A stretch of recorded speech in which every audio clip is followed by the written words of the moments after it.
Hello and welcome to the New Year New Bots event here at NHRL January edition. My name is Kyle Crow. Sitting with me here at the desk is Sam Hansen. How you doing, buddy? I'm doing so great, Kyle. I'm excited to kick off this new season. I'm excited for these new bots. Dude, there are some weird stuff up there. I've been up in the pits. There's some great new designs. There's some stuff that looks like it hits so hard. There's some stuff that makes no sense. I'm really excited about this event. Let's get right into it. Let's head to Cage 5. Absolutely. Cage 5, 3-pound robot fighting action. Let's get it going.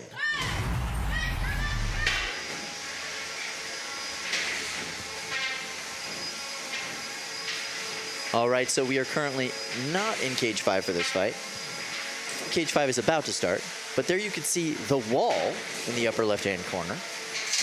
That is a 3-pound bot. I know it takes up the entire corner of the box. Yeah. But right here we have Cage 2. This is the first fight of the day. And this one looks like sliced bread and flashbang. Sliced bread coming to you in white with a small drumette in the front, it looks like. This is a West Hartford, Connecticut team, Dylan Davino. They're an NHRL veteran, but the robot's weapon spins at a tip speed of 300 plus miles per hour. That's very fast. Extremely fast for a tiny little guy like that. Ouch! Big hits, though.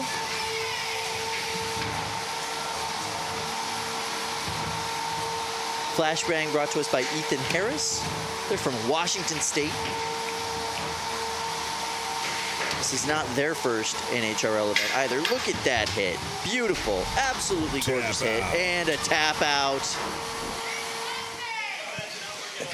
All right, now we are tossing to Cage 5. Flashbang was your winner in that last matchup. And here you see the wall, this extremely powerful lifter bot that looks like a 12-pounder. But it is a 3-pounder. It is all TPU. It is a 100% flexible bouncy bot. And it shuffles. It looks like it has a touch of masonry in the front as well. Well, it is the wall. All in all, right? So this bot is a shuffler. It is 4 pounds, just under actually, and it is entirely made out of TPU, including the shuffler pods, including the gears. That seems hard. TPU flexes, and if you're using it for like rotational movement, it can be tough. Yeah, so they actually had to do a lot of iterating apparently to get these gears to not strip with every single lift, but now they can toss a 4-pound weight around like it's no problem. And it seems like they're taking the hits from Winks pretty well. Well, yeah. I mean, if you're fully bouncy, you're going to take those hits pretty good. Do you think Winks is a nod to Lynx? I sure hope that Winx is a nod to Lynx. It is a Lynx clone. It does have that shape. Self-described Lynx clone.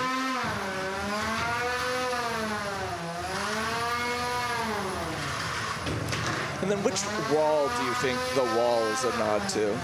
I mean, I'd imagine it would be Pink Floyd's The Wall. The most famous The Wall. Yeah. So Winx is brought to you by Zachary Simitowski.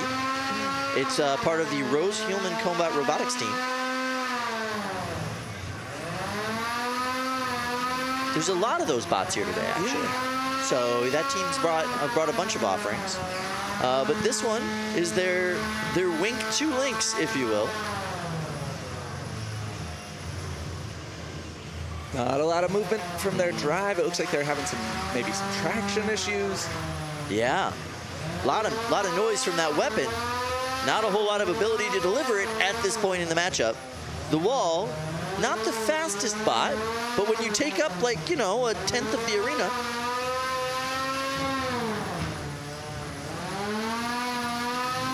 you don't need to be that fast. No, I don't know many fast walls. True story.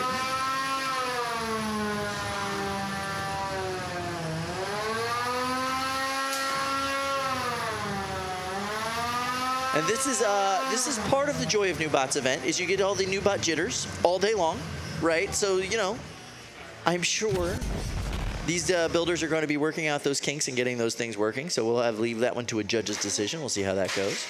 Yeah, it's definitely tough with a new robot. You don't know all its failure modes yet, and you have to learn them by by finding them, by failing.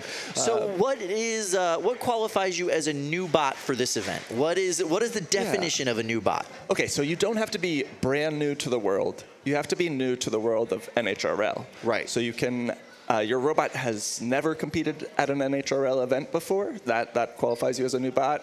You can do like a new version of a bot that has competed at NHRL, but it has to be significantly different. Right. Different sort of weapon system or configuration of your armor, different build style completely. So it has to be drastically different to qualify. Right. We have to be able to compare your old CAD to your new CAD and say, okay, that is a completely different bot. Yeah, and a new name helps as well. Yeah. It doesn't always happen, though. We do have some version 4s, version 5s coming in of some classic bots. Division being the most, I'd say, notable one of those. Yeah, once you said V4, I knew what you were talking about. So that's going to be really interesting to see how that goes. And then the other new bots they've competed at other events. They've just never competed here at NHRL. Yeah, so there are other competitions besides NHRL around the world. And so we have folks that maybe have dominated in the UK and now have come with their robot to take on some new bots here. Absolutely, and we have bots from that would fight in college competitions that are now coming here for their first time at like a professional debut. We have a Bangladeshi team, which is a college team from Bangladesh that is actually here competing for the first time with bots they've competed with before outside of the country, but not here. Very exciting stuff. Kyle, we also have a lot of very first-time builders, people that have never built a robot prior to the one they're competing with this weekend. Yes, including a 3-year-old?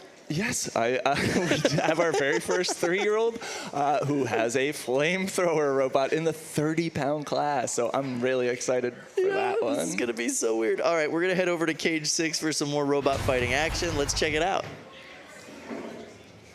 Oh, wow. A little multi-bot action starting off.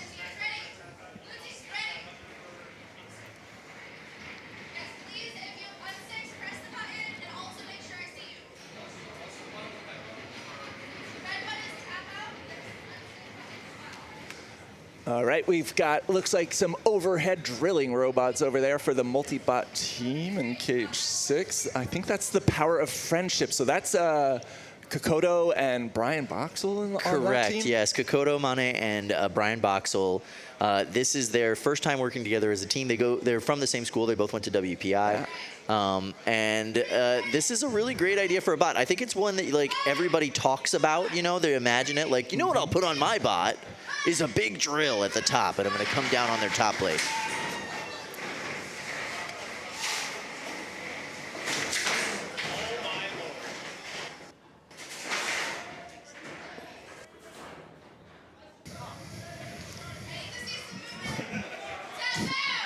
Five, four, all right. 3. So here we go. This fight is about to start. Fight. Robots fight. We have the Power of Friendship versus Plastic Love. Such positivity in this cage. Oh, wow. Look at the Power of Friendship. It's working. This is such a great attack. I'm seeing sparks. Joey Gannon is the builder of Plastic Love. It is a beautiful 3-pound offering, a take on a Peter Bar kit. You're going to see a lot of those today. But yeah, Plastic Love, they got right underneath it, and they're already going down on top of it, and it is not moving. Did they kill it with the Power of Friendship? No, it's back up, it's moving. Good job, Plastic Love. Oh no, something is drastically wrong with that Power of Friendship member right there. Not sure who's driving that. It might be able to chicken head it back onto its feet.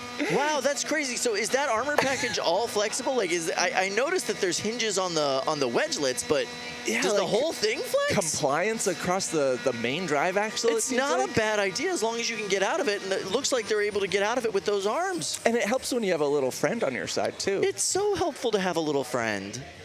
So, yep, looks like the Power of Friendship is going to be pulling out a win here. There was an unstick for Plastic Love. Plastic Love is now moving, but they're having some traction issues, it looks like, or drive side issues on that right side of the bot. Power of Friendship looking to take advantage with some heavy pecking. Yeah, they're not really able to get under enough to get those drill bits engaged right now. I think one of them lost its drill bit as well. Oh, yeah, I think you're right. There he is, heavy pecking. This bot does scream Kokoto a little bit more than Brian. But I love this combination of builders, two very different philosophies when they get into the box, but they are good friends, so this makes sense. And they got a victory, it looks like. Yeah. I mean, the mobility issue on Plastic Glove is going to be hard to overcome. Ooh, there we go. We got some big judges. movement there. Maybe they were high-centered on something. But now they're moving great. Woo! Wow, nice hit from Plastic Glove.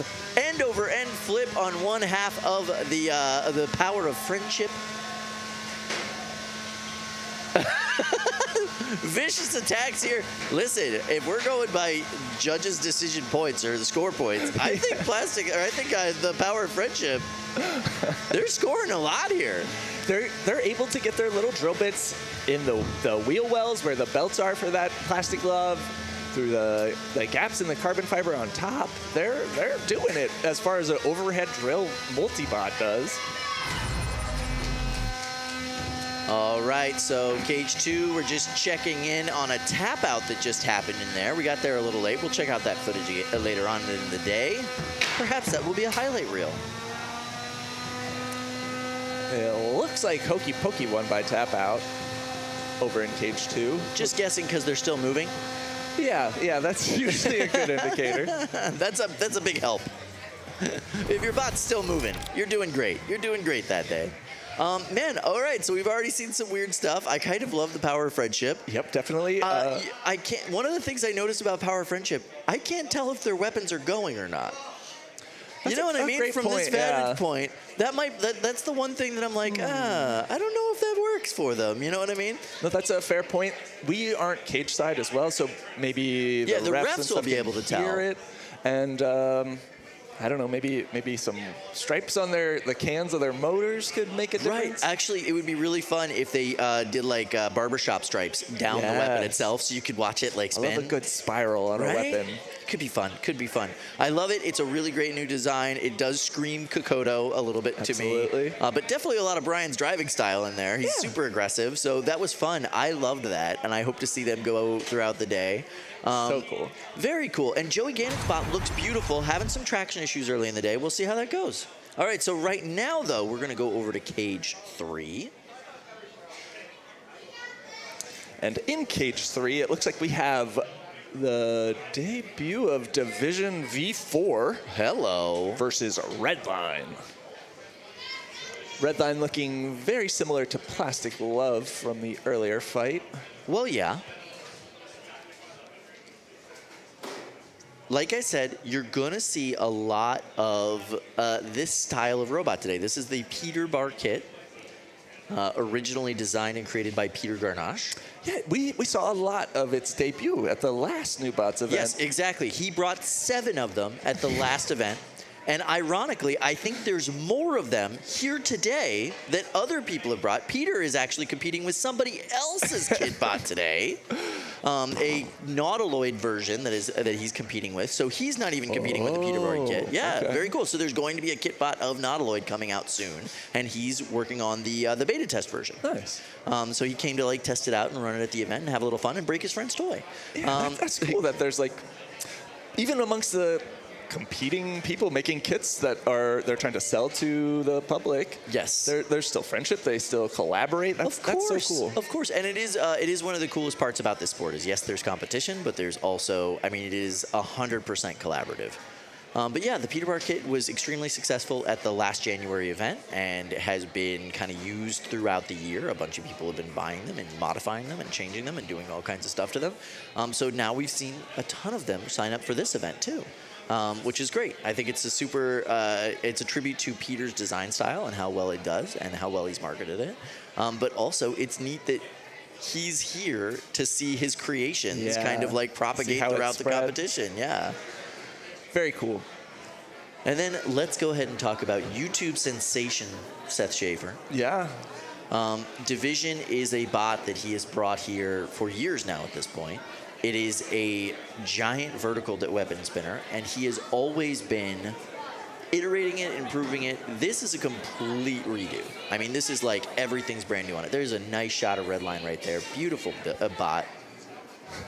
Kyle, I'm sorry to interrupt you, but this just in, the wall won its first fight by unanimous decision earlier. Can't say I'm surprised. They did a great job. Yeah. Nice job to the wall. That's great. Good for them. But Division, yeah, he's been around since we were at the old building. Oh, so yeah. for years. Yeah, he's been here since 50 Day Street. Yeah, back in the day. And, like, always iterating on it. I remember when he figured out how to self-write with it. And that was like a game changer. That was like, oh, my gosh, your bot's viable now. It's not just a glass 5, cannon. 4, It's got 3, a totally new look. 2, I'm excited to see what happens 1. in this one. Fight, robots, fight. Yeah, completely new shape, completely new design, really beautiful looking bot. Wow, Redline going to town.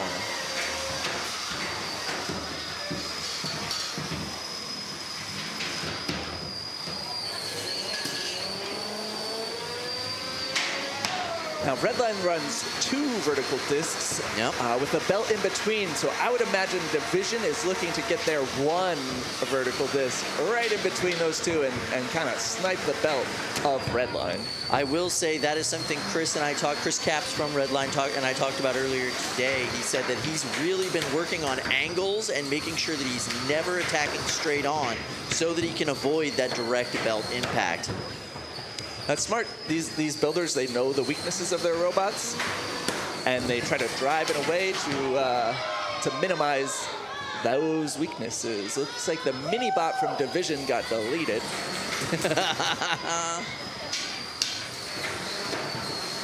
That is the risk of having a multi-bot configuration in these days, is that your damage to your multi-bot is counted against the entirety of your damage total. If it goes to a judge's decision, it can really affect your score. And I like that rules update. I think every robot you put into the cage is your robot, and they should be weighted equally. Absolutely. Yeah, you want that weight bonus, that's great, but it comes with a much higher risk factor now. Now check this out. I love the fact that the new Division has this kind of like variable position that it can be in, but it has been absolutely dominated by Redline this entire matchup. Great pin from Redline, showing their control.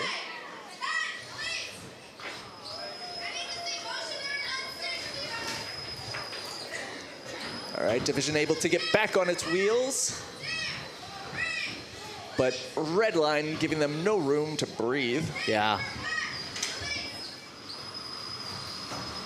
Now, Chris Caps from Redline, he was formerly performing here under Power Surge and Power Surge 2. This is a robot he's been working on for months now. I know he had it done, or mostly done, back in November. He's been working on it and improving it since then. Now, this is Redline he's been improving? Yeah. Cool. He hasn't brought it to any competitions. This is his first event, but I know Chris has been obsessively working on this robot. Yeah, he seems to like to prepare for any possible matchup he could have, and then have spares for all those possible outcomes as well. He's an extremely serious competitor, absolutely. And he has absolutely dominated this matchup. And he fires up the weapon at the end just to show that he's working. Wow, so if it's got to go to a judge's decision, that is the way to do it. Nice work, Chris Caps and Redline. What a great first showing at the New Bots event. Tough first fight for Division. It's updated in look, but it still has some stability issues, but that's pretty inherent when you have a weapon that big. It's tough to be stable. Yeah. I mean, it took Seth so long to get the last version of Division to be stable, consistent. It's going to take him an event or two to get this one really where it needs to be, but he ended the fight with everything still working. So it's not a bad way to end. All right, let's hop to cage 5, where we're in progress with Drumder Child and Apple Turnover. I love these two robots. All right, so Drumder Child brought to you by Nate Franklin. This is Nate's first foray into full combat 3-pound robots. Nate has always been a wedge driver. His bot Thunderchild has won a ton of other competitions just as a wedge bot, but wedges are not allowed here. We like weapons. We like active weapons. Have a weapon. And so this is his version of Thunderchild that actually has a drum that can throw, hit, and toss. And I talked to Nate and his dad yesterday. They are so happy that he is finally able to make it to this competition as a main competitor. He's been a multi-bot competitor before. He has never been the main show. So it is really cool to see it. He is going up against Christine Giver and her bot, Apple Turnover. Yes, and she is here with her first lifter. I believe she's only run spinners in the past. She has only run drums in the past. This is her first time running a lifter. She thought it was hilarious that she's going up against a traditionally control bot driver with her new lifter bot. Yeah. And it looks like she is stuck waiting for the unstick in the corner there. This is, by the way, what you've been watching is just classic Nate Franklin driving. Super strategic, really thoughtful, and yet somehow relentless. Does not give you a moment to think.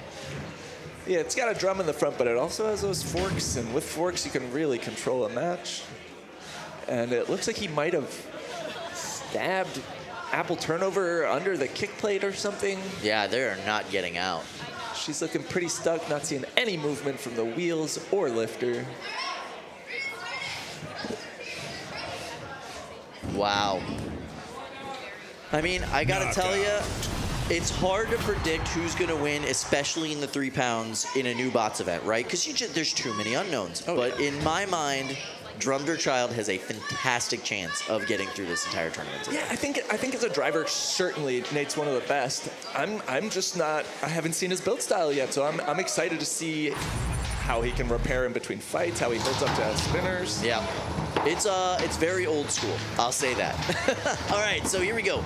Blood, Sweat, and Tears versus Whiskit. I'm gonna say it like that all day. I hope you're all right with that. Wow, Whiskit, this little yellow bot getting pinned in the corner right now. Blood, Sweat, and Tears, pretty cool. 3-part multi-bot where, you know, each one has its own name. Blood, Sweat, Tears. Yeah, I love it. It's vicious.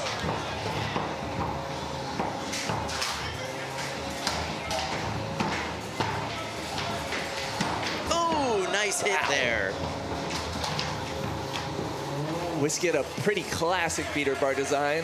And now currently hung up on what looks like a wheel there. And that is not where you want to be when your opponent is an overhead attack bot. Look at that dent in the top plate. That's some carbon fiber penetration from that overhead hammer saw. We're seeing a fair amount of hammer saw entries at this event. Oh, they're upside down there. Look out.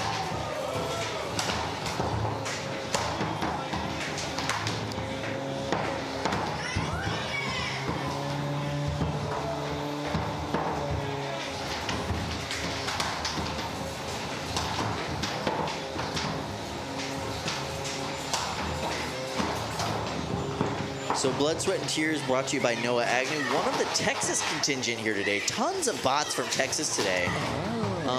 They're all at their own pit table. They are all acting kind of as a singular team when normally they are competing against each other back in their home state.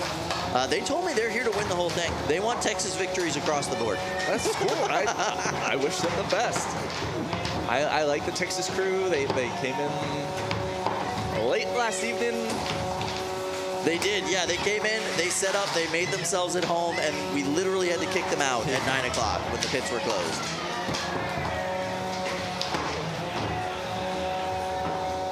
However, Whiskit seems to really be running through them here at the end.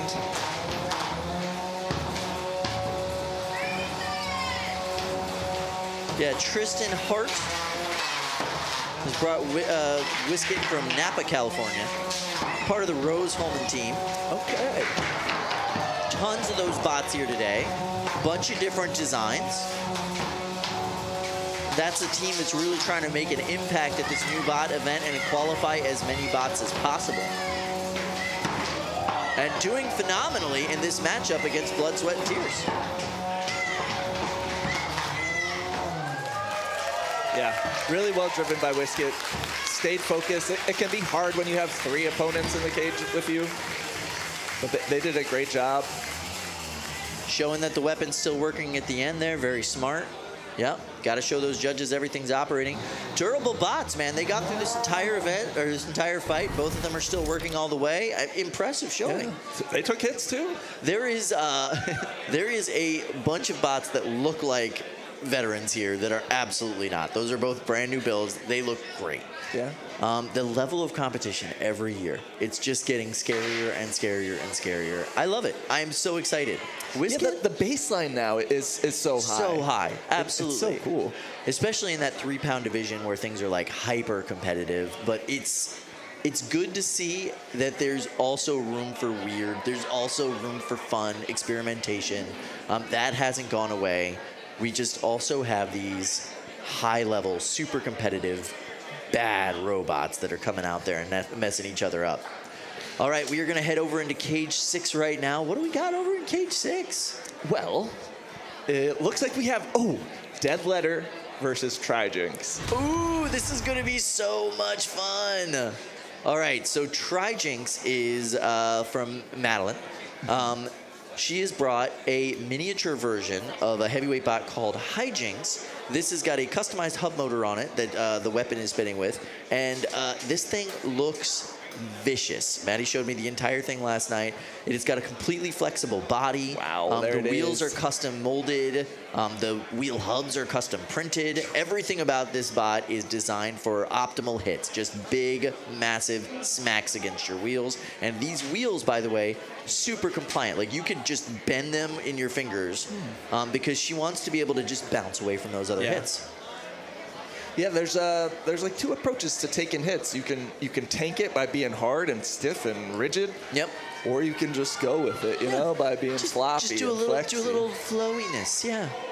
And I think when you mix the 2, 5, that's when you have the best 4, results. 3, 2. Hard-hitting weapon, 1. bouncy body. That's like the way to be. Robots fight. Dead Letter, though, from the Ryan Hunter. Absolutely. And this now, is where do we know those hunters from? I think we've seen them up in the pits at our pit table, at our pit desk, running pit control. And it looks like one of the 2 wheels came off of Dead Letter pretty quickly there. Yeah, not good. So he's going to have to manage with crab walking and the mini bot. I mean, this is what Trijinx is designed to do. Big undercutter. The entire, like, radius of that weapon is basically sticking out the front. Wow. And it can just get right under Dead Letter. Yeah. Tap out. Yeah, not surprised. I mean, Maddie has always brought hard-hitting robots, but this design in particular, I think that she's going to do a lot of damage with this thing today. Absolutely impressive first showing. Nice work, Maddie. There she is. You can't complain when you're first time throwing a bot into the box. It's just a dominant powerhouse. Yeah. So, yeah, excellent job, Maddie. And, you know, Ryan's got some time to fix it, and I think he knows some people up there that might be able to help. Yeah. And you know what? Let's hop to Cage 7. Okay. Yeah. Where we've got something new, something special from Tom Farkas. Oh, my goodness. Look at this cute little guy. He's got his little hard hat on. He's ready to do some unsafe things. Some safety lights. Okay, so that is Frank. And So, Tom Farkas, what has he brought with us to the best? For his first bot that he brought here was called First Drink of the Day. First Drink of the Day, the lifter. Awesome lifter bot, really well driven. Like, surprised Tom at how well it operated. His next bot was positively hysterical, a weird walking bot, and this is Frank, a weirder walking my bot. goodness. I mean, look at this thing. It's like a sleepy frog. I don't So know how it to- does have an undercutter weapon. Yeah. Fun fact, the undercutter weapon is connected directly to the weapon motor. There is no gear reduction. There is no there's no belts. We're seeing that more and more these days. It's gonna be, Exploding. yes. It is, I mean, it hits too. I mean, this thing can throw out some hits. And, oh my goodness. Okay, so cute. There's that weapon. Who's his opponent? Proof of Concept. And Tom just loves this event so much. He wants to keep NHRL weird. He even has a Sparky 4, tattoo. 3, He loves this event. dedication. 1. Fight, robots, fight. Here it comes. He's fully out of the pink corner. Look at that walk. What is happening? Oh, dear. proof of concept. Weapon to weapon. Proof of concept, just being gentle with that initial contact. I mean, that didn't look too gentle to me. I don't know. Oh! The hat dented in. Kyle, do you see the spinning weapon anymore? On No, Frank? that's all gone. Oh no, his mustache. Oh dear. Proof of concept, Brandon Unger. This is a hub motor dual Tap disc out. spinner. A Drisk, if you will. And man, it hits hard. Poor Frank. Poor sweet Frank.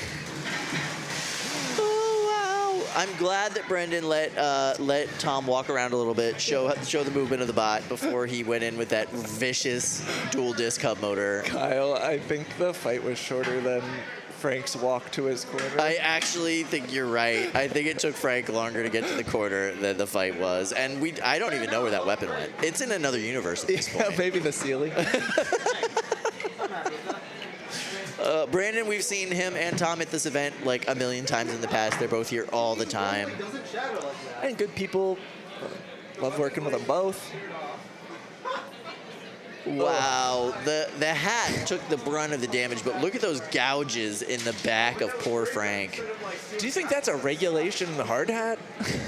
No, I would not wear that on a construction Yeah, site. no That is way. a terrible idea. I bet the regulation hard hat actually went against his weight too much. Right. You know, making a bot out of a hard hat, that could be kind of fun. Something turtley. Something turtly. Yep, so there we go. That's your first view of Frank. Poor, sweet, safety Frank. But he's not totally out of it. No, he's fine. He'll So be back. we're still in the qualifying round, so people have a few fights to work out their kinks Yeah. and to qualify for the main bracket. Qualifying is a little different this event. We've changed things up this year, so now to qualify, it's a 3-round qualification system. It gives everybody a little bit more chance to showcase what their bot can do, and you do essentially have 2, sometimes 3 chances to get into the main tournament. So yeah, we'll see Frank again. I'm excited. It's a nice way to go about it. Being able to see everybody again. So yeah, when we get into the main tournament, which should be tonight, like 7 o'clock, we'll be all the way through these qualifying rounds as much as humanly possible and into the main part of the tournament. But it does mean that you have to be at least 1-1 in order to qualify. Right. And if you are 1-1 from your first 2 fights, you're just in. You're done. You're Cool. good to go. So that's gonna be a good day. Nice. It's gonna be weird, but it's gonna be a good day. So Kyle, let's hop to cage 5, where we have 5, Catalyst 4, and 3, Ghastly. 2, 1. So Fight, robots, Catalyst, I fight. believe, is from the Synthesis team. Yeah, definitely. There's Corey Nason right there. And Ghastly, our first Pokemon-themed robot of the day. That is correct. David Matlock. They're from New York. And it's missing a wheel. And it looks like it's tapping out. Well, pretty good Tap start for out. Catalyst. Yeah, I don't know if you know Corey Nason, but he's known for building ridiculously powerful, well-driven, just insane robots that take out world champions. So Catalyst is his newest version of that. And phew, And got a quick knockout with it, but let's head to cage 2 real quick. maybe later we'll get to see what the bot can do. I But bet right we now will. we just gotta see it destroy something and go home. All right. All right, so codename Pinto is in the fully black, and then the yellow cone one is Hotcake there, but uh-oh. We might have come to the end of this fight. Yeah, looks like it. Oh, Whoa! Hello. All right, so codename Pinto from Rozzy Strano. They're from Southbury, Connecticut. is that the Bean Supreme team, or is this just another Bean-themed robot? I think it's just another Bean-themed robot. He's from Racing Robots. Okay. The original design is from a 10-year-old. It's a 3-disc spinner. Cool. Yeah, right? Ouch. That sounds unhealthy. Some screaming gearboxes over there. Envy.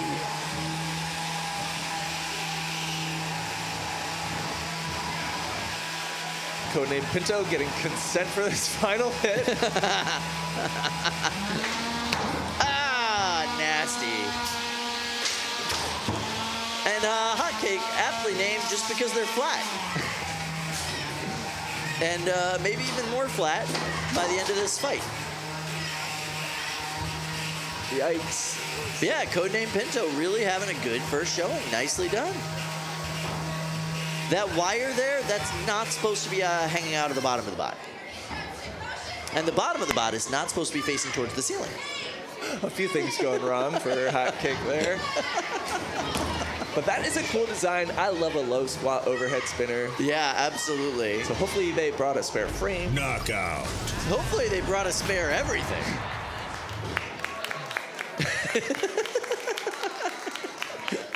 All right, we're gonna head over to cage 6. We got nonstop action back and forth here. 5, 4. All right, in cage 6, we've got Repeater versus the 1. Fool. Fight. Robots fight. Oh, and the Fool is fast out of the corner with those cam lifters. The cam lifter, the Fool. It's been a mini bot for other bots here at this tournament. This is their first time as a singular competitor in the 3-pound division. Ooh, nice hit there. And Repeater, that is... Tap out. Ooh, never mind, this fight is over. Who tapped out? Oh, the Fool tapped out. Yeah, looks like. not surprising. Repeater, Ryan Liu, essentially they are using all repeat robotics equipment. And so they called it Repeater. I mean, there's Peter. Because they have Peter on the team. Yep. And there's 2 of them. It's a great name. But yeah, this is more of the Texas contingent. There is a very good chance that there's going to be some Texas gold here today. I mean, like, they've brought some really good bots. Yeah, and, you know, if you have Peter Garnache in the house to help you keep everything working when you're using his equipment, it's a good way to go about your business. Yeah. So yeah, that was a nice little showing from them. The Fool's a cool bot. I mean, it really is. It was fast. It's extremely fast. It's done really well as a mini bot here in the past, and we've obviously seen cam lifters do well here in the past. So we'll see how that goes for them throughout the day. They have more chances, but that was a very decisive win. Now, I wasn't behind the sticks on the Fool, but that seemed like a pretty quick tap out to me. So I'm thinking maybe they saw the writing on the wall. They knew that they have 2 more chances to qualify for the main bracket. Yeah. So they decided to play it safe there with that tap out. Absolutely. And by the way, this is the preliminary stream, right? So we have the Brettzone happening where you can watch all the fights and see all the things. But then we have tonight, prime time, 7 p.m. We're in the real tournament. We're going to see who's going to win. We're going to see the first champions of this year, the first golden dumpsters given out this year. And we're going to see, you know, last year we saw at the new bots event, we saw some bots that went on to the finals, that went on to the championships, that went on to win gold. We're going to see some of those bots that are going to make a name for themselves this year in these tournaments. I cannot wait. It's so exciting. I hope we get one weird one that goes all the way.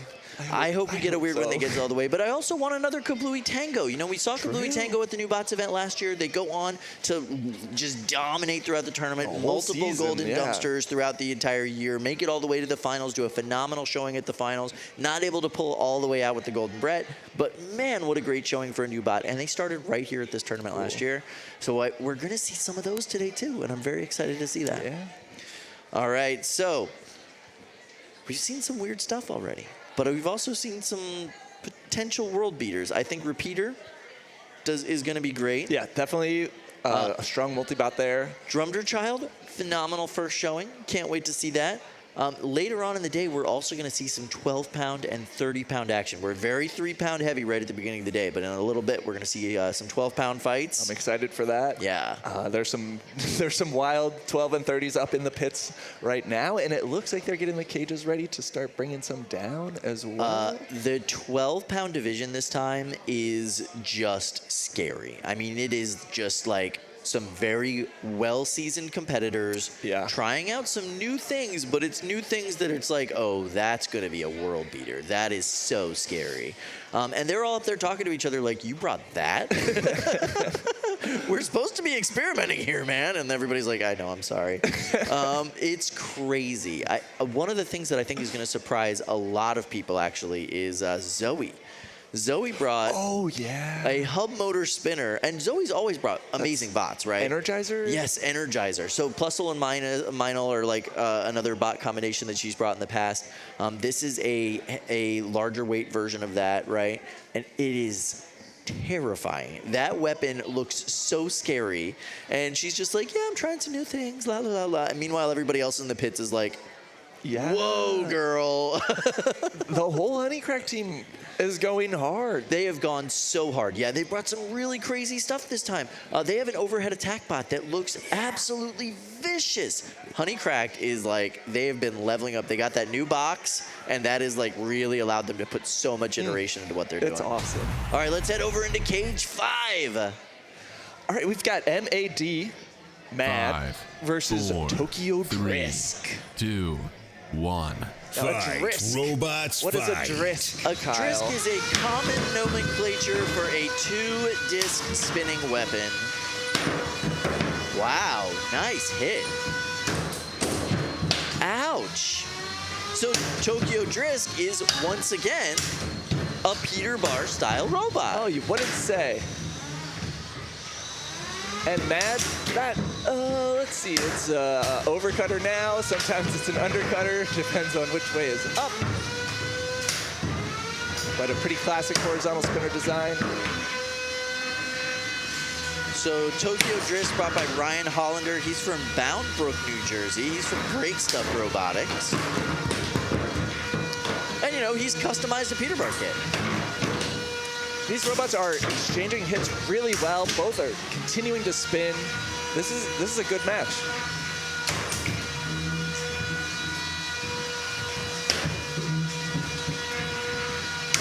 Tokyo Drisk with the vertical spinners is looking to take straight, fast hits, trying to get a lot of bite by moving straight towards his opponent super fast. Yeah. With that horizontal spinner on Mad, they're looking to kind of swing it around into the sides of their opponent. I gotta say, Ryan's doing a phenomenal job controlling the tempo and the pace of this fight and really choosing when to take those hits. Carter Kurtz has brought Mad. Carter is one of the Rose Holman Combat Robotics team members. The B team, to be specific, they have multiple levels of teams, like from the different years of the Institute. Ouch! But it looks like that weapon is down, and they are just kind of at the mercy of Ryan and Tokyo Drisk. Ooh, they are stuck up on the wall there. Have they called for an unstick? Just about a minute left in this fight. Now, Kyle, when you say an unstick, that's with the house bot there, right? Correct, yes. Slightly different rules surrounding unsticks this year, not a big change. But apparently, if you get a call for an unstick and then are able to unstick yourself while the house bot is trying to get over there, that's your unstick. You called for it. You called for it. It worked in a way. You called for it. That is your unstick. Yeah. Doesn't matter if the house bot actually performed it. I like that. It's a much more fair way to go about it, and it means you have to be a little bit more strategic about when you call for that unstick, because everybody gets one. Just one. Everybody gets one. Just like one save from Spider-Man if you're a New Yorker. You get one unstick from one of the bricks. Look at that hit. Beautiful Tokyo Drisk. Ryan is, he's really getting some good driving practice in at this point with the bot.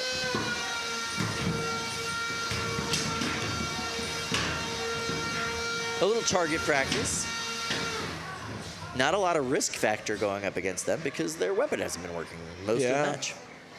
I'm surprised they were running their weapon that whole time. Yeah. Well, it's a new bot. You want to get the gremlins out. You want to see how well you do. And what a great test for 3 minutes of just smacking it into some, you know, some opponent. dense metal. It's not a bad way to go. I see the point, you know, like later in the season, maybe you want to hold back a little bit, save your motors and stuff, but it's January. That's true. It's just, I would be scared overheating. Like you can blow out a battery. Like I guess that is the time to do it when there's no risk of really losing the fight. Yeah, no, and you want to shake out those gremlins before you actually make it into the main tournament, or you know what I mean? Like it's not a bad way to go about it. So yeah, Ryan got a good chance of moving forward. Did a great job in that matchup, and the bot looks great. There is a lot of impetus to show you that Peter Park kit it's a well-designed little kit. You could do some cool stuff with it, and there's a lot of custom parts on it. There's a lot of changes, but it looks great. I bet we end up seeing a mirror match or two. That might end up happening, yeah. And I gotta say, Peter is absolutely delighted to see all of his little babies running around. All right, let's head to cage 3, where we've got Vapor Trail and Cernic. Great name. So I think, oh, wow. Vapor Trail, brought to you by Johnny Sumpas. And Cernic, so which one of these is Vapor Trail? I'm having a hard time telling. So Cernic has a 1-pound S7 tool steel drum on it. But this doesn't look like Vapor Trail. No, I don't think we're looking at cage 3 right now. It's not cage 3. Oh, got it. Wrong match was loaded in. We're going to figure out who these guys are for you. Sorry about that. Normally we would know, but it's, January, and these are all new bots. I mean, I recognize a SSP. Yeah, I see an SSP. Not that one, but the other guy. Yeah. That's an SSP kit. Looks like it's running forks against a horizontal in that one. An interesting decision. Choices were made. It does have the horizontal config around the outside, but not the wedge. Not the wedge up front. SSP kits are another kit bot brought to you by Seth Schaefer. It is a lifter bot. You can customize it with different weapon types, but it comes based with the lifter. And Seth designed this with the idea in mind that he wanted a competitive robot that was safe for people to utilize at home, to test at home, so for younger competitors, people to, try out the sport and have something they can bring to a competition like this that'll last and actually do well, but it's not going to necessarily destroy your furniture. Cool. Yeah. Smart. And we've seen a lot of iterations or different types of SSP kits and people modifying them, and we're going to see even more of those today. But it looks great. It's a cool little bot. So yeah, we'll come back to them when they're ready to go. Yeah, it's a new bot. We got some new bot jitters, It's gonna happen. Yeah, it's gonna happen. New bots, Kyle. You are working on a robot still? Is that still the case? Oh yeah. I've heard rumors. Yeah, I'm done with it. I haven't brought it anywhere, but it's done. It's done? Yeah. It's done. Oh my gosh. All right, tell me later. We gotta go to cage 6. 5, 4. All right, 3, so here we go. 2. Anomaly 1. and Raijin. Fight, robots, fight. Oh, this is a cool. Well, Brett's okay. off. Yep. Okay, Raijin is in the blue corner. And there we go. We're moving. All right, so Anomaly brought to you by Brettzone. It's a 4-wheel drive vert, and it's based off an older design by Peter Garnache. Ablation, perhaps? Yes.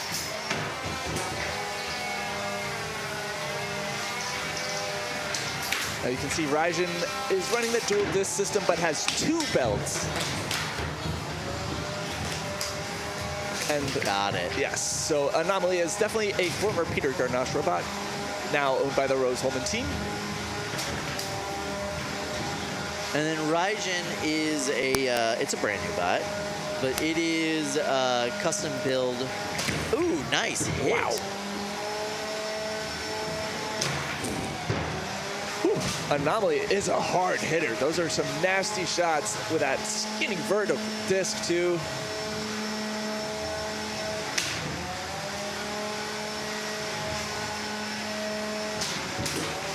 Raijin is in a tough spot. Just teed up for hit after hit. They are hoping that one of these shots will land them back on their wheels. But they just keep landing on their head.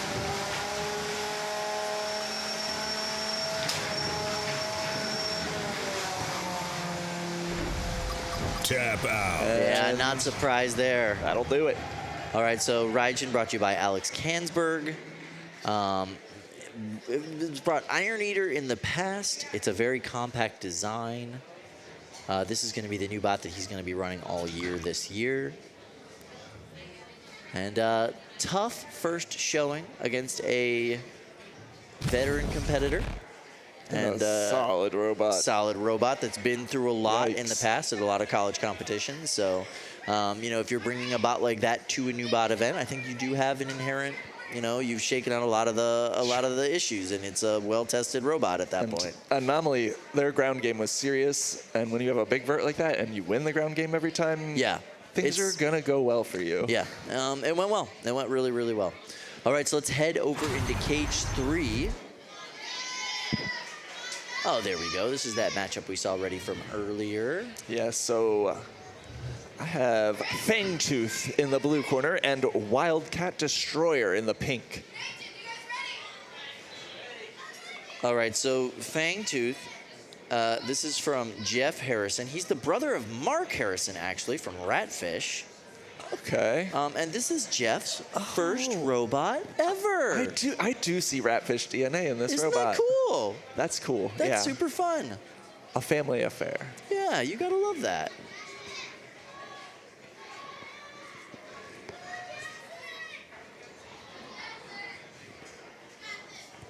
All right.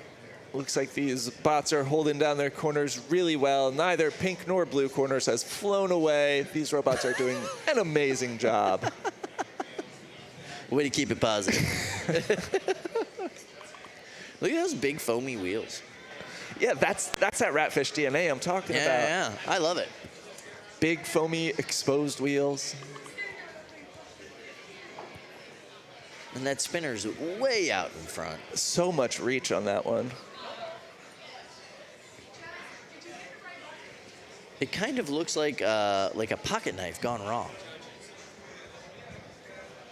So it looks like we're waiting on judges for this one. It happens.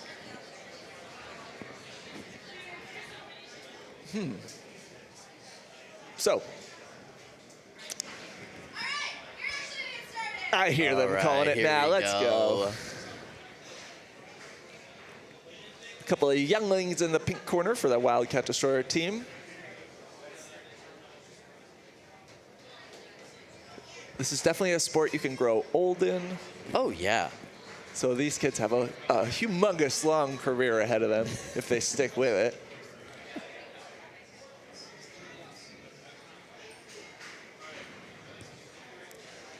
Yep, won't be blowing out your knees building fighting robots, hopefully.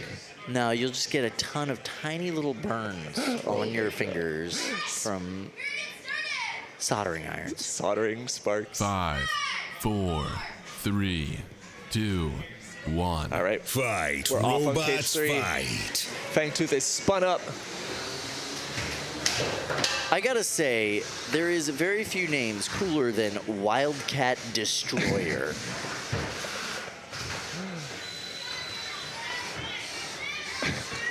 This is a bot from Woodsville, New Hampshire, Jackson and Britain. This is their first robot, first competition, and they're really happy to be here. And their robot uses hydraulics, apparently. What? That's weird. How? I don't know. I have no idea. That'd be quite a modification on an SSB kit. Plus, where are they fitting everything? Where's the fluid? They splashed water on it once. It's hydraulic. Not a lot of oomph out of the spinner on Fangtooth. No. Spun up at the start of the fight, but after a few contacts, not getting much action out of it. That is a big problem with spinners. If you don't build them properly, they could just kill themselves. There's a lot that goes into making a spinner spin well. Yeah. It's like motor choice is a big part of it, but then you got to transmit that power to your weapon. So you got to worry about your belts or your direct drive system or You also got to make friction. sure like the shaft coming out of your motor could actually handle a little bit of torque on it. Yeah, there's so many decisions that went into this little spinner on Fangtooth.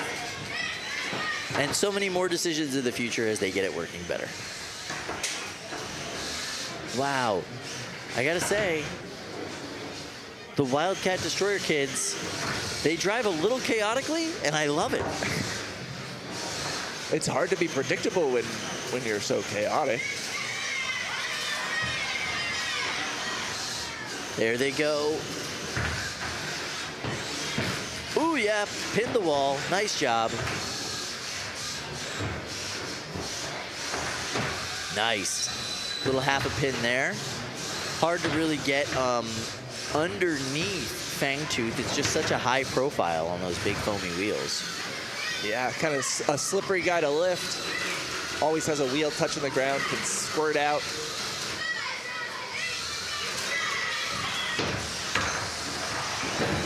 Nice little slam there. Yeah, Fangtooth is doing not bad as a pushy bot. Those foamy wheels get some pretty good grip, actually.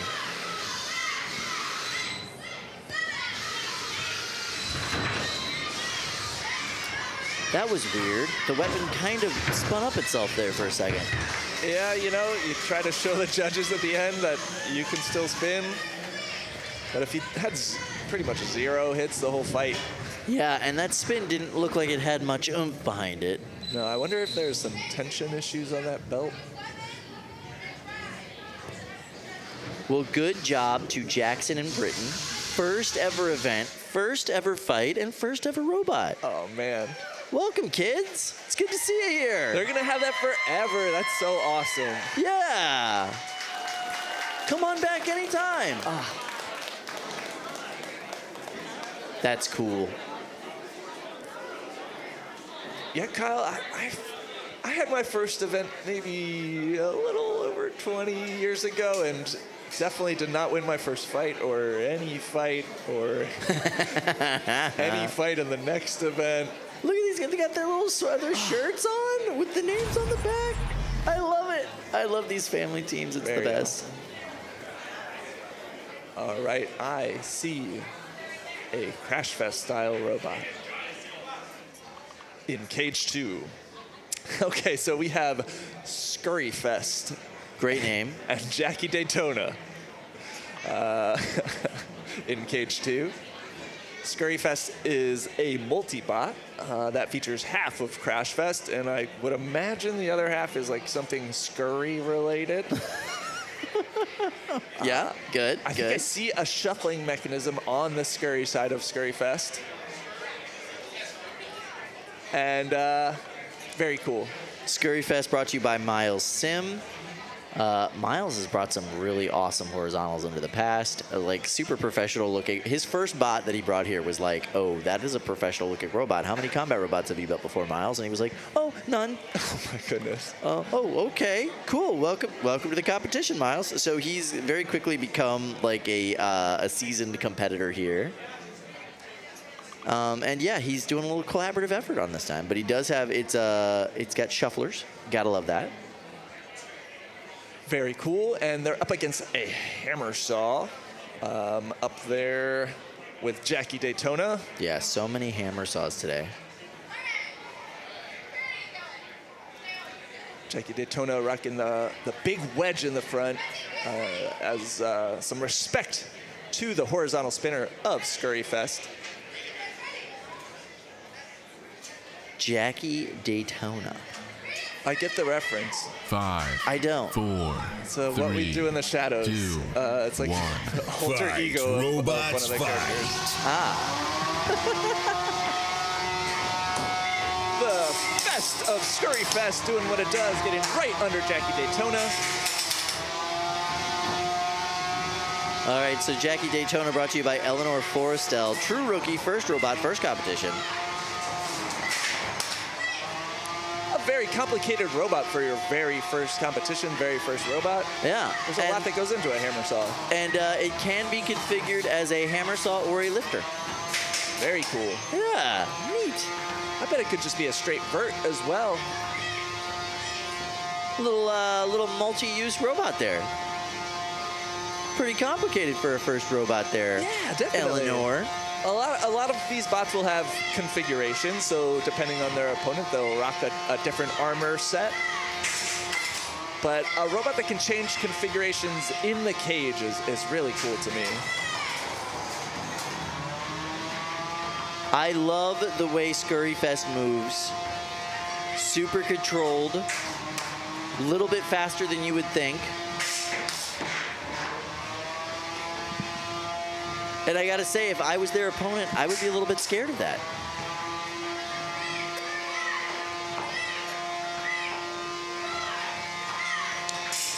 Wow, you can see that wire carriage kind of off the side of the weapon there on Jackie Daytona. Yeah, that whole hammer saw arm is starting to get a bit twisted, it looks like. Yeah, it does look like a somewhat compliant material, but oh, whoa, that was a big hit. And that's gone. Yeah, did it get deleted? I don't see the arm anymore. Nope, deleted off of the screen. No longer in existence. There's pieces of it. Okay, there's parts of it still around.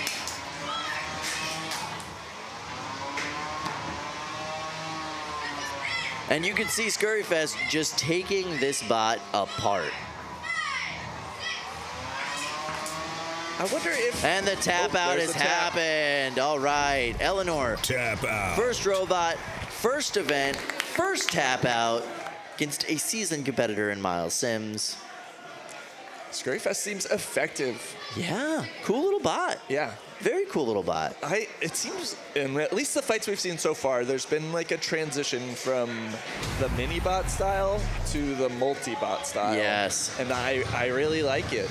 I like the power of I mean, it friendship. makes sense. The way the rules are being rewritten this year, mini-bots are kind of a thing of the past. You better incorporate it into the entire strategy. It's got to be a multi-bot strategy now. Very cool. All right. Looks like we're in Cage 5. And this is El Toro versus Turbo Friend? Turbo Fiend? Turbo Friend. Turbo Friend? So you can see El Toro is this shuffler robot here. All right. Yep. Shuffling with that egg beater style drum in the front versus a Fest style, Crash Fest style bot in Turbo Friend. The Crash Fest Extended Universe just keeps growing and growing. Yeah, it's effective. So this is Dima Papazan. She's from New London, Connecticut. Oh, right nearby. Yeah, right nearby. Turbo Friend just wants to give you a hug. Now, Turbo Friend is rocking the top barbed forks, so they've got the little extensions up front, kind of like a small antler. Yeah, and they want to jam that into the weapon. They want to try to foul up the weapon with those top forks and absorb some of the impact. They don't want their opponent just riding right over them when they go for that wedging. They want to be able to pin them into the corner with those antlers. Antleritos. I don't know the right term.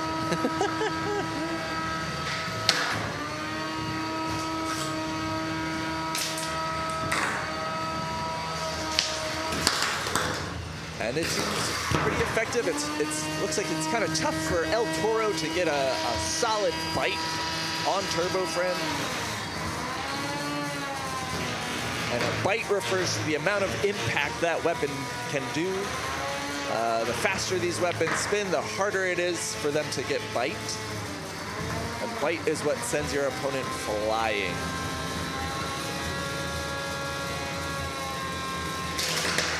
If you're familiar with CNC machining, they want a really heavy chip load.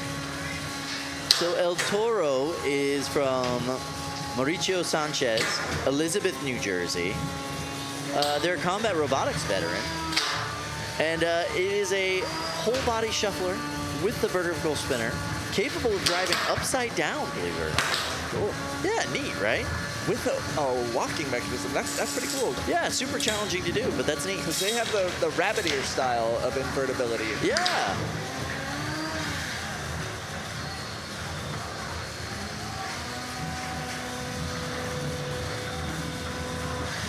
No lack of mobility on the Turbo Friend there. No, great robot. But it just wants to give you a hug. Wow. All right. I mean, these are two cool competitors. Can't wait to see what happens with them going through the competition, but we're going to move right over to Cage 1. Do you know what that means? Yes. It means big robot action, baby. Yes. I love it. All right, so in Cage 1, we have Odin in the pink corner and Synthesis 12 in the blue. So, Now, you might recognize the name Synthesis, yeah. but you 5, might not recognize 4, why there's a 12 behind it. Well, that's because... 1. Fight, robots, fight. So here we go. Odin versus Synthesis. Odin is a very unique robot. Kyle. It's got a nail gun. It's a nail gun. It's got an 18 gauge finish nailer. And you can hear it going off right now. The nail gun weighs 6 pounds. This is a 12-pound robot. And Synthesis is, well, it is probably the most destructive thing that Corey's ever built. I saw a nail go. It works. I didn't see that one, but Corey and Synthesis 12 definitely respecting the scary end of Odin. Not going near where the nails come out. Just total respect. You gotta love the branding on the side of Odin there. So the idea behind Odin is that they want to use that wedge to get under the opponent and then shoot the nails into the bottom plate so that they are then fouled up on the nails and can't drive anymore. Okay. It's a great idea. Except you had to put 6 pounds into the weapon, which doesn't leave a whole lot for armor, body, and drive. So No, not really. there are some, design iterations that need to happen on this. But you know what, Kyle? I've seen more action from their weapon than I have from Synthesis. Yes, that is accurate. But at the same time, I think Corey might be being kind. Oh. It is not like Corey to put something into the box that can't spin. I think Corey is just being gentle. Dang, I really wanted to see the inside of a nail gun. Knockout. Yeah. Good effort. Good effort. Love it. Good on him for putting a nail gun in a robot. We get these emails all the time here at NHRL of folks asking if they can do a nail gun. Can they do a ram set? There it is. You're allowed. You're allowed. It's been done. You can do it. Make it effective.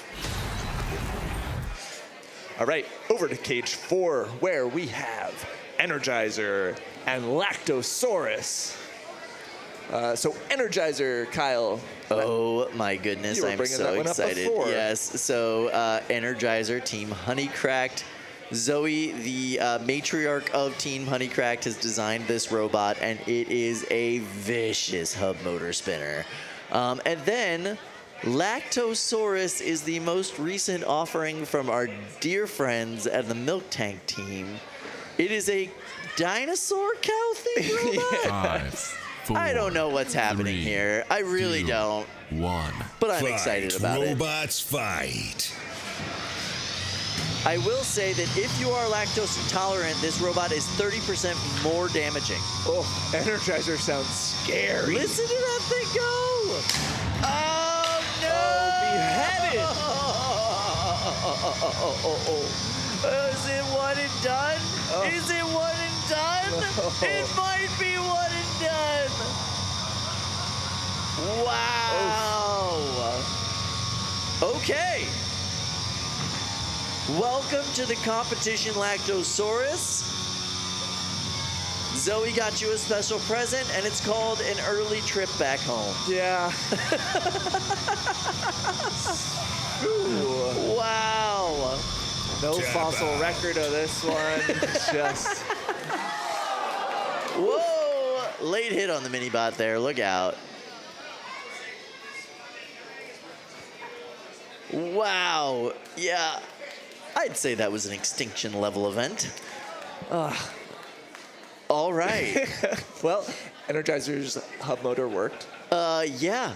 absolutely vicious. Everybody on the Honeycrack team, when I asked them what their favorite thing that was brought here today was, all of them was like, oh, the Energizer is terrifying. You're going to be very, like, when they fired it up in their test box, because they now have their own little test box there, right? Yeah. Which is why they're able to iterate on these things and do so well.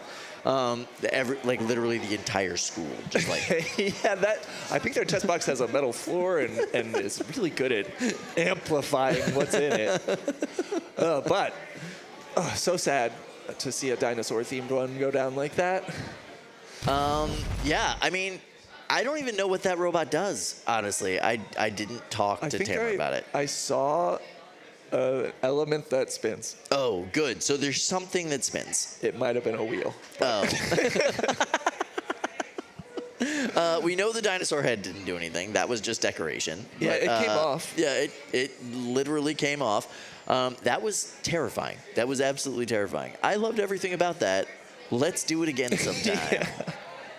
Oh, well, I hope they get that head back on. I hope we see what Lactosaurus Can do. Yes, and actually we know does. that this team can build their bot very quickly and get it back into the arena and do cool stuff. So we'll be fine. But yeah, that was crazy.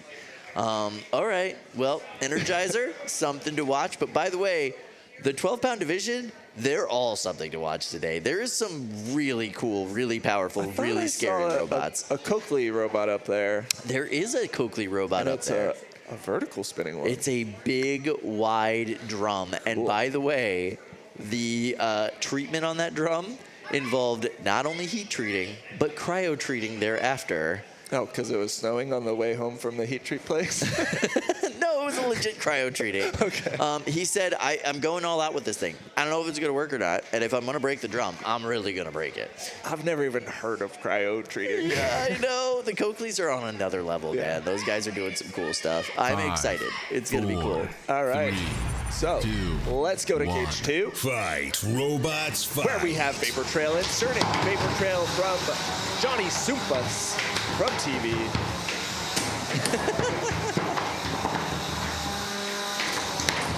And Cernic brought to you by Alex Mallinger from Malobots. It's got a 1-pound weapon. That's a significant chunk of their weight. Yeah, that's a lot of weight. That's a whole lot of weight.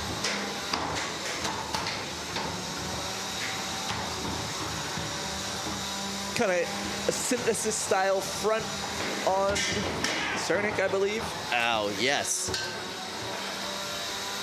Or no, that's actually Vapor Trail. Yeah, that is Excuse me. Vapor Trail. The more triangular front is Vapor Trail. Cernic with the pinkish orange wheels.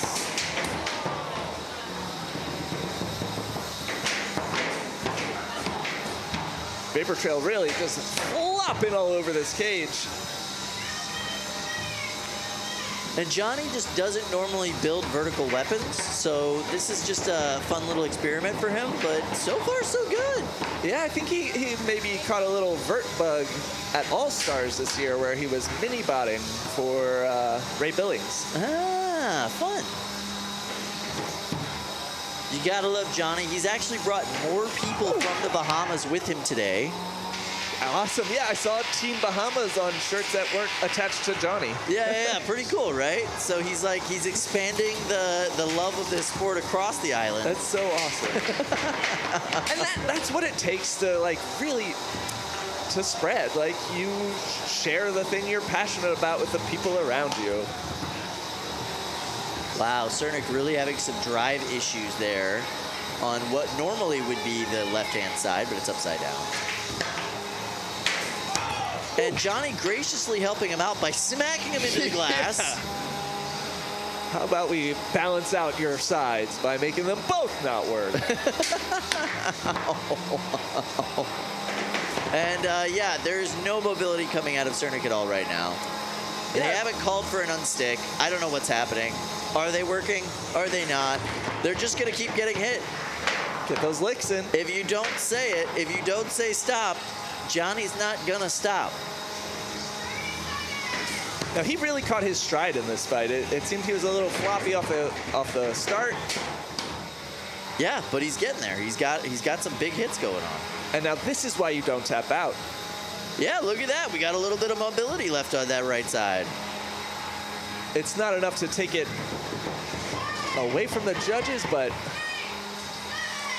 And you can see weird stuff happens. how Vapor Trail self-rights there. That's just enough torque in that weapon to get itself back on its wheels. Impressive. That's cool, yeah. That's really cool. Yeah. Rolling style self-right. That was really cool. Good fight.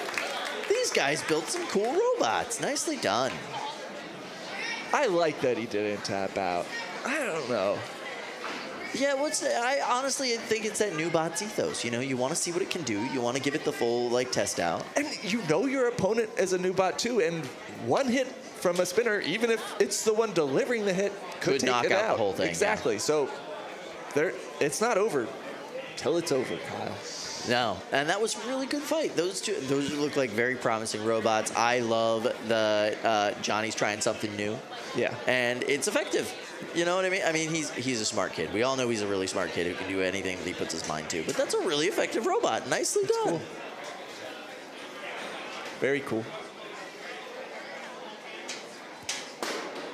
And he's bringing friends. You gotta love that too. Yeah. All right, so we've seen some veterans. We've seen some brand new bots that have done very, very well. And we've seen a few weird things, like a nail gun. The nail gun? A Big pass weird. load nail gun. Overhead drills? Big weird. Big weird. And like ideas that people have been bringing up forever, and then finally now somebody's like, you know what? I'm just gonna do it. Yeah. Do you like the idea of the overhead drill attack? I like the idea of it. It's not necessarily something that I would want to build myself, but No, yeah. it felt very Kokoto. It did feel very Kokoto, And yes. I think an overhead drill is going to be much more effective than like a drill on the front of one of many goose or duck themed robots. Yes. Because at least then you're pressing them into the ground, so you know. Right, and if you can get your forks under them too, you can get a little bit of kind of a capture thing going on. But drilling into carbon fiber and to some metal, titanium, people run titanium tops sometimes. Yeah. Not going to happen with a brushless motor. Yeah, just not. It's hard. Yeah. But 3D prints, that robot could heat up enough to like go in. Yeah, pretty easily. Yeah, so it's a weapon where you got to get lucky. Now, there are some classic bots that we've now seen grow, Yeah. right? Synthesis 12.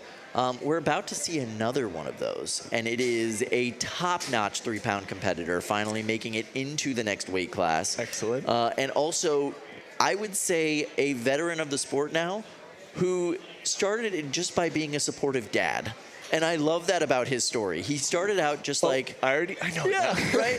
I'm here to Awesome. support my son. I love what he does, and I'm here to help. And his son built him a robot once, and next thing you know, that robot is like winning dumpsters and like going into championship rounds and taking on world champions and like, oh my gosh, Glenn is an amazing driver. That's right. We're going to have Caldera 12 coming in to Cage 3 next up. I am so excited to see what Glenn has put together for us. It looks great. Now they're getting that set up in one of the big cages, but right now we've got Placeholder and Reaper in Cage 3. So the name Placeholder, do you think that was an intentional choice, or? Someone's got to hold a place. I don't know. it's a name as much as any other name is a name. It seems like they were just trying to get a slot. Well, they did. They And got then it. they never, I don't know. But this is a placeholder for Micah Goodman. They're from Hoboken, New Jersey. True rookie, first robot, first competition ever. Getting pinned by Justin Hunter with his brand new bot, Reaper. I love that the Hunters take at least one competition a year. And now Tap out. Reaper is in line with the agrarian theme of some of his past robots, like Yes, Harvester. Yeah. Theming, important. It is. Not necessarily for the effectiveness of your robot, but for maybe the effectiveness of your team. I mean, you know, you want the branding. You know what I mean? It just makes it more fun. Yeah, absolutely. There you see Glenn.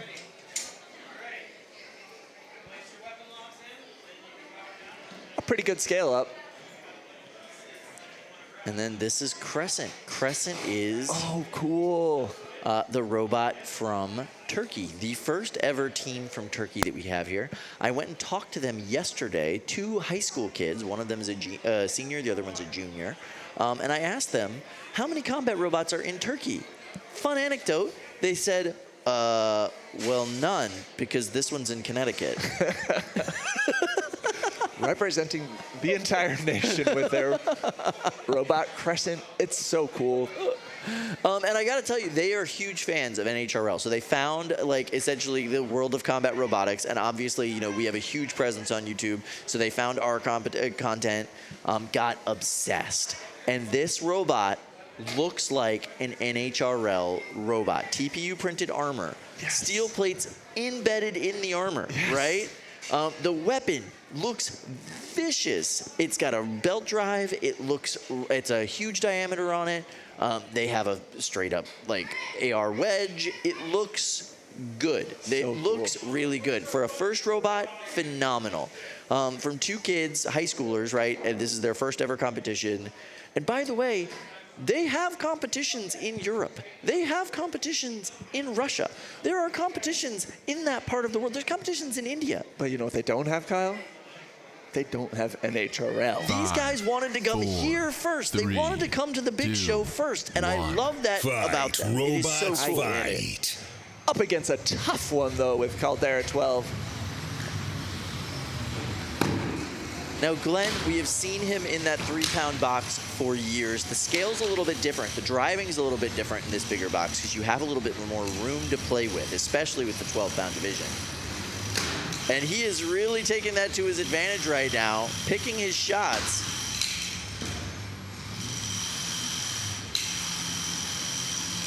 Wow, okay, so you're having a little bit of mobility issues there. Yeah, interesting. I'm wondering. Ooh! All right. Well, that seemed to solve the driving in circles issue. And there is no more wedge on the front. Some of that armor's been peeled off. They've called for an unstick. Oh, no! And now we actually hear Caldera spin up. And that, I mean, that is very intimidating. Oh, it's the first solid horizontal hub from the day. Thank you for that, Glenn. All right, welcome to America, guys. We are so glad that you were able to come out. You get to face a legend in your first fight. Okay, good luck with that. But man, that was a tough first fight for them. Yeah, I mean, that would be a tough first fight for anyone. They didn't end up in a zillion pieces, so there's definitely, they can work these kinks out. They're going to get back up to the pits where they've got a lot of time to figure out why they were driving in circles or why it wasn't able to self-right. Maybe they have to reattach that wedge, but they'll get it done up there. Yeah, and they've got another chance today, so it's going to be great. It's going to be great. Yeah, absolutely love this. And yeah, Caldera 12. What's up with the 12-pound division today? It's where all the scary bots are hanging out. Well, that's just because we haven't seen the 30s yet. That's true. That's true. But I gotta say, I have seen a lot of the 30s upstairs, and the multitude of terrifying bots in the 12s far overshadows the multitude of terrifying bots in the 30s. I feel like 30s, you're allowed to have a little bit more fun still, you know what I mean? You could do some more experimentation, you could be a little bit weird. Yeah. There's a little bit of that in the 12s, but then it's just a bunch of destruction and mayhem and terrifying robots. All right, let's take a look at Cage 4, where we've got Bumble Blitz and Scurryfest. 5, 4, okay. 3, 2, 1. Fight, robots, fight. You do it. Scurryfest. I don't know. I have no idea. So Bumble Blitz is one of the many overhead attack bots that we have here today. Wow. That is definitely a honey-cracked robot. You can tell by the name and the coloring. They're on point with their theming. So Bumble Blitz brought to you by Liam King. He drives some of the best robots in the honey-cracked team. He said that he has been working so hard on this. that he's gotten like 4 competitions worth of design iterations in over the past month. Just working on this constantly. Apparently the rest of the Honeycrack team was like, hey bro, we need to use the box. Can you please stop? No, got a hammer saw. And he's just been practicing with this thing the entire time, so good for him. That's so crucial. Stick time is really important. Well, yeah. And then Scurryfest brought to you by Zach Knight. It is 72% the size of Promhita, so it's a tiny little Promhita. And it has a little friend with it, Tap hand lifter, out. but how's that? And by the way, no belts anywhere out there. These are hub motors. All for Honeycrack team? And for Zach as well? yeah. Cool. Yeah, that is a theme that we are seeing in the designs for the 12s for this event. There's a lot of hub motors. It is a lot of hub motor innovation. It's a lot of hub motor design. And yes, the Honeycrack team is running several of their own. It is an interesting kind of development that we're seeing in the 12s that it's relatively new this year. Yeah, I think that stems from Corey of Synthesis. I think so, I think too. he has a lot of influence on the hub motor development. And what that means, folks, is the weapon itself that these robots are spinning is directly attached to the outside of the motor. The motor is essentially part of the spinning mass, which is great when you're talking about transferring energy and power, but it also presents all kinds of design challenges because you're putting the actual driving system behind the weapon in the line of fire. It is literally what is hitting the opponent. Yeah, these impacts are serious, and motors have magnets in them, and magnets are brittle. So that's one of the tough issues when you're using a hub motor is to dissipate the impact from the weapon. But very cool that these two robots had a fantastic first matchup. They're both, I mean, like I said, 12s is looking terrifying. These are two of the most terrifying 12s that are out there today. And Zach, great first showing. I know he was a little bit nervous about it, but that looked good. Yeah. That looked really solid. All right, so we've shown you some 12-pound action. We've shown you some really weird 3-pound action. We are going to have some 30-pound fights later on in the day. Nice. Very excited about that.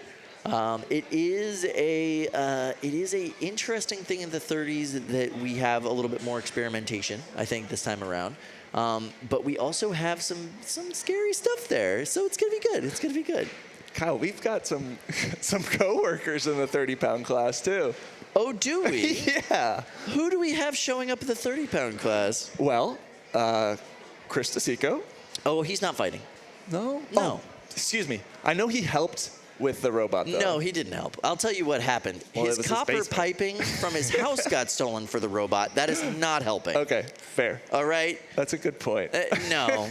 I know what he said. I know what Magnuson said, but that's not what happened. He did not get help from Chris. He stole Chris's plumbing from his house.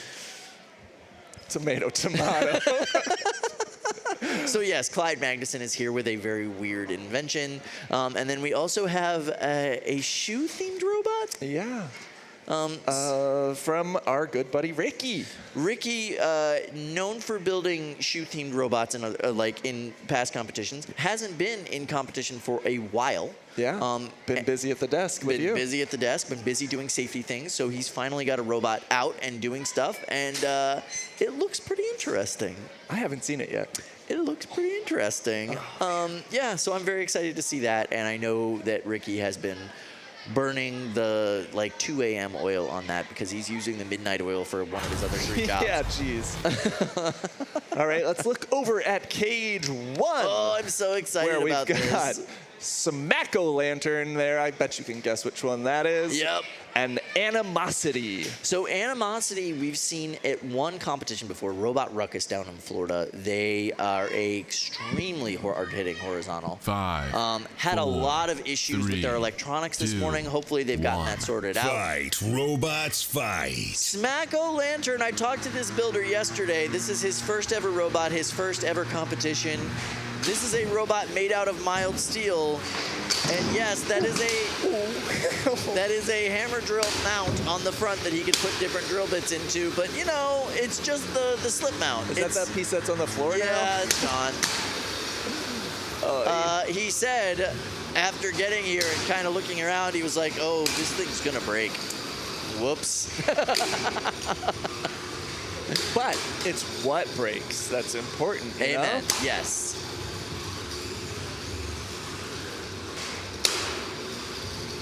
I'm intrigued by the assembly, the white assembly at the top of Animosity. Yeah, it's weird, right? Is it, okay, maybe it was part of a rabbit theme? It looks like the thumbnail has ears. Yeah, yeah.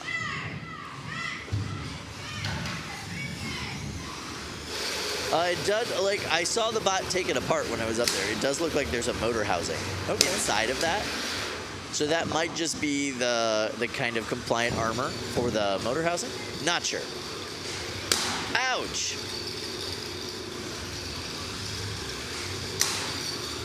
I gotta say, that motor sounds unhappy. Ooh. Or something in that, you know, like that linkage sounds unhappy, right? Yeah, like a It's got a loose little bushing grind to or it. something. Yeah.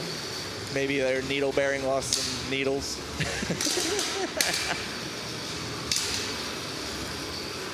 But Smack-O-Lantern taking more hits than I think they thought.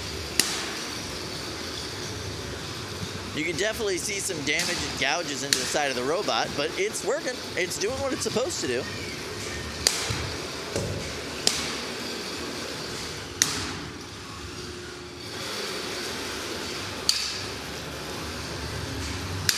Ouch.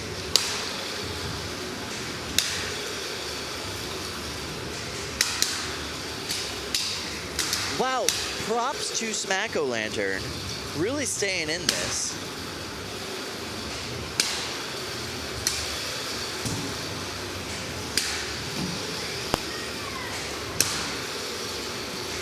Paul Tortorici with Smack-O-Lantern, first ever event, and he looks like he's going to go the distance in his first fight against an experienced competitor in Animosity. Very cool.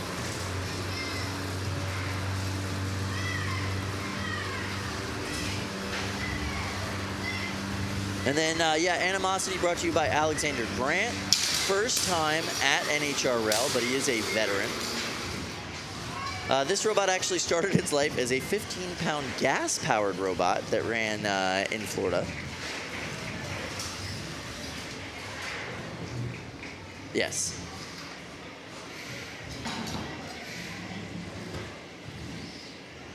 And this is Alexander Grant, not to be confused with Alex Grant, who we've seen in other competitions.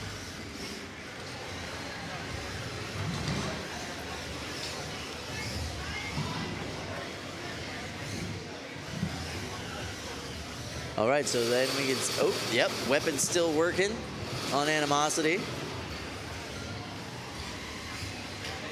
And I'll say Smack-O-Lantern is still in mostly one piece. Nicely done. Welcome to NHRL, guys.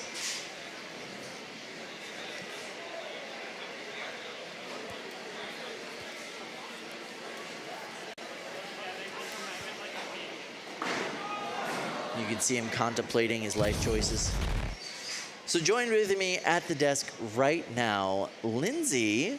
How Hello. are ya? Hi, Kyle. It's so nice to see you. How you It's so doing? nice to see you too. We were just talking about this before you came up here. I heard all of your plumbing got stolen, and I'm really sorry about that. Yes, a shady character came into our house while we were gone one weekend, stole all of our copper plumbing that was very much still in use. Yeah. And then we found it smelted into robot parts. And then they left the robot parts for us to use. Oh. So that, I guess, was kind of them, but... Yeah, it was like the kind act you didn't ask for, though. I mean, that kind of encapsulates Clyde. If you didn't know who we were talking about, it's Clyde Magnuson. Yeah, fair. So you've been out running around in the pits, I assume?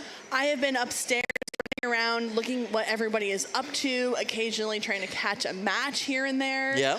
There have been some really fun ones so far. Yeah, weird stuff, right? And like also a lot of really fun ones to come.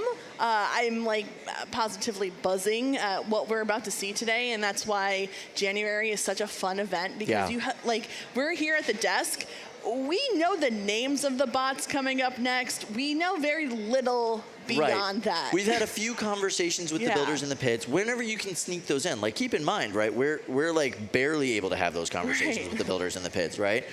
They're busy. You come here for this event and everyone is like stressed. They are like, oh gosh, this thing's not working. I gotta get this working. I forgot to bring my controller. I didn't bring a transmitter. I don't know where anything is. So you can have some conversations upstairs, but everyone's really heads down in their robots too. Yeah. So like it's hard to get the full picture. Yeah, for sure. Yeah. So a lot of these bots we'll see later on in the year. We'll know more about them then. But this is new to all of us. That's what's most exciting. All right, so we're going to head over into Cage 4 right now, and we'll see what's going on. What is going on here, Kyle? Well, it looks like we have a little avian-themed robot right there. Let me see. Love to see it. Oh, I believe it's not duck, it's goose. It's goose. They'll be taking on Budget Extinction. This is the first 30-pound fight of the day. Goose is adorable. Look at this guy.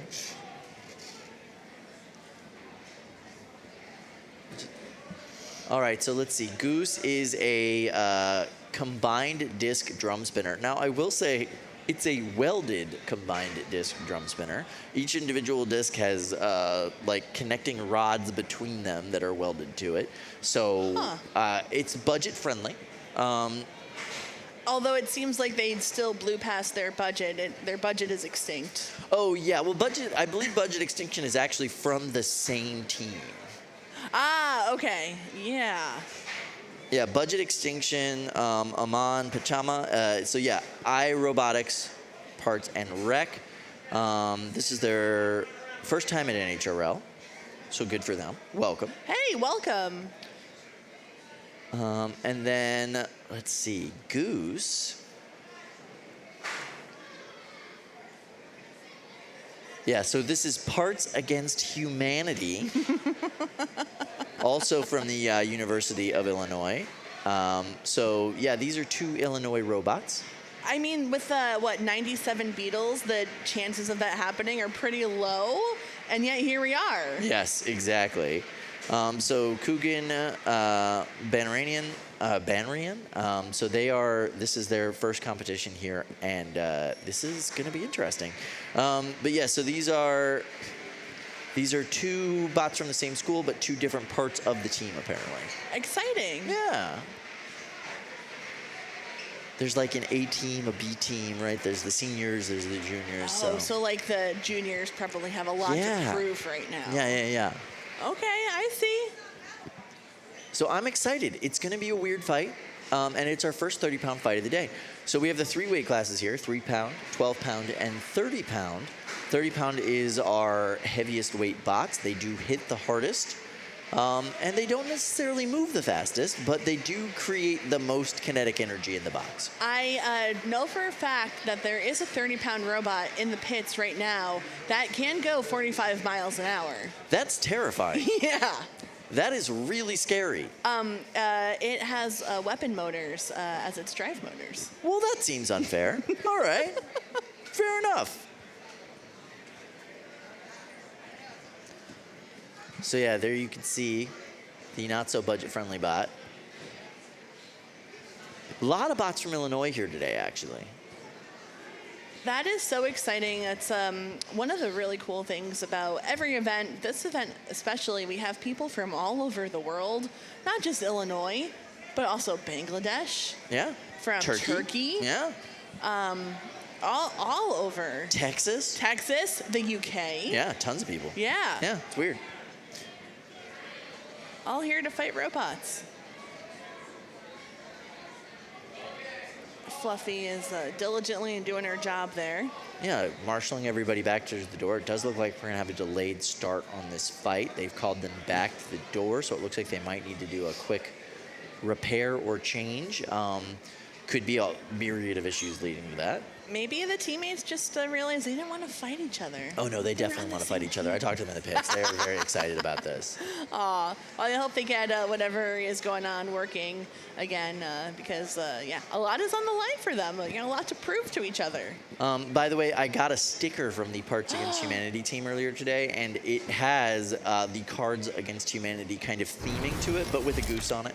That is so clever. Isn't it cute? I love it so much. And I love that they were like, oh, yeah, this is our brand new robot. And yes, we have merch. I was like, of course you do. Of course you do. They've got the full package. They have fully thought this out, and I appreciate that. Yeah, you know what I mean? We love a good themed robot, and we love a team that puts their thought into the merch, the aesthetics, all of that as well. Yeah. Especially for your like kind of first time here, that is like next level. I mean, just to get a robot, into the cage and working is a feat on itself, but then to think about all the other ancillary things like branding, stickers, merch, that's impressive. Yeah, very impressive. They looked like they were having a really great time when I talked to them this morning. It's cool to have so many bots from Illinois, so many school teams here, especially for the new bots event. But yeah, they're gonna have a really good time in that 30-pound bracket today. I think that is where you're gonna see a lot of people kind of figure some stuff out, learn a lot. It is going to be the more fun of the brackets. The 12s is going to be the scariest. Which is interesting how things have evolved, right? Yeah. Like a lot of times the 30s are the home for, I think, both some of the scariest robots, like a depth charge. For sure. But then also some of the more jokey robots. Yeah. And I think we're seeing a lot of that today. Do you remember Plyohazard? Of course I remember It was an Plyohazard. entire bot made out of plywood. Extremely interesting idea there. Yeah. Brought by the Casmers, I believe. Of course, yeah. Of course, right? They bring the weird stuff. I love that they bring like AI-powered robots like Deep Melt, but then also plywood robots. It's the range. It's the range. Now, a quick reminder, this is the Brettzone stream. This is where we're showing all of the qualifying rounds. You can go back and watch all the different fights, see all the different cameras, see what's going on.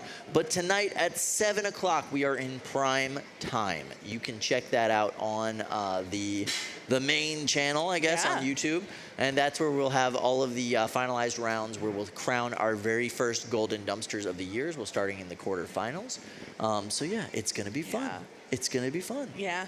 You want to start off the year with winning a golden Brett, That way you can take the rest of the year easy. You've qualified, you can iterate on your robot, but you don't have to try and prove yourself and qualify again. You're Correct. done. Yep, you're done. We're going to have 21 tournament fights. We're going to have a bunch of freestyle fights. We're going to have pit interviews with a lot of the competitors, and we're going to have some weirdness, some madness. It's going to be fun. Definitely will want to stick around. And if you want to, maybe check out our website, see what merch we have for sale. There's some really cool shirts, hoodies, all kinds of goodness. So check out NHRL.io. Our shop is there. Plug. You can get a cool hoodie. You could get a cool T-shirt, right? We got all kinds of stuff, But yeah, it's a nice place to be here at NHRL today. I think that the New Bots event is the most unabashed joy when you come here, right? Everybody's just like, oh, wow, look at that. Look at what I did. Look at what I was able to accomplish. There are some high highs, and then there can also be some low lows. I was watching the fight with Frank in the pits earlier. Yeah. Seeing it walk, highest of the highs. Everybody was so excited. Seeing that first hit and then it not walk anymore. Yeah. Lowest of the lows. I felt bad for Frank. Yeah. But, I was there when Tom got back to his pit desk. He was looking around. He didn't really take a lot of damage. Yeah. He was just trying to diagnose what caused that one hit, essentially power down. He had some help from friends, so they were all kind of looking at it. But he only has one pair of legs, so he was really, really hoping that those legs stayed intact. Yeah. And they, in fact, did. Yeah, they did. Yeah, there were no hits on the legs. It was all just on that body, mostly on the back, actually. And his hard hat maybe took a... Not regulation, that hard hat. No. If you wear that in a construction zone, OSHA would be on you. OSHA would say no to that. Yeah, that is an OSHA violation hard hat, for sure. Yeah. Yeah, hard hat name only? Right? Oh, I don't know. Oh, it's a high no. Yeah. But yeah, we're going to see some weird bots today. I'm really excited about that. So, Lindsay, you've had robot building going on in your house for a minute. Yes. How do you feel about that? It's taking over your basement? So, you know, let's say what's going on. A 30-pounder is being built in our house. The basement is too cold right now. It's been very cold in the Northeast. So normally all of that, construction would be contained where I can't see it. Now it has dominated our kitchen table. Right. For 3 weeks. And it's 3D printers, it's machines going all the time. 2 3D printers going basically 24/7. How are the dogs like that? Not a fan. Yeah. No, they're not a fan. No. But it's done. Ish. Maybe? Yes. No. I'm playing around. It is I think probably has passed safety at this very moment, maybe good. within the last 10 minutes. Yeah. So, hooray. I don't want to spoil too much of what this robot is, but if you're familiar with Clyde Magnuson, you can expect something 5, silly 4, and 3, Mildly inappropriate. 2, mildly inappropriate is the Fight. fair enough. Robots All right, we're going to fight. go into Cage 7. This is Carbon and taking suggestions. I wonder what kind of suggestions he's taking. Just life advice, dating advice, robot This is advice. Vincent Briamonte. They're from Blue Team. They're an NHRL veteran, but they're a 13-year-old driver. This is one of the only sports where you can be a veteran At 13. Yes, absolutely. And then Carbon. Carbon is needs. It looks like they call for their unstick. They might. They But- might not know that they can. True. And Brett did push him Tap into taking suggestions, I think unintentionally there. But we do have a tap out. I don't think he was able to self-write. Taking suggestions, I don't think they need a lot. 'Cause they No. won. We're going right into Cage 5. And it looks like we've got Rewind and Sir Spinny.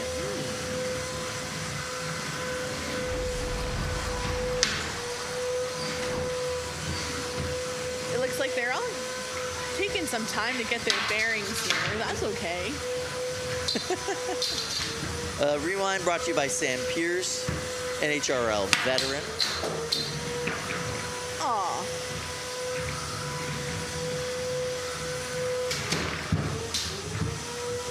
Kind of a hit there. And then Sir Spinny. This is their first fight, first competition ever. So nice job, Evan. Way to go. I just love all of these first timers building something, giving it a go. Ow. Taking hits, but still going, you know? Yeah. Look at that claw. So yeah, Rewind is a like a claw style lifter robot. Desperately wants to get a little bite there in its opponent, but so far that weapon is really doing a good job of keeping it away. Yeah, nice little finger tech beater bar action, working extremely well. Nice job to Evan there. Stuck on its head. Can its opponent flip him Ow. over? And yes, he can. I gotta say, I like the stylings on Rewind. Yeah. Man, having a hard time keeping up with this onslaught from Sir Spinny though.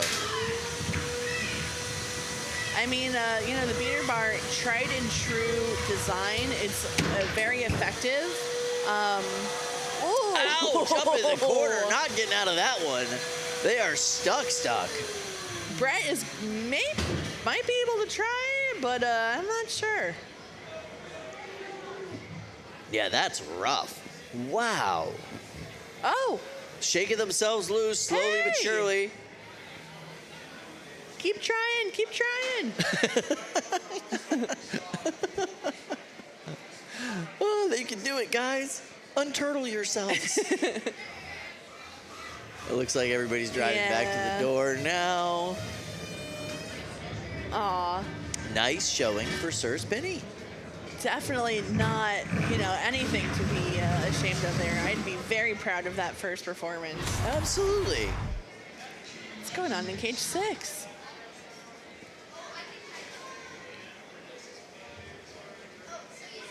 Okay, so we have Dreamline versus Scurvy Stickerbot Pete.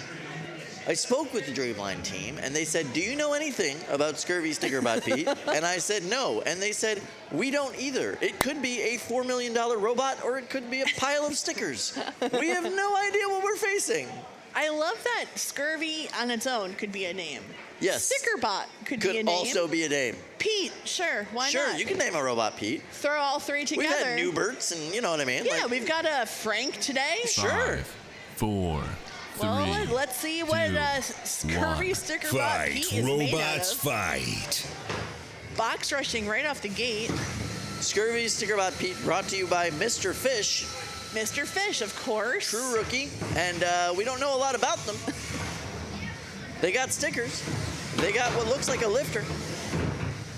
Dreamline, though, having some trouble winning the ground game here.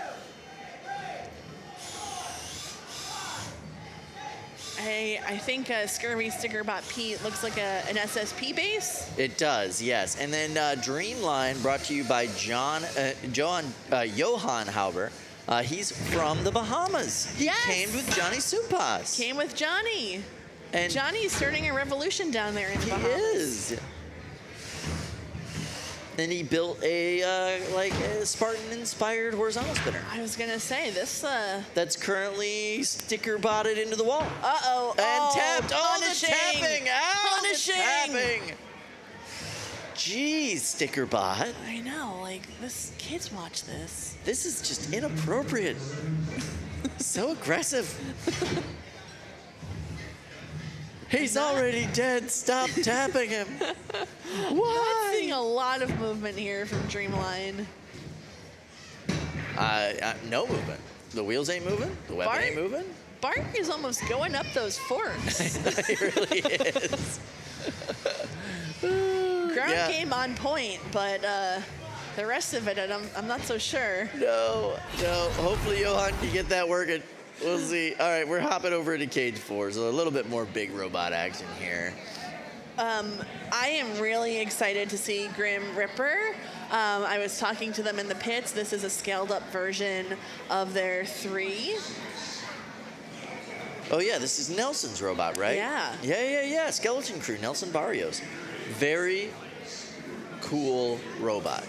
Talk about a bot with great theming and great merch. Their stickers, if you can get your hands on one of them, they are fantastic. 5, 4. And they're going up against 3, Blade-borne 2, Pathogen. 1. Great name Fight. for a bot. Robots yeah. fight. Ooh, sparks right off the gate. Blade-borne Pathogen taking chunks out of the arena already. Well, it's got a 7-inch blade on this thing. 4-wheel drive vert with a 7-inch blade. Uses TPU for most of its armor. And the brushes on the TPU are actually meant to slow down the opponent's weapon.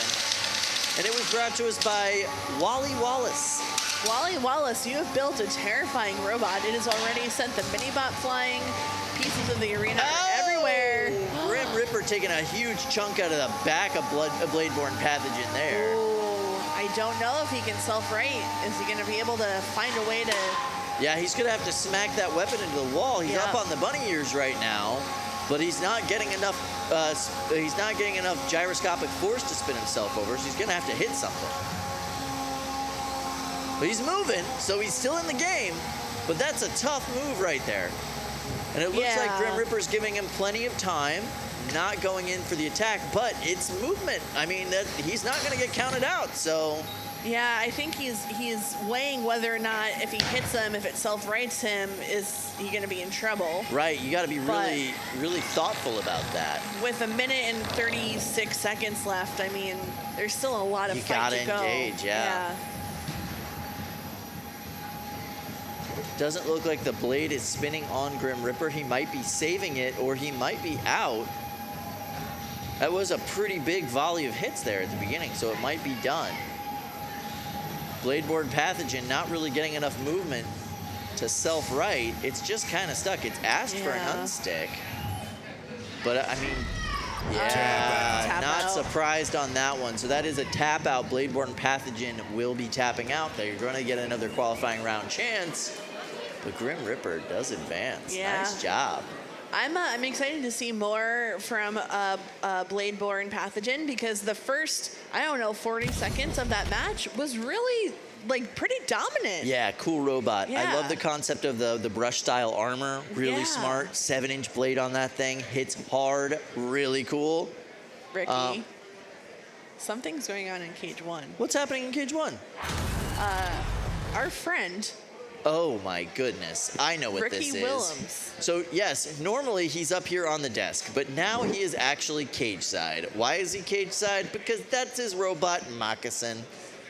And taking on something else that looks somewhat familiar. Yes, so this is the 30-pound robot from Joey Gannon, who you saw fight earlier with Plastic Love. This is an ode, I believe it's fair to say, an ode to Crash Fist, because this is, Crush Fist. Crash Fest, Yes. because this is Crush Fist. This is a 30-pound lifter style, and he is sandwiched, I believe it's UHMW and steel to create the sand shovel. So it is not 3D printed, because that probably wouldn't work so great in the 30-pound weight class. No. And then this, what looks like a 125-pound robot because of its just sheer size. This is Wow. Moccasin. This is the debut. It is a cam thrower style robot, I guess. How would you describe this? How would you ever describe one of Ricky's robots? Its 250-pound brother Mammoth also is, people have just described as a pile of scaffolding. Yes. This looks a lot sleeker. Those cam lifters in the front are at a very interesting angle. It's a very interesting idea, right? So cam lifters go under the opponent, they lift them up in the air. The weapon on this is a rotary lifter, right? That is that style of weapon, popularized by Stiletto, which is one of Ricky's earlier robots. So that entire bar apparatus in the center there spins and will actually get under the opponent and toss them. Wow. In more of a yeeting fashion, not a lifting fashion or a throwing, like a tossing fashion, a yeet across the arena. And I love the idea of the cam lifters as kind of the setup for that attack. Yeah. Really smart.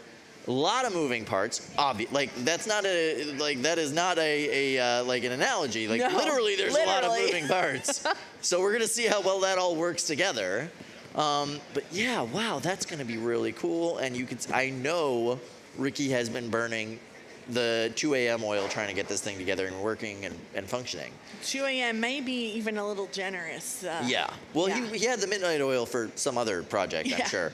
But this was the 2 a.m. oil. And, Ricky does a lot of things here. He's up on the desk with us. Yep. He's a huge part of our safety team. Yep. He's been a huge part of what's allowed us to have the flame-based weapons. And, Yes. and he's done all of the research for that and brought in all the organizations that need to be involved to do that safely and within compliance of the laws.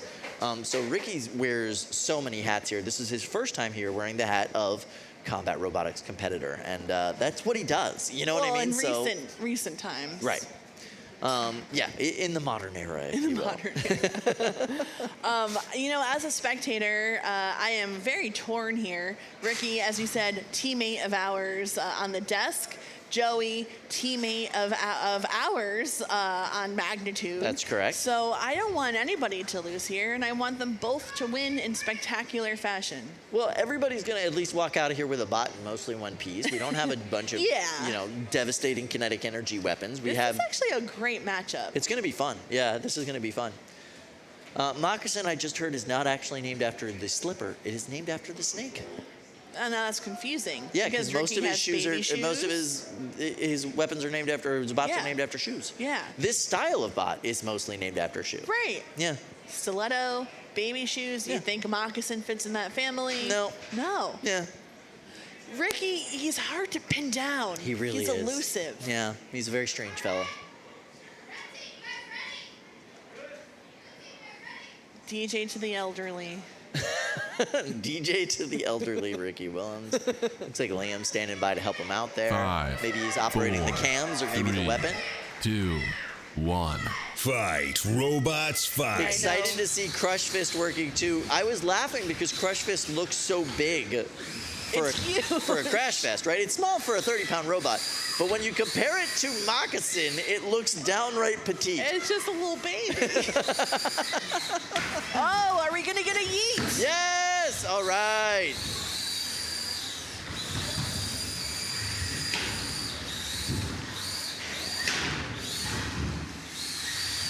And there we go. Ricky's trying to get those cams underneath of Crush Fist. Crush Fist, fairly mobile, getting around to the side. Yeah. Not able to get kind of out of that big dustpan front. It's hard because they're... Whoa! Oh! Moccasin! Now that was a lift. That was a nice yeet there, yes. Lifting the lifter bot. And yeah, Moccasin doing a great job kind of maintaining control of this matchup, keeping them cornered. Oh, there you go. He got out of that one. But Crush Fist has not really been able to get a great position on Moccasin. It's hard because, you know, going up anywhere in the front of that robot, you're going to encounter those cam lifters, you're going to encounter the forks. Yeah. So you really have to get either to the back or the side, which is way easier said than done, especially when you're fighting such an experienced roboteer as Ricky Willems. But this is just a weird dance, a weird ballet of metal, metal and steel. A whole lot of unique plastic materials. Hey, nice lift there. all Good job, right. Crush Fist. Oh, and Ricky answers with a big toss in the air. I feel like there's a saying, a lift for a lift makes the whole world... Airborne? Airborne, yeah. Another toss there from Moccasin.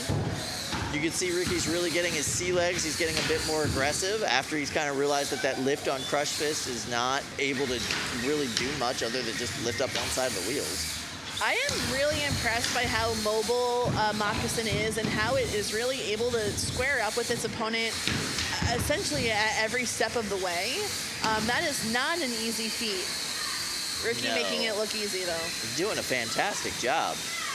Oh, and we're getting some of the iconic spanks from the Crush Fest style robot. And it looks like he's stuck on the he's side stuck. rail. He's called for his one unstick, so that's it. There's no more left, but it's almost done on the time, so that was actually probably well called for. Yeah, this will be going to the judges, and that's a doozy. Yeah, judges are really going to struggle with this one. We'll have to wait to see what this decision ended up being. And look, he's got several of the Honeycrack team there helping him out. Yeah, I know Zoe and Cody were integral in helping Moccasin come together. So it's nice to see, you know, the whole team kind of working together and piloting this behemoth of a 30-pound robot. Yeah, very cool. And I think that this match went about the way most people would have expected. There were no big blowout moments. There was not a lot of destruction. It was just a very carefully driven, you know, technical fight. Joey seems pretty happy with the way everything went. Yeah, it's interesting. Crush Fist against another robot, you'd probably be able to see it do a little bit more.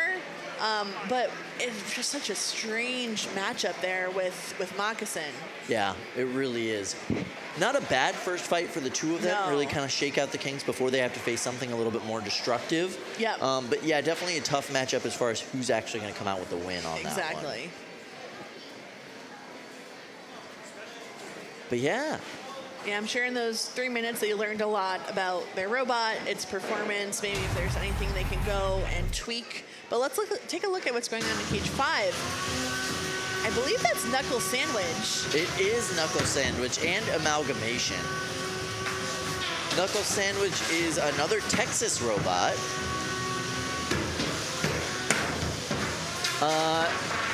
Named because it looks like a sandwich and its weapon has knuckles. Gotta love it. Des is the captain of Knuckle Sandwich and also recently engaged to none other than Peter Garnash, who is also competing here today and the creator of the Peter Bar kit. So congrats to them. But Knuckle Sandwich is just such, I love so much. Straight up a piece of bread coming at you with brass knuckles.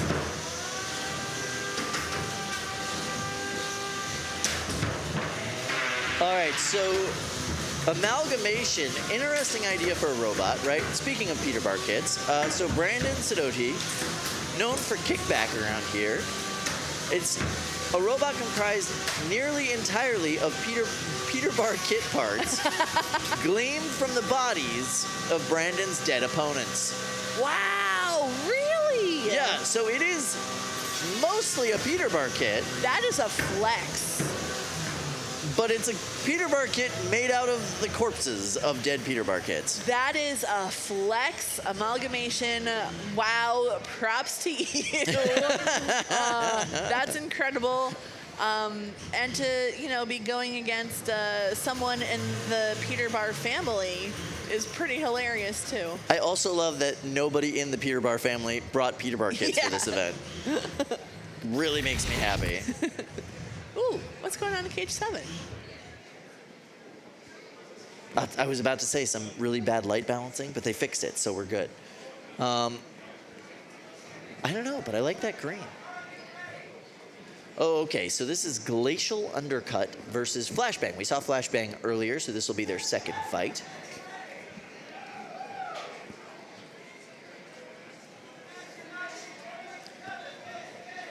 Five. Glacial Undercut four, brought by Elijah 3, Spooner. 2, 1. Fight, robots, fight.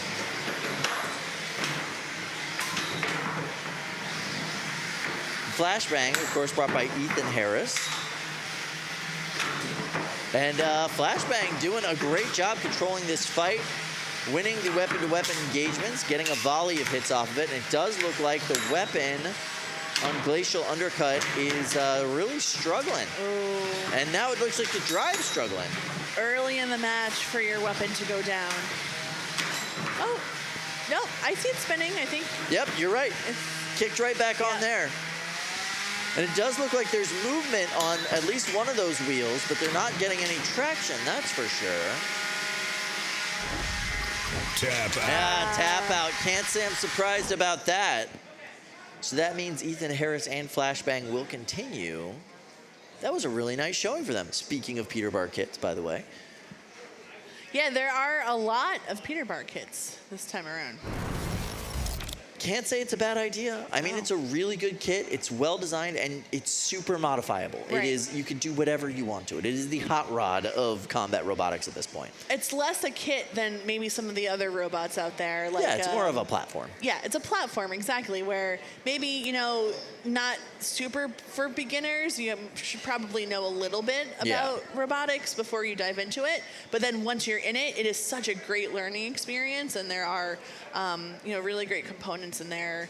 And there's a reason why it's so popular. There's absolutely a reason why it's so popular. It's like a mid-tier kit that if you modify it correctly, you could win a tournament with it.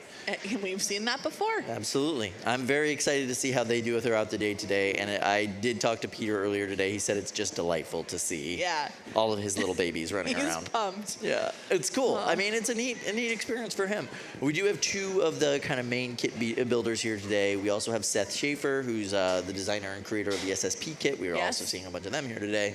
But he's doing something brand new with his version 4 of Division. Division has Looks been good. iterated on for so many years, and it's cool to see the progress. 5, Yeah. 4. All right, heading 3, into cage 2, 6. 1. And this Fight, is the robots, wall. fight. The size difference here is remarkable. Yeah, so this is Drum Zero versus the wall. The wall is a 100% TPU robot with TPU shufflers. And it just lost its fork. Well,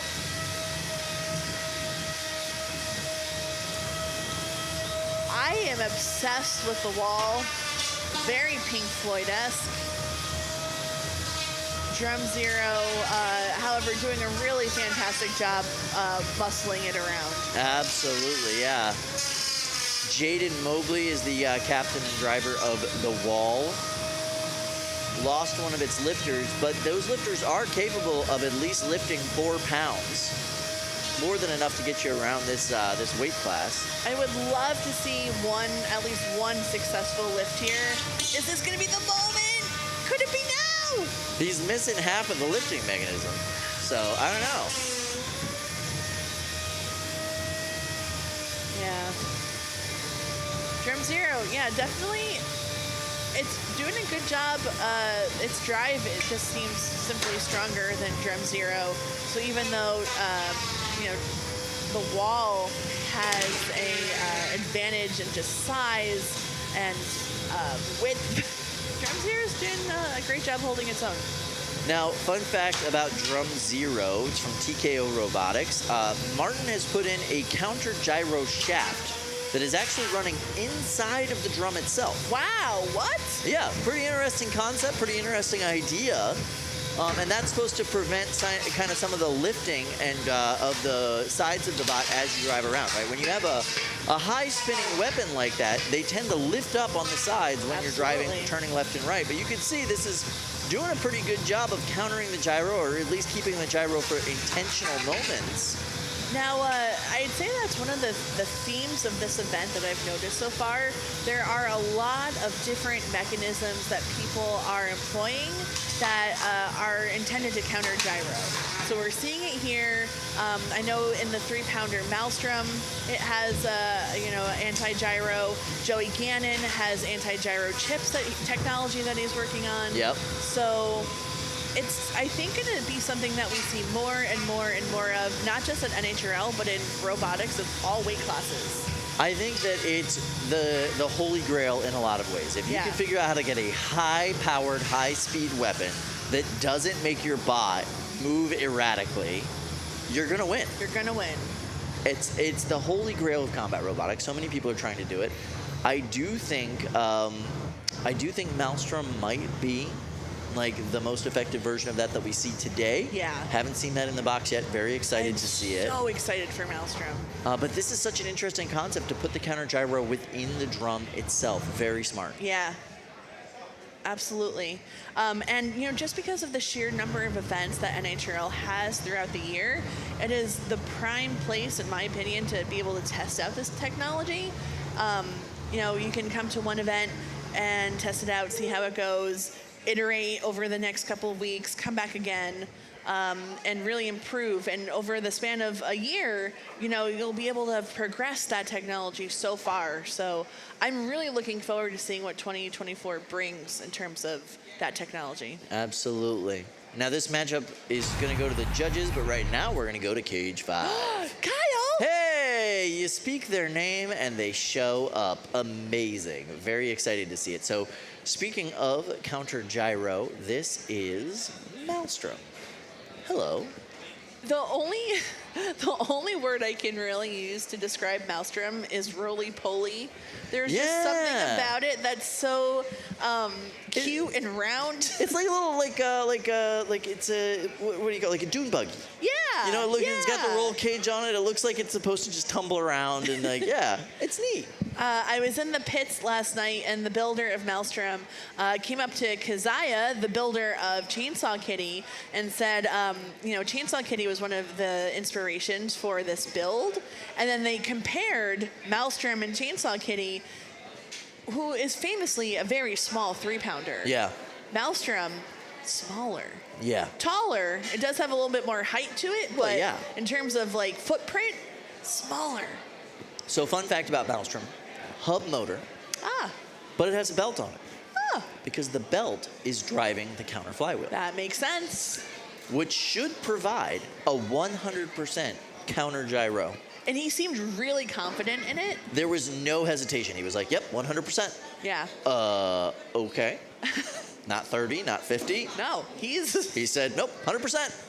I have high hopes. Let's just say I'm going into this with high hopes. And he's a packaging engineer, which explains why the case it comes in is just so cute.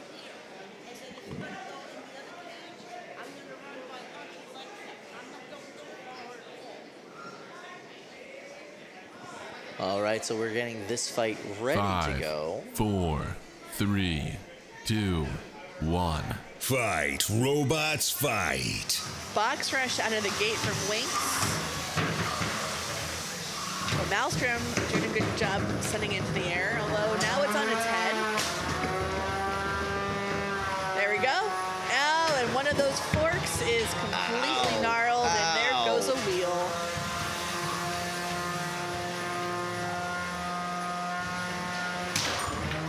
Oh, yeah, lost that other pontoon there. Yep. Ow! Oh, yikes. Hard to judge the anti-gyro technology now because so much is Missing. missing. There's a lot missing on that robot right now. Ow! Winx just serving it to him, and Maelstrom is a great robot, so what a dominant performance here from Winx. First time we saw Winx today, they were having a lot of traction issues. Tap They out. seem to have solved that problem for this fight because that was vicious. Excellent job to that team. Now, Kyle, Winx, that sounds a lot like the word lynx. Yes, Zachary did build this as a wink to Lynx, if you will. So yes, there is some thought in there. Yes, it's a hub drive beater bar kit, beater bar design, 4-wheel drive, and yeah, it's the tangential belt drive, just like you see with Lynx. There's a lot of similarities there. I love the for lack of a better word, the wink, wink, nudge, nudge aspect of the name. Yes, absolutely. This is another one of the Rose Holman Institute of Technology competitors here today. Bunch of those bots are competing today, so that's really cool. And that one did great in that. Their first matchup was really rough. They had a hard time. Yeah. But that was a really great showing by them, and it's really cool to see that bot doing what it was designed to do. Hopefully we get to see that with Maelstrom later on today. Yeah. But man, he's got some repair to do on that. That is, I don't think, how he was anticipating that first fight going. That No was way. a lot of damage right off the gate, and it seemed like he just couldn't stay on the ground. Winx did and this is what Lynx is so good for, right? Yep. Is roof shotting you, Yep. and was able to deliver kind of a very similar type performance. So. Absolutely. All right, we're going to head over into Cage 7 for a fight in progress. Oh. This is Blood, Sweat, and Tears in their second fight of the day. And Katana, you can see Katana in pink. Oh, and I see, is that Peter? Yes, that is Peter. So Blood, Sweat, and Tears is another one of the Texas contingent. Katana is an Ohio bot from Kent State, I believe. Peter in his signature stance of sitting. I think Yeah, he's one of our only... that's what he does. Yeah. Yeah. So yeah, that's right. Katana's from David Dreyer, KSU Robotics. He normally comes here with Kilojoule. This is his first. Oh, wow! That was a vicious overhead attack hit. Look at that.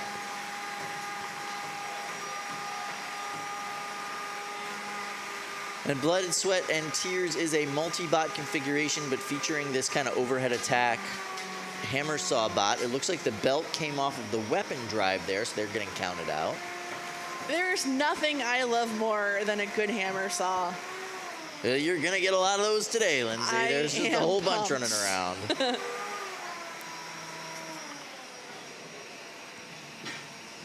So Blood, Sweat, and Tears is several team members from Texas, but it's Noah Agnew's captainship, and the main bot is that hammer saw bot. And great showing. Absolutely. Katana does look like it could just not be functioning. Even a few on sticks attempts here.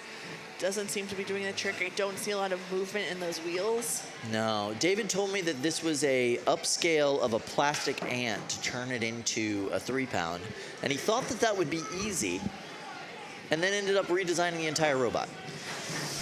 Knockout. And look at that gouge in the top of the bot. I'll buff out.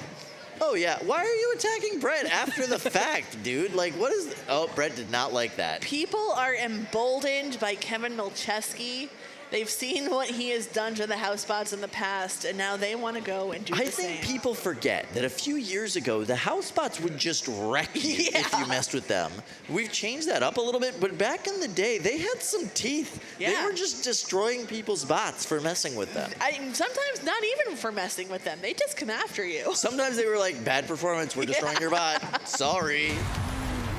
All right, we're heading over into Five, cage 6. four, Oh, yes. 3, 2, So you guys 1. might remember a little Fight, robot called robots, Red Rocket fight. back in the day. Wow, from Jeff this- Waters? Yes, from Jeff Waters. This is a new version of that. Ow. I don't So- know what I'm looking at. So the propeller is the weapon and the drive system. And this one has two. It has a back propeller and a front propeller to help it move around. But right now it's lost one of its standoff arms, and Oh. Whiskit is taking full advantage. This is not what I was hoping for from this robot. I saw a video of it on Discord, and it was, hilarious. I don't understand what the back is made out of. It looks like bubble gum. Or like a boiled chicken. Sculpted bubble gum Yeah. or a boiled chicken. Okay, Like okay. a plucked, chicken of some kind. I don't. Gotcha. It's unsettling to me. It does look somewhat avian. Yeah, I'll agree with that. Yeah, I hear ya. I want this to work more than anything in the world. Yeah, that would be delightful. But right now, Whiskit's just doing a Whiskit's little dance. Doing a victory dance because he brought it to him and he did the job. Whiskit brought to you by Tristan Hart from Napa, California. There are a lot of Whiskit fans in the audience. I saw a lot of Whiskit signs, so a lot of happy people right now. And what was a great performance against a very unusual robot. Absolutely. So Tristan, another one of the Rose Holman Combat Robotics School team members. And they brought just a lot of really good bots today. I But love man. all of these schools competing. This thing is not having a great time. I do like that the back blade helps kind of guide the direction of it. Yeah, there's a lot of interesting and cool decisions in this robot. Yes, decisions were made. Yeah. But one of the decisions that wasn't well made was apparently the rigidity of those standoff arms, because it spent the entire match after that first fight on the ground. Yeah. And it wanted to take flight. It just wanted to take flight. Just like a chicken that struggled. just a struggling chicken. You know what it looked like? It looked like when flamingos try to take off. Oh yeah. You know, it was they look like they're trying to be majestic, and it just turns out like, ugh. Yeah, flamingos on the ground. Wow, beautiful. Yes. Majestic, one of a kind. Yes. When they try to flap their wings and go, oh, honey, don't do that. Yeah, it looks weird. Yeah. Looks weird, guys. Yeah. Yeah, I agree.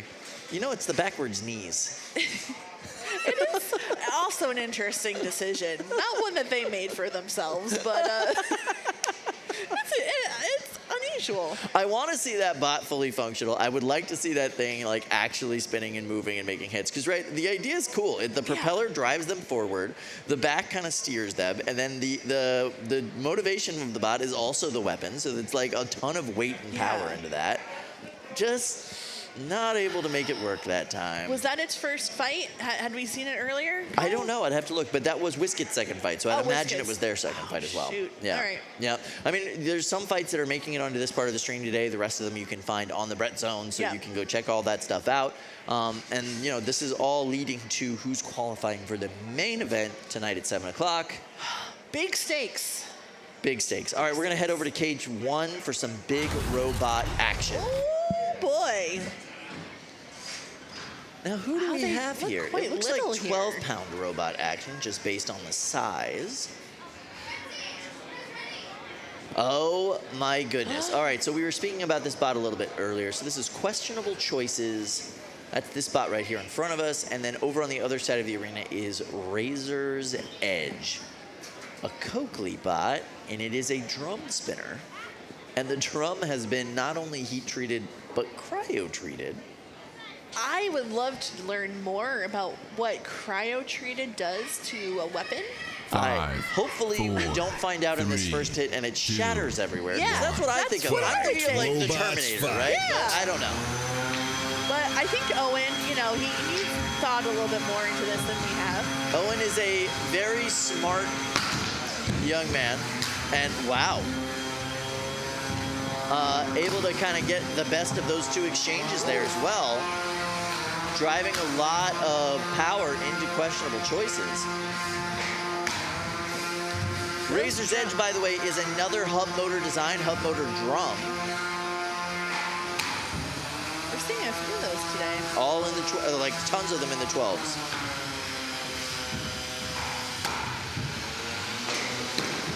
Maybe some, no, looks good. I thought I was maybe seeing some drive issues there from Razor's Edge, but No, just trying to get their bearings, I think.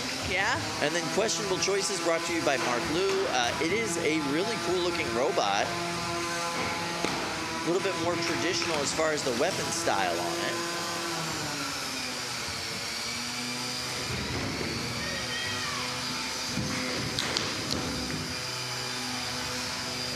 Yeah, this is a really back and forth match. Both Yeah, bots have great been- shot there from Yeah. Questionable Choices.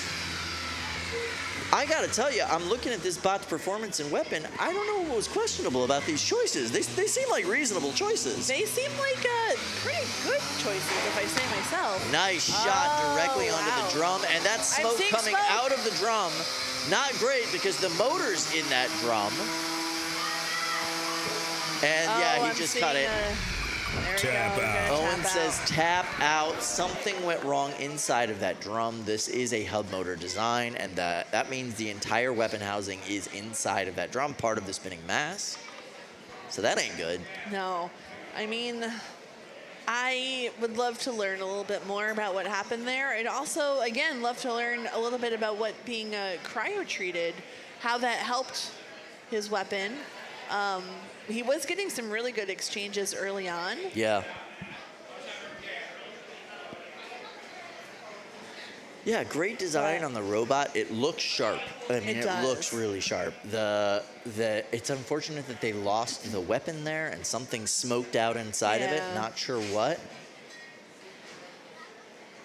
But questionable choices. Mark's robot did a great. Fantastic. Yeah, really nice hits. I mean, to go up against a builder who has, you know, won before, a champion and Owen, and to, you know, come out on top like that, that's quite a feather in the cap. Yeah, great way to start the day. Absolutely.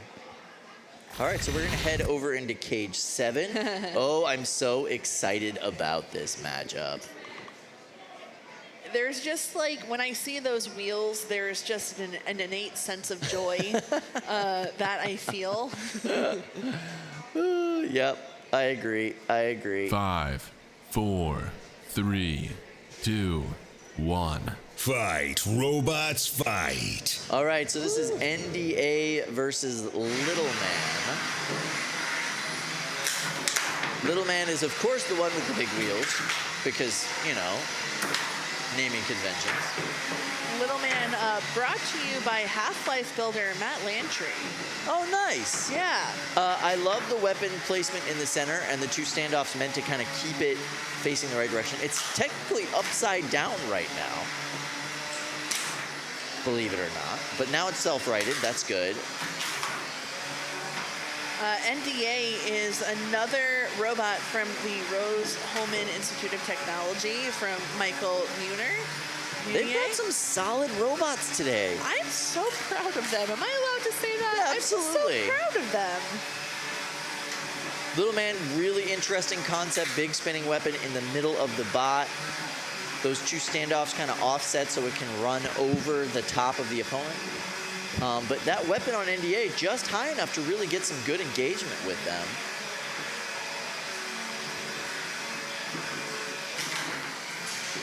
And really thoughtful driving choices as well. Yeah, absolutely. NDA is doing a really good job so far of avoiding that big blade. But there's only so long you can outrun it. Yeah, eventually you are going to have to engage in the middle, but it looks like that blade's out right now. I think I see a loose belt. Oh, that's not where you want to be. No. So that does give the advantage to NDA unless somehow Little Man's able to get that weapon up and running again. We've seen stranger things. Cool weapon on Little Man, gotta say. Beautiful looking bar, but they're at a huge disadvantage without that thing spinning. And NDA was already doing a great job corralling them, hitting the sides, and doing damage to the parts that were not a threat to his own bot.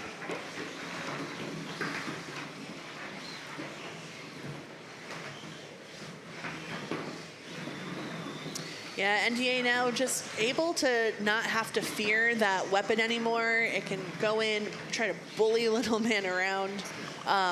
That's the one thing about this design, you know, that we've seen in Huge, Little Man, etc. Not a lot of pushing power. No way to put pushing power into it. That's not the point. No. It's supposed to be a car wash of death. Yeah.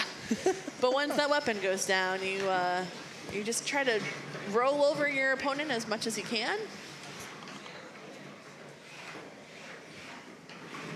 I don't know if the weapon is down now on NDA as well, or if they're just saving it. I think they might be just saving it, yeah. No real reason to run it at this point. You've scored all the points you need. Look at that belt just hanging off. Got another little pin at the end. Great to show the judges. You know this is going to make a judge's decision. May as well end the match showing that you can pin your opponent up against the wall and you don't have to waste that weapon. Yeah, what a good way, lasting impression for the judges. Not that I think they really needed it, but that's definitely, you know, how you want to go out.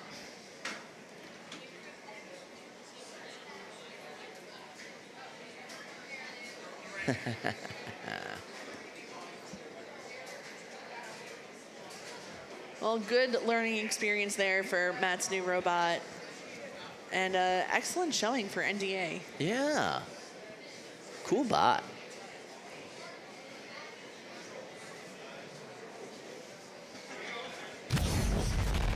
All right, that is not my most interesting big-wheeled robot that I've seen here today. I'm really excited for something that's coming a little bit later. It's a weird combination of designs that we really like around here. Can you elaborate, or is this still under Let's just NDA? say it's not, no, but it is a big-wheel design with a attachment on the back that makes no sense. So I'm very excited about it. Yeah.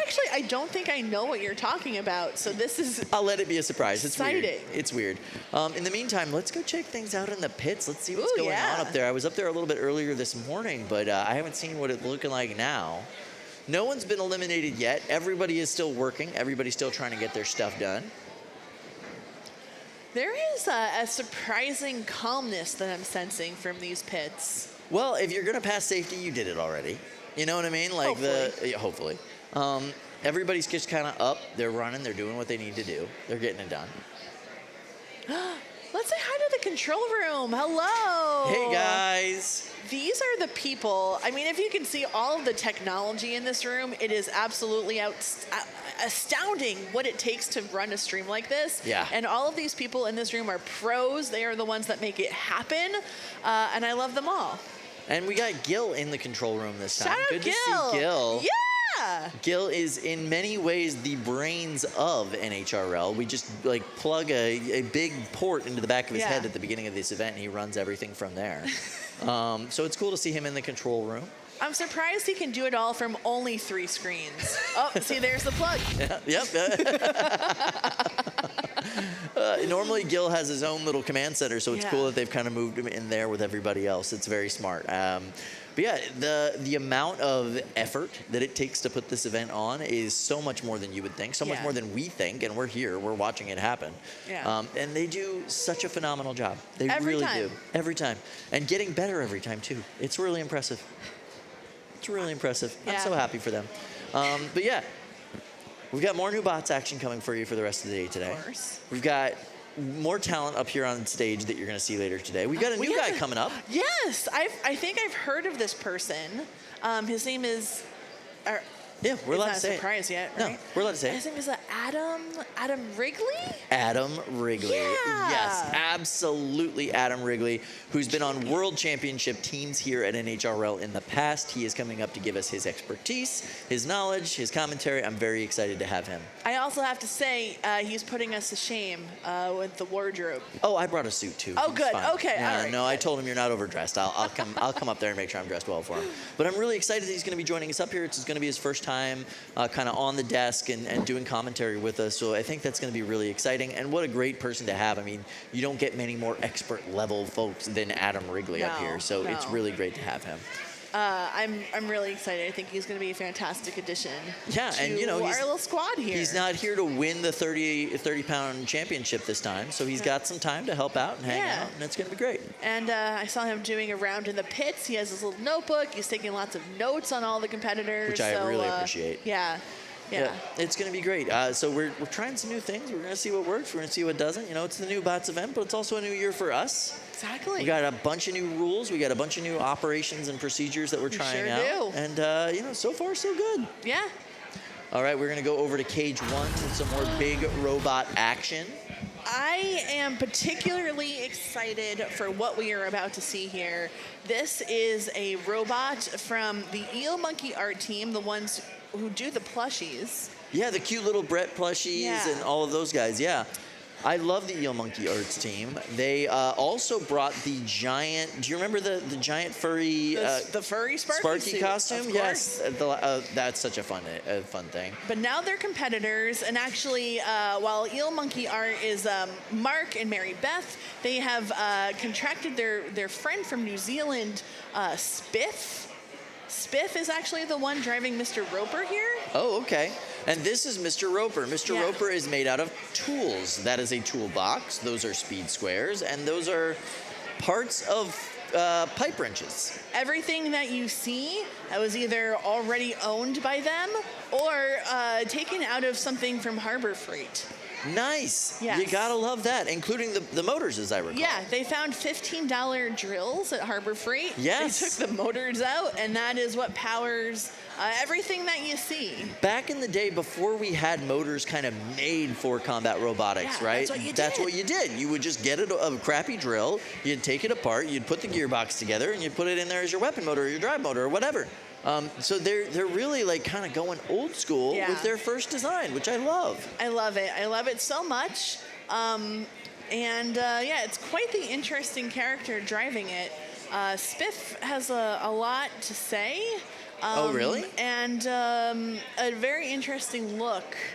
That maybe will. Oh, there's Spiff. Wow. Yeah. All the way from New Zealand. Yeah. Wow. I didn't know they had such mullet technology in New Zealand. It is maybe 6 degrees today in Connecticut, Fahrenheit. So I don't know if he didn't look ahead to, the weather between New Zealand and Connecticut. Yeah. But all he seems to have are jorts and a tank top. Yeah. Yeah, it's chilly even in here today. Yeah. And yeah, he's facing a robot called Crack, which is a hammer robot, which will be a very interesting matchup because Mr. Roper is simply a toolbox. There is no foam inside that toolbox to, protect the innards. It is just a run-of-the-mill toolbox. So if that hammer, that spike, were to be able to pierce through the top and maybe get into the internals, we're gonna have something interesting on our hands. Yeah, so Crack is another one of the University of Illinois team members. And apparently the way they've designed this robot is it can have standard kind of hybrid wheels with the spikes and rubber and all of that, or they can switch over to Mecanum wheels. But it does seem like Crack, we just got confirmation, Crack has forfeited. Wow. The bot is not currently working. Now although they're a new team to NHRL here, They are veterans of the sport. This is not their first runner go-around, so I don't know what happened, but good luck for Mr. Roper, who is having a tantrum here. Yeah, I Mr. don't know if Roper he knows that wanted he to won. fight. Yeah. That's all he wanted to do was fight, and now just has to vent his frustrations on the floor of the box, I guess. All right, so that does mean that Mr. Roper is one win away from actually being in the bracket. Of course. Yeah, which, you know, if you're a toolbox on wheels, that you have a chance. I don't think I would want to say no to this robot or make it mad in any way, because even just getting a forfeit win, it's very angry. So, like, what would it do if you actually made it mad? I understand why it's angry. It wanted to fight. Let it fight. You know, Yeah. but it has fight Flo. Flo is right there. It'll have another chance. That's a terrible idea. Flo will crush that poor thing. I believe, correct me if I'm wrong, but I believe Mr. Roper will now be slated to fight Bedside, which is the robot from Clyde Magnuson. Wonderful. Okay. Which whoever wins that match will then advance into the tournament. Yeah. Yeah. I'm having like a mini, I don't know what you'd call it, heart attack? Yeah. Panic attack? Yeah, that's an interesting combination of bots. Yeah. That's that 30-pound bracket. It's a real weird one. It's got some just strange things that could happen that are happening. It's a little odd. There are some elements of fierce destruction. Yeah. And then elements of high art and concept? Yeah. There you go. I love it. Listen, Mr. Roper's a cool robot. You know, I hope it doesn't get into a sticky situation later. That's all I'll say.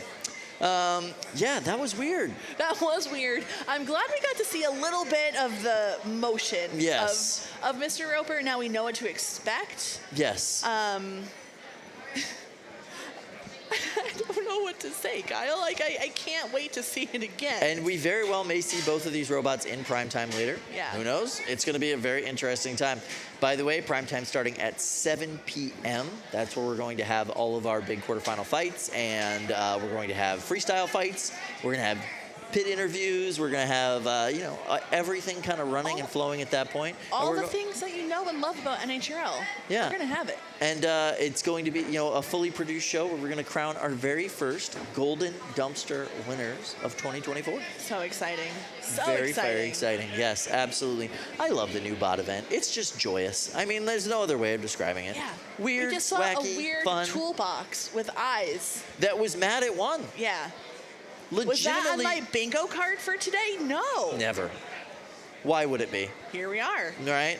Now, hopefully, we do see Jason come back with crack and able to get out there and get the thing working. It's always a bummer when you just can't get it going on in the box. But in the meantime, let's head over to Cage 2 and see what we've got going on in there. It looks like they're ready to go.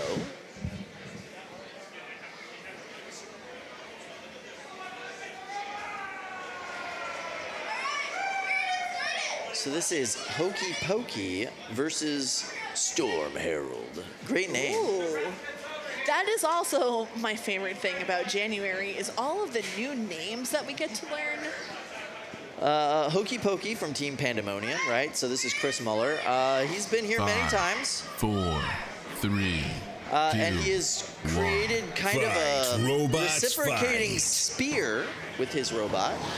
Whoa. So that's what that weapon is on the front. I'm trying to get a good understanding of.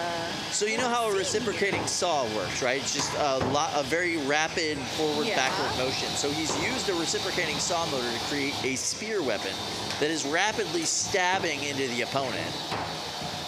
I want to see more of that. Yeah, it's an interesting concept. It's a little bit challenging from like is the weapon working or not? You can hear it working. Yeah.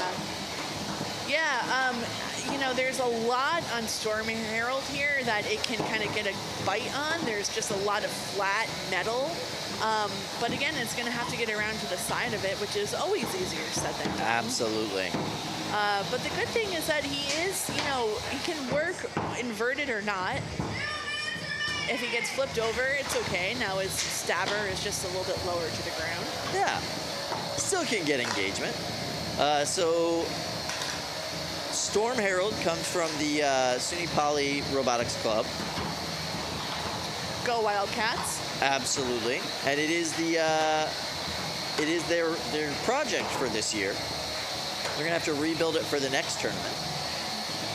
So they're not allowed to come back with the same thing twice. That's like their school Their rule. school rule? Yeah. I love that. And this particular project is captained by Rudy Regala. Let's go, Rudy. And I gotta say that spear, It's still going. it's getting some hits. It's not doing bad. I would love to see it try and just like stab the wooden side rails. Maybe you could carve its name. The way you like might in a tree. Although don't do that, it's very bad for the tree. Yes, it is very bad for the tree. Also, spelling hokey pokey would take a very long time. Maybe, you know, HP Hearts SH. I love that. See, Aww. at the end of the matchup, just a little bit of love. Just a Matchmaking little love. here. Oh, yeah. Yeah, Storm Herald doing a great job. Highly mobile bot. A little bit chaotic. Having a great time. The Yeah. weapon on Storm Herald, yeah, not doing so great. But the bot's moving. Mini bot's moving. They're having a good time. It does look like perhaps some drive issues with Hokey Pokey. No, no. I take it back. Yeah, it looks like they're only able to drive backwards. Not ideal, but with 4 seconds left, Yep, there we go. Now they think can you drive can forwards. manage. Okay, good. that's going to the Nice. judges. Yeah, to the judges. And you know what? I'm really happy that Hokey Pokey turned itself around. Were you waiting the entire 3 minutes for that joke, Yes, Kyle? I was. I was waiting for it to self-right so I could say that. You're right. I did it. I did it. And it did it. And it happened. And I'm not sorry about it. That's what it's all about, friends. This is what it's... Yes! Nicely done. Nicely done. Nice job to Hokey Pokey. Nice job to Storm Herald. And nice job, Lindsay. Well done. Nice job, Kyle. Yeah, so this one will go to the judges. We'll get that decision a little bit later on. But I gotta say, that spearing weapon, I want to see more of it. I want to see more of that at higher weight classes. yeah, it's interesting. It's an interesting idea. All right, so here we are in cage 5. Ah, this is what I was talking about earlier. Oh. This do is tell. Jot. Jot. So okay. imagine if you took a big-wheeled robot, Yeah. and imagine if you took Maximizer or a Thagamizer-style robot, What? and you combined these two concepts into what is known as Jot. What? That's right. Jot is the first ever big-wheeled Thagamizer-style robot. I didn't know I could feel these levels of joy. It's hilarious, and it seems to work okay. I watched it test yesterday. Really? Yeah. It works? Yeah, it's a cool idea. It's a really fascinating idea. It's a pretty short tail on it, but he doesn't need it to be very long because he's Right. able to get the pivot kind of in the situation. And then, it's a very interesting experimental idea. He doesn't know how well it's going to do. He kind of doesn't care. Well, I mean, when you bring a 5, robot that experimental, 4, you're just 3, here to learn, I have 2, to imagine, 1. and bring joy. Fight, and guess robots, what? It brought fight. joy. It has brought me joy. So this is Ooh. Max Morningstar who's brought this. It's such a weird idea, and I love it. And it's going up against Little Melty,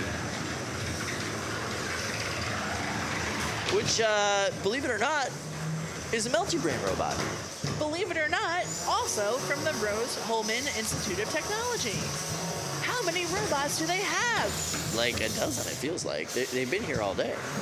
Now, this is a very interesting melty shape. It's not something that I'm really accustomed to seeing.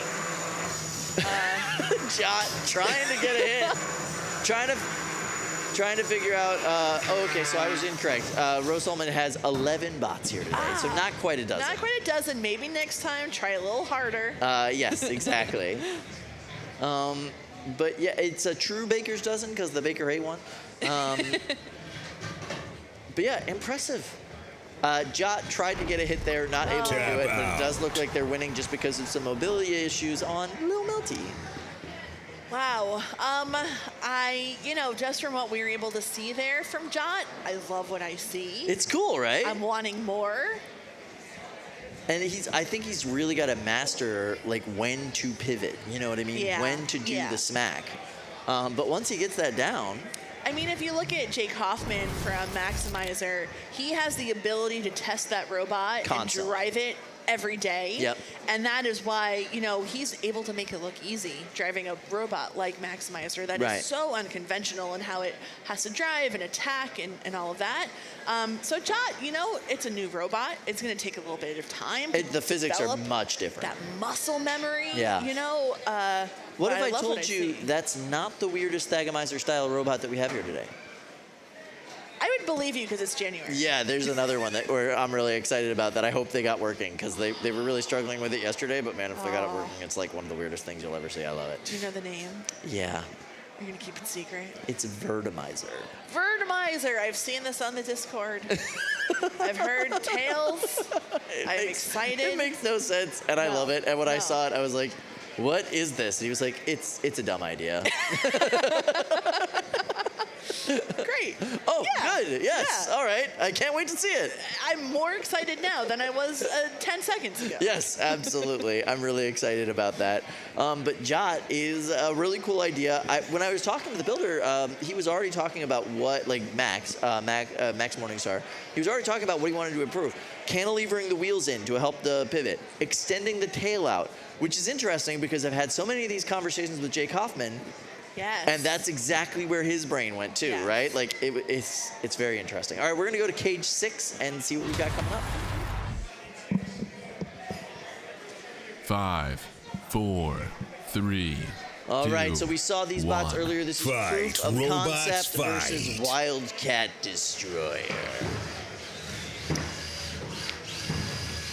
Wildcat Destroyer is an SSP kit base with obviously some modifications on it. It's being driven and captained by Jackson and Britton from New Hampshire. They are true rookies. This is their first robot, their first competition, and they're from Wildcat Robotics. So I don't know if they are a Wildcat that's a destroyer or if they're here to destroy other Wildcats. It's a little confusing. I'm pretty sure that they are here to be a Wildcat that is a destroyer. Yes. That's my guess. Proof of concept is in no way a rookie builder. This is Brandon Unger's bot, NHRL veteran, and this is yet another hub motor design. This is a Drisk hub motor, dual disc hub motor. Doing really well today already. Already beat Frank. He Got some booze in the pits. Well, understandable, He tried to be gentle. He was, and he was. It's just hard to be gentle with that thing. And you can see the aggressive tapping from Proof of Concept here.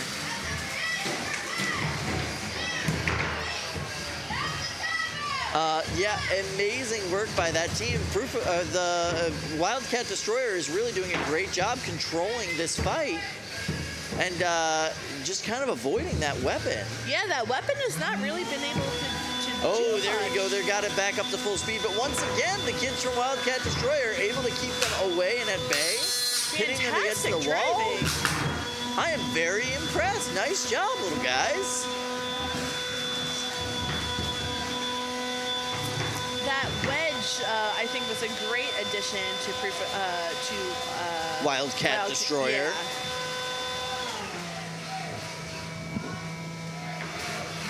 Really holding up here. Yeah, doing a great job in this matchup against the veteran with a very powerful bot. And just using the geometry to their advantage, avoiding those big hits. Those SSP Ooh, hits, there you go. They smacked themselves into the wall, leaving themselves wide open to Brandon right there. Brandon got a great hit on Got to take advantage of those moments when they happen because he's not getting a lot of those opportunities in this fight. But something just flew off of the Wildcat Destroyer there. Not sure what it is, but it's missing now. Oh, I see. It's part of the lifter. You're gonna need that. Yeah, they're not going to be able to get under with that anymore. So they are basically now just a wedge. Now that's actually pretty interesting because these SSP kits are very, very good at actually not taking a lot of damage. Yeah, super durable. And so for proof of concept to be able to kind of just shear that right off is a testament to how strong it is. These guys seem pretty pleased with their performance. So they've gotten to the end there. Everybody's driving the door. Yeah, you can see that it's completely ripped off. I think they were happy with the performance. I think they're bummed they have to try to reattach that piece. Yeah, yeah. I'm seeing a lot of emotion There's there. a little roller coaster of emotions happening. Getting the hug in. Nice job, fellas. Way to go. They're from Woodsville, New Hampshire. It's really cool to see, young people coming out here, trying something new, bringing a kit bot, and just doing a great job against some seasoned competitors. Yeah, I think they very well may pull out the judges' decision win on that one. Yeah. They could. And Brandon, he has competed at multiple weight classes, including the 250-pound level. I mean, he is a true, veteran. He's been around NHRL even for just years and years now at this point, yeah. Yeah. But, man, way to go. So it looks like we are now in cage 4 with Flipper bot, I think, with no top armor at all to speak of. What's happening here? Now, sometimes they like to name robots, I don't think intentionally to trip us up, but ambiguously dynamic. That's a lot of syllables to fit in one name there. Yeah, that's a lot. But they're facing PneuMatador, which is a fantastic name. Yeah, that's great.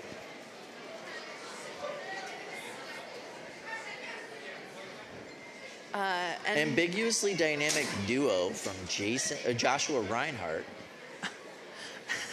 It's a flamethrower bot. 5, with 2 4, flamethrowers. 3, 2, 1. Fight, robots, fight. And PneuMatador is from Austin Thebner. It's a Kent State bot with a very traditional pneumatic launcher. Not the type of design you see often anymore. And I certainly hope we get flying flames. And normally, when you have a device like that, you want to try and conceal it, you want to protect it. But we're not seeing a lot of top armor there. No, it does look like they wrapped the mechanisms in something. Maybe it is a flame resistant or retardant material. I don't know. But there does seem to be a lot of movement issues from the ambiguously dynamic duo. I like the flame. Strong flame, good flame. Look at all the bounce in the drive on the PneuMatador. It's like it's doing a little dance as it moves around the box. It's like a bull running through the pen. Yeah. This bot named itself. Yeah. So they're not able to get kind of under, and it does look like they're kind of high on one side of that lifter, so they might struggle to get underneath one of these opponents. But I do want to see just tumbly flames through the air. That's what I want. Yeah, it's a steady flame, but it's not a particularly strong flame. And it looks like it might be out. Yeah. Yeah, we might be out of gas. A little teeny tiny flip, just a little lift. Now if we can just maybe get it flying through the air. I don't know. It doesn't. They haven't had a full powered throw this whole time. See, just a little lift, just dip, dip, boop. The ambiguously dynamic duo is in rough shape right now. Their flame is out. Tap out. They're immobile, and they have now tapped out. So your winner, the PneuMatador from Kent State. Austin Thebner, congratulations. Nice job. All right, we are Frank going back. into 7. Hello, Frank. Frank, the legs, I see some movement, so I think Tom was able to fix the issues from before. Good. It's slow. That's not a knock on it. We all move at our own speed. And it looks like we have, yeah, a little bit of leg movement, but the hard hat is more functional this time. So safety has been taken into consideration. I wonder where he got a stronger hard hat. Yeah, very interesting question. He's facing off against Fangtooth, by the way. That's Jeff Harrison. Jeff Harrison is Mark Harrison's brother, Mark Harrison of Ratfish. Look at those eyes go. And that mini-bot doing exactly what it's intended to do. Yeah, lifting him up, giving time for Frank to get over there, maybe? Looks like just the left drive side of Frank is functioning-ish. Tap out. Functional-esque. Tap out. I can only assume that tap out was from Frank.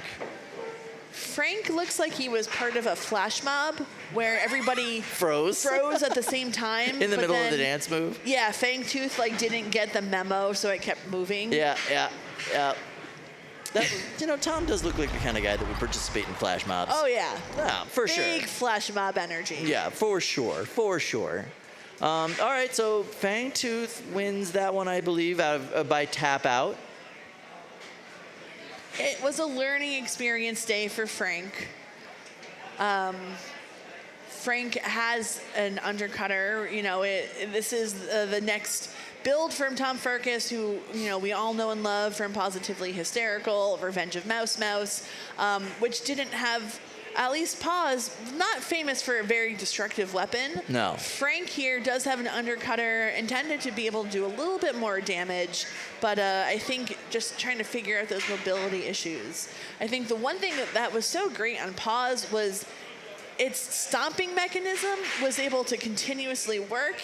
Like, even when it was turned on its side, even when it took some hits, it could still go. Yeah, consistent. It was very consistent Yeah. for something that was so unusual. But Frank, hey, it's going to take an iteration or two to kind of get that reliability.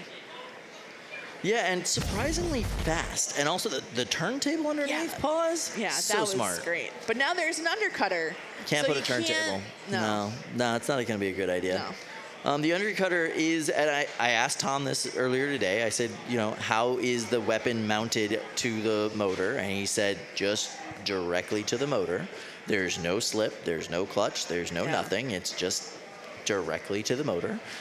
So all that impact going directly into the motor. Interesting idea, but also it's something Tom's done before. Exactly. Now, Kyle, I have something very exciting to share with you. Okay. We're going to have a fight in Cage 1.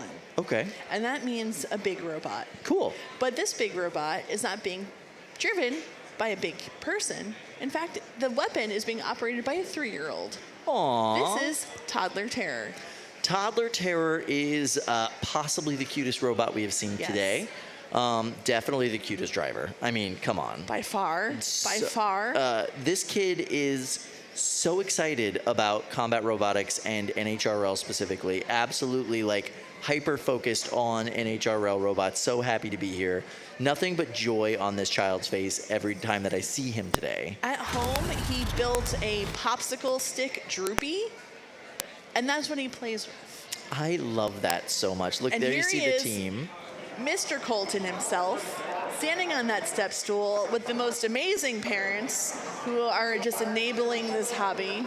And as I recall, this is his Christmas present. Yes. Yes. This robot is his Christmas present. I mean- Dad built him a functioning combat robot. My dad used to give me socks. Like, No that was flamethrowers? No. Because I his dad never built him got a flamethrower. Yeah. Not fair. I also want to draw attention to the mini bot, which they purposely covered in cotton balls because Yes. they want to ignite it. And then Colton decided to put a face on it so that it is even more distressing when it's on fire. Yes, I think the face is going to look 3 times cuter when it's on fire. And these colors were chosen because it is Colton's favorite color. You gotta love it. Yeah. Now, Toddler Terror has basically an open top. Yep. There's not a lot of armor. It is clear. You can see into it. The tank is right on top. It is resting on a upside-down dish rack, wire dish rack, and then all the internals are under the dish rack. The interesting thing here is that they're fighting an overhead hammer saw. Yes, this is Colossal Avian. Colossal Avian is part of the iRobotics Parts and Rec team. This is their first time at NHRL, and they were very confused about who they were going up against when I talked to them in the pits earlier today. But yeah, they're part of the University of Illinois team. When you see the word toddler in the name of your opponent, it does, I'm sure, make you wonder what the heck is happening. Yes, for sure. Question, I can't possibly be fighting a toddler, am I? But well, here you are. Here you are. Matthew did say that this is this robot's first outing, and it's a brand new design by the team. So exciting to see. It's always fun when you get something new into the box. I can't wait. Oh, I think they were going to the wrong side. That's okay. It happens. Yeah, we'll go to the right side now. So Colton will be the flame operator on Toddler Terror.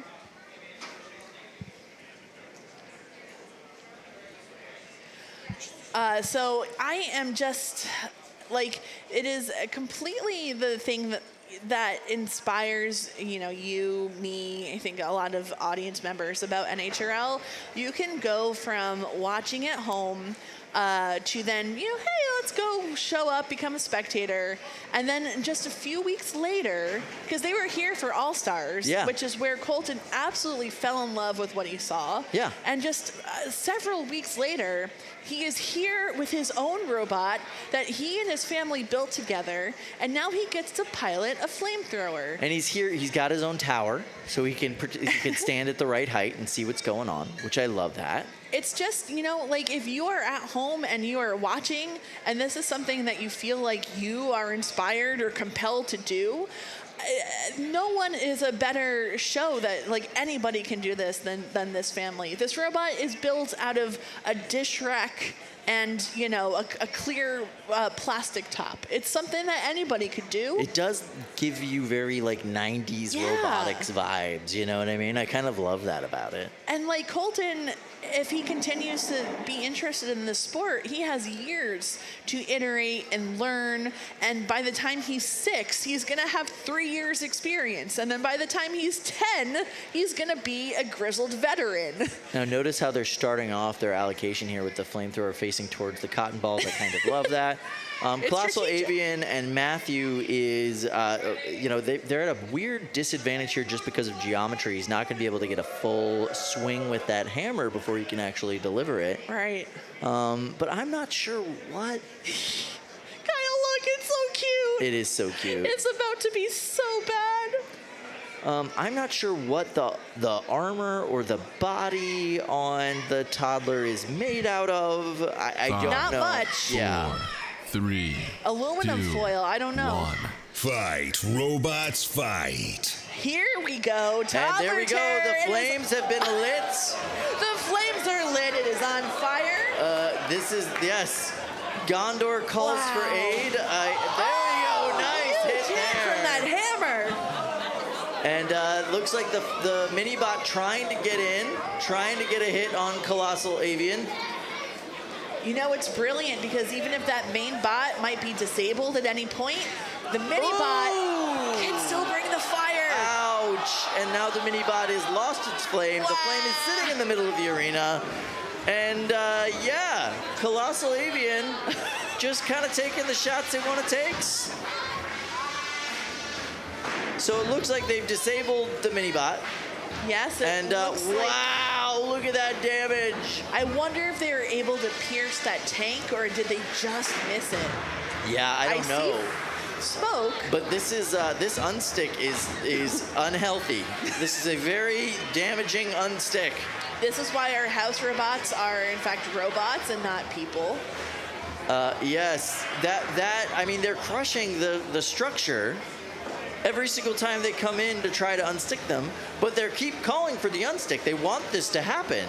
Yeah. Just hopefully everything touches the ground that it's supposed to after they get it down. They're so close, and I see those wheels moving, so I think it might be mobile if it could just get flat on the floor. Yeah, and there we go! Toddler Terror back in game. They want more. They want more. They got the lifter facing towards them because, yes, that is a lifter on the front there, in the back there, and they, no, nope. Now the nozzle that the flames were coming out of, that is gone. Yeah, so there's still gas, presumably. Yes. But no ability to deliver it. Nope. However, Colossal Avian still fully functional. I believe so, yeah. They might have that weapon off to, you know, not cause too much damage to a toddler's toy, which would be really nice. Or maybe they lost their belt. I'm not sure. Oh. But either way, they're being kind, and I appreciate that. They are. Kindness is encouraged. All right, so there we go. Knockout. Knockout victory for Colossal Avian. Oh. And a big hug. Aww. It's hard to see your toy, the thing that you've been working on, the thing you love, take a big hit, but you know what? This is such a huge learning experience, and he put on such a show. Yeah, it's just part of the sport, you know? Part of the fun is bringing something and watching it get broken. And when your bot needs to be extinguished, that's like a rite of passage. Yeah, that's hard. When my son was 3, when his favorite robot would lose, it was devastating. Yeah. Like literally 2 weeks of sadness. So I can only imagine what this little guy's going through. Yeah. That poor kid. But that is some good parents right there who are, you know, teaching him some, like, these are formative memories and extremely valuable life lessons. Yeah. That's why, like, fighting here, competing in combat robotics, it transcends just, like, robot-on-robot fighting. There are so many life lessons that you learn that extend throughout life, and that's what really sticks with me. Yeah, And coming now we in, see giving some fist bumps to the smiles. opponents. Aw. Aww. Having the time of his life today, big ups and big downs like you do when you're 3 years old at your first ever combat robotics competition as a competitor. And I'm not surprised about the tears, but I also know that he's had a lot of fun putting this bot together, and he's going to have more fun putting it back together. Exactly. So, you know, Exactly. aww. But he needs a minute. He needs a minute. I get it. I get it. I get it. But hats off to Colton. Amazing work there.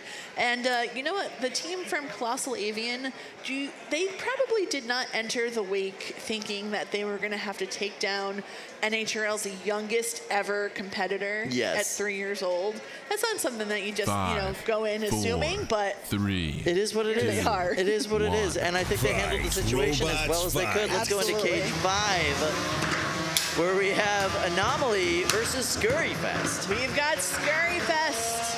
Very exciting here. And Anomaly. Got looks like a pin going on from Scurryfest there.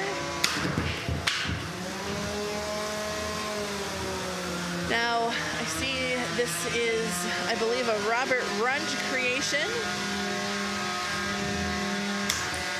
Oh no, this is from Miles Sim. I'm sorry. Minibot being piloted by Robert Runge. Miles Sim from Komodo. He is back after about a year hiatus with Scurryfest, so welcome back.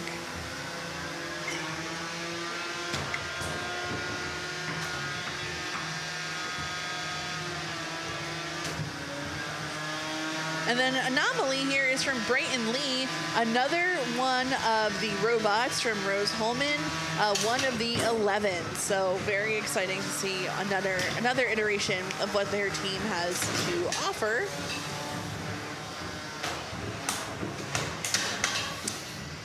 Scurryfest getting just a little stuck there in the corner, and some help there from our favorite house bot. Appears that Anomaly is, just getting bullied there by that minibot driven by Robert Rund, and we expect nothing less from Robert. Fearless in the face of that spinning weapon. But the Scurryfest having some issues leaving its own corner here.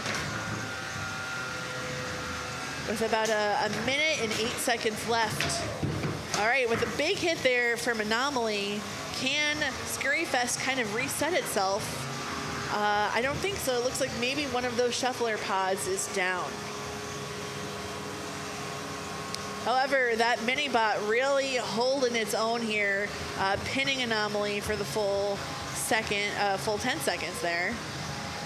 So it's really going to be on Robert to kind of dictate the rest of the control of this match, because without that drive pod working in Scurryfest, it's really just a weapon waiting for Anomaly to be fed into it, which is exactly what Robert was able to do right there. And that is why you have a veteran driver as your mini-bot driver, because they're able to do maneuvers like that. All right, those weapons are now facing each other in these final 7 seconds. Anomaly looking pretty good, looking pretty functional. It is going to the judges. All right, so while that goes to the judges, I would love to introduce my friend Luke. Hello, Lindsay. Hi. This is the best event of the year. Yeah. I love new bots. I mean, you talk about new bots all year, Yes. waiting for the next one to happen, and the day is upon us. You hope all year long that you're going to see lots and lots of unusual, creative, weird robots. And then you come here and you just see that the community has delivered just so many delightful little presents. It's incredible. Present is a great word. Have any really stood out to you, really struck the chords of joy in your heart? Frank. Yeah. Frank. Yeah. I will protect Frank with my life. Okay, if Frank is making its way out into traffic, I'm going to dive right in front, okay, of the car. Take me.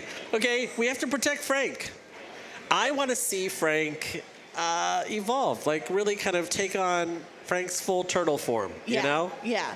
I think Tom is going to get there eventually. Unfortunately, today, he's been kicked out. Here's the thing, okay? I feel like I have cultivated a really strong friendship with Tom Farkas. Yeah. I have asked for my own Positively Hysterical. Yeah. I want my own Frank. Yeah. I'm willing to pay like 800% over asking price, okay? And still, I don't have these robots that I love. He can't just go willy-nilly handing out his robots. He has to protect the brand. Yeah. Well, I mean, if it fell into the wrong hands, you know, I'd be a TikTok star, okay? I'd just make the Positively Hysterical channel, okay? Just be positively hysterical, just doing household tasks. Okay, I would love Cooking to see eggs. that. It could. Cracking open, rocks, gems. Okay, gems on TikTok. Gems, yes. Okay. There's a market for that, Luke. Yeah. There's Okay. a market. Positively Hysterical at like an auction. Okay, like it can raise its hand. Okay, it can buy things at auction. I mean, little who's gonna- hammer, you know. Yeah. Like I can crack open. What do you crack open at home? You know. Eggs, yeah, okay. Eggs. You can crack open, then yeah. you swap it out with the spatula, and it's flipping the eggs. It's incredible. Well, I'm telling you, I'm going to be huge on TikTok if I can get one Positively he is Hysterical. absolutely never going to sell you one now. Well, no, yeah, because he has You a pure reveal heart. too much. Yes. And I want a Frank because Frank is just the cutest little. It looks like a pet. It does. It is very. It looks like an out-of-the-box toy. Yeah. And my favorite thing, It's ready. once you see it in motion, which motion is a strong word because it's very slow, but it's still mobile. It moves. Motion is relative. All right, that is a very fast thing compared to worms and snails. Absolutely, Okay? absolutely. Yeah, all right. With every step it takes, its googly eyes, like they move the entire time. They Google the entire time. Yeah, It's love it. delightful. Love yeah. it. Put Frank back into the competition. Okay. All right, we're gonna go to cage 6. Now, speaking of Crash Fest, I can see a very Crash Fest-esque robot here It's in one like- corner with Turbo Friend. It got a paint job. Okay. And a builder. And I can see a Peter Bar kit over there in Tokyo Drisk. Or it looks Peter Bar inspired, you know? There are 5, many Peter 4, Bar 3, bots in this competition 2, and Peter Bar 1. inspired. Fight, So robots, we're going to see a lot fight. of those, I think, in 2024. All right, Turbo Friend immediately inverting Tokyo Drisk. Pretty good move there. Turbo Friend driven by Dima Papazian, who is an NHRL veteran at this point. Tokyo Drisk won by Ryan Hollander from Bound Brook, New Jersey. Wow, good hit there in the air from Tokyo Drisk on Turbo Friend.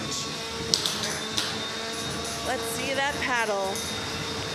Now, what you're that really paddle looking does. for in these Crash Fest-esque robots is just their total durability. They can take so many hits and really dominate the pace of the fight. Again, inverting Tokyo Drisk, incredible. It is such an unassuming design, but it is so effective at what it does. And we're seeing that. We're seeing good signs of that here today from Turbo Friend. The Crash Fest-esque robot has deceptively high defensive strat, you know, like these big metal forks that keep that paddle safe, really are able to take a lot of hits and just keep on going. I mean, like a Crash Fest robot is designed to go the full 3 minutes.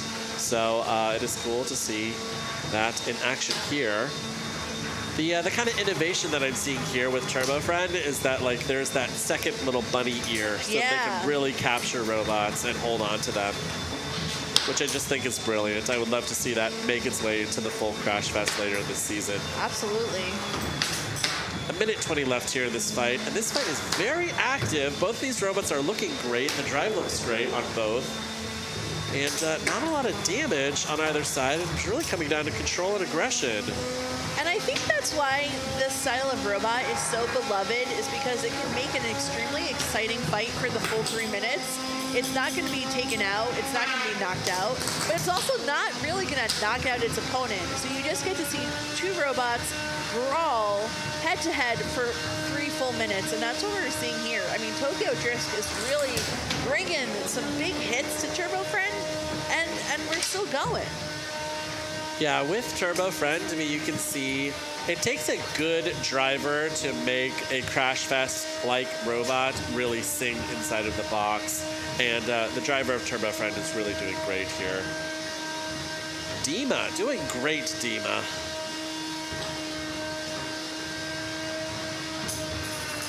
I have to say that, you know, the builders, they send in little fun facts about themselves. Dima's fun fact is so delightful. He writes, quote, "I'm a builder that stays eating small onions." Is that like a... 5 seconds left. Just think about that, you know? Yeah, just sit with that, and we Little don't pearl have onions. answers. Yeah. Just make up your own. It's going to go the full 3 minutes. This one will go to the judges. Fantastic fight. Very, very close, I think, on the points. Yeah, you know, this is going to be a very tough one, I think, for the judges, and we'll find that out later. But now we're going on to Cage 5. Okay. Now I can see here on my little screen that in the ping corner we've got Raijin facing off against Jackie Daytona. I see, like, these loose, potentially wires. I'm not 5, sure. I imagine 4, that that's 3, intentional. 2, 1. Fight, robots, fight. Now Jackie Daytona is this big hammer saw here in pink. And, oh!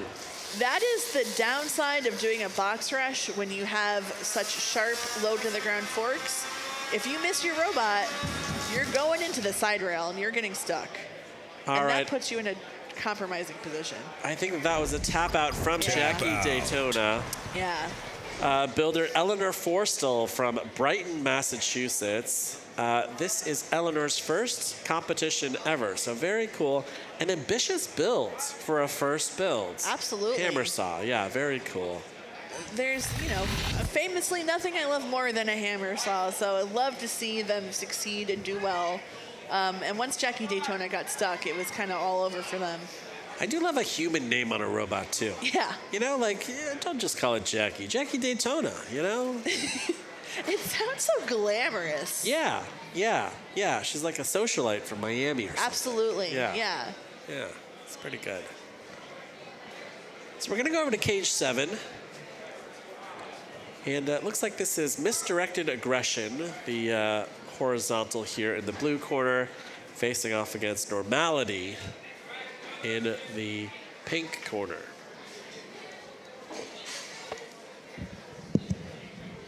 Now, Normality is another Rose Holman Comet Robotics team here, robots.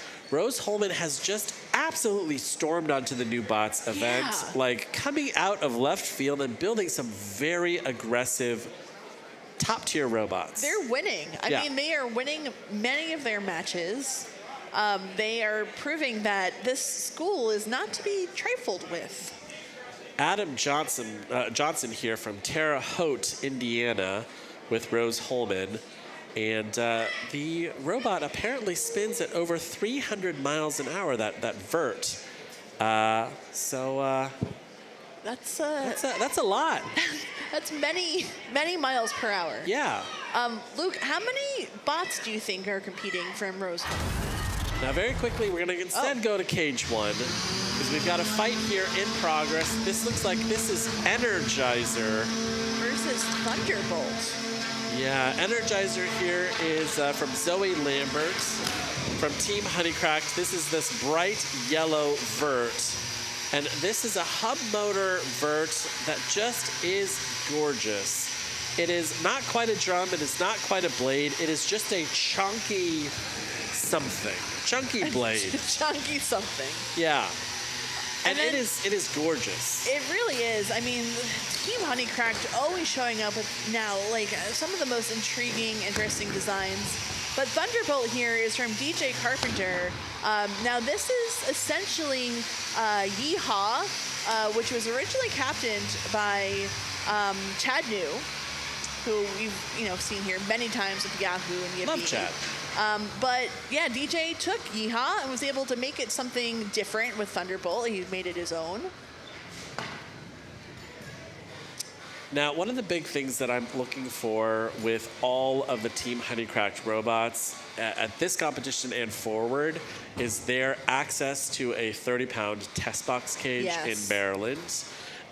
With their robots, I heard from them up in the pits yesterday that they have had a month to test their robots as much as they want. They can run that robot all day long. They can test it. They can make changes. That is unheard of. It's really it's a huge competitive advantage. It honestly can't be overstated what benefit that box has brought to this team. The glow up that all of their robots have had, like having their test box to post, is just undeniable. Tap out. Now this is a tap out from Energizer, and Zoe looks like she was stuck up on the rail. Your winner here is Thunderbolt. DJ Carpenter getting that win. Looking real good there.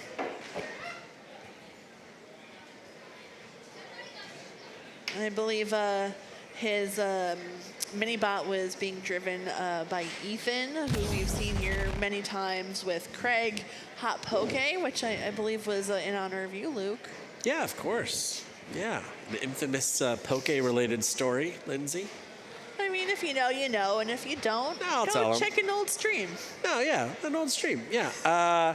Back in the day, like I'm talking about a long time ago, like 3 years ago. Yeah. They didn't feed us, okay? Right, so we ordered Poke, like on Uber Eats or whatever, and it arrived, and it was like hours that they were sitting there, all of the Pokes, right? And what is Poke for those who maybe don't know? It's raw fish over hot rice. Raw fish, yes. So, I picked up my Poke, like, I don't know, probably 4 hours after it arrived. 3, we're going to have to come back to this story because there is a fight. Fight. Robots fight. Leave the audience Cage 6 has saved you from this story. It's horrifying. We've got Daryl and Nibbler All right. Sr. Daryl facing off against Nibbler Sr. Thank you, Daryl.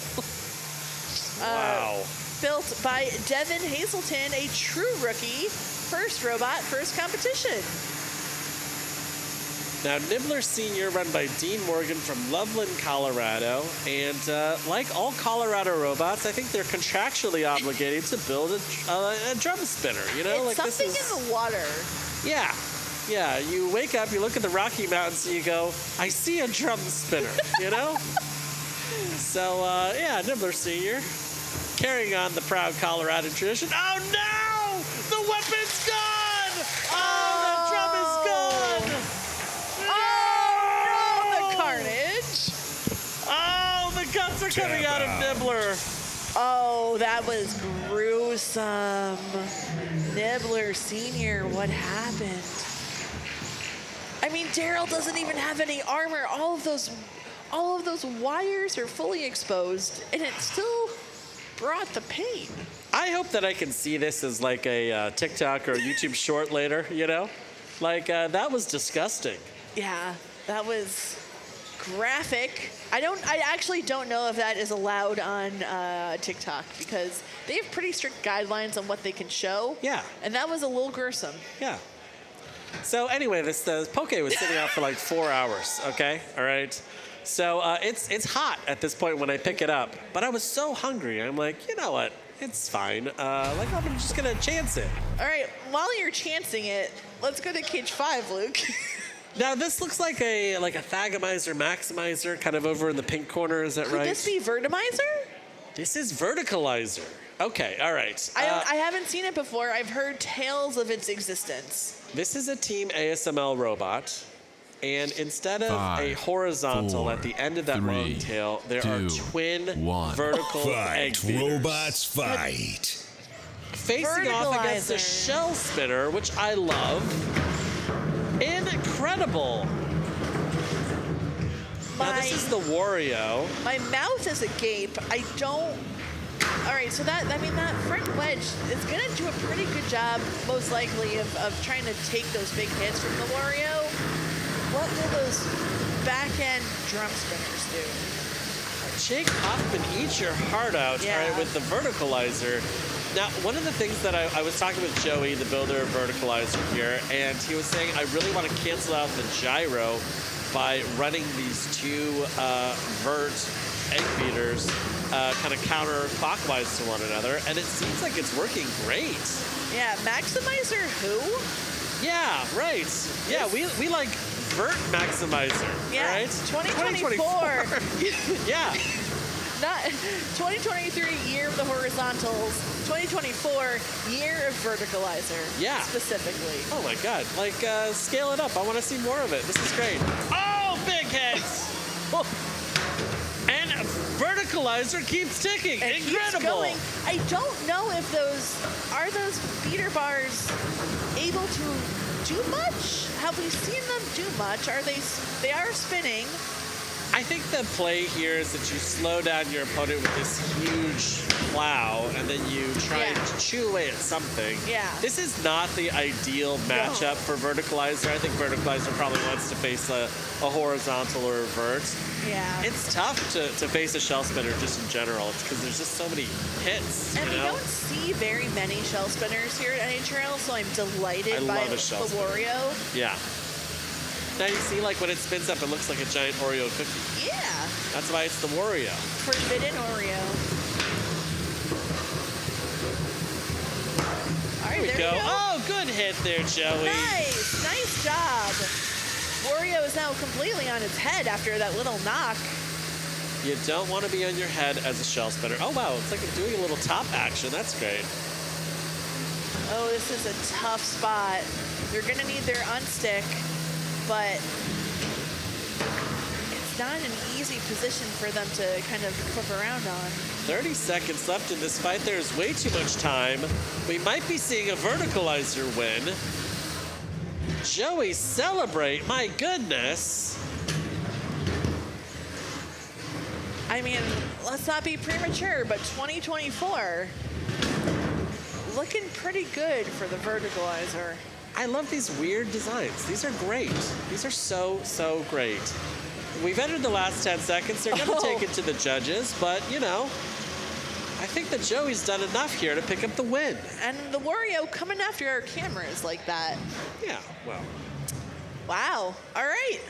All right, that one's going to go to the judges. I want to see more of this robot. Yeah, I mean, I like both of those robots. Absolutely. Like, I love to see a shell spinner. I love to see, like, a cookie-themed shell spinner. It was performing very, very, very well Yeah. until it kind of got knocked on its head, and Yeah. that's just a tough spot to be. Yeah. And Verticalizer, like, I had questions about the gyro before I saw it really in the box, and the gyro is looking great. Yeah. Yeah. So, like, 4 hours in, right, I'm looking at this like, hot salmon, and I'm like, it's probably cooking the salmon, right? Like, it's probably, oh, okay, all right. Okay, so we're going to go to cage 6. We're going on to cage 6 here. It looks like this is another Peter Market, which is incredible. I just love the success that Peter Garnache is like really seeing in 2024. This is fantastic. Peter Garnache almost missed his flight because he had his robot delivered. Wait, I see Peter Garnache. Yeah, he's here. Okay. But he almost wasn't. Oh, okay. Oh, this is okay. Peter Garnache is facing a Peter Market. He is running the black robot here in the blue corner. Yes. He's running Naughty Cheeks. He said, you know what? I invented the Peter Bar. It's like wearing the band shirt to the concert you're going to. Right. You know? He's Right. like, no, I'm above the Peter Bar. I'm going to build something else. Right. I brought you into this world. I'm going to take you out. Exactly. Okay. All right. Yeah. 4, 3, But yeah, very happy he's 2, here after 1. almost missing his Fight. flight. Robots Waiting on his fight. robot. Now, Naughty Cheeks came in from Tennessee, so the builder of Nautilus and Nautiloid sent Peter this robot in the mail. Literally, the first time that he saw it in the flesh was here at NHRL yesterday. And he's doing great with a robot that is not his and he didn't design. Wow. Fantastic. Big hit there. Popping Anamasha into the air. I guess if you like design your opponent, like you kind of know exactly how to attack it. Yeah, I mean, it is tough. Because he's going to know all of the exploits, all of the weaknesses, and, you know, if you're the driver, you just have to hope that you can kind of outrun and outplay, you know, what he knows about you. I will tell you, one of the things that I've been seeing with a lot of the Peter Markets at this competition is that they have a tendency to spend time on their head more than on their feet, which is a challenge. So if you're going to be building a Peter Market this year, if you're going to be customizing one, make sure that it can run inverted. Maybe have bigger wheels on the back, maybe put ball bearings on those little bunny ears or something. Yeah. That is a challenge. It's a pretty top-heavy design. And look at this. Peter is now celebrating. He has forced the save. Peter, the Brett. only competitor who likes to compete from the comfort of a chair. Well, I mean, he's like 7.5 feet tall, so He he is has to very sit, tall. or else he'd just be leering over the top of the box. A minute 17 left here in this fight. It's now very quiet in the box. I think that the weapon on Naughty Cheeks is still going. Yeah, that was a Yeah. good pop. Yeah. And now we just see the slow, sad disassembly of a kit that you designed. Okay, well, here's the thing, all right? If I sold the kit, Yeah. I get to sell the replacement parts, too. Wow. So See? this is a 40 cyclical chess. process. Yeah. Yeah. Yeah. Okay? You want to Peter. leave your opponents as destroyed as possible because you can make sales afterward. You just send them like an inventory sheet, you know? Wow. That was pretty genius. A little diabolical. 30 seconds left. Naughty Cheeks is doing great. It doesn't surprise me. Nautilus and Nautiloid also did great when they were competing here several years ago. It is a dominant design at the 3-pounders, dominant design at the 12s, dominant at the 30s, and it's just super balanced. Like, it has stayed on its feet the entire match. We've entered the last 10 seconds. This one will go to the judges. One last hit, just for good measure. Sell him a motor, Peter! Sell him an ESC, Peter!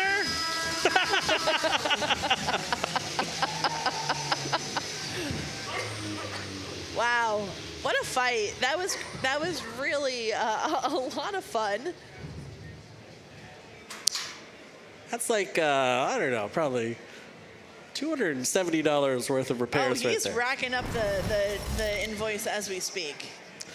So, like, I'm eating this and I know immediately, like, I've made a mistake, okay? But I'm really hungry and I'm figuring, like, okay, I've all getting right. word now they're moving on to cage 2, Luke. Good. Okay. Yeah. Awesome. Now, in cage 2, I can see like a little. Is that like a buffalo or like is that like a Viking sticker on the red robot? What do you think that is? Those are horns, right? I thought it could have been a buffalo, but a Viking makes sense. Okay. I think we're Oh. both wrong. Okay.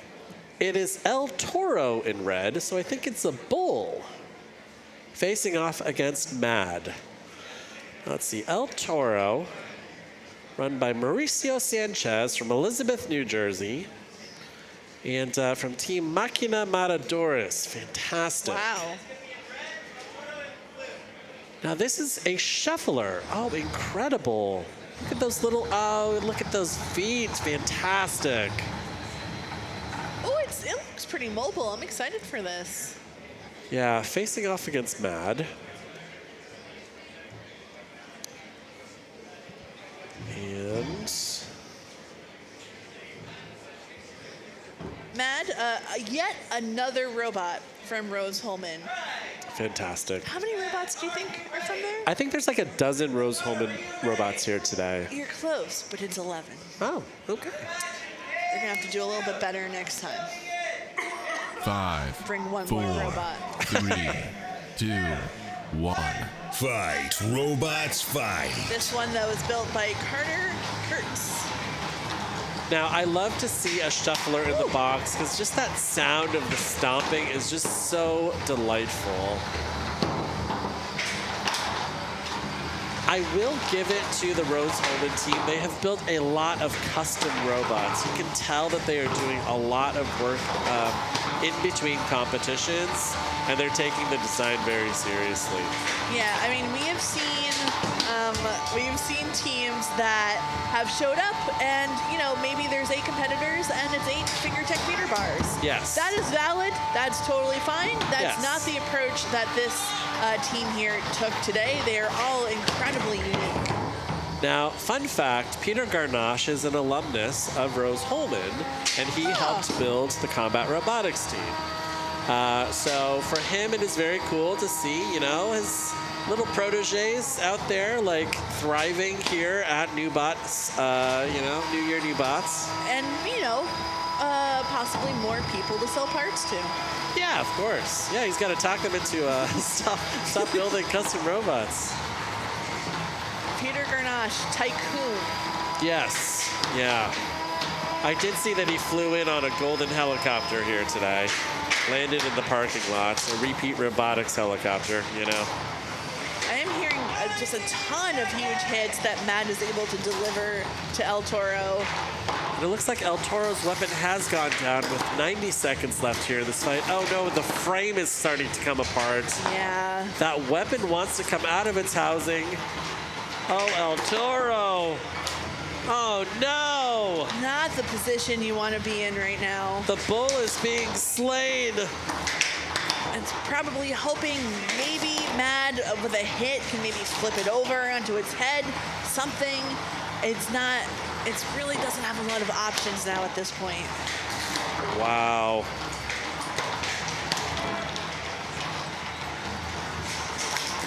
Mad just basically having free reign.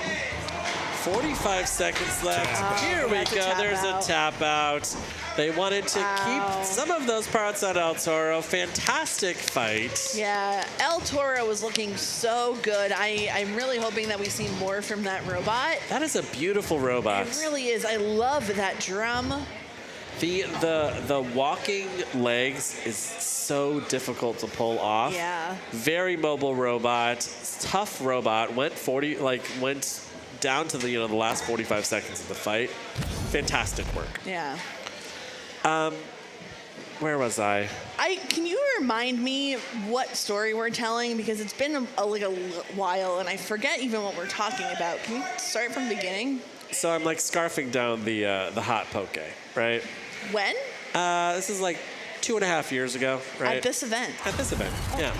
So I get back Luke, on. I'm sorry. Hold on. We're going to have to go on over to cage 1. Okay, good. We've got Lactosaurus here. Oh, this is Tamara Doherty's new robot, right? This is It's like the something. dinosaur cow themed robot. Yeah, because they have, I think, maybe exhausted every physical, cow as we know it image. Well, tens of millions of years ago, there probably were early cows that looked like this, The early Five. cow. They were probably 4, carnivores at some 3, point, right? 2, I love it. I love it. Fight, It's a little robots, disturbing, fight. and it's a whole lot of beauty. And then we've got Blue Marlin here. A little more conventional. Now, Blue Marlin coming in here today from Florida, appropriately, the land of the Marlins, of course, run by Bob Bellinson. Now, Bob has competed here previously and has a really great YouTube channel, and really is big on sharing his whole build process, which is fantastic. Eating into this prehistoric cow. Tap out. Those are very endangered. Yeah. I do like when I see like an animal theme versus an animal theme, like a blue marlin coming out of the water to spear a prehistoric carnivorous cow. It's a tale as old as time. Yeah. These are movie ideas, Like you could sell that to the Sci-Fi Channel, right? I think that was actually lifted from the plot of the Megalodon 2. Yeah, like Mega Marlin versus Dino Cow. Okay, Yeah. I can't say That's in anymore. production like as this we is speak. this is a valuable idea here. Yeah, wow. Wow, Flo, how's it's working out for her, moving that prehistoric beast over to Yeah. the doors. So I hop back onto the desk and like immediately I begin sweating uncontrollably. Okay? Like I know that I've made a fatal error, okay? And it's one of these things where like I start talking and every word it's like, Luke, I'm getting word. We have something exciting coming up. is it Poke Delivery? It is Caldera 12. Oh, look at that. It's a perfect scale model Caldera. Yeah, this robot, not a fatal error. Now, Caldera is one of our top-ranked beetles, run by Brian Boxall's dad, Glenn. And Glenn has successfully scaled up this super dominant beetle weight design into a 12-pounder, which is very, very cool. So he had help, from his son building the original Caldera at the 3-pound weight. I think it was actually originally a Brian Boxall design, and then Glenn took it over. For the 12-pound, Glenn said, "Hey, Brian, go shovel the driveway. I'm working on this robot all by myself." So this is purely a Glenn build. We love to see it, but Brian's still involved there, always this mini driver. Aw, look so at that. Cute, so cute. Wow. Look at this. I think that is an actual Caldera. I think that's a 3-pound Caldera with its 12-pound father. Somehow, when it's compared to a 12-pounder, it looks cute. But when you put it in a 3-pound box against another 3-pounder, It's adorable. It's terrifying. Now, Brian and his dad, they like to compete together. So Brian will run the mini bot when his dad is running the main bot, and his dad will run the mini bot when Brian's running the main bot. And it is so cool. There's a father and son team. It just warms my cold, dead heart. It's great. Fantastic. And it looks like we're going against Bumble Blitz. Now, Bumble Blitz from Liam King is very interesting. This is a hammer saw that he completed a month ago, and he's been practicing in Maryland every single day. So he has had like 30 iterations of this robot. And it's an interesting matchup because he might be able to snipe one of the belts on one of these Calderas. Yeah. Possibly. Which is not something that Caldera at the 3-pound weight class really has to worry about. There are very few 3-pound hammer saws that are effective that can get to the back of it. But now scaled up, things are a little bit different. Bumble Blitz is also running this huge anti-horizontal plow on the front, which is going to do great against Caldera. But Caldera is a top-ranked robot for a reason. Yeah. The Boxals are fantastic drivers. They are fantastic builders. This is going to be a very tough mountain to climb for Bumble Blitz. That being said, you know, as tried and tested and true as Caldera 3 is, this is still a new build. True. You know, Liam has had a month to try and test this robot. We don't know how long Glenn has had to, you know, really dial in Caldera 12. So, what do you think, Lindsay? Are you going to go with your hammer saw? it's hard to. You got to pick, Lindsay. Colby told us. Caldera 12. Oh, all right, fine. I'll take the hammer saw. Here we go. Wow, okay. Yeah. And I feel like I've betrayed my favorite type of bot, but I'm just going to be real here. Literally the first time that we ever talked about combat robots, you told me about the hammer saw. Yeah. I hadn't even seen a hammer saw yet. You were telling me about it. Yeah. I think. And then you see this brand new hammer saw from Liam, and you're going to take a conventional horizontal? For shame, Lindsay. 2017 Lindsay would be very disappointed right now, all right? She would have no 5, idea what was in front of her 3, right now. 2, 1. Fight, robots, fight. Oh, All right, good really good speed. driving there. Meeting here in the center, and that anti-horizontal plow is doing work. Here we go. Now, Liam has been practicing for the last month. This is a new robot, but he has a lot of time under his belt on the sticks here. Caldera Already. 12 inverted and stuck up into the rail. Oh! It can't quite reach. It's a little too low to the ground, but that hammer saw is firing away. It is firing, but yeah, he needs another inch or two to really make contact Yeah. with Caldera 12. Now, Caldera 12, interestingly, has spun up its weapon completely. This is a pin that has lasted more than 10 seconds. I think- so this is an invalid pin. Here comes the house bot Yep. to separate. Yep, I think Bumbleblitz got stuck. Something prevented it from being able to, you know, remove itself from that pin.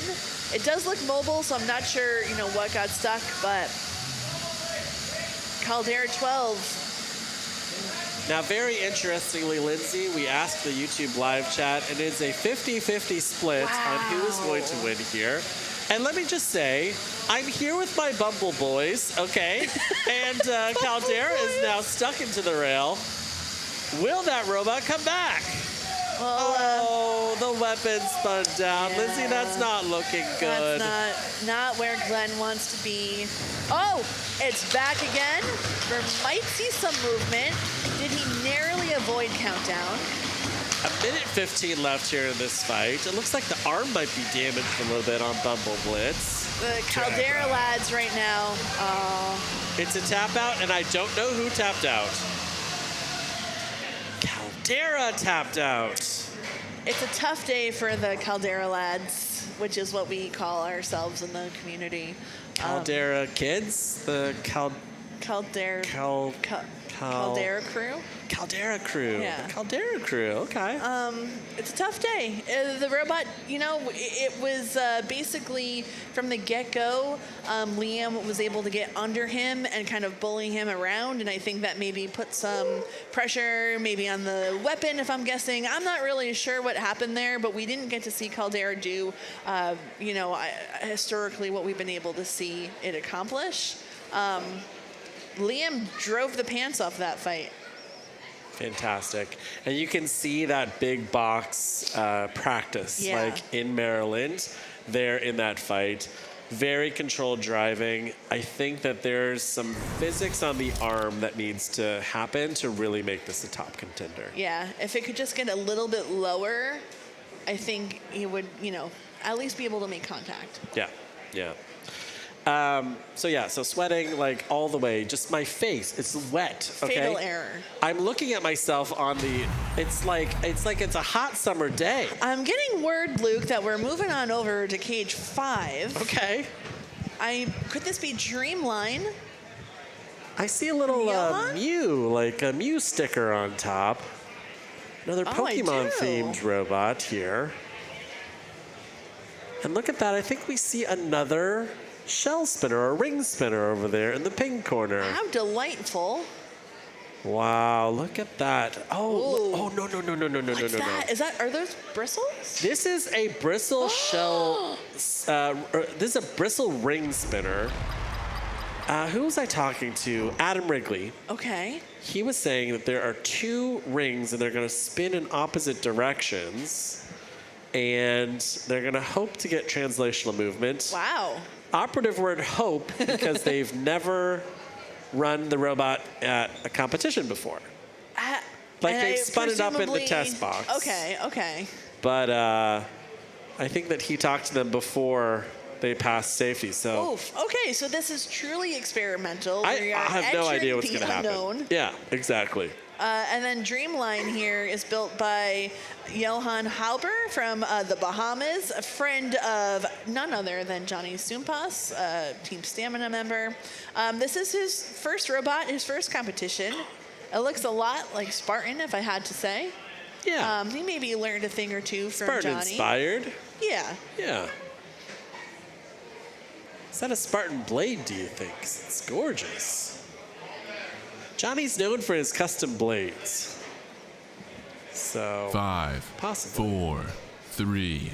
I love a 2, bristlebot. I 1. cannot wait to see. Fight, robots, fight. Oh, look at that. Good translation from Singularity.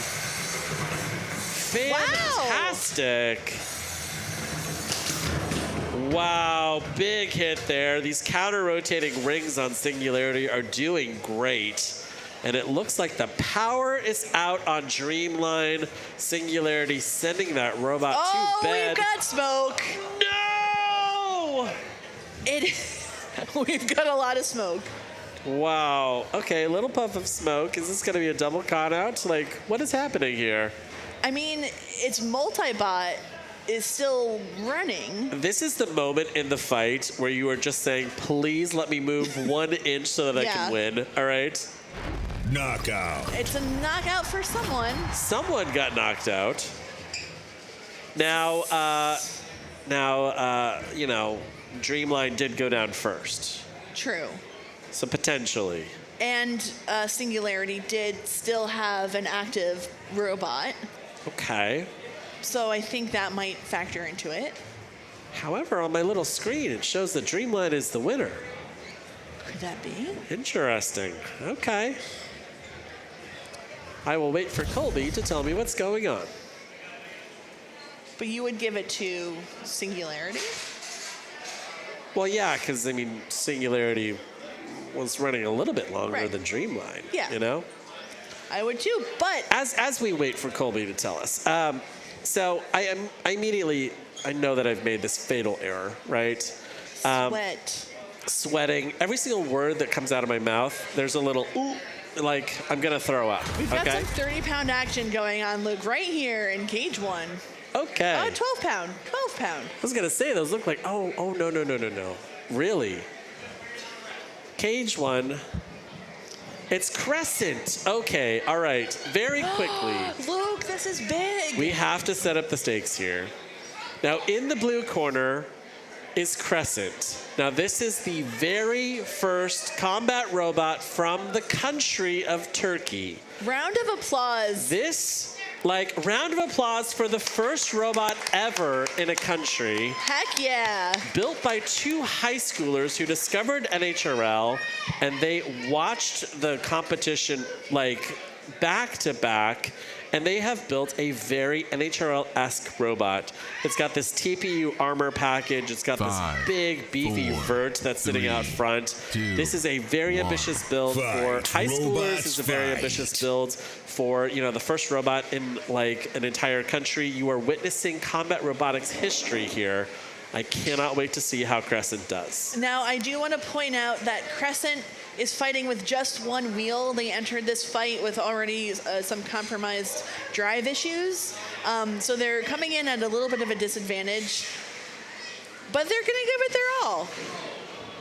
Zach Knight, not really going easy on them. That was a full send there from Skyrippa. Zach is a relatively young builder. He's in his 20s, but he has probably 10 years of experience now at this point. And he has built a absolutely gorgeous, smaller, more compact hub motor Promheta in Skyrippa. That is a tough first draw for Crescent. Crescent, the team had some issues, on their way over. They realized after they had boarded the plane that they had forgotten their transmitter at home, but that's okay. The community stepped up and lent them one. Also, I think their lipo charger didn't make the trip either. Oh, big hit there. Zach. I think they have to call for an unstick. I don't know if they know. No, they already got their unstick. Oh, yeah, this is going to be a countdown. Right. Your winner is Zach Knight. Knockout. Wow. Tough draw. Tough draw. Zach Knight is a totally meticulous combat robot builder. Meticulous is a good word for him.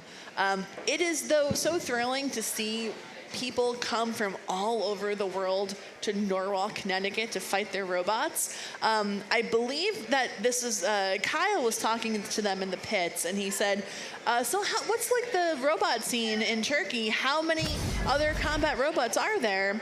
And they thought for a second and said, well, 0, because the only one is here right now in Connecticut. We took the one robot out of Turkey, so now there are 0 robots in Turkey. Yeah. The other really delightful thing is that they skipped all of the European competitions to come to suburban Connecticut. Right here. It's like there's competitions in India, competitions in Russia, the UK. They had competitions in Croatia, which is like so close to Turkey. I'm not here to toot our own horn, but they flew 15 hours to come here because they love NHRL. Yes, because this is the place to be. This is the place to fight. And you know what? They came here not to fight just, anyone. They came here to fight the top competition, and they got Zach Knight. And that's how it shook out, but that's what you get here at NHRL. The cool thing is they know who Zach Knight is because they love this competition. Yeah. And for them, I'm sure they're so happy that they were put up against a really top tier robot. Yeah. I hope to see Crescent here so many more times. I love that we are inspiring people to bring a new sport to their country. It starts with one builder, in South Korea, Chuck-Yu Hwang, right? Yep. In Brazil, it's Marco Antonio Maggiolaro, you can start something that can become massive in your country, but it takes one person to really believe in it. Absolutely. And that is this team here. They are starting the revolution. Yeah, very cool.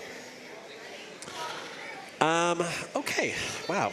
I don't know, I got goosebumps every time I talked to them last night. It's just such a cool story. Yeah. Hopefully, if they are looking for any lunch recommendations, though, I feel like you have a place to tell them to avoid. Oh, like a Turkish place or something? No. Oh, this poke place. Yeah, well, okay, here's I'd love the thing. to hear more. This poke place is now closed. Are they? Yeah. You shut them down. Well, I mean, it's not like I had legal, anything. All right, we're going to have to put a pin in that, Luke, because now over in Cage 2, there's something major going on. We've got Pearl Gray returning to the competition with 2-factor authentication versus Terrifying Tabby. Fantastic. I love the cat-themed robots. Now, Terrifying Tabby looks to be running what seems to be an Earth Mover as a mini-bot. That is very dangerous in 2024 because if your mini-bot blows up, you're losing massive amounts of damage points. But I'm going to tell you, Terrifying Tabby is really holding their own here. Pearl is not a newbie to this sport by any means. Not only have they been in this sport quite a long time, but they are really moving the needle forward on technology of what goes into these robots. Yes. It is incredible. Now, Pearl competed on Team Blood Sports in this past season of the television show. Wow. And, wow, another big hit from Huge. Terrifying Tabby. Fantastic. Oh, the driver of Terrifying Tabby is so dialed in right now. He is one with that robot. Terrifying Tabby run by Dane from Bethany, Connecticut. This is a true rookie debut for Terrifying Tabby. This is their first robot, first competition ever, and they are going up against an incredible combat robotics builder in Pearl. Are we seeing the birth of a prodigy right now? This is a very sophisticated build for your first robot, Dane. Wow. Oh, 2FA inverted now. Could still do some damage if it's able to get on one of those wheels of Terrifying Tabby. Now you can see here the wheels are cleated on Terrifying Tabby. This is a very sophisticated build for NHRL. Oh, Wow. there we go. Those forks are bent, but still got some power in them. Wow. Terrifying Dane, Tabby. you have my attention. Fantastic. Another good pin. Wow. Terrifying Tabby Now you looks gotta unscathed release. You've so gotta far. release. Oh. Wow. I wonder if that was a good pin. 40 seconds left here in this fight. Some hopping around now from 2FA. Pearl Fingers. is looking like they're in trouble here. Now I know Pearl was having some issues getting the bot, working out some just things, some gremlins ahead of this fight. I know they said that they had got it all figured out, but sometimes they have a way of resurfacing after taking quite a bit of damage like this. At 15 seconds left, Terrifying Tabby looks like it is no worse for the wear. It looks like it is perhaps positioned to win this judge's decision. Another good pin as we send it to the judges. Terrifying Tabby, you have our attention. Fantastic debut at NHRL. Oh my goodness. And he remembered to turn his transmitter off and then celebrate, which is the mark of a veteran builder, and it's only his first time. Wow. This is one of those things where I look at it and I go, did they accidentally click the wrong button? Because that looks like that's a robot builder that's got probably 10 competitions under their belt. Wow, fantastic.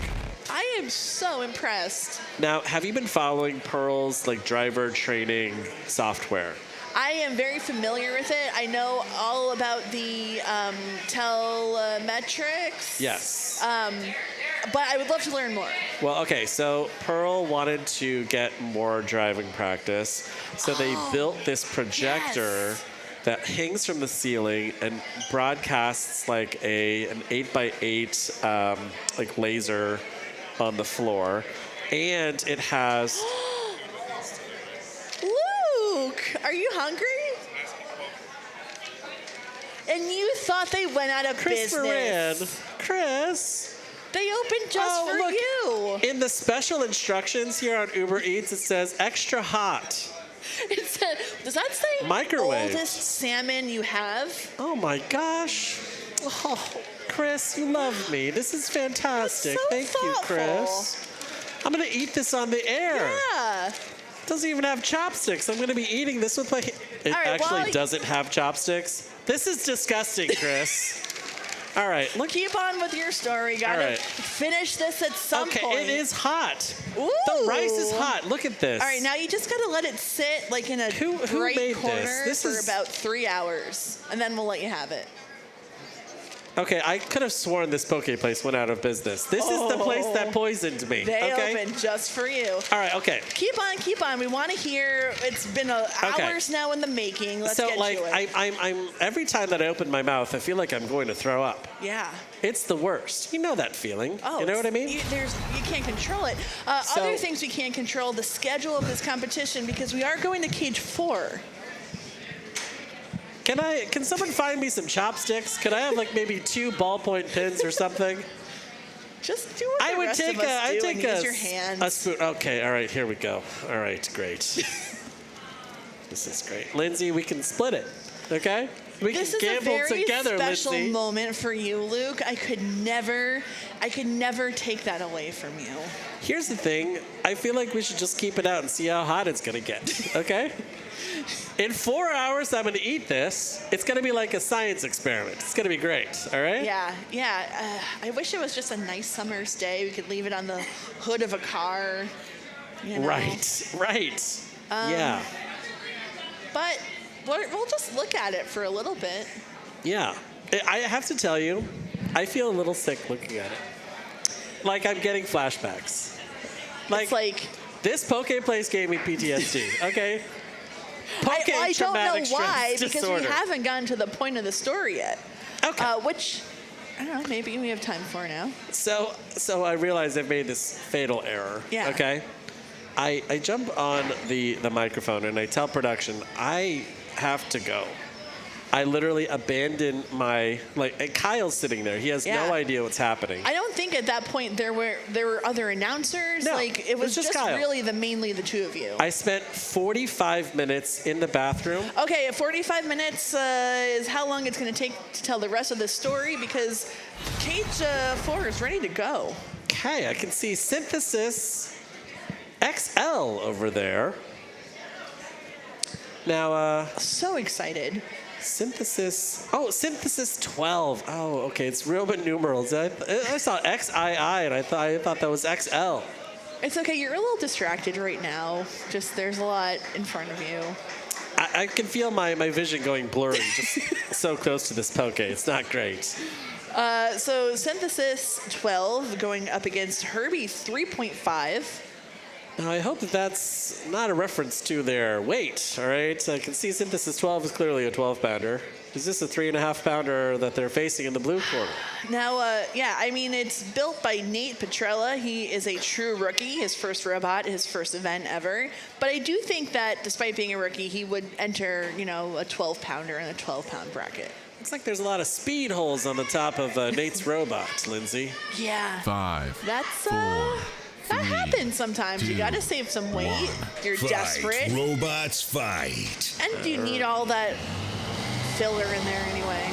Now Corey Nason spinning up, immediately inverting Herbie 3.5. Tough draw. And popping his own mini-bot in the air.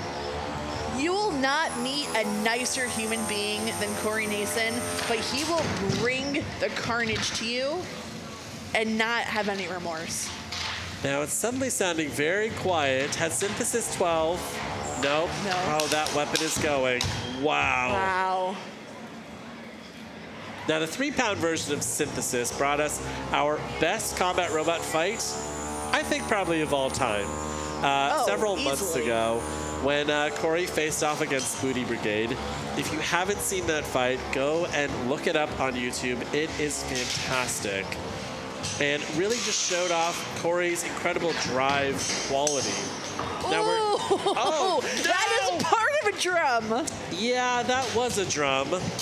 R.I.P. I think that Herbie 3.5 is running 2 independent drums, and Corey cracked one of them in half. Herbie 3.5, I mean, that is a really cool design, especially for a rookie. But yeah, you need those both intact. I'm not seeing the mobility that I expect from Synthesis 12. I don't know if it's going to matter here because he is so far ahead on the damage. I don't know if it was mobility issues or if he was just laying back to try and give a Herbie 3.5 a little bit of time to orient himself. But wow, that was devastating.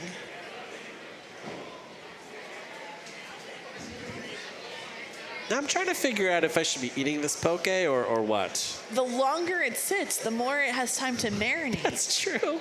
Which That's true. improves flavor. Yeah. I will tell you, I'm getting flashbacks. To what? Okay, so I'm in the bathroom for 45 minutes. I'm going to spare you the details, but I came out completely dehydrated, okay? Yeah. And I got back on the air, Lindsay. That okay? is the sign of a trooper. A real, It's a professional, yeah, okay? a professional. Yeah, because I'm crying in the bathroom, and I am just saying why me? Why me? Okay? Meanwhile, Kyle is up here stranded. Yeah. You left him. He does great on his own. Oh, of course. He's a pro too. His co-host could be a brick wall, and he'd still sound great, okay? I think it's time. Okay, all right. Okay, here we go. How long do you think that this poke was in the bag? They had it delivered around 10 a.m. This is the same place that poisoned me Yeah. before. I saw the logo. Am I going to gamble again, Lindsay? I'm not a doctor. I can't give you medical advice. But if you want to cave into peer pressure, maybe the audience could get involved. And should he eat it?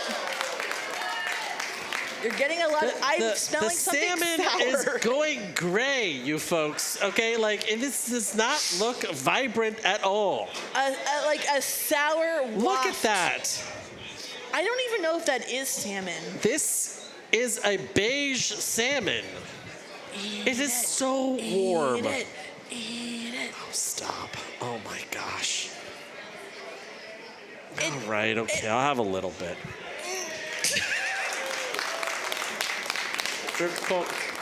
It's definitely warm. This is not right. Do you feel like your tongue tingle or anything? I've poisoned myself again. This is awful. No, I can't. Here's the thing. I did eat the full. These are not cheap. You don't want to be disrespectful to NHRL.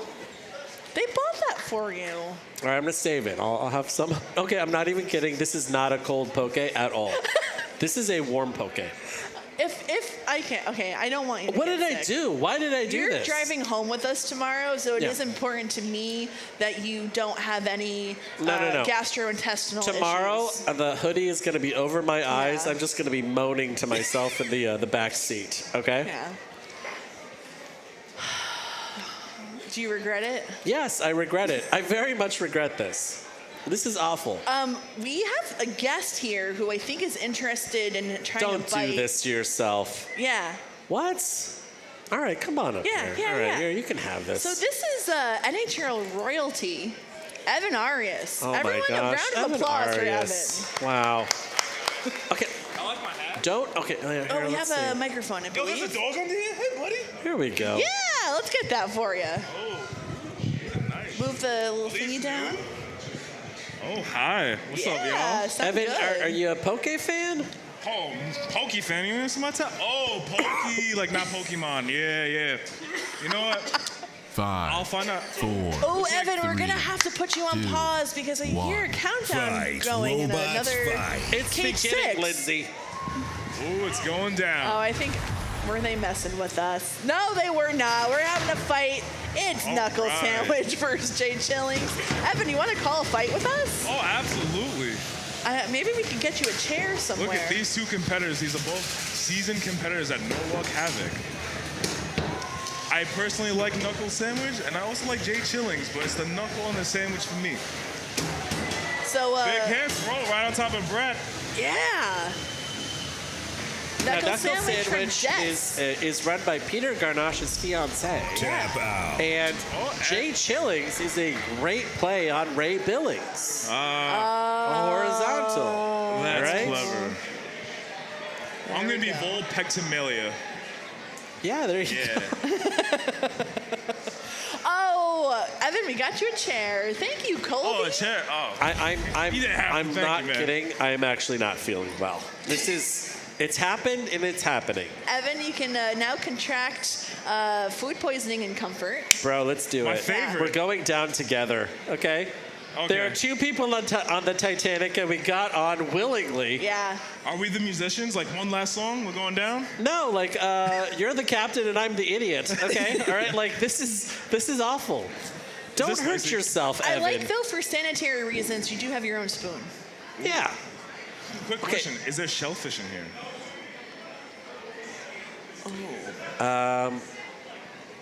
I don't Nice. think so. No? I can't, like, confirm. You know, but I This don't poke think so. place is not to be trusted. They've probably done all sorts of cross-contamination. They should be shut down. Okay, however, the audience has spoken, and on YouTube, 68% of the viewers say that you should eat it. I should eat it? Yeah. They do not have I our have- best interests at heart, Lindsay. I have one condition. I will go down with the ship if Luke feeds it to me. Yeah! all Oh, right, see, this that's- is what okay, friendship here is we go. all about. Okay. Can we cross arms while we do We it? have to. Yeah. Oh, wait. But that means you feed you. He wanted one more bite. There we go. It's actually not bad. Yeah. Dude, it is so bad. What are you saying? This is warm. This is not okay. No? Why not? It's supposed to be cold Why? because there's bacteria in this fish, okay? As we 5, enough. debate 4, the merits of 3, fish temperature, 2, I'd like to direct our attention over to Fight, cage one. robots, fight. We've got Grim Reaper 12 versus BattleTots. Now, speaking of Paul Ventimiglia, one half of BattleTots is the miniature Bite Force here from Kevin Biagini. And if you can see the little green and red robot, that's a miniature Ribot from Matt. Matt Lantry, who typically runs Fallout here at NHRL, he built a kinetic robot. This is his first kinetic robot here at NHRL, which is very cool. Wow, huge Big hit there. I'm not kidding you guys. It's starting to come back up. Do you think that maybe you have an allergy, Luke? To like food contamination? Yes, probably. All right, Evan is closing the container. I think. The smell probably doesn't help. Yeah, I will say the smell is sour. It's not good. 2 minutes left here in this fight, and in characteristic fashion, the miniature Ribot has lost its top. It's a blade of armor on the top, and here comes Grim Reaper.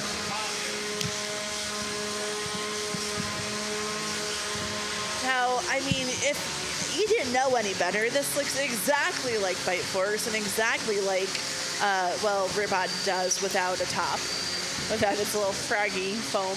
So, not to brag, but I am friends with Kevin Biagini and Paul Ventimiglia on Facebook. So, when Kevin... Mr. Facebook friend. When he... Well, I'm an elder millennial, okay? It's my social network of choice because I'm almost dead, all right? But when Kevin posted this photo of Same Force, I tagged Paul Ventimiglia, and he came and he was like, yo, this is pretty dope. Yeah. So I was like, that's pretty cool, you know? Like, it's neat to see people still inspired by your design many years after you stopped running it. Yeah. Both competitors showing absolute ferocity, non-stop going at each other. Matt Lantry has done amazingly well with this miniature Ribot. Yesterday, it was in pieces on his table. There were questions about whether he could get it back together, but he has done great. Matt is one of my favorite drivers in this competition. He runs a 4-bar lifter, which is a very tough robot type to do well with. And he is consistently top ranked because of that drive quality. So it's cool to see him with a dangerous weapon. Yeah. It was time. It was time for him to graduate into dangerous weapon territory.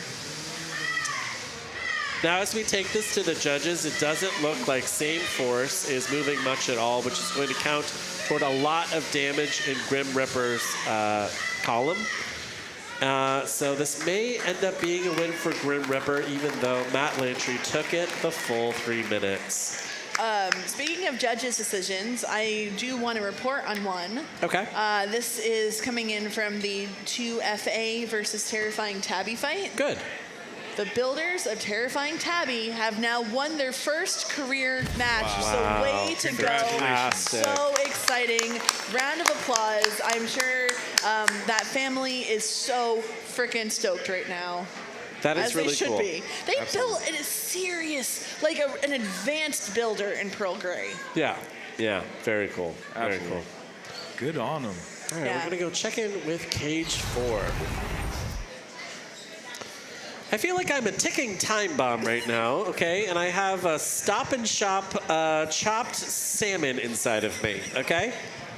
I know you came in today also feeling a little bit under the weather. Oh, I'm absolutely so there's just disgustingly sick right now. A maelstrom of things happening. Yeah, no, this is perfect. I just added a little bit of hot salmon on top of, my head colds. This is great.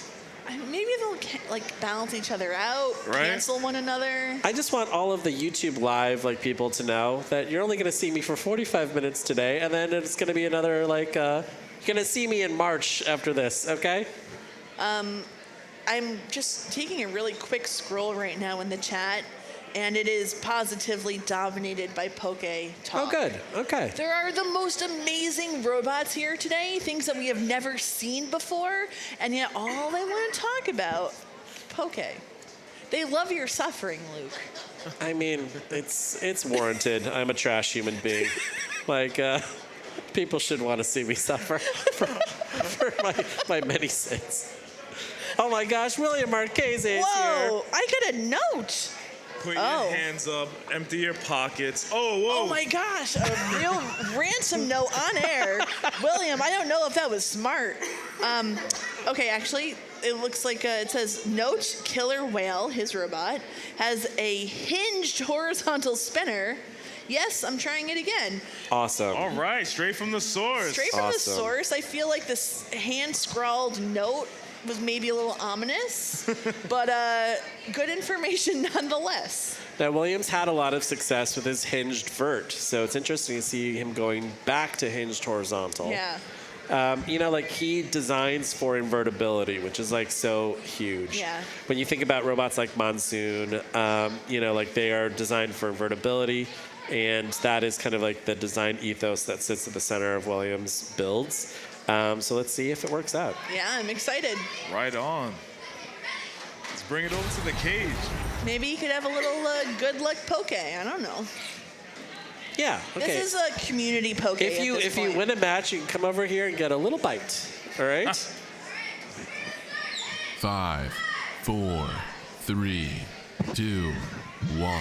Fight, robots, fight. All right, Killer Whale, Killer the Whale. horizontal coming out of the pink corner, immediately inverted by Blade-borne Pathogen. Fantastic naming here. And it looked really good in its fight earlier today, so Killer Whale has its work cut out for it here. Very interesting robot. Yeah, I'm trying to see how. The whole horizontal Yes. mechanism, like that whole housing. The whole white part, The whole for white lack of a better part word. just hinges. That's really I like interesting. that. That gives you a lot of different attack angles. Yeah. It's like, do I want to be an undercutter? Do I want to be an overcutter? How about True. aim low on this hinge? Yeah, I like what he got going. True. Yeah, it looks like there's a little bit of impaired driving here from Blade-borne Pathogen. They're kind of just picking their angles and shooting forward. Oh, there we go. We got a spin up. I think that this may be a problem with like the oh, I'm upside down now. I'm driving kind of like my driving is flipped. It definitely takes some practice to kind of retrain your brain into being able to drive the way, opposite way that you're used to. So I understand. I don't know if there's more at play. Here we go. We got Brett trying to give a little assist here. Hey, can we get a round of applause for Brett going? Let's go, Yeah, Brett. Brett. Hardest working housebot in the industry.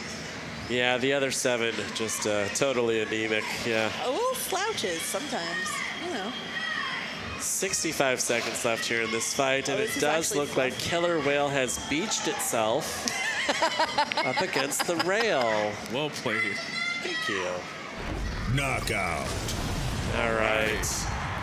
Looks like Blade-borne Pathogen has survived.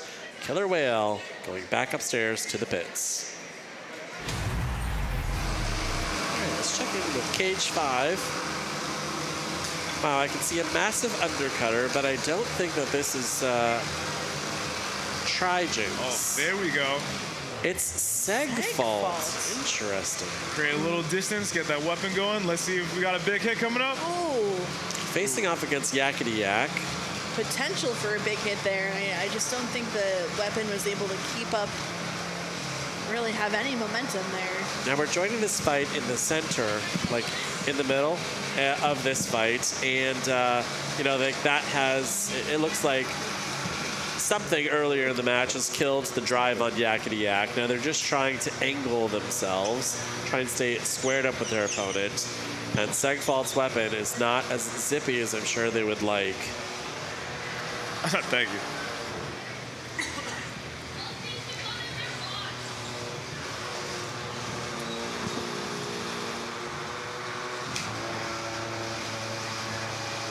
Segfault, built by Matthew Zhang. Yakety Yak not letting that weapon spin down. Both competitors still engaging. Yeah. It might just be a battle of who can outlast who at this point. Yakety Yak's drive just keeps getting slower and slower and slower. I'm sure that they are hoping that they are going to avoid the countouts. Yeah. And it's maybe one of these things where Sagfall just pushes them into the corner and just sees what happens. Yakety Yak is built by Mitchell Sullivan from Bellingham, Massachusetts. He's a member of Team Stamina, so they're with Johnny Sumpas and crew. I know he's been working on this robot for a while. I know that this sounds like it's part of the bit, but I am genuinely not feeling well.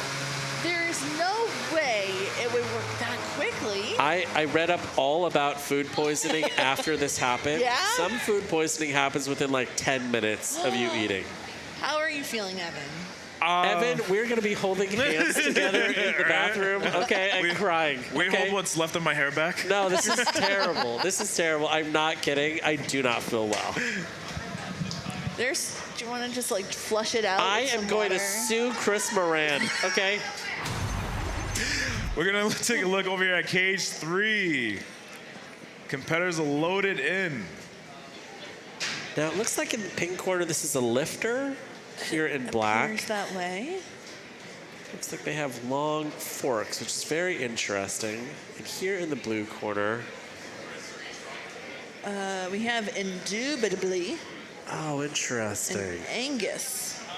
Wow, there's a lot of zip ties there. Fantastic. I love a zip tie robot. It is so scrappy. Indubitably, built by Tom Yeager, who we've seen many times here at NHRL.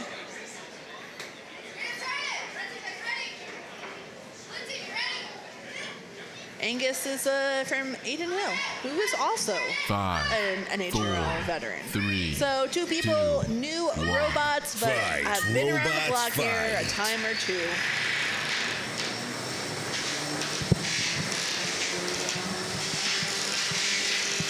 I do love to see googly eyes on the front of a robot. That brings joy, Lindsay.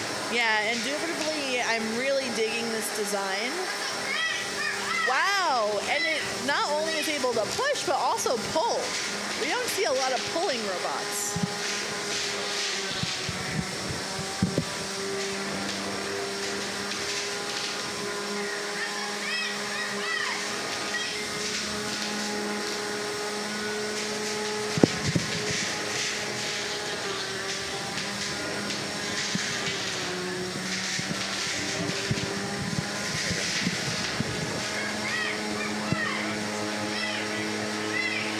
Really good pin here. Fantastic pin. It looks like we haven't seen much speed out of Angus here. Angus just kind of vibrating and indubitably pulling Angus out into the center of the box.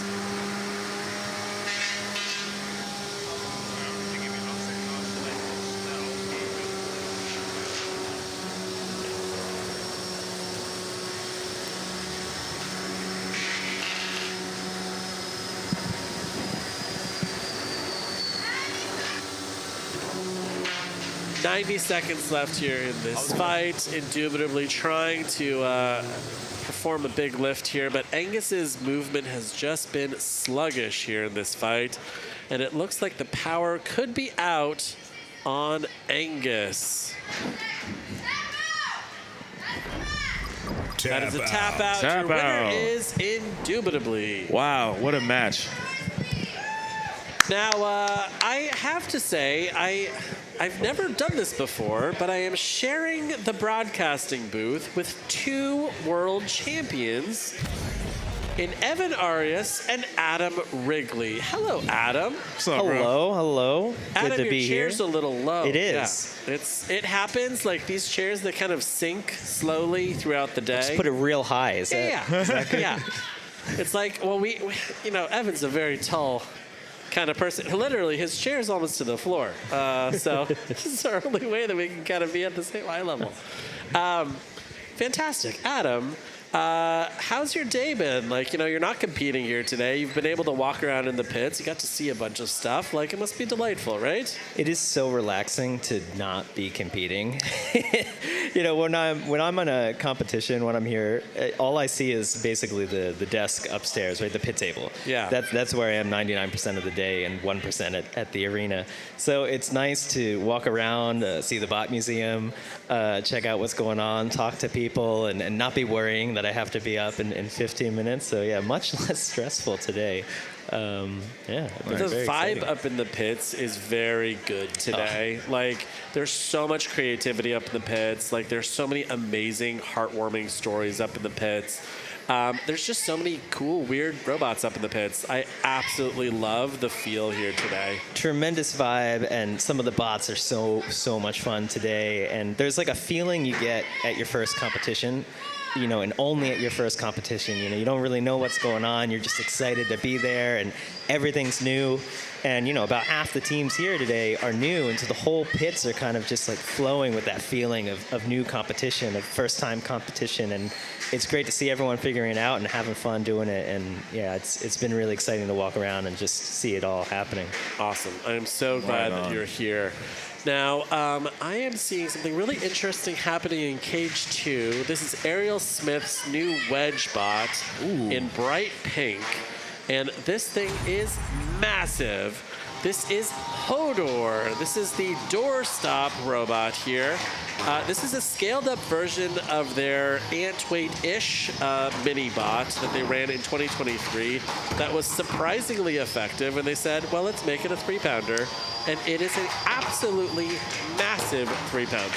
I love this robot. I was chatting with this team earlier, and I mean, first off, the color is great. So out from my heart right there with this neon pink robot. I love giant 3D prints, and also the weapon is really cool. It can lift the entire robot up itself, or it can just lift it up as a little arm. So that arm can go down or up. So really nice looking lifter here, and just the overwhelming size. It's hard to fight against something like that. It's surprising to go up against a robot so big. HODOR also has this absolute razor sharp edge, and it is able to get under virtually every one of its opponents. You can see that here. Taking suggestions is running up that ramp consistently, and really what Ariel needs to do is have that arm, pop her opponent in the air. It really is interesting because you see, like, the plastic wedge here going up against metal, and just going right under it. It's sharp, even though it's made out of plastic. Yeah. You see that right there. She just effortlessly drives under her opponent, even though this is an undercutter, which is pretty amazing, and really it doesn't look like she's taking any damage at all. When you have a bot winning the ground game like this, it's hard to fight against. I mean, what do you do if you're taking suggestions here, and every time you go at the opponent, you're just flying up the ramp? All HODOR needs to do is keep the front pointed at him, and it's hard to play. It's hard to fight against. Hard to drive against. Now, Ariel is one of the founding members of Team Pandemonium, which just grows at every single one of these competitions. She ran Beetlejuice last year, which was a qualifier for the finals. Beetlejuice, a fantastic robot. Team Pandemonium has a lot of really very talented builders here. And HODOR, it is a new experiment for them in control bots. Now you see HODOR here a couple times now. It's run itself under the wall. This is a danger when you have such a low wedge. You have to be careful around the edges of the arena not to get stuck. All right, this one will go to the judges. They're going to make it to the end, but it doesn't look good when you get stuck like that as the count's coming down. It's going to come down to aggression, damage, and control. And, both of these robots look like they're pretty undamaged. Who is, leading in control? Okay. Who was leading in aggression? Okay. Who knows? I kind of want HODOR just to be named L, with the big lifter. It just kind of looks like an L. Yeah. Ethan Shipley was telling Ariel it's because you're going to deliver L's to your opponents, I like great. that. I like that. Right on. So I just want to quickly say, for anybody here, I'm going to be off the desk for a bit. I'll try to be back later. But if you're interested and you always want to build a robot, National Havoc has one of the greatest things you could do. there is a robot here called Eric, and it's an instructional course and a robot. And he gets to learn how to build a robot and be a competitor. And honestly, from my background, I started off at Norwalk at 50 Day Street, and I kept climbing the ladder, and I love that they have something available for everyone at home to have that same experience, to be able to climb that ladder and just write your own story. So if you ever dream about making your own robot, you want to get started, I recommend come see me at the desk over there. Robot is called Eric, and I mean, what's better than having an instructional course to really guide you and teach you, and have a really cool robot? You know, like there's something about having a robot that you could safely practice with and play with that just beats everything else. You know, so if anybody's interested, come find me at the desk and come talk to me about Eric, and maybe we could 1v1. Let me know. Awesome. Yeah, and the cool thing here is, you know, every one of these competitors started out as a fan. And so anyone watching today, anyone sitting here thinking like you want to get into this, you can. Try out Eric. Yeah. Exactly. Absolutely. All right. Be the star of your own dreams. Much love, everybody. I'm out of here. Me and Luke are going to go throw up together.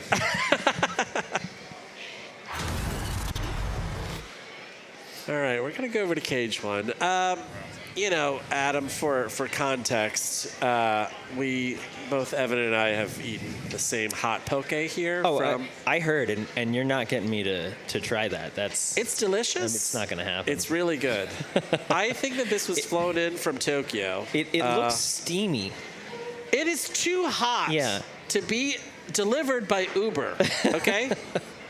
They pick up like 9 different packages, and then they, you know, use the algorithm to deliver them. And this is a hot poke. I don't want my raw fish to be described as steamy. No. Yeah. It's gray. Do you want to see?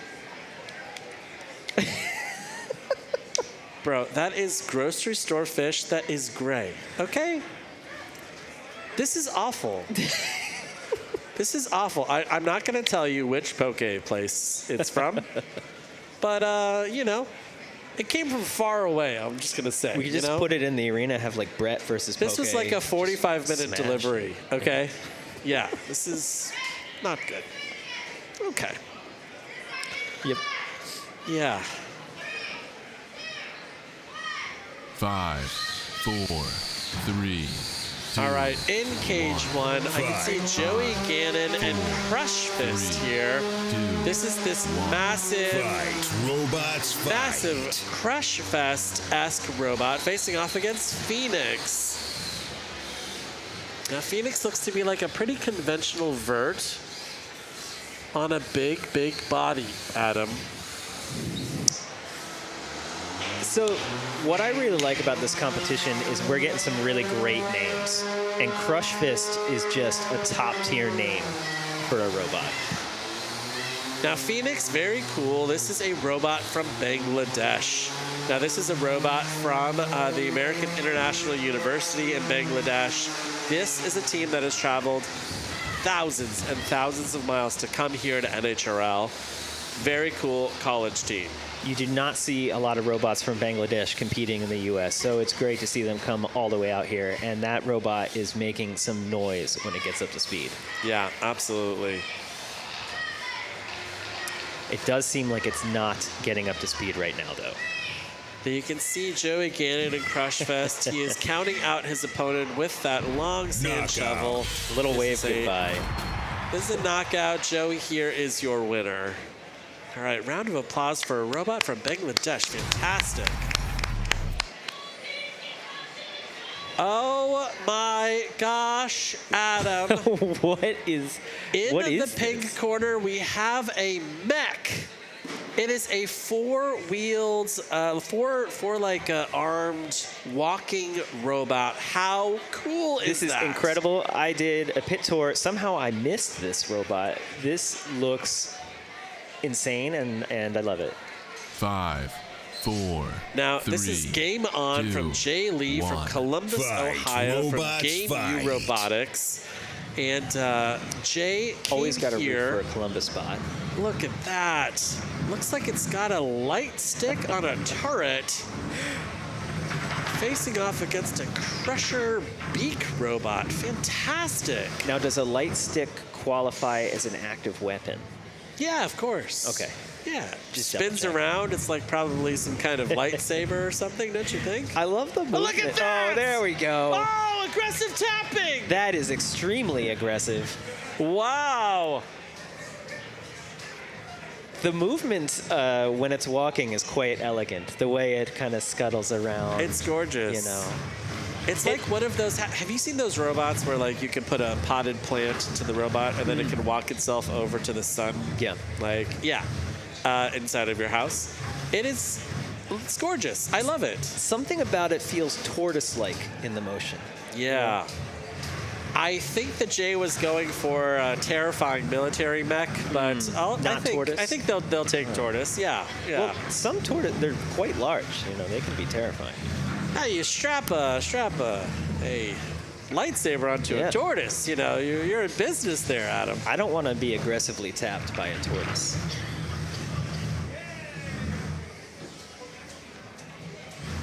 Now it looks like Rewind has, I don't know if that's a crushing beak or if that is a grabbing arm. It looks to me like a grabbing, lifting arm, but when you're going up against a robot as awkward as Game On, that's going to be hard to maneuver. You know, when you fight robots like this that are big, if you don't have an active weapon that can come in and tear off the limbs, you know, you're trying to be a control bot, it's going to be difficult to fight such a large, such a heavy robot, you know, with Rewind is kind of tailored to fight more meta-verts. And so this is a difficult matchup for them. I mean, they're certainly controlling the fight here. You know, they're pushing Game On around, but they're going to have a hard time getting any lifts or crushes in against such a large robot. Now, Game On is able to exploit the non-traditional locomotion bonus, so I'm assuming that this is a 4.5-pound robot here from Jay. And it is very cool to see it in the box. Now, the first time that Game On came here, Jay wasn't able to pass safety. And so this is really their debut here, which is very, very cool. What's great about this competition, this January 1st bots, like new year, new bots, new rules even, is that we get to see these fun robots come out and play. And it's great to see interesting different stuff. I love it. And then how they go up against each other. I absolutely love it, yeah. All right, as we enter the last 10 seconds, both of these robots have taken it the full 3 minutes. We're going to go to the judges. Now, the light stick has unlit. Yeah. Well, you know, there's a limited amount of power inside of these lightsabers, you know? You've got to watch out for that. But you got to think that's going to cost them in the damage score. It's an elegant weapon, though, Adam, you know? From a more refined age, you know? Yeah. Fantastic. Now, over here in cage I'm hearing a lot of sounds. Oh my gosh, our mini mammoth is back and facing off against an absolute killer from the UK. Can we go and check in on cage 4? This is wild. Cage 4. Yeah, okay.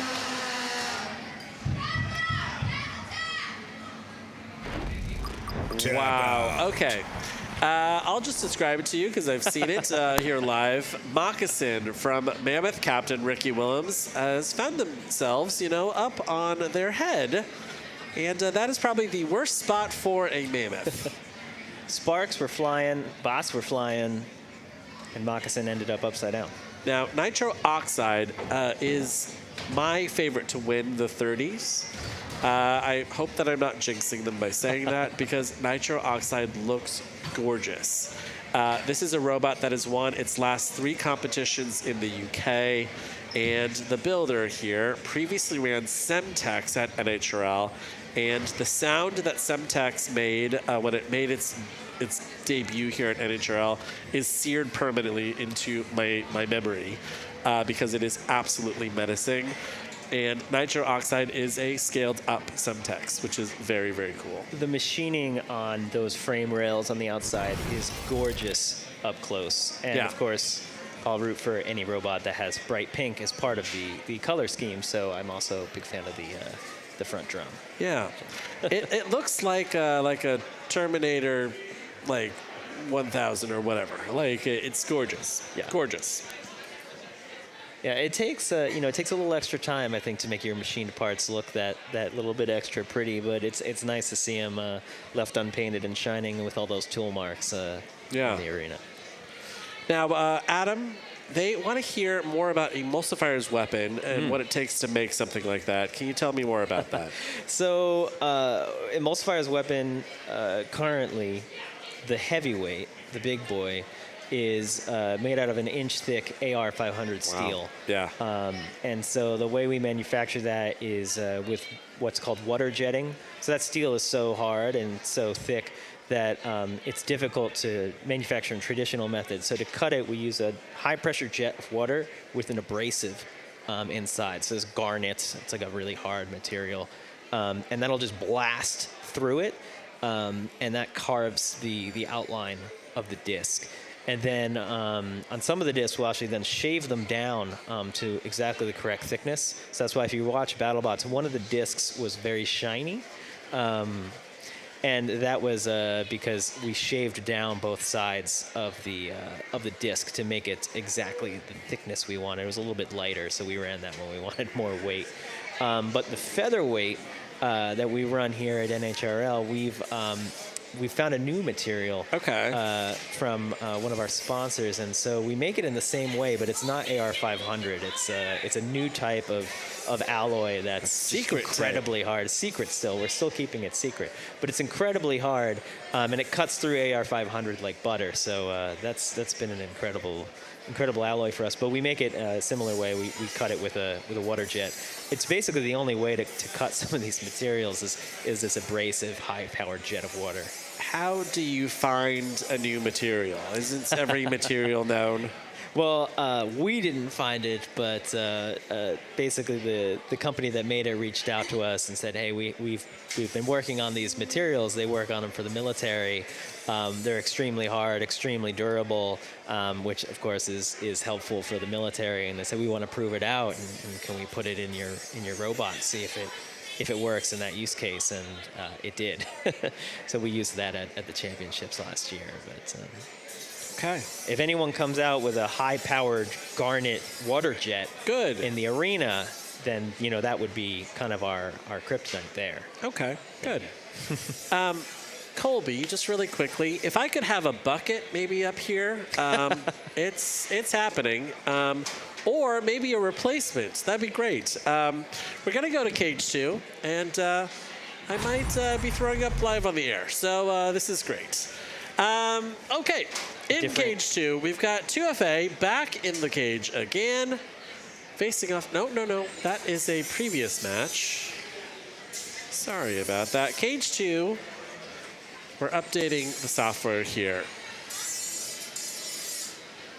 Okay, this is going to be Razorback facing off against Apple Turnover. Is that correct? I don't see Christine Giver here. And that does not look like Apple Turnover to me. Yeah, the pictures don't seem to be lining up. Oh, okay. Glacial Undercut facing off against Winx. Okay. The builders are looking happy now, cage side, so I think that we got it right. Now, Winx is the kind of Lynx-inspired vert here. Glacial Undercutter, I'm guessing, is this Undercutter that we're seeing here in the pink corner. I like this truss shape they've got going in the chassis there. It's just a nice-looking design.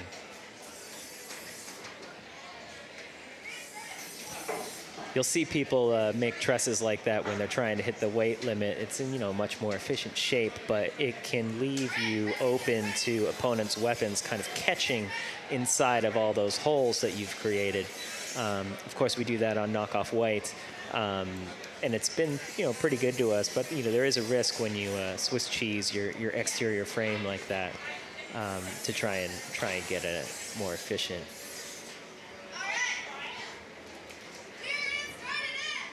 Five, 4, 3, 2, 1. Fight, robots, fight. Ooh.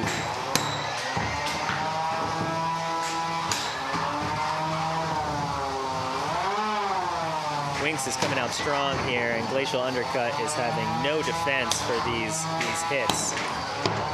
It seems like Winx is winning every weapon-to-weapon impact, and Glacial Undercut's going to have to come out with some tremendous driving to avoid these these hits. A fantastic hit, so strong that it turned off the camera for a second here. Just the geometry here is right for Winks, catching that mid cutter and tossing it in the air time and time again. This is a murder here, Adam. It is bouncing off the ceiling. This is a dream fight for Winks. Wow. Well done, What a Winks. performance.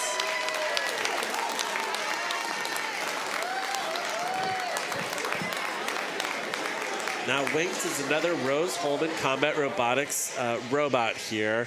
And again, custom and hard-hitting, meticulous, beautiful robots out of this college team.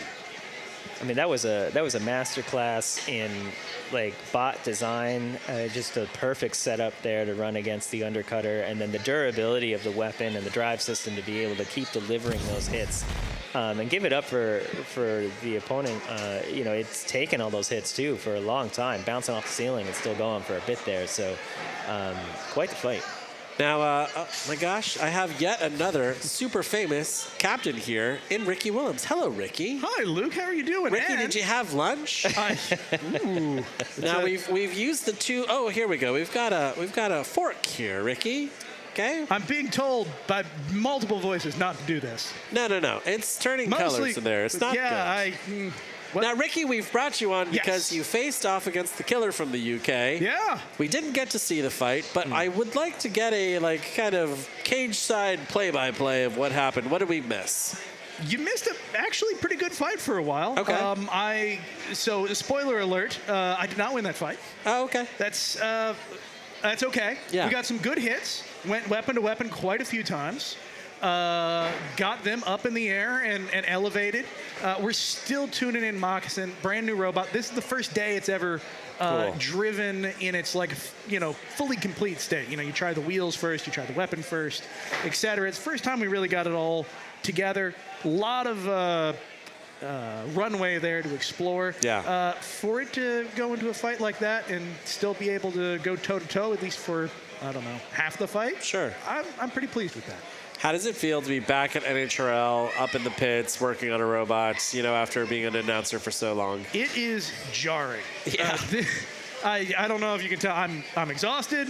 I've got smudges. I was like off screen trying to prep and preen a little bit. You can't wipe off this level of exhaustion. Right. Yeah. The difference in this competition since I last competed here is enormous. I knew it would be, but it is still. I wasn't able to prepare for it fully. Yeah. So wait, is Moccasin done for the day? No, I don't think so anyway. I think it's a win. You've won one, you've lost one. Yeah. Oh, okay, you've got one more. So yeah, I think I've got one more at least.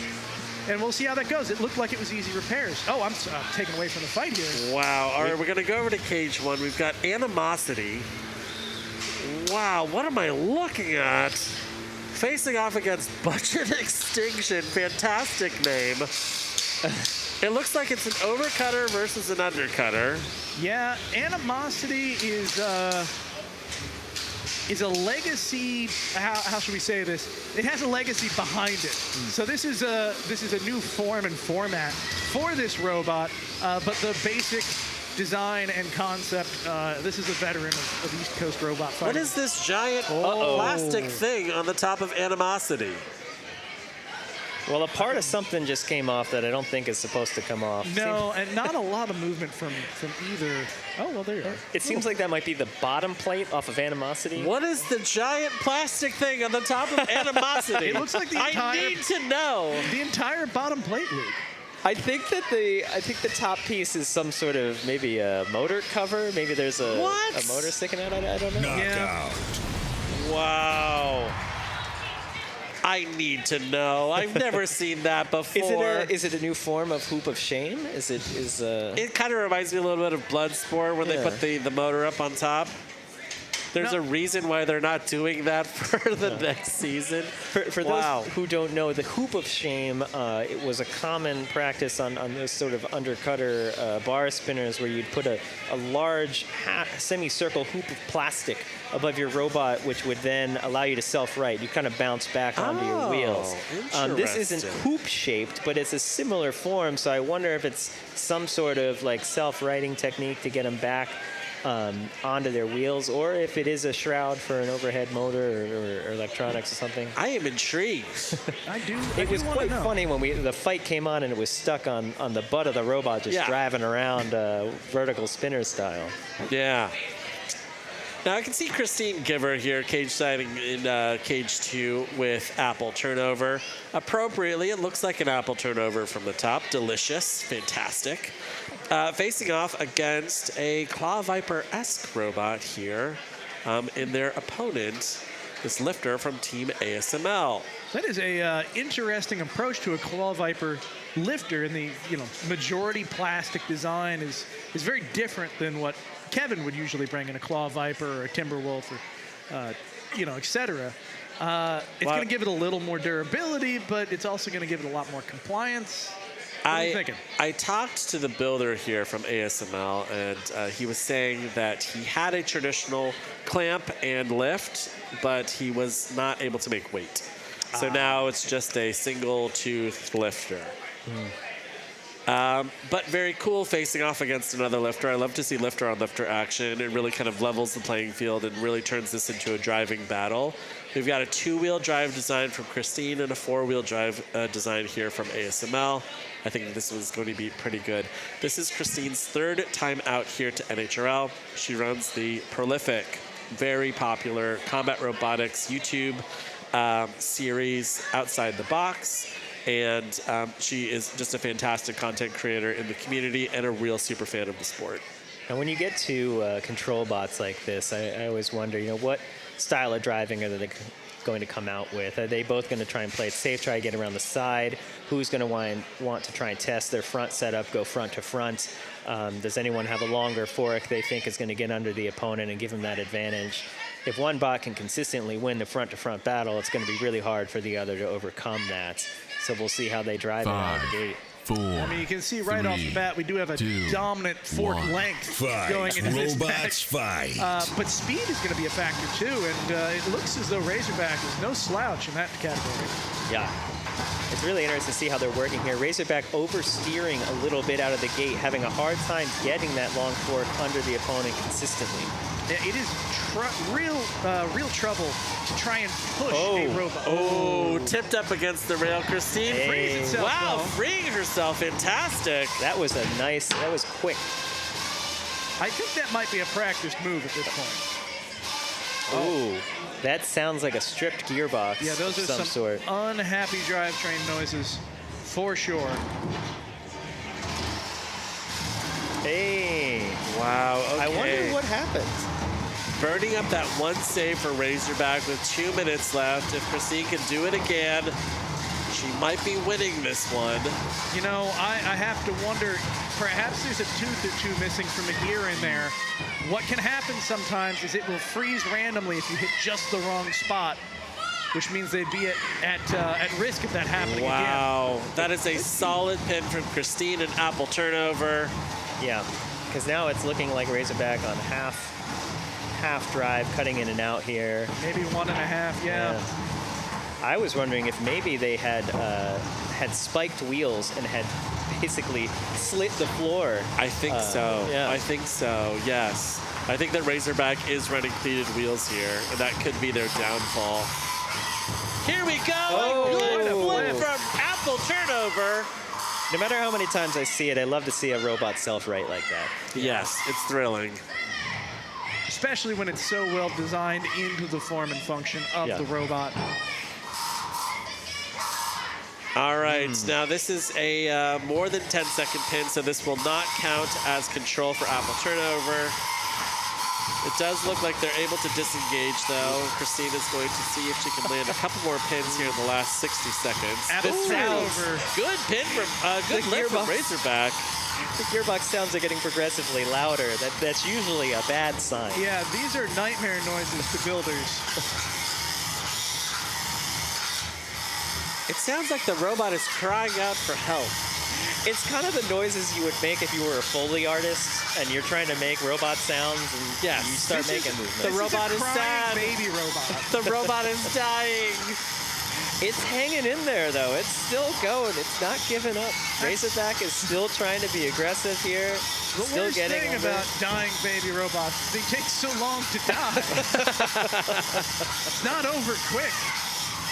We're entering the last 10 seconds of this fight. This one will go to the judges. It is a close match. Little grapple. Now that new rule could really cost Apple turnover in the judges' decision here. That one moment of control not going to count when they go to the judges due to holding the pin over 10 seconds. Yeah, that is a dramatic, could be a dramatic change in tide in a close match. Yeah. Those types of interactions can really affect the judges' decisions when it comes down to it in these close fights.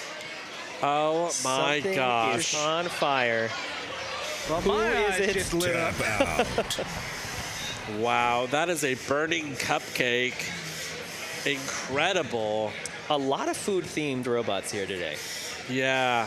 Now you can see here with Mako, now this is a Crashfest inspired robot, but it has that saw blade on the front. And I wonder if they cut through something on the top and hit a battery, which would be quite delightful. And running a Crashfest inspired minibot as well. Fantastic. I love the neon color scheme. We should have way more neon robots. Bright colors are great. Very eye-popping. And we should just have more neon colors, period. Yeah. Fires are great. I love a good fire. I love a good neon, robots. Yeah, This neon is fires are something we could do here. true. Yeah. There's no reason we can't throw some additives in there and get Yeah. things sparkling. I would love if someone were to paint their robot with, just in case it lights on fire, it'll light on fire a different color. Copper oxide Five, paint ready to 4, go. 3. Now in bright 2, yellow, this is Whiskit, Fight. a Robots fantastic fight. robot from Rose Holman. Whiskit had an incredible debut fight, and this is a very mobile, hard-hitting robot. Right out of the gate with a big hit, setting the tone for the fight. Facing off against Yeeter, which is also incredibly mobile itself. Wow, lots of speed here from Yeeter. Whiskit's minibot is using one of these sort of cam lifters, rotating lifters. And those are going to be really popular this season due to the change in the rules, requiring the minibots to have an effect on the fight. So you're going to see a lot more of those rotating arm lifters this season, I think.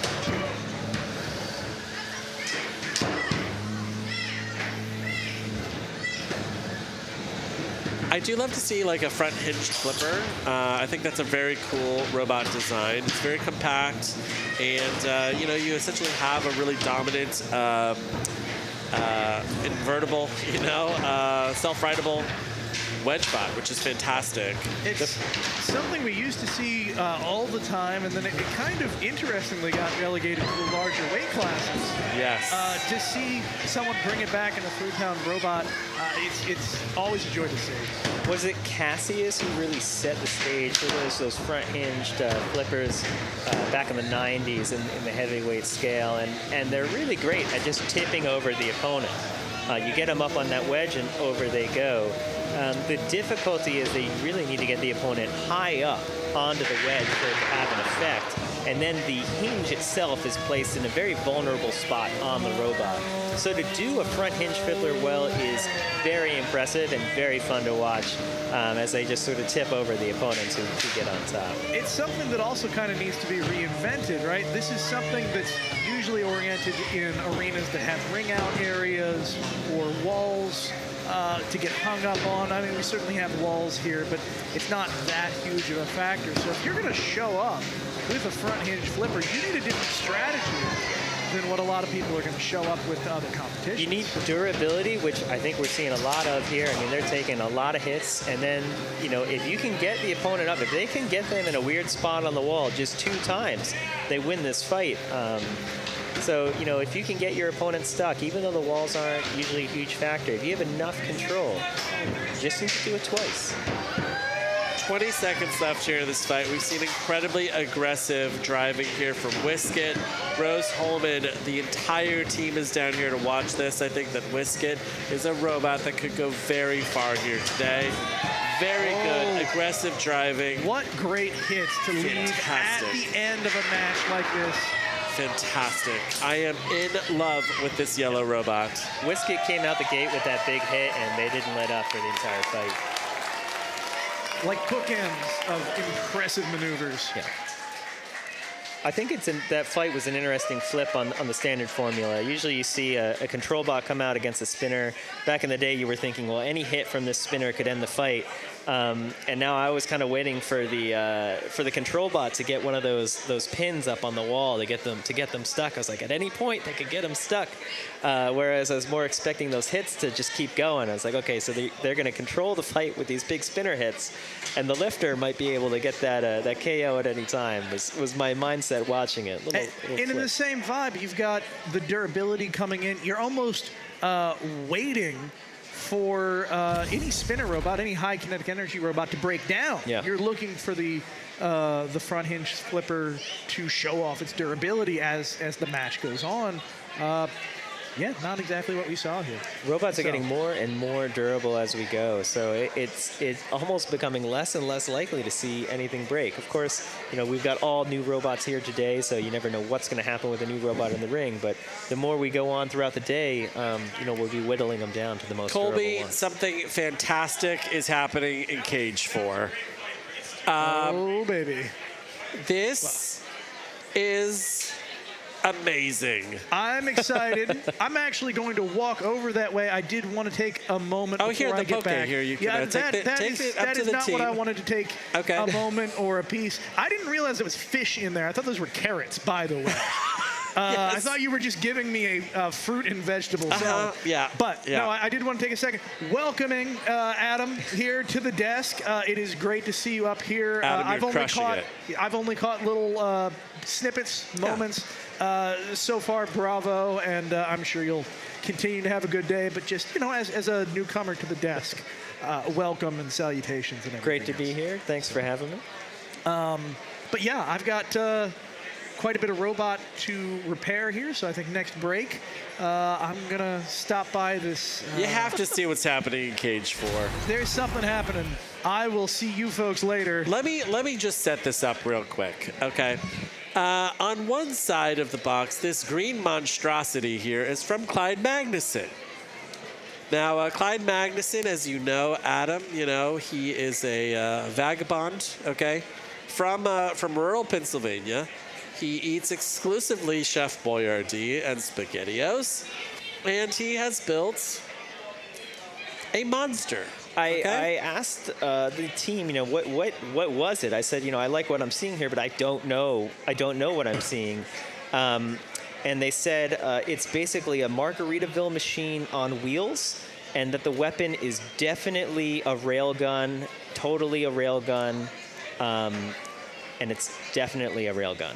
So I'm going to go out a limb here. I don't think the weapon is a railgun.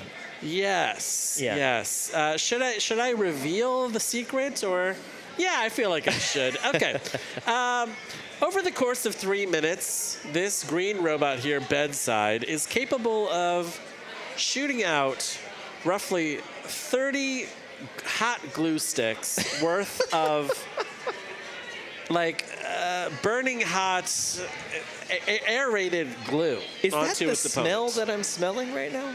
I think that could just be Clyde. Oh, okay. He refuses to shower, even though it's part of his contract here at NHRL. Facing off against an absolutely delightful robot here in the pink corner, which is built out of a Craftsman toolbox. And it has punching arms, and it is wonderful and beautiful, and absolutely a human robot. This is a fun looking fight. It's I can't not smile when I look at this. yes. Look at these eyes. Have you seen the video of this robot here? I haven't. Okay. The front, it kind of looks like he's got a big mustache, you know, like a giant mustache. Reminds me of like a train from like Thomas the Tank Engine. Yes. I'm just gonna say, Mr. Roper here, the robot here in the blue corner, you have no idea what's about to happen, but prepare yourself for joy and delight. I'm very delighted already. We've got Mark Rennie here running. Is this trash talking? Running Mr. Roper. And I'm gonna say all of that hair is his own. Yeah. Okay, that's natural hair. That's tremendous. Yeah. He might have longer hair than me. Yes. Anybody wearing wristbands, you know, that gets my approval. Well, you know, you sweat a lot when you're up there, even though it's January. You don't see a lot of wristbands anymore, like the sweatbands on the wrist. You don't see that too much. We got to bring that back. Now, I just have to say, Mr. Roper here, it is a robot that you will instantly fall in love with, and I want to get a little toy of it, like, immediately. It is absolutely gorgeous. Now how many sticks of hot glue are in the other robot? 30 sticks. 30 sticks inside of bedside. Okay. And does that doesn't count as arena fouling? Or? Well, so Clyde Magnuson pulled some strings, okay? And they went back and forth, and they said, there's no liquids allowed, right? But it dries as soon as it gets expelled, so it comes out as a solid, which, if you read in the rules, you can have a liquid that turns into a solid. Okay. But you have to get it cleared by NHRL. So NHRL saw the CAD, saw the design, and approved Clyde's idea.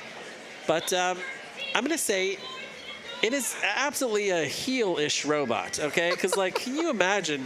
Now you can't even open up your Craftsman toolbox because it's been glued shut. I am looking forward to see how this works. Now, could they argue that the opponent at the end of the fight is overweight? Oh, good. And therefore disqualified? Yes. I don't know. Yes. Yeah. That would be a fun little loophole they could try. Do you have any guesses about how Mr. Roper moves or what its weapons are? Well, I'm seeing little arms on the side, and Okay. I'm hoping that those are just little flaily hammers that are going to nonstop move around aimlessly. That would make me happy. But maybe the eyes are flamethrowers, and that would be fun. Yeah. I like the little triangles, you know, the little, carpenter squares here. Is the mini bot? There's Clyde. Is the mini bot French fries?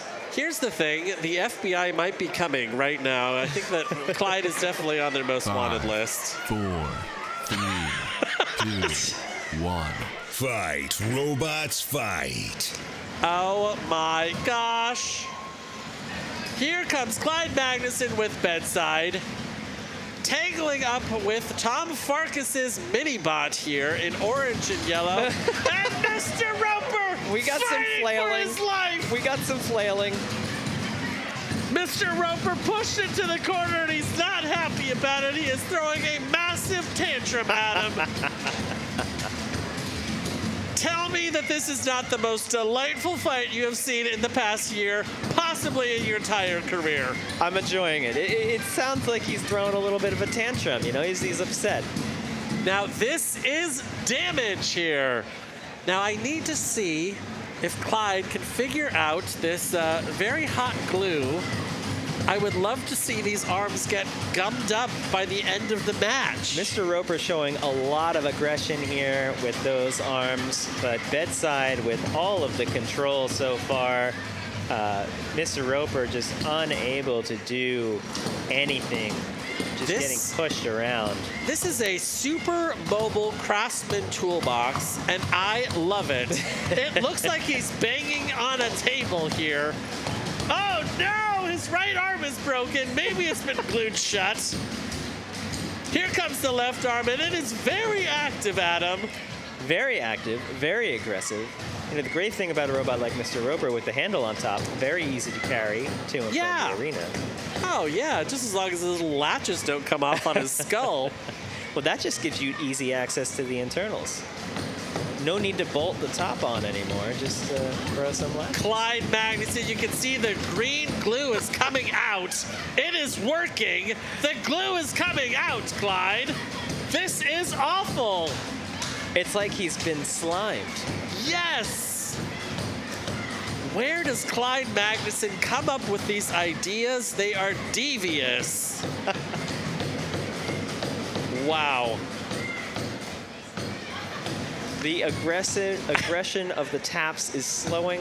I feel like Mr. Roper is a 1950s era lawyer delivering closing arguments, okay?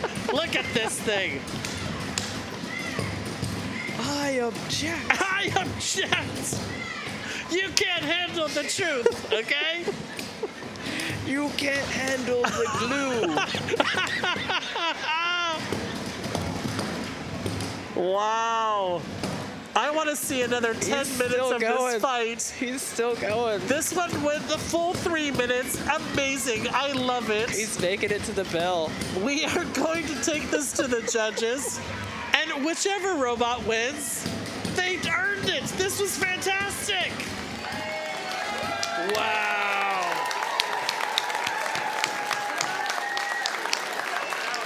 Now, I just so happen to be on a Chef Boyardee group chat with Clyde Magnuson, and he has been sending, CAD of this glue robot for months. So I am sure that he is very happy to see his performance. You think when they invented CAD, as a tool, that they thought one day someone's going to use this to design a robotic glue gun that would compete against their robotic toolbox. Of course. Yeah. I think they'd be proud to see it happen. Yeah, exactly. They can just rest easy knowing that their software was made for good rather than evil. Yeah.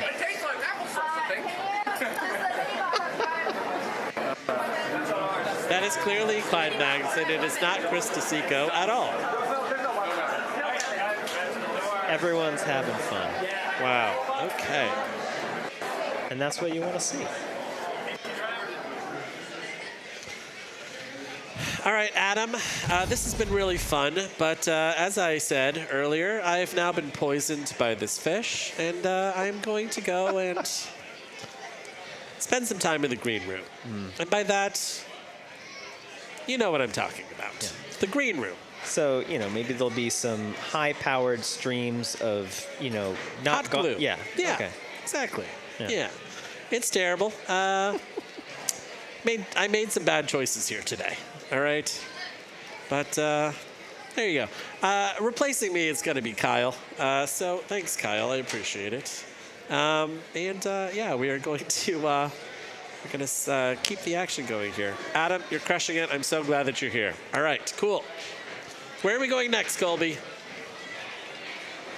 Oh, it's just on us. Oh, fantastic. We just have to keep talking. We have to fill that dead air. Adam, I saw my little toddler daughter also in the audience. Oh. So, she's going to see her dad cry for the first time, okay? I'm going to be crying salmon, You got to get it out of the way. Yeah. They got to see that, know that emotions are real. Yeah. There you go. Okay. We're going to go to cage one, and Kyle's going to jump on.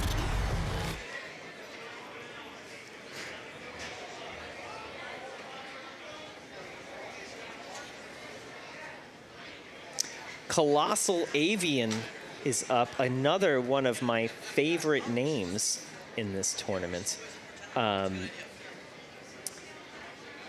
So this should be a good one. This is a big bot fight, which always makes a lot of noise.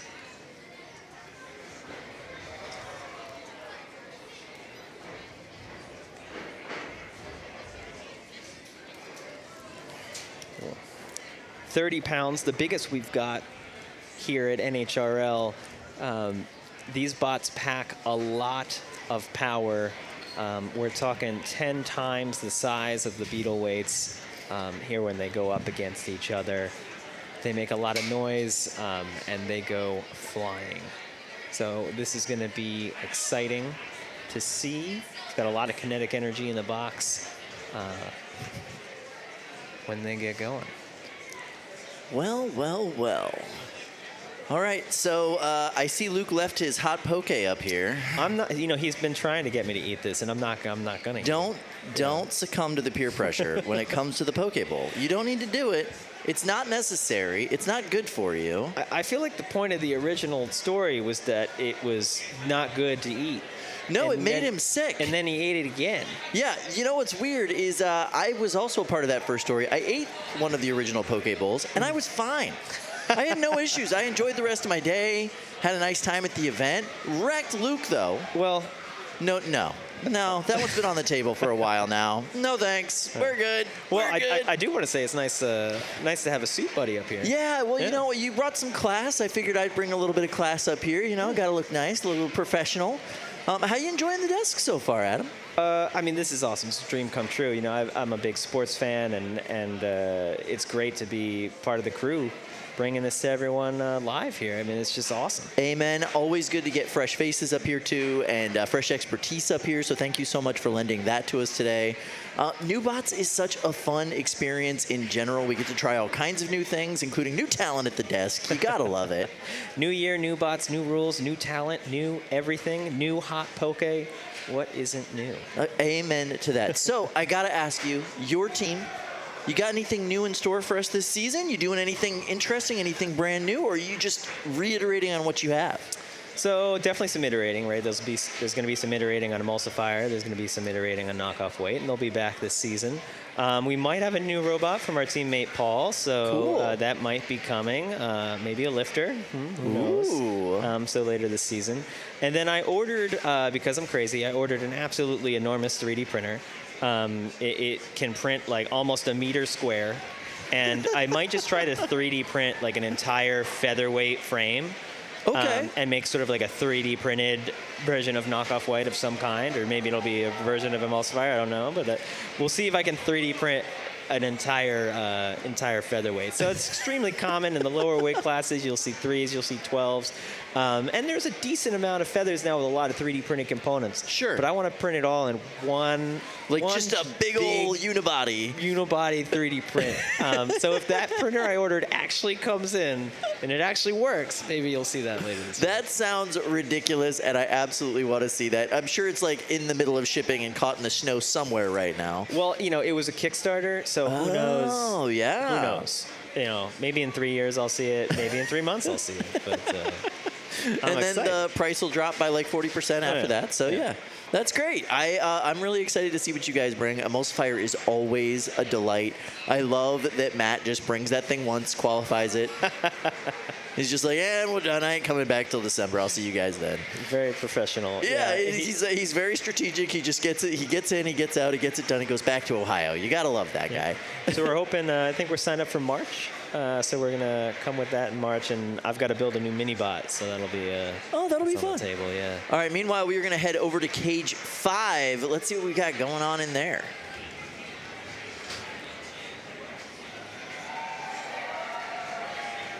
It sounds interesting. There we go. All right, so Cage 5, it's happening. Oh, we're in the middle of a fight.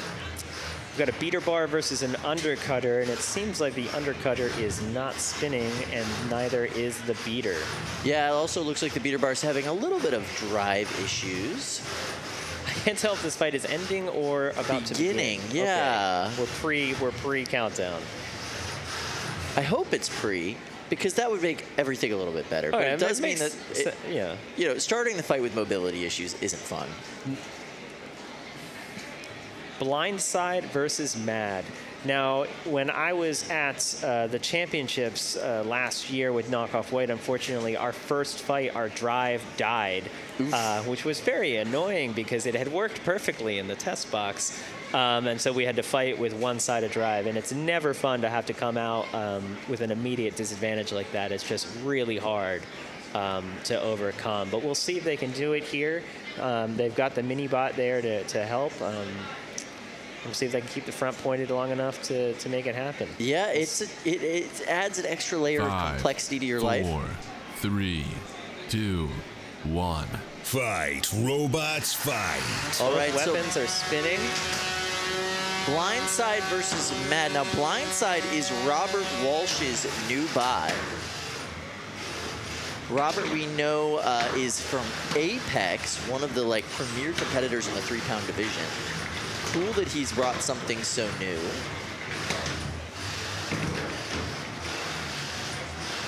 And I believe Robert is 15 now. He's a pretty young guy.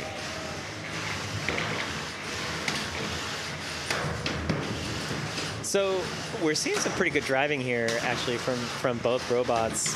The gyro was helping, I think, with those mobility problems from early on.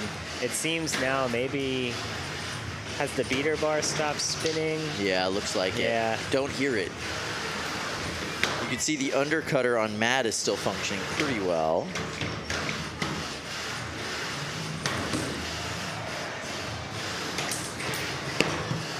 Mad brought to you by Carter Kurtz. He's one of the members of the Rose Hillman team. So many of them here today. They've all brought some pretty quality bots. And that weapon is still going.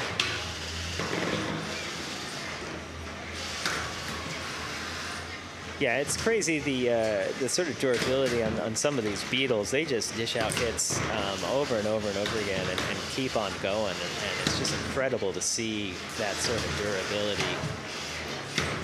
Yeah, it's definitely, it is a weight class where drop testing and just durability testing is necessary now. I wonder if that's part of it too. You know, I can't really easily take my 45-pound robot and drop test it too much. You know, it's a little, tends to break the floor. No, you could probably get a decent leg day workout in with your robot at this point, you know? This is all Mad. Yeah, Robert really struggling to get any kind of traction. I mean, we saw the mobility issues before the match even started, and Robert's strong point has always been his driving. Hard to execute on that without a weapon or without that drive side. Yeah, but I mean, credit to him. He's staying in there. He's not tapping out. He's waiting for something to happen, and you never know what can happen in these types of fights. You know, one hit could pop a receiver loose, but I Mad did looks just like it's hear on a the tap. ball. Yeah, that might be a tap out. Yep, he just hit the button. Tap out, that means Mad will progress. You know, it's a new bot for Robert. He's been running Apex as is for years now at this point. So you're gonna have some gremlins, you're gonna have some kind of beginner issues with these new bots. It doesn't really matter how experienced you are. Something's going to pop up. You just never know what's going to happen with a new bot plopping it down in the arena. 5, 4, 3. All right, we're going to head over into Cage 1 for some more big robot action. Oh, there's that sound. There's that hum of that vertical disc.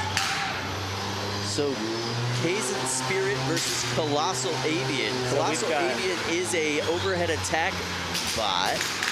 Colossal Avian coming in trying to be a hammer saw, but it's not able to get under Kazan Spirit. Not with those forks. If you don't win the ground game, you're not going to be able to make that that hammer saw come to blow. So Kazan Spirit, one of the other bots from the Bangladeshi team. Oh, that's the type of lineup you want. But is that the belt? That's the belt. That's the weapon belt. And they just threw it off. So Colossal Avian now is just a regular hammer, but without that saw ability, I don't think they're going to be able to puncture the top on Kazan Spirit. So this is Kazan Spirit's fight to lose now. They don't have much to fear. It is so cool to have a team here all the way from Bangladesh. What a way to come from so far away, and that weapon sounds nasty. It is tearing up Colossal Avian. But Colossal Avian is staying here, staying aggressive, trying anything to slow down that weapon. And that front is holding up pretty well, I gotta say. You can hear the Bangladeshi team is screaming here. Absolutely, yeah, this exciting. Is a college team. The American Institute at the University of Bangladesh. And they are super happy with the performance of their robot here. By the way, Colossal Avian also with a University of Illinois team.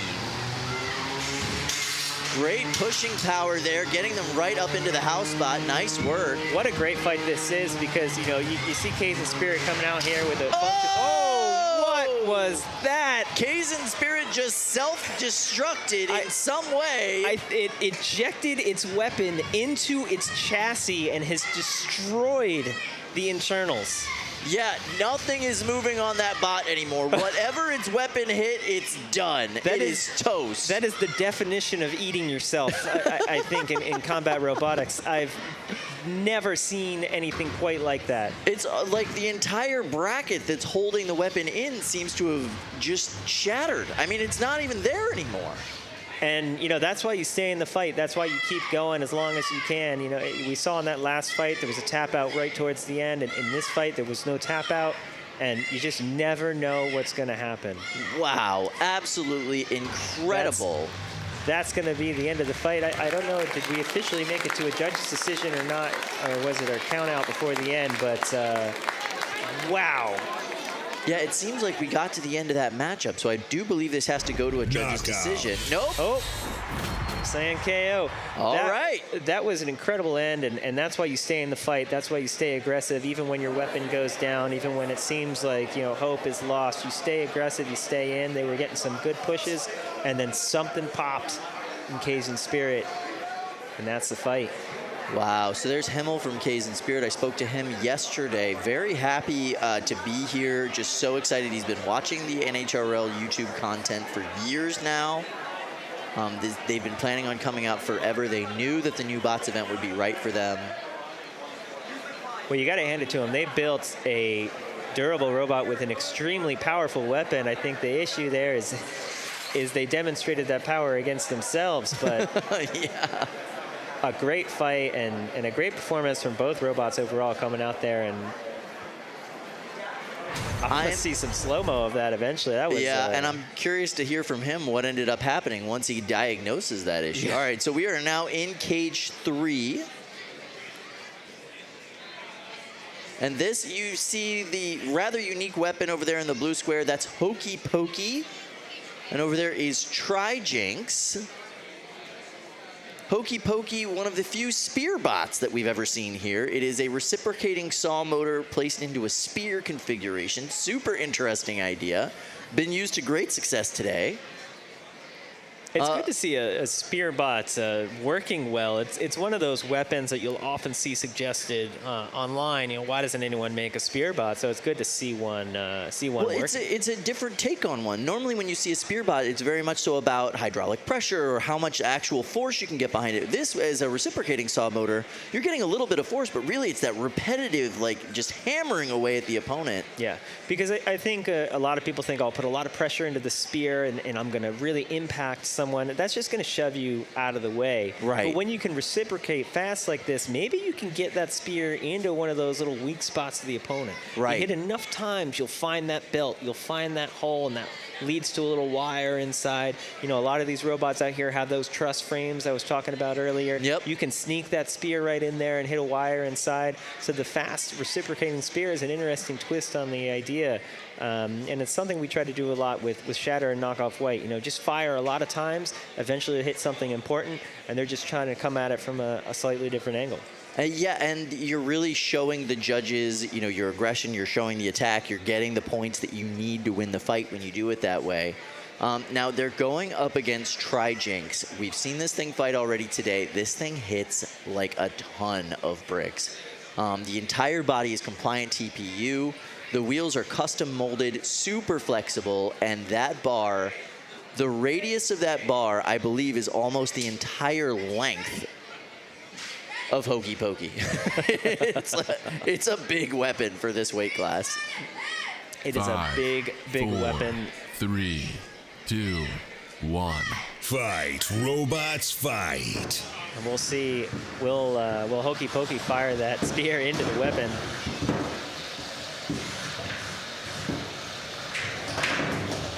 Nice. That was a really great move by Hokey Pokey, getting Trijinx flipped over. Maddie gets the bot back into the correct position. Trijinx has a unique design in the sense that it does have that giant undercutter, but it also has this tail in the back that they use to get up underneath the opponent, throw them off guard, and bring them back down on top of the weapon in an opportune way. Yeah, so that's a fairly proven design up in the 250 weight class, and it's with hijinks. So it's good to see Trijinx here bring it to a smaller scale. Hokey Pokey being pretty aggressive, good aggression from both teams here. It looks like Hokey Pokey may be having a little trouble steering. They're oversteering a bit, kind of just giving up and turning into a thwack bot there.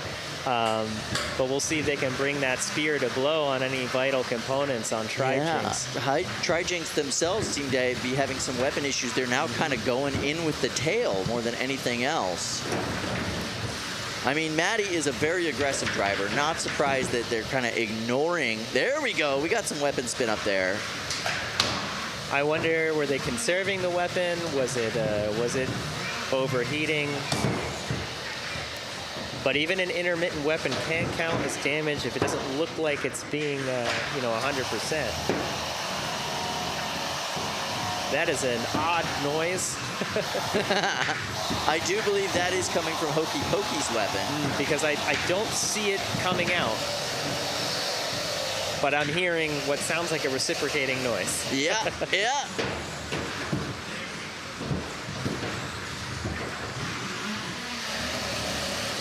Yeah, and Hokey Pokey's shape, unfortunately, without that weapon, not really a good wedge, not really a good control bot.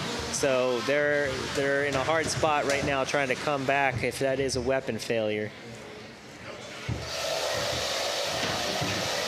Looks like they're getting a little bit of movement. I mean, it's a short tip on the spear to begin with. They really have to stay belly down in order to even reach Trijinx's body at all. Hokey Pokey's so fast that it seems hard to control.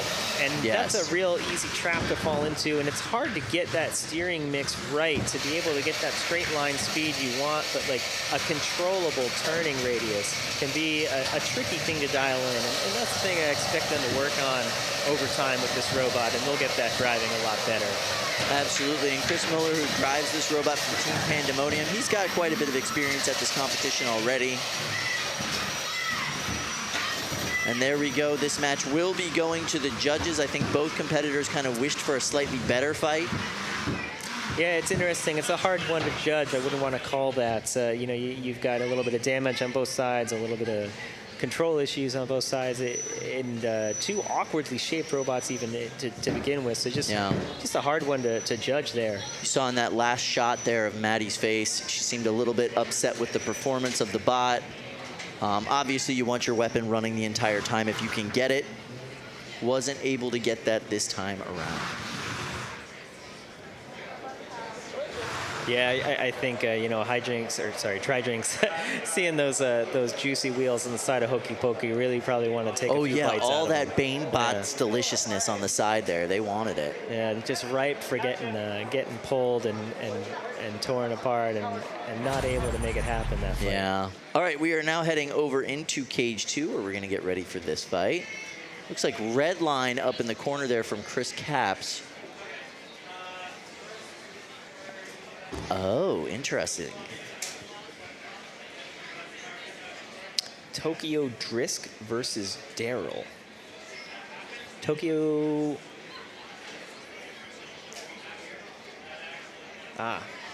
This is also a Tokyo Drift, but this is not Tokyo Drift, this is Tokyo Drisk. Tokyo Drisk is it is a take on a Peter Bar kit. It seems to be having a really good day today.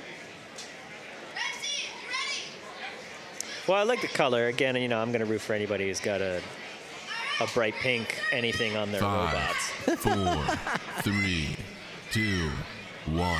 Fight, robots, fight. But Daryl with a really interesting shape here. Of course, some of that shape is now thrown around the arena. And it looks like Daryl is not moving. No, this is a first offering ever from Devin Hazelton from South Windsor, Connecticut. Oof. That is First not... bot, first competition, and ending this one again in a knockout against a tried and true design in the Peter Bar kit. That's not how you want one of your first fights to go, but that's how you learn. That's how you get better. Interesting shape, interesting look to Daryl, but he's just got to get that tuned in a little bit more, get a little bit more defense. It seems like just went straight through the armor there on that first hit from Tokyo Drisk. Yeah, absolutely. But great performance by Tokyo Drisk, great driving, just getting out there, one hit. I mean, that's a dream fight for them. That's how you want it. Yeah, and moving ahead in the bracket or towards the bracket as it goes. Now, I have a question for you, Adam. Would Bots FC ever consider dipping their toes into the beetleweight competition here at NHRL? You guys typically hang out up in the 30s. You don't go play anywhere else. So what's the deal? We've talked about, should we go in a lower weight class? But the thing is, we always go whatever the biggest weight class is. Okay. Whatever the highest weight class of the competition is, that's where we like to be.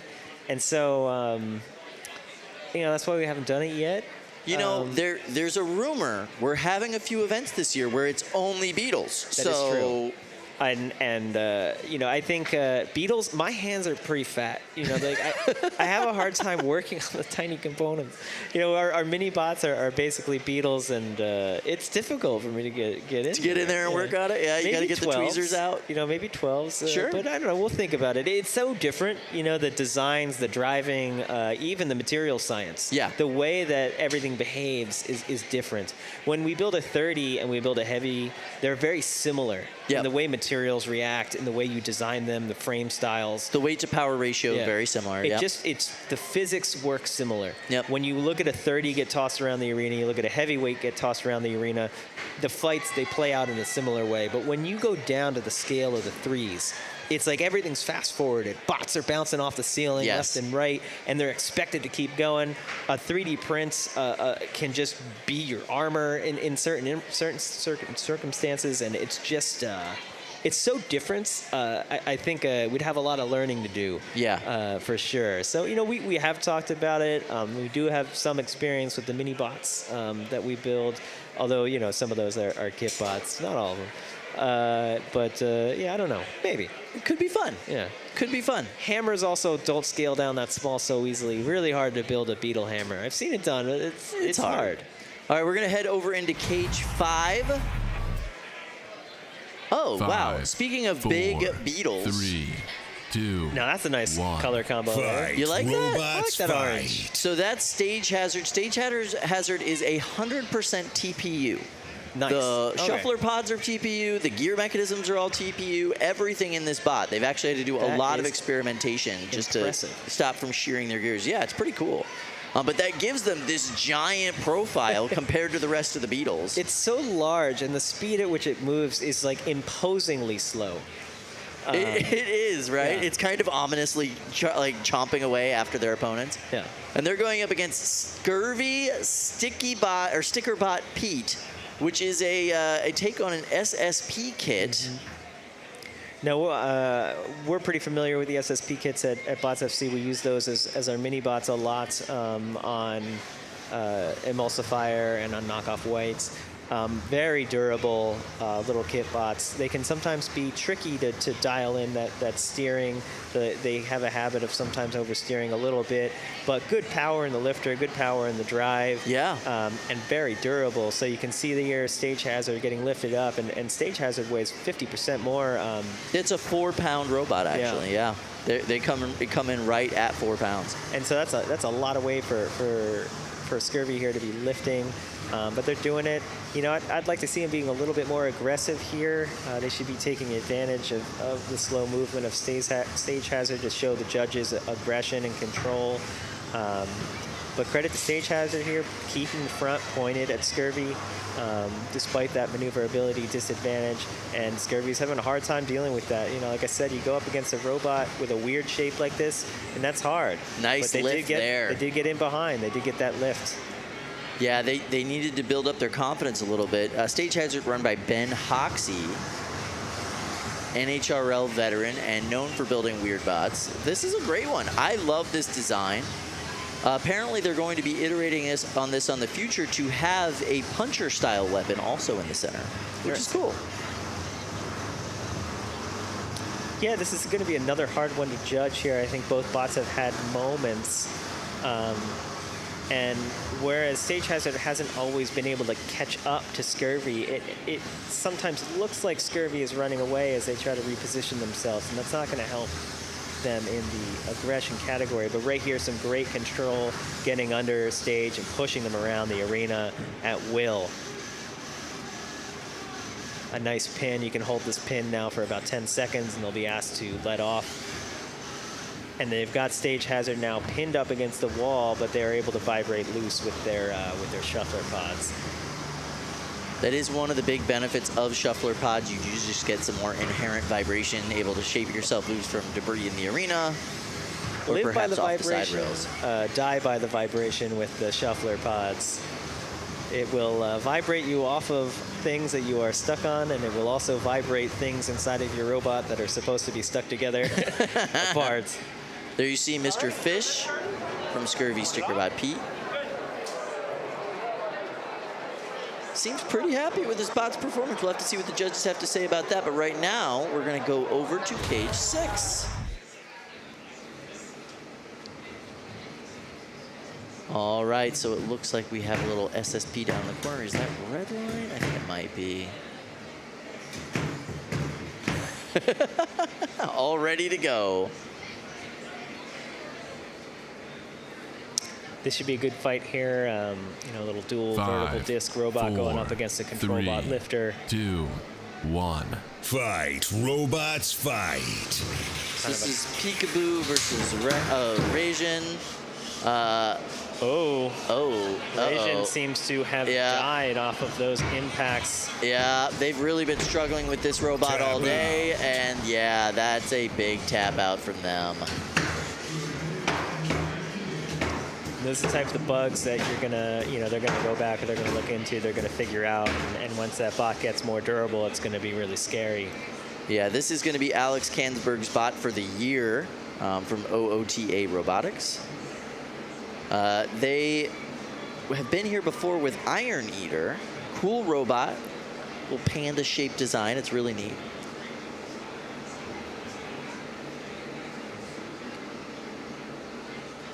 Yeah, the cool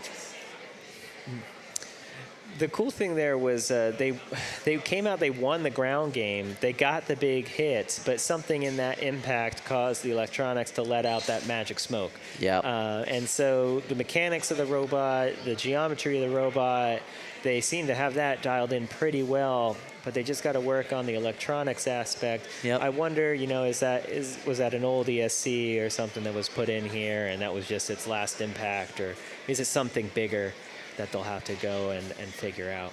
Now, Mark's dad, Alex, also built Kitsune, and he's here with another bot today, which has a very interesting counter flywheel design, so we'll see a little bit more of that later. But he's helping his son out with Rajin, and they are really struggling getting this bot kind of going today. I believe that is the second loss for them today.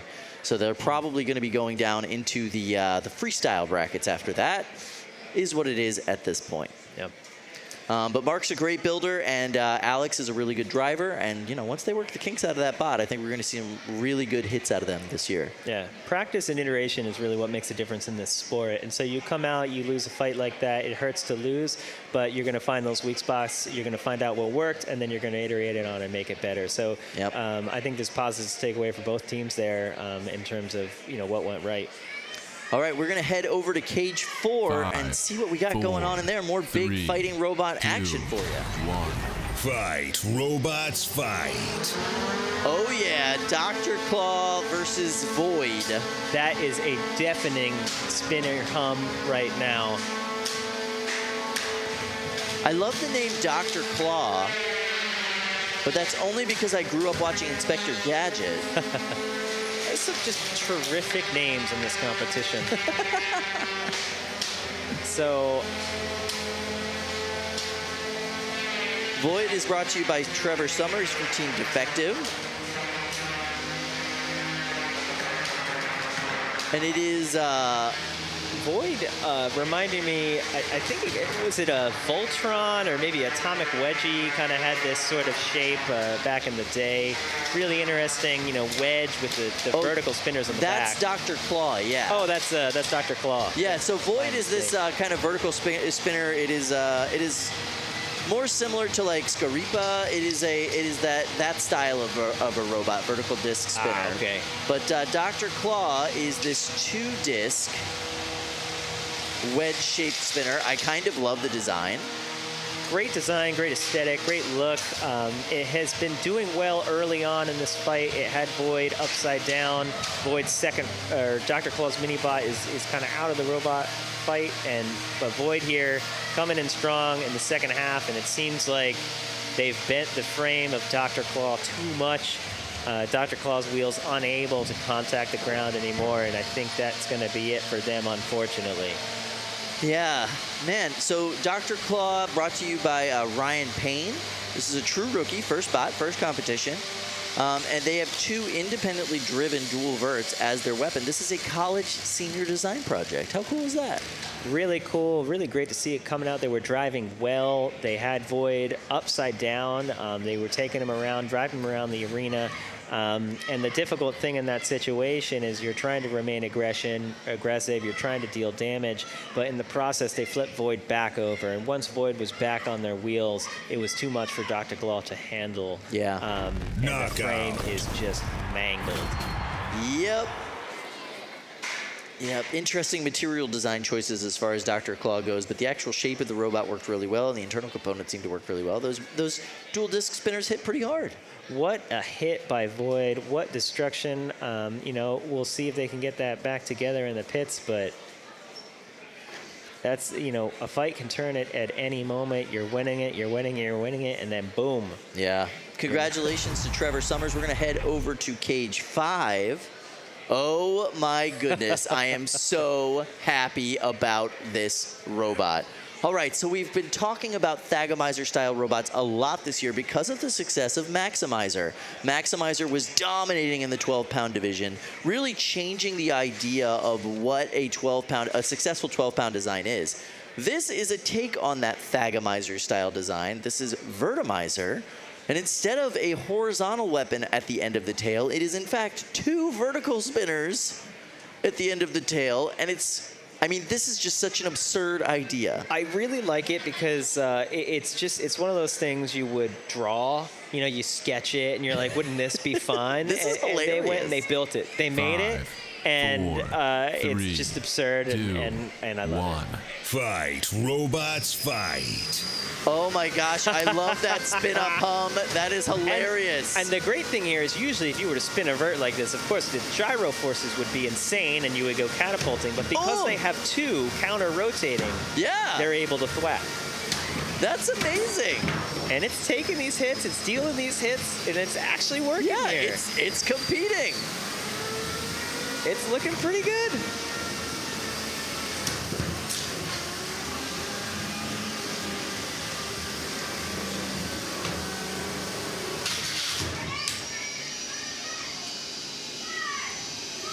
Anamusha with a pin here, a Verticalizer on the wall. You can hold these pins for 10 seconds. I'll have to release.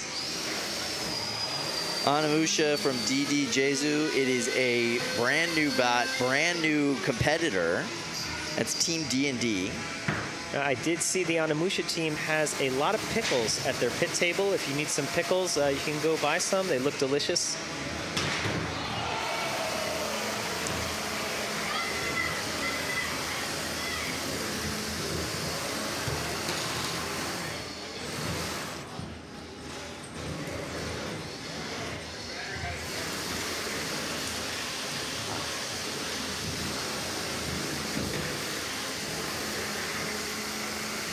So Anamusha is run by the wife of the builder of Hollywood. So husband and wife competing here. Pretty interesting to see when families come out and compete together. And it's working pretty well in this fight. You can see they've been waiting. They've been biding their time. They get the pins. It does seem like, I can't tell if the weapon is still spinning on Onimusha, but Verticalizer is still Yeah, everything's operating. working great on them. Neither robot being particularly aggressive at this stage, but Verticalizer coming in with a big thwack there. But another pin by Onimusha here. They're really going for the control win. It's the only thing you could do right now. If they can remain aggressive, it could work better. But I think if you're going for control, you've got to also be very aggressive.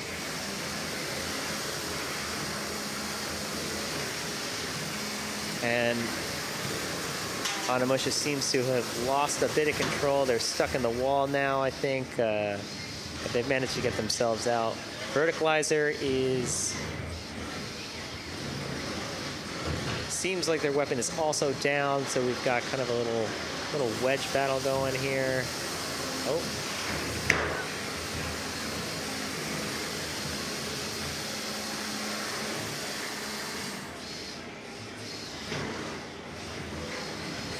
It's always interesting how much quieter it gets when the spinners turn up.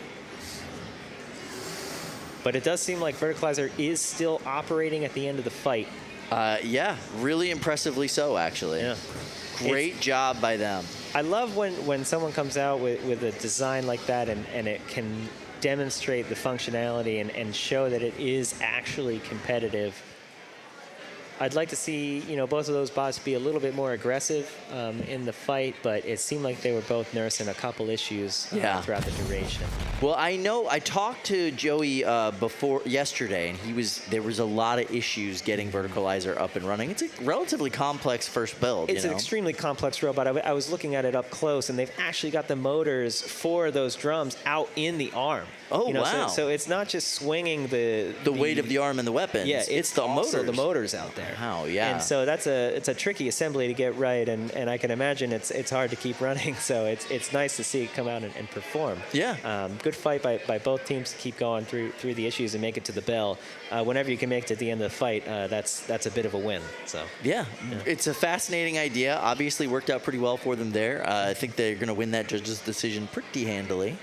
And yet another Peterbar kit gets defeated today. But yeah, we've been seeing those all day long. That is just kind of a cool thing at this event. So do you have a favorite to win that fight?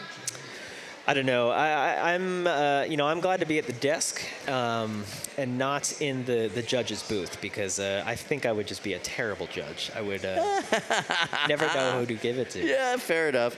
Seen any other bots here that really fascinate you today in the new bot realm? I've seen a lot of robots that have been fascinating me today. There's just walking around the pits was incredible to see just all the energy and all the creativity going in.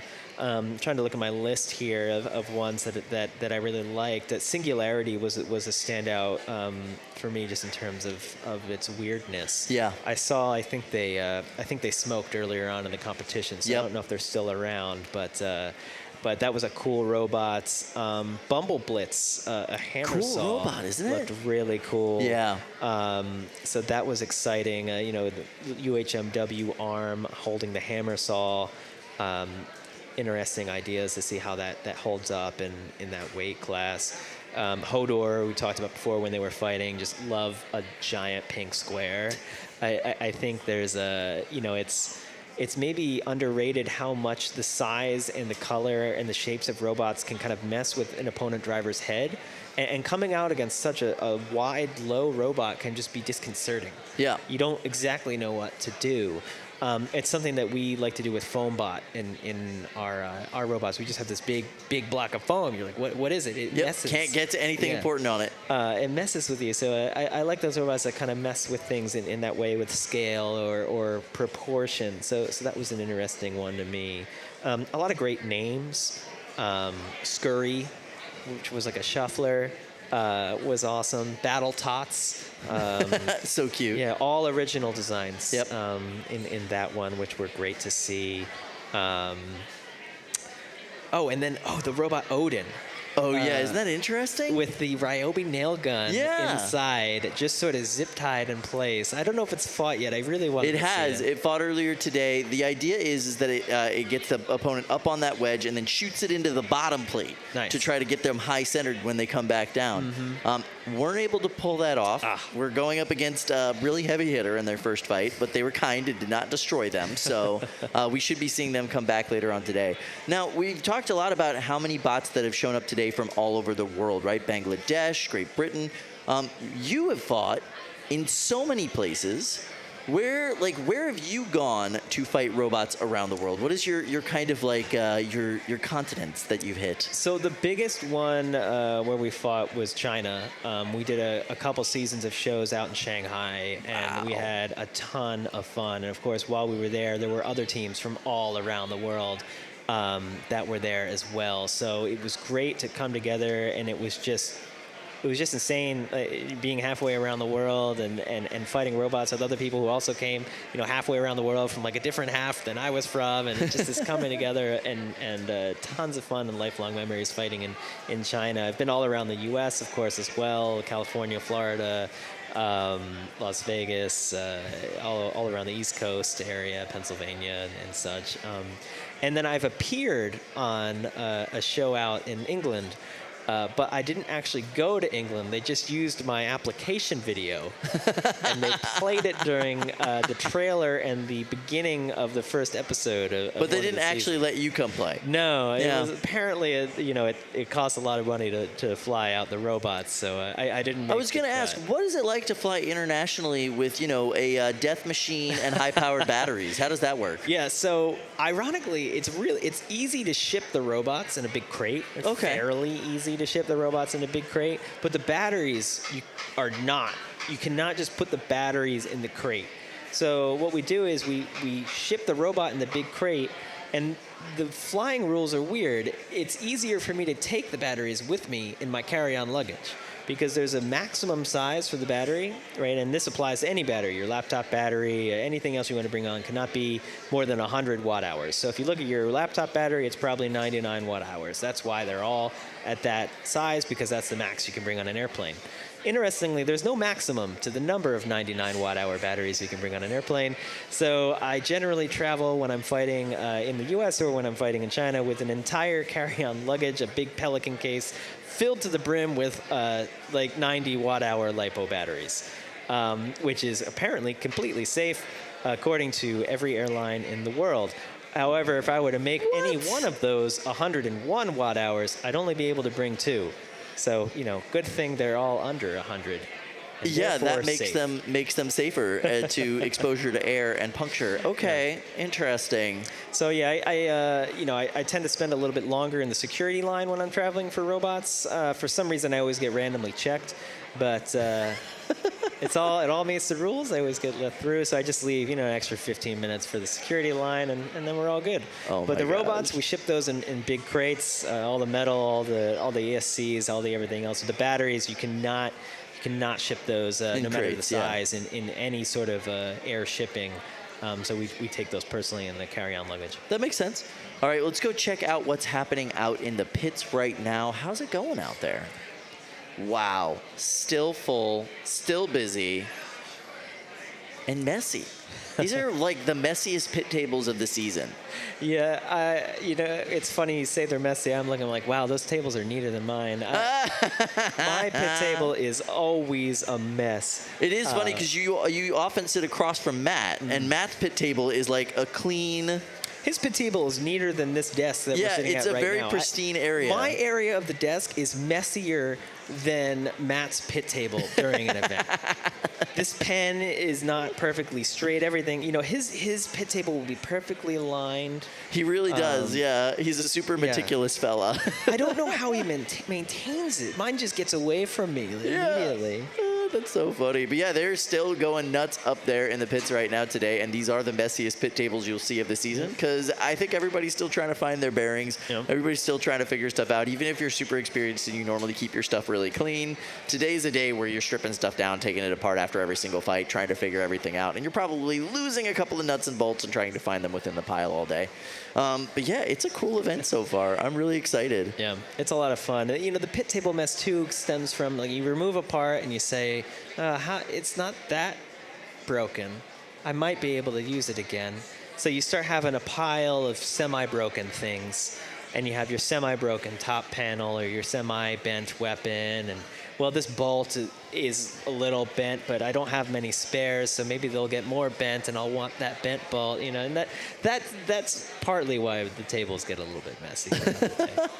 That makes sense. Yeah, yeah, I know that helping Chris work on some of his old robots, the reason his table got messy is because he had this whole LED idea to decorate the robot with, and didn't start on it until the day of. So it was just LED like wiring vomit all over the desk.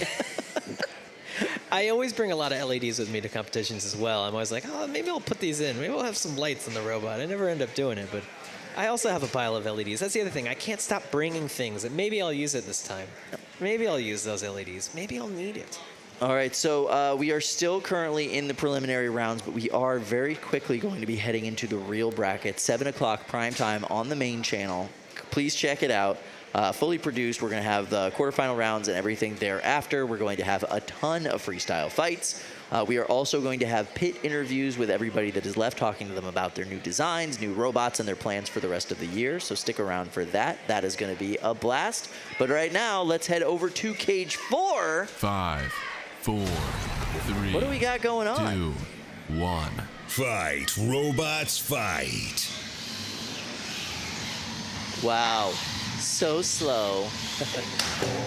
So we've got Razor's Edge versus the ambiguously dynamic duo, which is the flamethrower there. That's coming to life. You can hear the flames. Yeah, it's an interesting idea for a robot. So the ambiguously dynamic duo is all flame projection. And they were originally planned, I believe, to be a multi-bot configuration. Uh-oh. Razor's Edge, however... Their movements is a little bit ambiguous right now. Yeah, they're struggling. Ooh. Razor's Edge spinning up to full speed. And ambiguously dynamic duo. Tap out. Ooh. Yeah, not surprised on that one. That weapon on Razor's Edge is downright terrifying. The sound, a little bit of a late hit there. I think it was an accident. I think that was unintentional. That's Owen Coakley. He's a pretty experienced guy. This is a hub motor drum spinner. There's so many hub motors in the 12-pound division. He's done a lot of treatment on that drum to get it up to maximum hardness. Apparently doing both a heat and cryo treatment on it, I heard him saying earlier today. The sound on it was incredible. It just sort of kept getting faster and faster and faster. Every time you thought it was full speed, it got a little bit higher pitched in the hum. It'll be good to see that come out later and put on a longer fight. That is a nasty robot. The hub motors are interesting to mention here because you know, you see this 12-pound, the 30-pound scale, like where the technologies cross over from the heavyweights and from the insect weights. And the 12s and 30s will sometimes bring in tech from both sides. So hub motors extremely common in the smaller weight classes, in the insect weight classes. Much, much less common when you get up to the heavyweight classes. Of course, some have been known to do it. But it's not as common. But you're seeing like technology scaling up, technology scaling down, and a lot of that mixing happening, especially in the 12-pound class right now. So much of it happening. And the 12-pound class for years was kind of a throwaway division. You know, more people were focused on the 15-pound division. A lot of people would, you know, stick in the 3s or they'd go up to the 15s. 12s was just kind of in this weird limbo area. Now, I believe, thanks to NHRL, it's turned into a pretty premier weight class. We have some of the hardest hitting robots, some of the best designers building for that weight class now. And this kind of hub motor revolution that we're seeing today is so fascinating to me. I think we've got 5 12-pound robots with brand new hub motor designs, and all of them doing phenomenally so far. Yeah, the 12s and 15s kind of used to fight for a similar audience and would just kind of split it, whereas the 30s and the 3s could live on their own without a ton of competition there. And so now the 12-pound living on its own, really drawing in all the talent. It's good to see that start to take off. Yeah. Yeah. Yeah, I'd love to see maybe a little Bots FC 12 at some point. Maybe I think it's more likely. It's more likely, I think, than the Beatles, but it's hard to build that many. It's a lot. It's a lot of robots. It's a lot. It's a lot of. You guys are already managing a ton of robots. Yeah. I have been thinking about maybe we could make something. It could be a 12 or it could be a 30 multi or something. Like some sort of scalable. If you build a 12, all I request is, can the merch for it be an ascot instead of a scarf? What sport has themed ascots? I don't know. I'd imagine maybe I actually don't know. What would do that? Some British sport, right? Maybe like what's the one you're riding on a horse with a big hammer? Oh yeah. Like the polo. Polo. Yeah. Polo. I think cricket, polo, something like that. I would wear an ascot if I were playing polo. Yes. I don't know if that's the official uniform, but if I were to do it, you would definitely wear an ascot. That's what I'm saying. You could get the printed ascots. It would be really nice. Right. You're doing the scarf thing, just smaller. Yeah, I feel like ascots kind of went out of favor after Scooby-Doo. Yeah, I think that was the end. Yeah. The end of the ascot. That's kind of the last I feel like I've seen ascots in pop culture was like Scooby-Doo. Yeah, there was this groovy psychedelic ascot kind of resurgence for a while. That's all gone now. But maybe it's time for it to come back. That's what I'm saying. Yeah. That's what I'm saying. Bots FC can bring it back. I'd with be a into that. polo-themed robot. Okay, so like a underswinging hammerbot, just a little.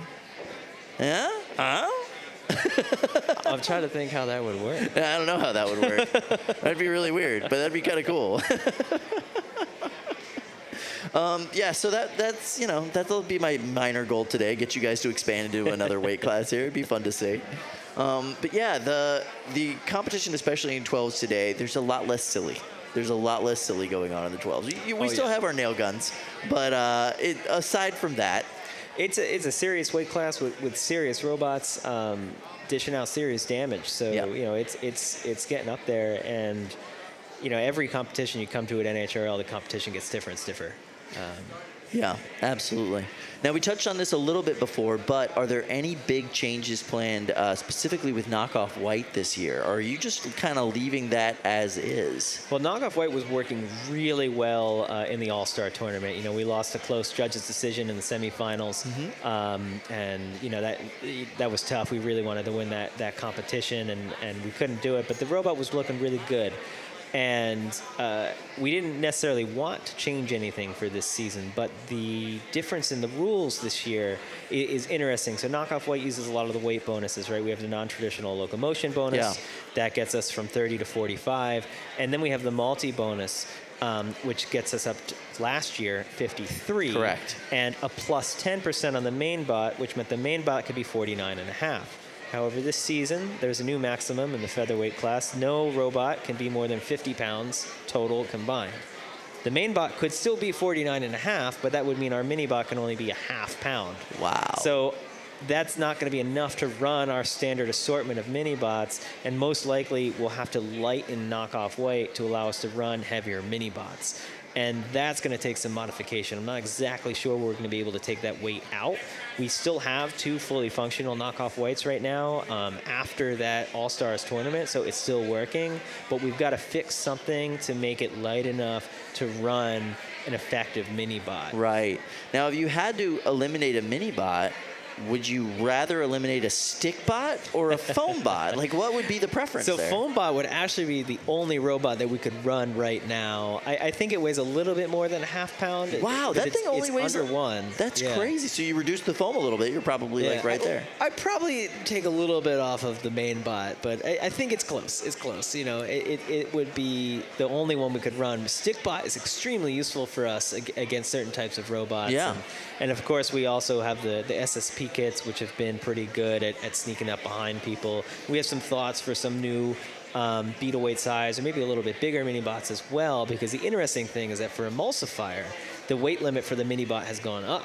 Right. And so it's the opposite thing. So now we're like, okay, let's build a 9-pound mini for this thing. What's it going to be? I think that's it. Don't quote me on that, the exact weight. But around there, yeah. Around that is the weight we have for a mini on Emulsifier. So we got to think about what we're going to do there, and that'll be a really interesting one, because Emulsifier is a great pairing with a mini bot. Yeah. You know, if we can pin people, if we can lift people, if we can get people stuck for a second, Emulsifier can really come in and take advantage of that. Fascinating. Yeah, I'm very interested to see what you guys are going to do as far as those mini bot configs to add on to Emulsifier, because there's definitely some entrapment techniques, some lifting techniques, some things that you could do to really improve the performance. That's cool. You got a lot of options to play with there. With Shatter, with knockoff weight, we really want to use our minis to try and actively disable and actively attack the opponent in a lot of specific ways, depending on who they are. And with Emulsifier having a much more powerful weapon, it's less so about like actively attacking the opponent and more so just like, maybe we just want to get them stuck. Yeah. Right. So be a doorstop. Yeah, it's a little bit different strategy, a little bit different necessity there. And so the mini-bot strategies can be slightly different between the two robots. Whereas with knockoff weight, we try to be a little bit more creative, a little bit more active with the mini-bots, like taking advantage of specific faults that we might see, or weak spots, not faults, but like weak spots in the opponent. Yeah, hence Stickbot. I mean, that's like the whole point. Yeah. Interesting. Stickbot has been surprisingly interesting and good for us, because we came up with the idea, and it was more of a, like I was saying before, like just an awkward shape. We thought, having some awkward shapes would be difficult for the opponents to drive against. And then it turned into like, actually, this can really kind of damage horizontal spinners as a really interesting way we can use this. And it played out to be quite effective. So we had some fun with that. That's cool. Yeah. That is very, very cool. Yeah, I'm excited to see what you guys are able to bring up and figure out as far as these new rules. Everybody else is kind of working in the same kind of pattern right now, figuring out what strategies they need to change to handle that. Yeah, I'm seeing, one of the things I think is going to happen this season is, again, like a lot of those like rotating, like cam-style lifter bots, yeah. Because the new rules state that any mini-bot, last season, a lot of door stops. People would drive up on the doorstop, get stuck, the main bot would try to hit them, and sometimes the main bot couldn't get them off, they'd be permanently stuck on the doorstop. But this season, the rules kind of state like you can get a big penalty, like a judge is kind of like not liking if your doorstop mini gets stuck, right? You have to release the pin. And so you're seeing fewer doorstop mini bots and more of these twist lifters, because they can release the pin. They can release the heavier robot of the opponent, and that will help you out in any potential judge's decision. So I'm seeing more of those at this competition. I expect to see more of those all season, because the rules are really favoring that sort of mechanism. Yeah, and obviously that mechanism, highly effective. We've seen it used to great success all day today and in the competitions within the past few months. So that is not a surprise there at all. They haven't taken over the competition quite as Luke suspected, but they've definitely been utilized to a great degree. Yeah, I think it's really difficult to drive that style of robot. They're so long. It's deceptive when you see one driven well and you think it's just going to be easy to come out and do it. But they're a difficult style of robot to drive. And as a main bot can be very difficult, very tricky. But when you use them as a mini robot, as the smaller robot in a multi, going up against a heavier robot, that mechanism has a tremendous mechanical advantage. Yeah. And so you can have a 3-pound robot out there lifting a 30-pound robot. Yeah, makes sense. And that's a huge advantage they give when you use them in that mini format. All right, we're going to go check out what's going on right now in our bot museum. So if you check this out, we've got a kind of combination bot museum and merch area now. And check that out. We've got some plushies, water bottles, shirts. And there we see some heavyweight competitors in the background. Entire racks of clothing. And if you're cold, we've even got long sleeve shirts and hoodies for you. A lot of this is available on our online store as well. Please check that out. And we also have some hot sauce. Ooh. Check it out. I love the bot museum. Me too. You know, it's. I even forget how big Emulsifier is. Yeah. The big one until I come. I'm like, was it that big when we were picking it up? I don't remember it being that big. You know, it's huge. They're gigantic. You know, you watch these things on TV and you just don't realize how big the robots are. You come to the bot museum and you get a feel for that scale, and it's tremendous to see everything in person. It's fun walking around the store too. I'm always like, oh, can I buy this robot? Oh, that's part of the not museum. for sale. That's not for sale. All right, we are going to go over to Cage 8. Now, this is, you haven't seen Cage 8 today. Why? Because Cage 8 is actually a live experience for our guests here in-house. You can drive a bot. You could actually drive one of our custom bots, give it some tests, lift some objects, throw some things around, test out the kit, see if it's something you might be interested in purchasing and learning with yourself. How cool is that? It's great to get in here and get a feel for how these robots drive and to understand, you know, how tricky it is to be in the arena and go after specific targets. It's fun to watch on TV and say, I would just attack. Why aren't they attacking? Why aren't they? And you know, come here, drive them, figure it out, and see how hard it is. It can be tricky. And it's great to have a space for people to come in and play around with them. You can see that young man over there having a lovely time driving our bot, Eric, which is a kit bot that we've been working on. This is a training and a bot for people to learn and build with. Tell you what, he's doing pretty good. Yeah, he's doing pretty good, right? It's a lot of fun. So this is an available resource here for you if you want to come check it out. The experience here live is incredible, right? We have a bunch of bleachers for you to actually watch the fights themselves. We've got food trucks. We've got merch stands. We've got a bar area. We've got a craft beer location. We've even got carnival games this time around. If you want to come and play some carnival games, we've got that going on. But you also just get to be here, experience it. You'll see some builders walking around that you'll get to meet and talk to. And it's just genuinely a great way to spend the day. If you're at an NHRL event or near one, I highly recommend you come check it out. You're just going to see some cool fights, some amazing people, and just be a part of a really awesome community. There's a lot to do here. There's a great vibe here. Everyone is excited to be here. And the audio of the experience of being here, the sounds that these robots make in person, no matter how good the microphones are, no matter how good the stream is, when you come here and you experience what this sounds like live, it's incredible. Especially when you start getting those really good hits in the like 12 and 30 pound division that you can just feel in your chest. It's a totally different experience when you're here live for that. There's a great thing that happens at events where you just start hearing a spinner spin up, and then everyone will start kind of walking over. The weight of the room just shifts over there. Yeah. Yeah, absolutely. We've been having some great fights all day today. We're about to have a few more 3-pound fights coming your way. We're almost to the qualifying rounds, which I'm really excited about. Yeah, we're getting close, and you can feel it. The fights are getting more intense the further we go into the day.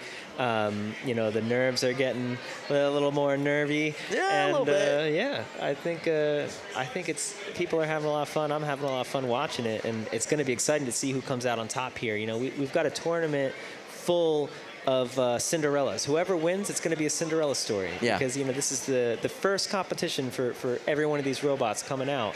And someone's going to win their first event is pretty cool, right? That doesn't usually happen with a first robot. You don't usually win the first event with a new robot. Almost never, but we have had some real legends be developed at this event in the past, so I'm really excited. We are going to head right now over to Cage 3, some 3-pound robot action. And let's see what we've got set up in here. So if you look over there, that is Knuckle Sandwich versus HODOR. HODOR isn't pink anymore? I do believe they came with some bodies, yeah. Oh. I'm so disappointed. HODOR is a robot by Ariel Smith. Ariel is a seasoned competitor here at NHRL, part of Team Pandemonium. The arm appears pink, I suppose. That's still something. Yeah, that's really funny. This is a lifter-style weapon. Ariel normally runs like a horizontal-style spinner weapon, so going the control bot route for the new bots event. HODOR has a tremendously low wedge. Despite being entirely 3D printed, it is incredibly low to the ground, and that lifter arm can go down or up, either lifting the entire robot off the ground or just lifting the little arm out of the center. And then also we have Knuckle Sandwich. It's designed to look like a sandwich, and it hits its opponent with knuckles. I really like the colorway on Knuckle Sandwich. Just a great combo of 3D prints and metal parts here. Two great looking robots in the arena right now. Absolutely, yeah. This is part of the Texas contingent. This is Des. She helped designing this robot from Peter 5, Garnache. 4, 3. And I believe he's also 2, driving the Minibot. 1. Fight, robots, fight. Which kind of looks like a piece of toast. HODOR coming out being very aggressive. We saw this earlier. It has a tendency to sometimes get stuck under the wall. So they've got to be careful driving it around. It's almost too low. Knuckle Sandwich unable to take advantage of those early stumbles, though, and HODOR coming out and just getting right under.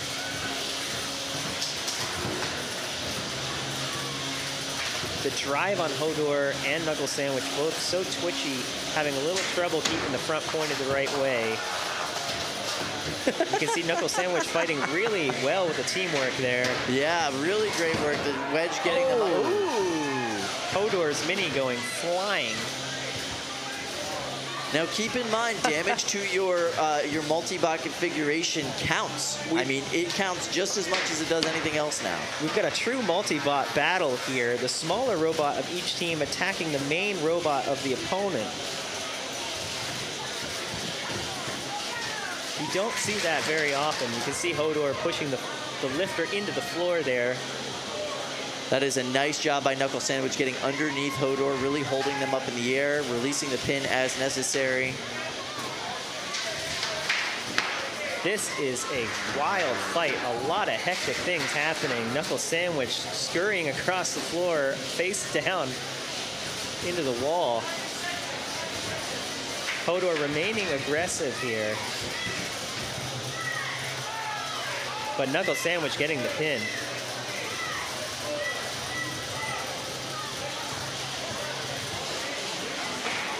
Not seeing a lot of big hits happening. I am hearing some big hits happening over in Cage 1.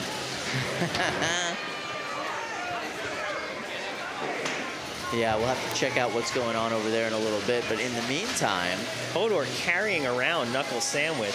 Yeah, really excellent driving now by HODOR. And I love how invertible this bot is. You can just flip it both ways. It works in both directions. Really interesting lifter mechanism there, just pulling the whole wedge up.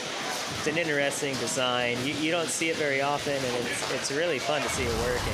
All right, we are going to bounce over to Cage 1. We're going to check out Goose versus Moccasin. Moccasin is by far the largest robot I've ever seen compete at NHRL. It's a big boy. It's a big, big boy. I saw that. I said, there's no way that's in the weight limit. But it is. Yeah, 100% within the weight limit. A very beautiful robot. Absolutely love the way that it functions. It's got cam lifting front wedges. You can see those sticking out kind of out in the middle section there. Ooh, and then it's got its rotary lifter slash thrower. You can see Moccasin's left foot has been bent up, and that's going to make it difficult to get full engagement on their tossing vertical spinner. Yeah, it really messes up the dustpan of the design there, but you are, he still has full use of those cams. You can see right there the lifters in the front. Moccasin, a dual weapon robot. Those flat forks in the center can rotate to lift their opponent off the ground and prime them for the big spinner. Now, I'll give you guys a little bit of inside baseball here. There was a lot of hope, or at least theorizing, that Ricky and Moccasin would be eliminated before we got to the main tournament today so that Ricky could actually help with his other responsibilities here, including being up at the pit desk. I was wondering how that was going to work. Well, how does he both I gotta announce tell you, he's doing so well, I think we might have to pinch hit and figure out something else to do. Like, he's doing great. Moccasin is a tough robot to fight against. Again, the size, the shape is awkward. It's not what you practice for. It's not what you've driven against in other competitions. And Goose here having a hard time finding engagement, having a hard time driving around. It's such a big robot. How do you get around them?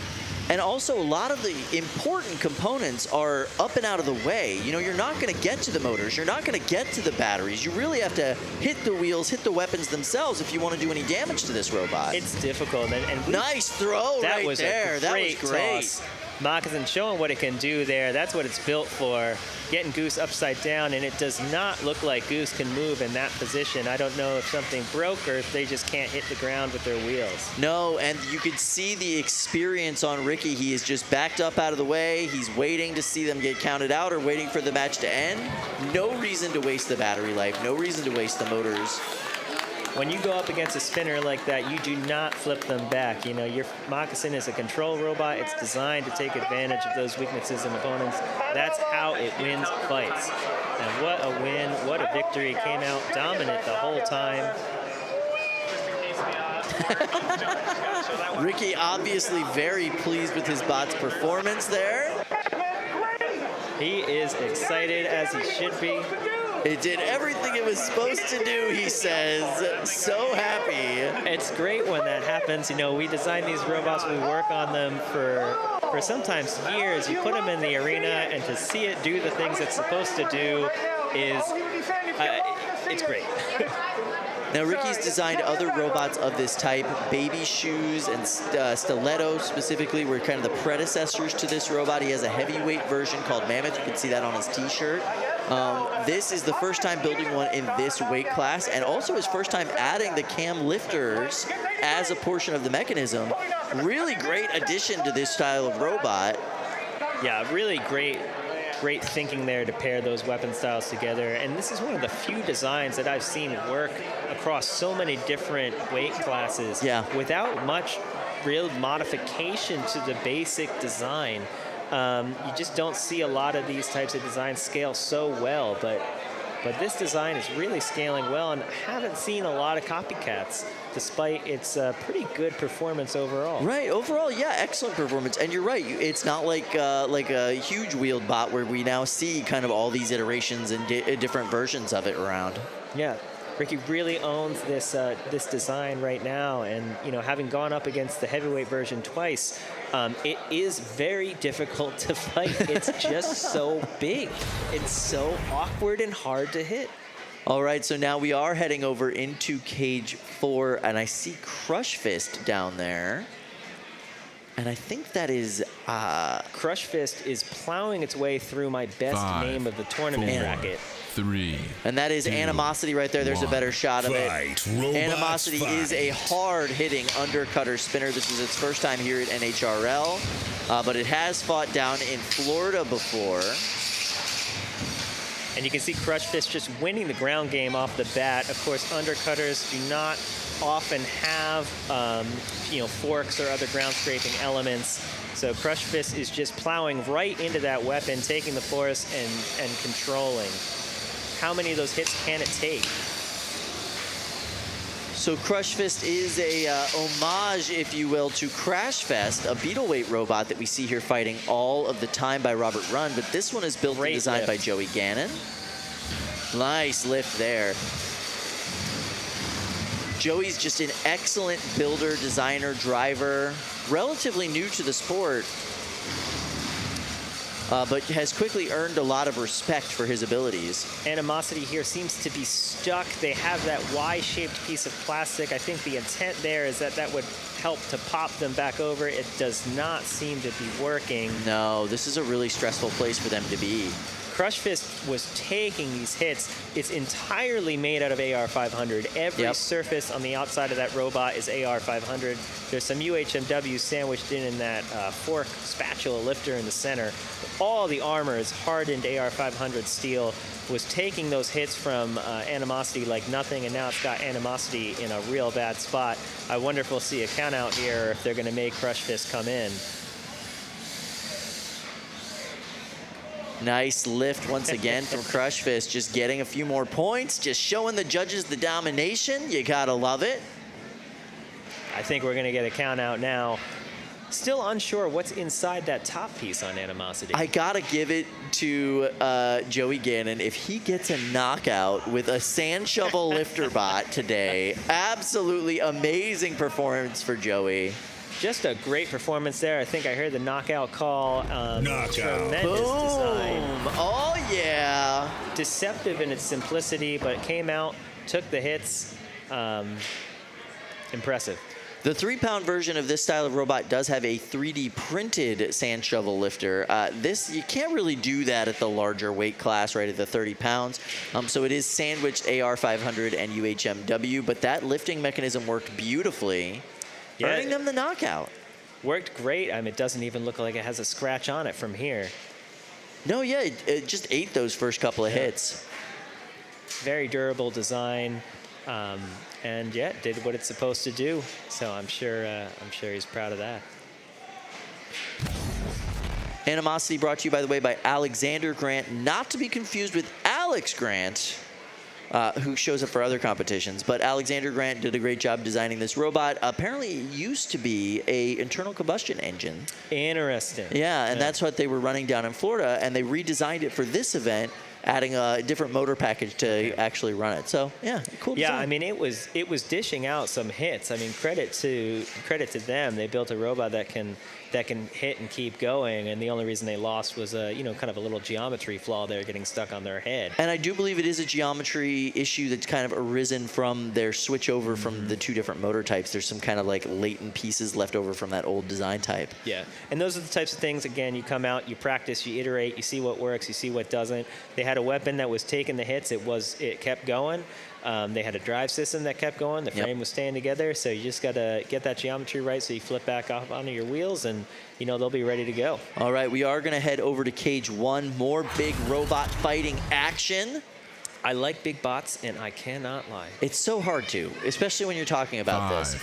4, Okay, so this 3, down here 2, is Energizer. Fight, robots, fight. And I do believe that is our Nailbot friend, Odin. So I'm a big fan of both of these robots.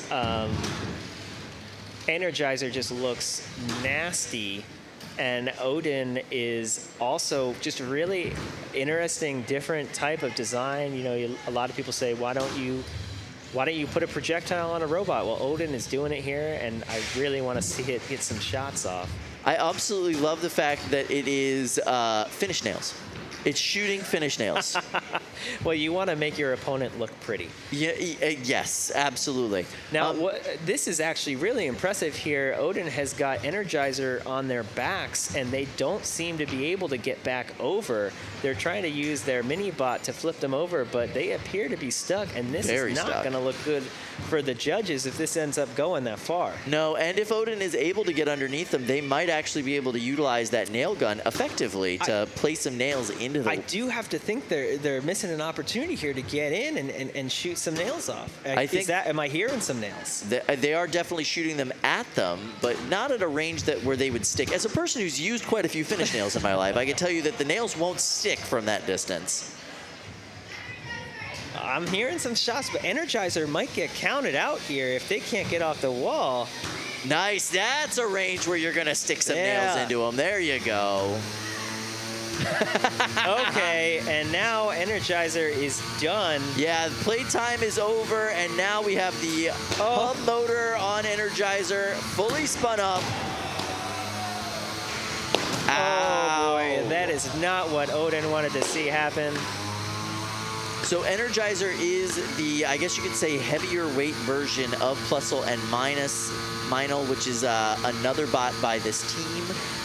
It is a full-scale hub motor, and it hits like a ton of bricks. Look at that. Ow. And now this version of the robot actually can be run as part of that multi by switching out some of the AR500 panels for lighter panels. Correct. And getting the weight down, and then it can be half of that multi again. Yeah, apparently that's what Zoe was telling me. If she makes like 3 changes on it, it can just be run as the multi again. Really impressive design and modularity, and I like that idea to come here, practice with the robot, get it dialed in, and then go back and be part of a multi. Now, everybody else on the Honeycrack team that I talked to said that they've just been absolutely terrified every time Zoe has gotten this thing into their test box to spin up. That weapon is vicious sounding, and they have just been getting massive hits and energy transfers out of it all month. I have to think that having that test box is really great for this team to iterate on their design in their own premises. We've seen them jump ahead just leaps and bounds this year just by having that test box. Practice is invaluable. I mean, there's no way to explain how useful it is to be able to practice and get that in without having to go to a competition. So they're coming here with the robots dialed in. Odin, sadly unable to take advantage of the early flip of Energizer and is knocked out pretty brutally. Might be one of those cases of just sportsmanship getting the better of them, unfortunately. They really could have gotten in and possibly gotten some nails plucked into the top plate or the bottom plate. But they kind of left them to their own devices for, I think, a little bit longer than was necessary. Yeah, you come in with a robot like Odin, you got to take advantage of the chances you get. I wonder if they were hoping to just get Energizer stuck. Yeah, get a count out. Didn't want to accidentally free them, but ended up not being the right decision, unfortunately. But good to see him come out with that robot. And they did get some shots off. I was hearing it. It's a really interesting design. He was telling me that it's 6 pounds of weapon in this 12-pound robot just to get that functional. Yeah, you could see he had to Swiss cheese the frame a lot. So quite a bit of Swiss cheese in there to make weight. Some great naming going on. You know, he had the mini bot. I can't remember. I can't pronounce these. All the names of all the parts of the robot were named after Odin's myth. So the mini bot was named after Odin's horse, and the weapon was named after Odin's spear. So there's great naming going on there as well. You know, Odin's doing well in my naming bracket too. So you know, they still have a chance there, even if maybe they don't have a chance. They might not have a chance in the competition at this point. Yeah. Best name still going. It is really cool. Yeah, Thor being Odin's son. Did he have any Thor mini bots or anything like I don't that? think there were any Thor pieces, but maybe in the future. Maybe in the future. Yeah, well, he's got to have some hammers for the nails, so maybe we will get a Thor bot to go along with that in the future. Cool bot. All right, so right now we are going to go over to Cage 4, more big robot fighting action. So you could see some really interesting things loading into the box right now. So this is Mr. Roper and Toddler Terror. Toddler Terror got a bye in the last round, as I recall. They did not end up having to fight a giant potato launcher. Toddler Terror is back, and this is, I think, everyone's favorite robot. And Mr. Roper is just a lovely piece of art with a lot of personality. Now, how flammable are those boxing mitts on Mr. Roper? Oh, that's just the weapon guards. He's going to take those off. He's going to take those off. Okay. But I would say probably pretty flammable. They're mostly vinyl, you know, so it would probably melt and burn pretty well. Maybe you could just leave them on. You know? Yeah, he's fighting a toddler. For Pete's sake, leave the boxing gloves on. Come on. Kid gloves. But he has taken them off, revealing the fists. The fists, by the way, on Mr. Roper are 2 pipe wrenches with the top portion of the wrench removed. Do you know why? No, because why? the lifting motors couldn't handle the weight of them. So he had to take just that portion off. Oh, boy. You can see the undercarriage there of Toddler Terror. This is built on the backs of an RC truck. So it has car steering. Most of the robots here have what we call tank steering. That means you turn on or off the left or right side of the robot to kind of steer it or go forward. It can be very tricky to dial in that steering on certain tank steer robots. Car steering is pretty great for steering at speed. Once you get going, it can drive very well. However, it's not good at turning in place. If you're sitting still, you can't turn. So whereas a tank steering robot can sit and twist around in place, as you could see Mr. Roper doing at the start, a car robot needs to go forward and backward to turn. So that's where the mobility, advantages and disadvantages are going to come in. You're not going to see Toddler Terror oversteer, but you might see them get into a bad spot and be unable to turn the way they want to. Now, Toddler Terror did have to do quite a bit of body work after their last fight, where they took on Colossal Avian. and literally every portion of the bot was dented in, but everything worked. Everything was fine. Just had to bend everything back into place, put the flamethrower back onto the dish rack, and then they're good to go. Well, you know, sometimes we like to say the best armor is air. And there's a lot of air armor in here. And there you go. If you can air gap your exterior armor from your interior components enough, it doesn't matter if it gets bent, tangled, or sliced through. Nothing important is getting hit. All right, so now let's take a look at Mr. Roper. Mr. Roper is a collection of tools. I think like 90% of Mr. Roper was actually just in their garage. So it's a toolbox.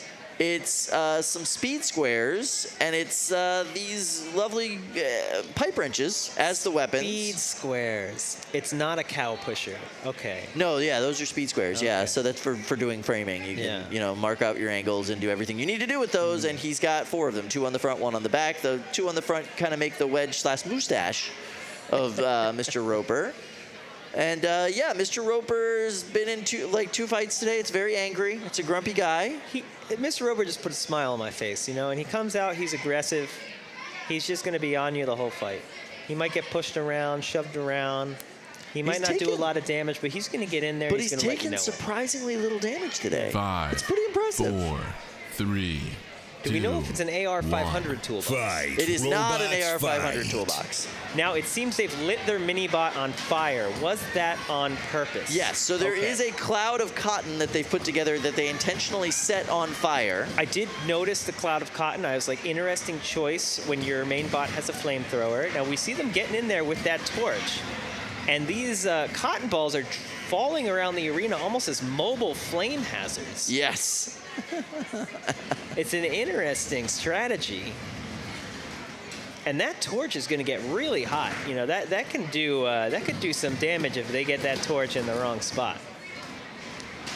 Now, Mr. Roper does come from the Eel Monkey Arts team. They are the group that brings you the cool plushies. They brought you big, furry...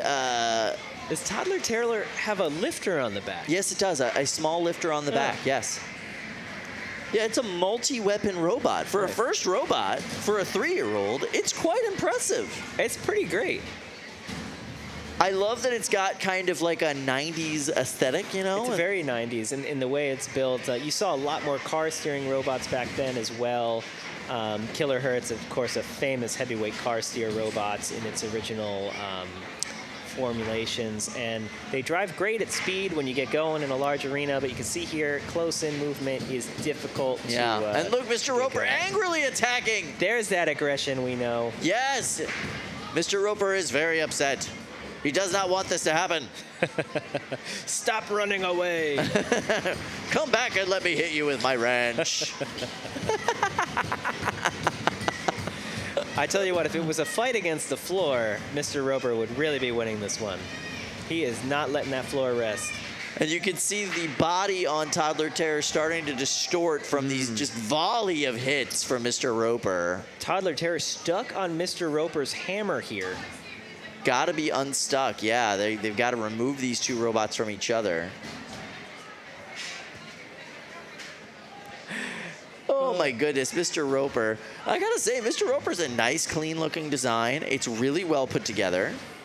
I'd love to see an evolution of Mr. Roper, you know, as we go further in the future, and if they just kept iterating on this design to the point that it was like severely overpowered and it was an AR-500 toolbox, and it just starts coming out and, you know, smashing I love top that tier bots. This side of the arena is just casually burning.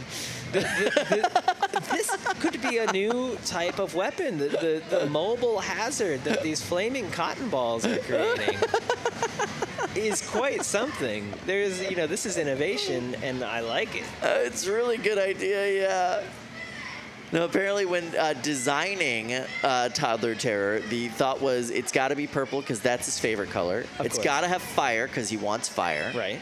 And he wanted the lifter because he wanted to be able to pick up the bad guys. And he's been able to do all of those things. He's been able to accomplish those goals today. All good choices, and just impressive to come together and build this and get it out here and compete. You know, it's fun to see something and say, I want to do that, and then do it. Yeah, You know, they're designed here. this bot basically between the All-Star event and Christmas, because this was the Christmas present for this year for this young man. Really funny. He was Great out gift. here for the first fight. It looks like for this fight, he might be taking a nap. Well, it's a great gift. I don't think he'll ever forget, you know, getting something like this, and to come out here and compete as a family is awesome, and that's what this January event's all about. Yeah, absolutely. Now, they were originally slated to, at this time of the day, fight a potato cannon, I believe, but they did have to forfeit their match against the potato. Well, the potato cannon had to forfeit their match against Toddler Terror. So they get to move on to face Mr. Roper. Mr. Roper did a phenomenal job in that fight. We'll have to see what the judges say. Yeah. But I think Mr. Roper did a phenomenal job in that fight. It's tricky because, you know, Mr. Roper was doing well, but with the new rules, they were unable to separate from that pin with their hammer arm. Yeah. That could cost them in the Well, close. it might depend on how the the judges interpret that, because Yeah. was it that Toddler Terror drove up onto the arm, or was it that they intentionally pinned them with the arm? And that's kind of a little bit open to interpretation. And then the flaming cotton balls, does that count as self-inflicted damage? Yeah. There's a lot of intricacies here, but overall interesting fight. I like these two robots. I want to see what these teams do over time. It was a ton of fun, and yeah. By the way, just got an update from the booth. Moccasin did end up winning that fight against Goose, so they will be moving on. So, you know, you might be replacing Ricky moving forward today. We'll just have to see how that goes. Prime time. Yeah, We'll you know, he's called plenty of your fights, so, you know, maybe you can return the favor a little bit. We'll have to figure out how that goes. But yeah, it's interesting. That is such a cool robot. I love the look, I love the design, and I love the implementation of those lifters. I think that's such a smart idea for Ricky. Moccasin's incredible, and I saw those lifters for the first time today in the pits, and yeah, it's exactly what I thought. You know, if there was one issue that you saw developing with that sort of mammoth design, it was how can he continually, like, repeatedly get under the opponents, right? Trying to play that fork game, the static fork game, is difficult. And so this idea of active forks so that you can get under with something extremely low and then raise them is really genius to combine with that spinning high torque lifter vert that they have. It's a really great combo, and I wonder if we'll see anyone else try to work in active forks into the design. I think we're going to be seeing a lot more of that this year. Just seeing it as an effective singular weapon in and of itself, it can be added in for relatively low weight, honestly. It's not like the active forks that we've seen on other bots where it's like full articulation that you have to get in there. It makes sense. Yeah, the twisting flat sort of like cam lifter pieces are a really interesting design in that it doesn't take nearly as much torque or design to make that lift an opponent versus a whole arm. Yeah. A whole arm is a mess of complexity and high torque, and now how you're going to resist your robot just falling forward. But you're just pushing against the floor to lift up the opponent. Really simple, beautiful mechanism. And, you know, that's been getting perfected over the years. We're starting to see it spread, and to see this combo with another weapon, I'm wondering, you know, we're going to see this with verts? Are we going to see this with hammers? Who are we going to see combine this?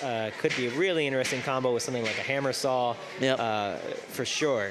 Yeah, I'd love to see it with a hammer saw, honestly. It's a really, really interesting idea. All right, we are going to head over into Cage 3 right now. We've got more 3-pound robot fighting action for you.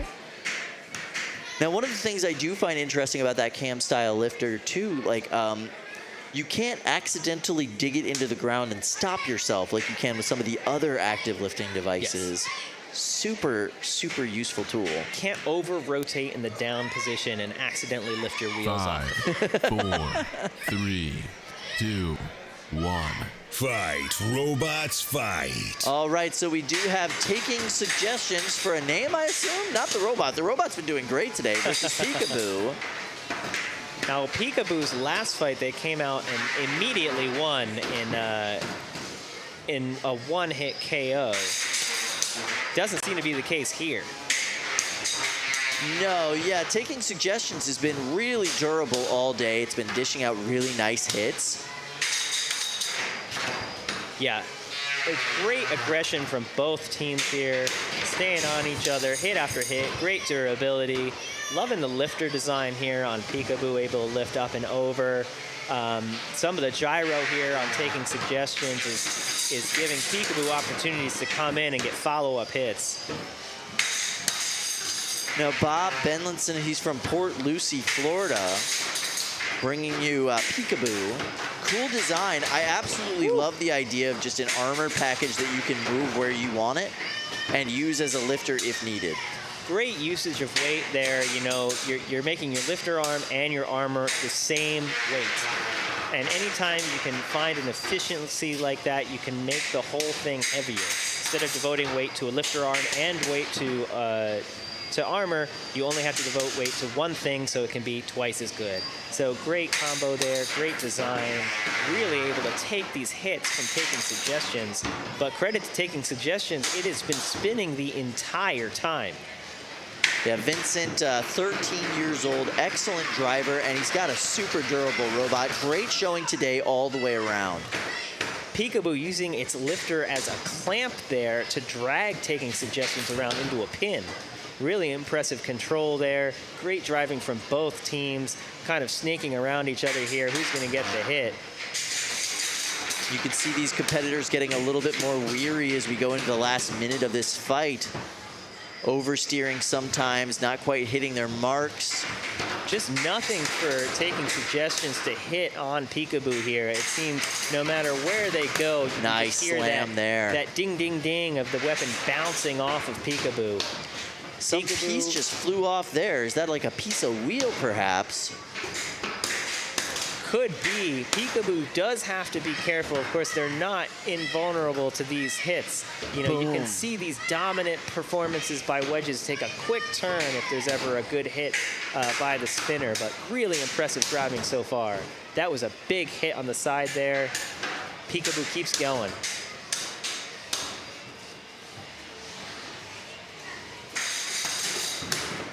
Both teams remaining so aggressive. Sparks are flying. This is a great fight. Drivers battle. Both robots are going to go in fully operational. This is how you want to go into a judge's decision. Both people, look at them, super happy with their performances. That's one of those fights where even if you lose, you feel good. You went out, your robot worked all the way to the end. Both teams driving well. I gotta say, Bob, phenomenal driving job. A little bit at the disadvantage without the spinner on his robot, but he used that lifter to such a fantastic degree.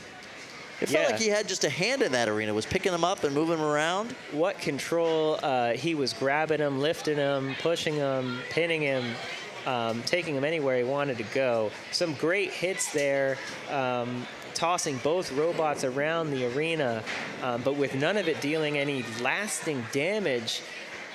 I can't. All right, we are going to head over to cage one, so we'll have to wait for the judge's decision on this one. All right, so we got Grim Ripper trying to find their bearings. So Grim Ripper, I didn't get to speak with the team, but I saw this robot and I just love the shape of it. It's cool, right? It's a really great shape. Again, really like old school, early 2000s feel with the full like circular wedge and the disc sticking out the front. I really like it. Yeah, they haven't been doing badly today. Definitely getting some good fights in. Of course, the difficulty with a full wraparound wedge like that is that it can't be ground scraping all the way around, or you really wouldn't be able to move. So they may be able to be taken advantage of by the forks. 3, 2, but 1. It looks great. Fight, robots, fight. Wow, listen to that hum. The hum on Scurryfest is scary. Terrible pun, I'm sorry. Scurryfest is another one of those hub motor weapons in the 12-pound division. Whew. If that gets a good hit under the side of Grim Ripper, that is going to be bad. But so far, it hasn't been able to do it. Both weapons spun up to speed here. Oh, chunks of Grim Ripper seem to be flying around the arena. Grim Reaper unable to keep the weapon pointed at the opponent. The Scurrypa is standing back a little bit here. Now, Scurrypa is brought to you by Zach Knight. He is the driver and designer of Promhita. This bot's about 72% the size of Promhita with a different weapon type with that hub motor spinner. It's looking really good. Some conservative driving here, but taking advantage of the chances they get. Playing it safe, trying not to run into that weapon on Grim Reaper. Yeah. Now, Nelson Barrios, he's with Skeleton Crew. He brought Grim Reaper. I love this design. I absolutely love the weapon. The armor on Grim Reaper is holding up surprisingly well to these hits from Scurrypa, and you're unable to see Scurrypa get a real big uppercut on Grim Reaper here. It does seem like Grim Reaper might be off balance or something. It's doing a little bit of mollering around the arena.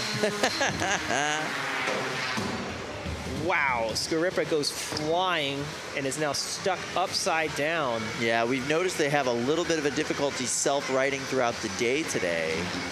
Grim Reaper could be coming home with this one if we can't see Scurrypa get back over. Yeah, they're getting their one unstick. Is that smoke coming out? That is definitely smoke coming out of the bottom, now top of Scurrypa. That is not something you want to see. We call that magic smoke because, we don't know what goes on inside of those speed controllers, but when the smoke comes out, they stop working, so it seems like that's the magic leaving the electronics. Right, you want to keep that inside. Yeah, you need to keep the magic inside the electronics for them to continue to function. Unfortunately, once it comes out, it disappears into the air. You can't grab it and put it back in, and it looks like Scurrypa has knockout. Stopped. And you got some belt movement there on the left-hand side. Obviously, parts of the bot's still functional, but they were losing smoke. Seemed to be maybe the weapon ESC died. I wonder if they were trying to self-right with the weapon and the torque maybe overloaded the electronics there. Real high torque situation when you get stuck like that. Yeah. Maybe not, but that can happen sometimes. Great fight from Grim Reaper there, staying in, taking a beating throughout that fight. But anything can happen. And, that one hit turned it. Yeah, two really powerful competitors. On another day, that would have gone in the opposite direction, but great win for Grim Reaper. Big hits here. I mean, you're seeing these robots fly, 15 feet across the arena, bounce around and keep going. So tremendous energy being expended in that fight. Just the sound of those weapons was nuts, and the collisions pretty epic. And big come from behind win there for Grim Reaper. Yeah, really nice performance by them. Nelson, excellent driving, really did a great job surviving there, picking his shots very well. And just a cool design. Obviously, taking a lot of inspiration from some other places, but just the undercutter works really well. The armor package worked way better than I would have thought. Really surprising. It almost seemed like it was somewhat chipping away instead of being able to offer up a big hit. From the uppercut weapon of yeah, it just kind of deflected off the surface as it went up the slope. Really interesting. You don't see that happen a lot with those wedge shapes. Coming into that, I was thinking I was going to see Grim Reaper in the ceiling, but it didn't happen. Yeah. Yeah, cool robot. I'd love to see them. I mean, obviously they're going to be moving on ahead, and Nelson's brought a lot of bots here in the past. Really great competitor, and I think that's a cool design. I hope that he brings it back more this year. Yeah, excited to see more of it. The mobility, I think, was tricky in that fight. It didn't seem to be getting great ground traction. Something was a little off there, but the weapon and armor system seem to be working really well, so I'm excited to see more from that robot. Yeah. We definitely will be seeing more of Zach Knight. This is, Zach in the 12-pound division, hanging out with a 72% the size Promhita. Promhita is apex predator in their division. So, Zach is a extremely experienced guy here. I love the fact that he's experimenting with the hub motor design and using it to great success. Cool. Oh, did we announce this? I'm seeing here on the screen, it says Peekaboo seems to have won the judges' decision. Oh, fantastic. Nice job, Peekaboo. Yeah. Great fight there. Great judges' decision win. Yeah, good for them. All right, so we are moving our way pretty quickly through the 3-pound preliminary rounds to get us into the actual final tournament. That's going to be on the Prime Time channel, on the Prime channel at 7 p.m. Please join us for that. We're going to have all of the quarterfinal rounds for the weight classes, as well as a bunch of freestyle fights. We're also going to have a bunch of pit interviews with all the competitors. It's just going to be a generally good time, and we're not going to feed any more of the talent hot poke. No more hot poke in prime time, but lots of other things that I think will be very interesting. So certainly tune in at 7 p.m. All right, right now, though, we are going to head over to Cage 7, where we have more 3-pound action for you. Let's go check it out.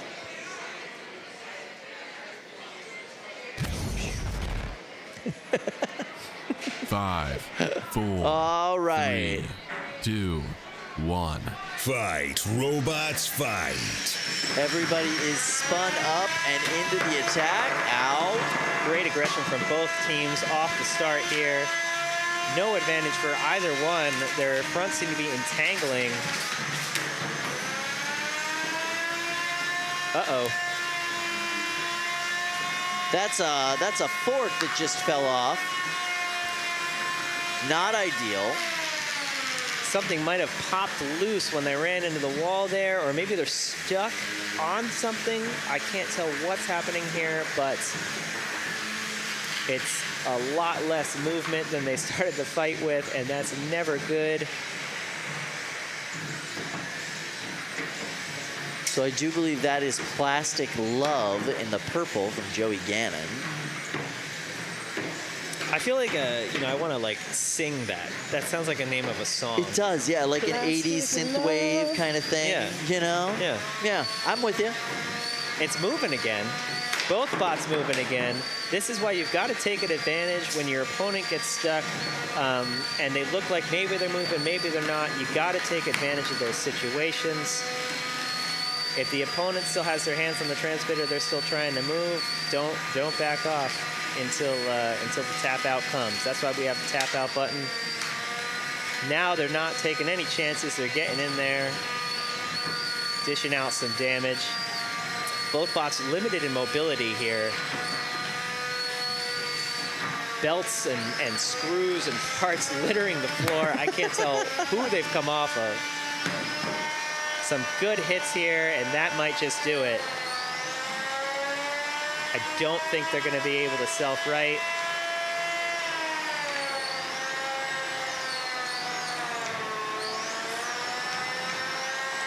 Little victory dance here with one-sided drive working, gyroing back over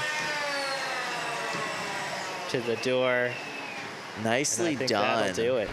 Knockout. All right, so it does look like your winner is going to be Vapor Trail.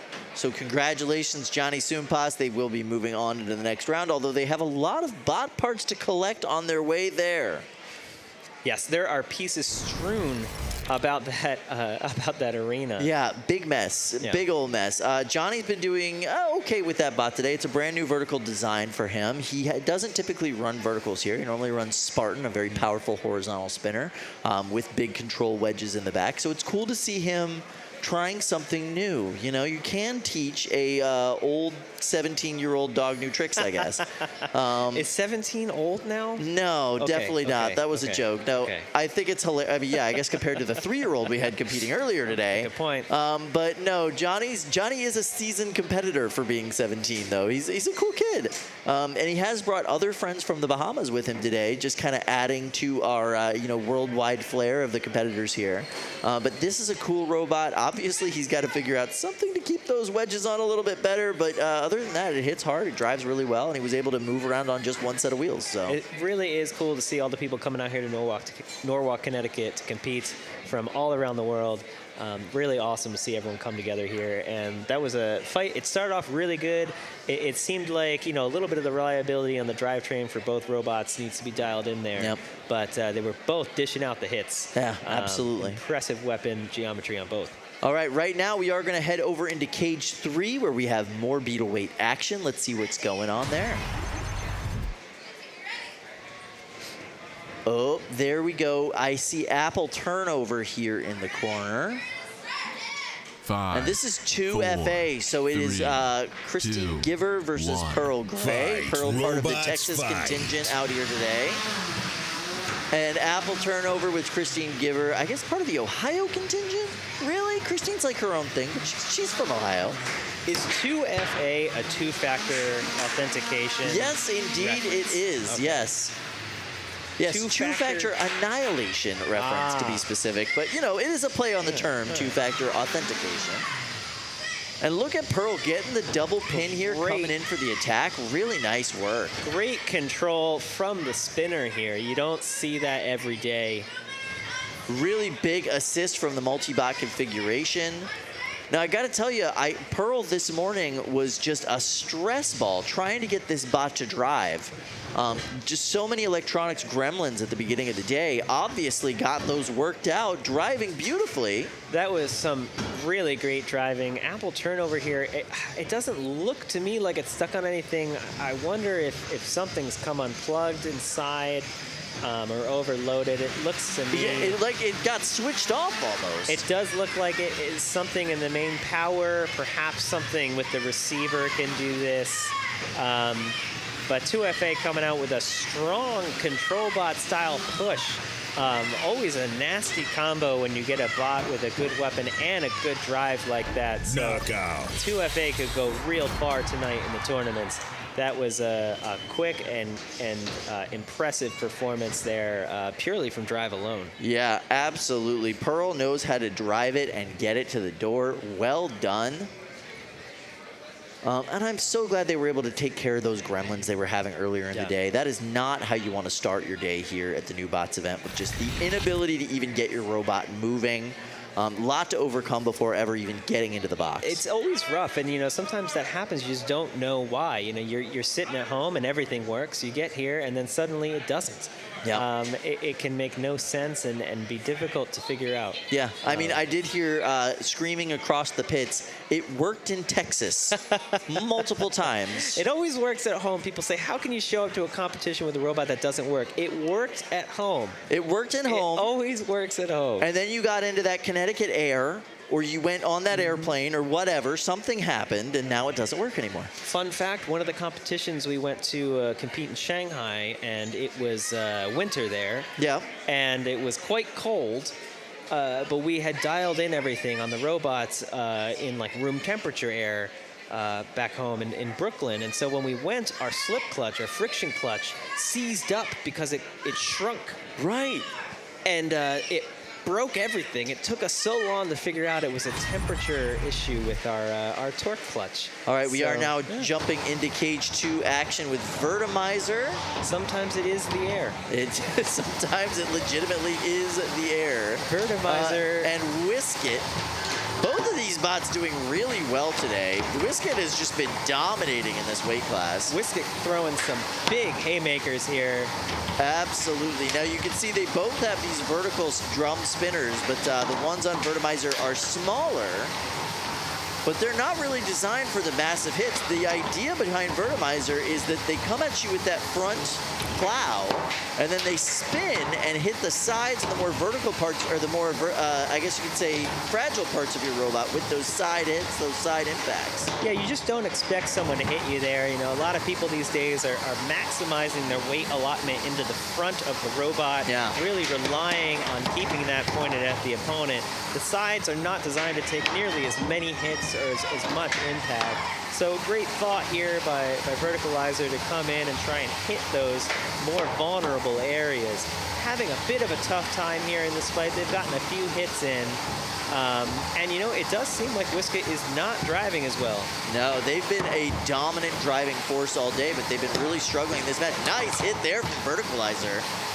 Coming in and just doing exactly as designed. Perfect swing into the side of the opponent. It's almost like that hit has fixed Whiskit. Shook loose whatever was kind of getting in the way of their drive, Whiskit got stuck in the wall a little bit there. Got to watch out when you have these low forks. We've been seeing a few of these beetles get stuck under the wall. Yeah, under those side rails. Nice hit there. That is where you can really see Verticalizer shine. They got that one hit to kind of set it up, and then they spun again and got another hit right on the back plate of Whiskit, knocking them into the wall. Great placement, getting them up there, getting them stuck. That's going to, you know, stick in the minds of the judges when things like that happen, but they are now upside down. Yeah, this is not optimal for Verticalizer. They really do function better when they are on their wheels. Hit after hit with the aggression here, taking advantage of the position of their opponent.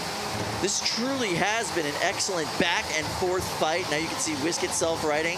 Verticalizer unable to do the same, trying to smash into the wall to self-right. Ooh, now they are stuck up on the side rail in an attempt to self-right. But they have vibrated themselves off. Unfortunately, still upside down. Now, Joe, it looks like this bot still functions upside down, but you gotta just understand the weapon is spinning in the wrong direction. If I were Whiskit here, I would just self-right against Verticalizer. I think you got to take advantage of this opportunity. It does not look good for the judges to be doing this. You got to end it with a big hit. Yeah, you're running drastically out of time to get that big hit at this point. This is tough. Another tough fight to judge here. You know, you see a lot of great hits from both sides, and then kind of a, you know, maybe not too climactic end there with both bots stuck upside down trying to self-right. No, but the first 2 minutes we saw the full potential, I think, of both of these bots and what they're capable of. Just a great back and forth matchup. Yeah, what a start. What a start to the fight, but unfortunately neither robot really able to take it to the end and have that strong performance that the judges like to see. So we'll see how that goes and what they think. Great start though, and two really interesting designs. Yeah, Whiskit doing a phenomenal job all day. Whiskit really is just that classic NHRL egg beater. It's a phenomenal design, really well driven all day. Verticalizer is something we have never seen before. It's taking some ideas we've seen before, but combining them in such a cool, unique way. Yeah. I'd love to see how that design works towards the future, and after it gets improved upon and iterated, it's doing great today. It's a really interesting design. I love the counter-rotating vertical spinners, which is what really allows them to overcome the gyro aspect of having a vert. That alone is interesting, and then to combine it with the thwack is just, it's unexpected, and to see it work and to see it really hit and flip people is quite impressive. Yeah, I don't think anybody has really considered that with the Thagomizer style of weapon before. Yeah. I think it's so fascinating. All right, right now we are going to head over into Cage 4. We've got more big bot action coming your way. I sort of want to see someone stick that on the end of a hammer saw. Oh my gosh, that's a really fun idea. Dual counter gyrating like 4, egg beaters 3, into your face. 2, I love it. 1. Fight, robots, fight.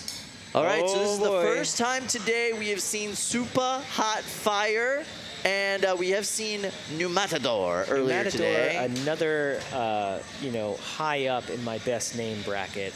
It's really good. I mean, Super Hot Fire, you know exactly which bot it is. Yeah. We are all aware. We get it. We know what you're doing. We understand the game you're playing. Now, earlier today, there was a robot in the test box upstairs that kind of lit too much on fire.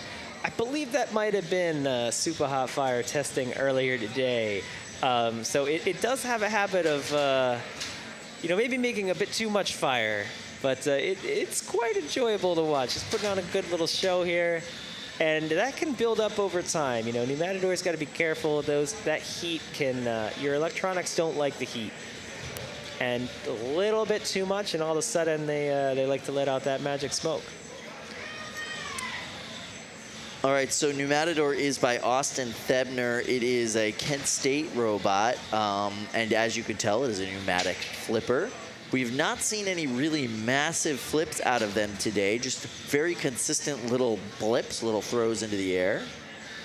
Pneumatic flippers are a classic style of robot that are always fun to see. Great fun to design as well. There's just all these wonderful mechanisms inside and the valves to make everything work. And just such a pure, simple mechanism. I'm going to use high pressure air, and it's going to, push against the cylinder. Just a classic mechanical design, and good to see people still building that, still coming out with a pneumatic flipper. And at this weight class too, really cool idea to get this in here. Now, Super Hot Fire by Micah Ferris. Oh, a little lift, and they're over. Oh, they are over. That's what PneuMatador wants to see. Nice. It doesn't look like Super Hot Fire has the ability to get back on their feet. Nope, but they're still throwing the flames everywhere. That'll be there their we go, one self-right. unstick. If PneuMatador can do it again, they will win this fight by knockout.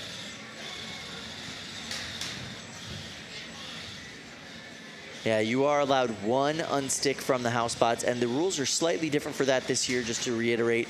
It is no longer a one unstick from the house bot. It is one call for an unstick from the house bot. If at any time during that call for the unstick you get unstuck for any reason, be it you did it yourself or you've asked your opponent has done it for you, it still counts as your one unstick. You get to call for one unstick. Whether or not the house bot is actually able to accomplish that is, you know, up in the air. This flame robot feels like something you would make in like Robot Arena. You know, you make a little cylinder, you stick a flamethrower on the front, you paint some yellow stripes. It's just a fun shape. Yeah, Micah really did have a good time with this robot. No self-righting mechanism really thought into the design, obviously, and a lot of air armor inside there that you could see. You can see just because of the flickering flames through the holes in the back of the bot. What a flamethrower, just like, you know, a really aesthetic flame here. You think flamethrower. And it's gone the whole 3 minutes. Yeah. Straight up the entire time. We've just been getting good fire out of that. This is the type of robot where if that went up against a big spinner, that could be quite the show. If that tank got hit. So yeah, Micah been getting buys all day with Super Hot Fire, so they've been able to move through the brackets just because other people wouldn't fight them. Getting a little fire extinguisher help there. Gonna need it, gonna need it. There's really no way to extinguish that flame. Cool robot, I love it. I love PneuMatador, I think it's amazing. I can't wait till they dial that in a little bit better so they get better throws out of it. But yeah, Kent State put together a nice little robot there.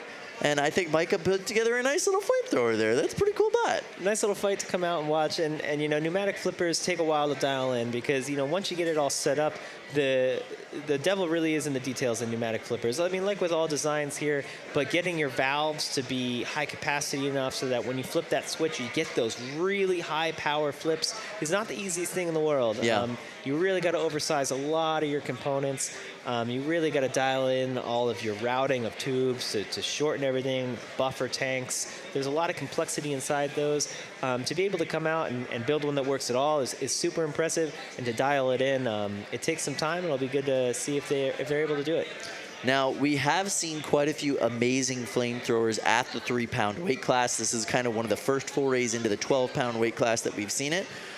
As we said earlier, there's less 3D printed parts. There's less plastic at the heavier weight classes. Do you think flamethrowers are a viable option for those weight classes? There's certainly less plastic, but I think there's more and more. Yeah. You know, as we see like worlds kind of colliding between the weight classes, you're seeing more of that plastic make its way into the 12 and 30 pounders.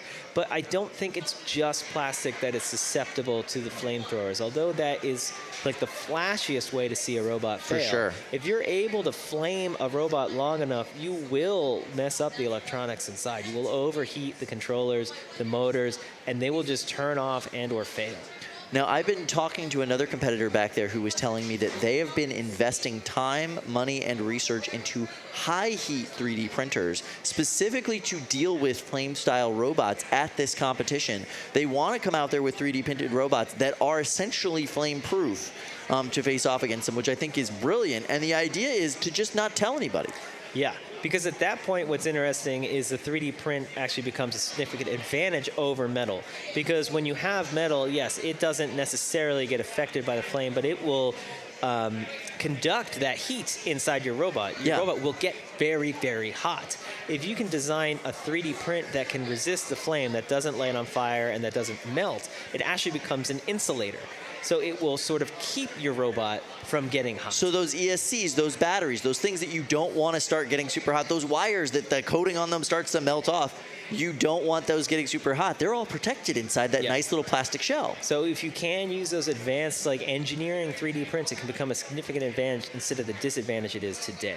I love the arms race that we're seeing here with the flamethrowers. You know, they were considered kind of a joke weapon, kind of a novelty for so long, and now we've got people investing thousands of dollars into printers that can potentially create a bot that could avoid them and or not be hurt by them. It's tremendous to see kind of the flip in flamethrowers in the Beetle weight class and how effective they've become as a primary weapon. I think for a long time, like you're saying, people said, is that even really a weapon?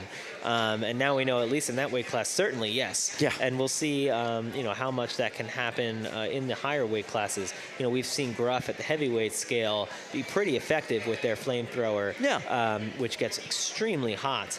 And so this battle of weapons there is interesting. I have a habit of putting a lot of holes in my robot for lightness, and I don't like to fight flame robots. Yeah, makes sense. Now, I will say it is interesting because, we kind of started out with mixtape, right? And then Clyde and a couple of those bots. We're starting to see these custom flamethrowers where they're specifically kind of figuring out the mix to fuel to oxygen ratio and how they're pushing those things out.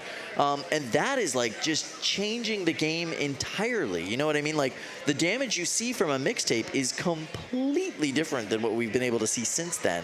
Yeah, the goals of a flamethrower in a combat robot are a little bit different than the goals of most standard off-the-shelf flamethrower type equipment. Your welding torches or your flamethrowers for doing like roof tar. They're not quite exactly what we're going for here, right? We want high temperature, wide area, like extremely hot bursts of flame. And you're seeing people build these custom air mixers, injectors, to get that exact right fuel-air mixture. They're almost building rocket engines in a way with these. So do you think that there's a potential for flamethrowers, especially now that we're figuring out countermeasures that aren't just, putting some tape on your robot, are going to end up being a new meta here in the 3-pound weight class at least? Oh, I think for sure it could happen in the 3-pound weight class, and I would love to see, more of these combo weapons that we're starting to see, like with Ricky putting the active forks on the moccasin. I had that same thought, Can you see more robots like Sawblaze where you're putting the flamethrower at the end of an arm? Right. And you're really dialing in that flamethrower and dialing in that arm as a delivery mechanism. Like Kikoto Mane and Kill It With Fire. He has the flamethrower delivery system, and it's a very tightly concentrated, very hot flame that's overhead attack. If he added some cam lifting style forks into the front of that thing where he could just hold the opponent and burn them for the full 10 seconds. And it's the type of thing that previously, you just wouldn't be able to have enough weight to do these things. But I think there's been a lot of material advances and people figuring out ways to... You could really make these kind of combo weapons effective with the right driving behind them. And something I'm excited for to see if we'll see more of that this season as these various bits and pieces get proven independently. Amen to that. All right, we are going to head over into cage, I believe, 2. And let's see, who do we got here? Okay, so we have Terrifying Tabby. Look at this little cat bot. That is another one of the Peter Bar style kits. And I got to tell you, I was talking to this team before the competition today. All he wanted to do was get onto the YouTube live stream with his robot. And this is his second time on here today as far as I know. So congratulations. We also have Wicked Sequel. Great mobility here by both robots. What a first hit to open this. We've got Wicked Sequel here just hitting debris or mini-bots around. Terrifying Tabby seems to be stuck upside down, requesting an unstick here.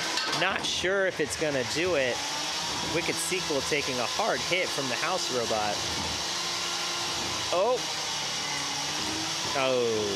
Terrifying Tabby stuck on their head, not really able to get up now, and not a lot of help so far. We do have David Wright from Wicked Sequel giving them lots of room. I don't know if we're going to see this house robot able to self-right them. It just doesn't look like the geometry is working out. Did you see that? It did appear to be, I don't know if a Matchbox car. Yeah, that's a Matchbox car. What is that doing in there? It's a mini-bot. Does that meet the definition of effective? No, but I think damage against it does count, unfortunately, if it's self-driving or if it moves. Okay, so we do have a knockout. Nice job to the terrifying Tabby team. David Wright with Wicked Sequel talking to them about that match at the end. Wasn't sure if they wanted you to hit them. There is a kind of unspoken rule between the builders here, where if it does seem like your opponent's just no longer mobile, you kind of ask before you go in and do another hit. You want to be respectful of their time, their money. It's a delicate line because, you know, you don't want to miss an opportunity, but you don't want to go in when they don't want you to. Yeah. And we do have the tap out buttons here that let people hit that, and sometimes it might take them a few seconds to realize they want to hit that, and you want to make sure that you give them the opportunity. Maybe they don't know where it is. You know, this is the first robot, first competition for a lot of people. So, you know, you give them a few seconds. But if you don't hit it and you still have your hands on the transmitter, my rule is if your hands are on the sticks, then it's good to keep hitting. And if you don't want someone to hit you, you should take your hands off and stop using the controller. All right, speaking of big hits, we are now in Cage 5. This is Catalyst versus Anomaly. And Catalyst is... Big hits here. Big hits. Dominating opening salvo. It's a tricky thing without hitting your opponent. And the reason I use the hands on the stick rule is if you have your hands on the stick and I let you go and you get off and you hit me, I might get completely destroyed. And so... Tap out. Beautiful work with Corey Nason. Really nice fight there. You can see the tap out button getting used. And what a performance there. Coming out unscathed after dominating. Now, Anomaly, no pushover. It is being captained by Brighton Lee, but this is the Rose Holman team robot, actually originally built by Peter Garnache back in the day and still maintained by the college team. Wow. Big KE hits there, and just unable to take that dishing out of energy. But exciting to see that robot moving forward. Yeah. What they'll be able to do. Corey Nason, just known for building these incredibly hard-hitting, very, very mobile, very, very well-driven robots. Just an amazing performance by him today. He just is getting better and better at it. It feels like every single event. It's cool to see him trying some new things. And just kind of expanding his repertoire of this style of robot. Yeah, there's so much that goes into building a successful robot. You know, I think there's like three main branches of work that go in. You have to design a good theory for your robot. You have to have a good foundation for what it's supposed to be. You have to execute on that. Yep. You have to build it and make sure it's reliable. All those details that you thought about, they have to be dialed in. And then you have to drive it. So, question, Corey's made it no secret that Emulsifier was a big influence for his design of these new style of robots that he's been working on the past couple of years, right? Synthesis and all these. Is that something that, you see and you're like, oh, wow, I take a lot of pride in that? Or is that something you see where you're like, I should recruit this guy? I mean, a little A, a little B. We think it's awesome to inspire anybody. Yeah. Whenever we do something and other people do it, it's great. I don't know how to explain the feeling. It just feels awesome to see other people having fun with what we made and improving upon it and making it their own. So that's great. Yeah, absolutely. All right, we are heading over into Cage 2. Let's check it out. Let's see what's going on over there. Robots, fight.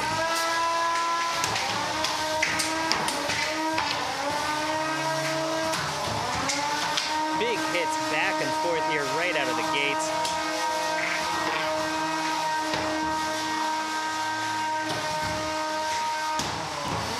Winks upside down. Comet biding their time, coming in, trying to stay away from that weapon. Wow, and you can see why. Comet straight into the ceiling, bouncing back down onto the floor. Huge hits from both robots here. The arena going quiet with both weapons stopping. Winks back up to speed. Comet stuck upside down. trying to get a little help from their opponent here.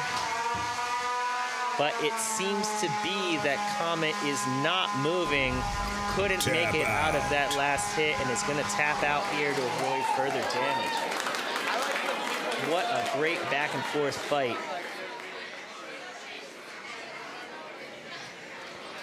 Quite the energy, quite the aggression from both teams. Good driving.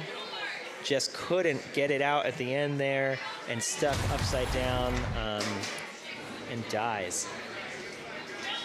Is this our favorite our favorite new design here, Verticalizer? One of many great new designs and concepts at this competition. Having a lot of fun watching this compete. Adam, I came back on the desk just in time. I love Verticalizer. It's so much fun. So how are you feeling? Oh, awful. 5. I had a medical emergency 3, earlier. 2, 1. Well, glad you're back. Fight, robots, fight. All right, now here in Cage 6, we can see Verticalizer here, this Thagomizer style, long-bodied robot. It's got a big plow on the front that is designed to bully its opponents, and then it whips around with these dual vertical ant weight beater bars. Now, when I talked to the builder, Joey, from Team ASML yesterday, he was saying that one of the big things he was trying to work on with this design was gyro. So these two verts are spinning in opposite directions, and that's giving him really smooth driving. And he has been doing great with Verticalizer. It's really been impressing me how great that is working. You always know, like, physically, like, yeah, okay, opposite rotating vertical things are going to cancel out. But it's still weird to see. It still messes with my head. You know, in his earlier fight that I saw, both of his weapons ran the entire 3 minutes. Fantastic. And really, I mean, you can see great drive here from Verticalizer. Let's talk about this mini bot on Master Control Bot for a second here. With the giant wheels, I really like the look of it, just bouncing all over. Yes. Yeah, these look like these could be off-the-shelf wheels. You know, it's invertible. That's great. I wonder if you flip it over if it's like blue on the other side, you know? I sure do hope so. Yeah. Let's see if we can see it inverted. That'd be fantastic. MCB trying to come in here on Verticalizer. Verticalizer in odd shape.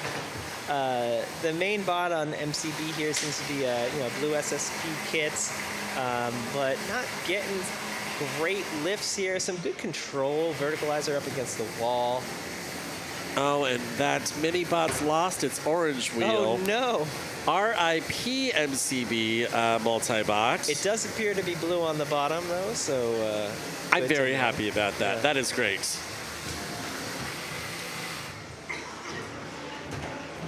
Now there was a question in Discord earlier in the day about damage when it comes to multi-bots.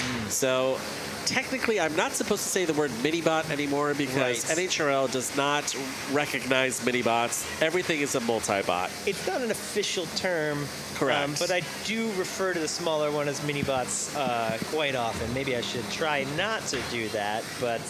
It's one of these things, like, it's when we went to, like, NHRL versus Norwalk Havoc. It took me, like, an entire event to stop saying Norwalk the entire time. But, yeah, this is a multi-bot. So when you lose your wheel on your multi-bot, it counts toward a lot of damage towards your main bot. It's basically as if you lost 1/4 of drive. Correct, yeah. And judges, as we wind down to the last seconds here in this match, are really going to be looking at damage here. You know, we saw a wheel get lost, in this multi-bot, but Verticalizer looks great. And that damage could really be the thing that swings this fight because, you did see some aggression, some control there by MCB. But, Verticalizer with the weapons, flipping them around a little bit. Tough to judge. Again, I'm very happy that I am not judging. Yes. Now, MCB was run by Dwight Snowberger from Ledyard, Connecticut. And this is a Tron-themed SSP kit. I saw the Tron outfit upstairs, which is very cool. I am a big Tron fan. Oh, I want a third movie, you know? Yeah, of course. Now we're going to go over here to cage 2, and we can see Drum Zero facing off against Rewind.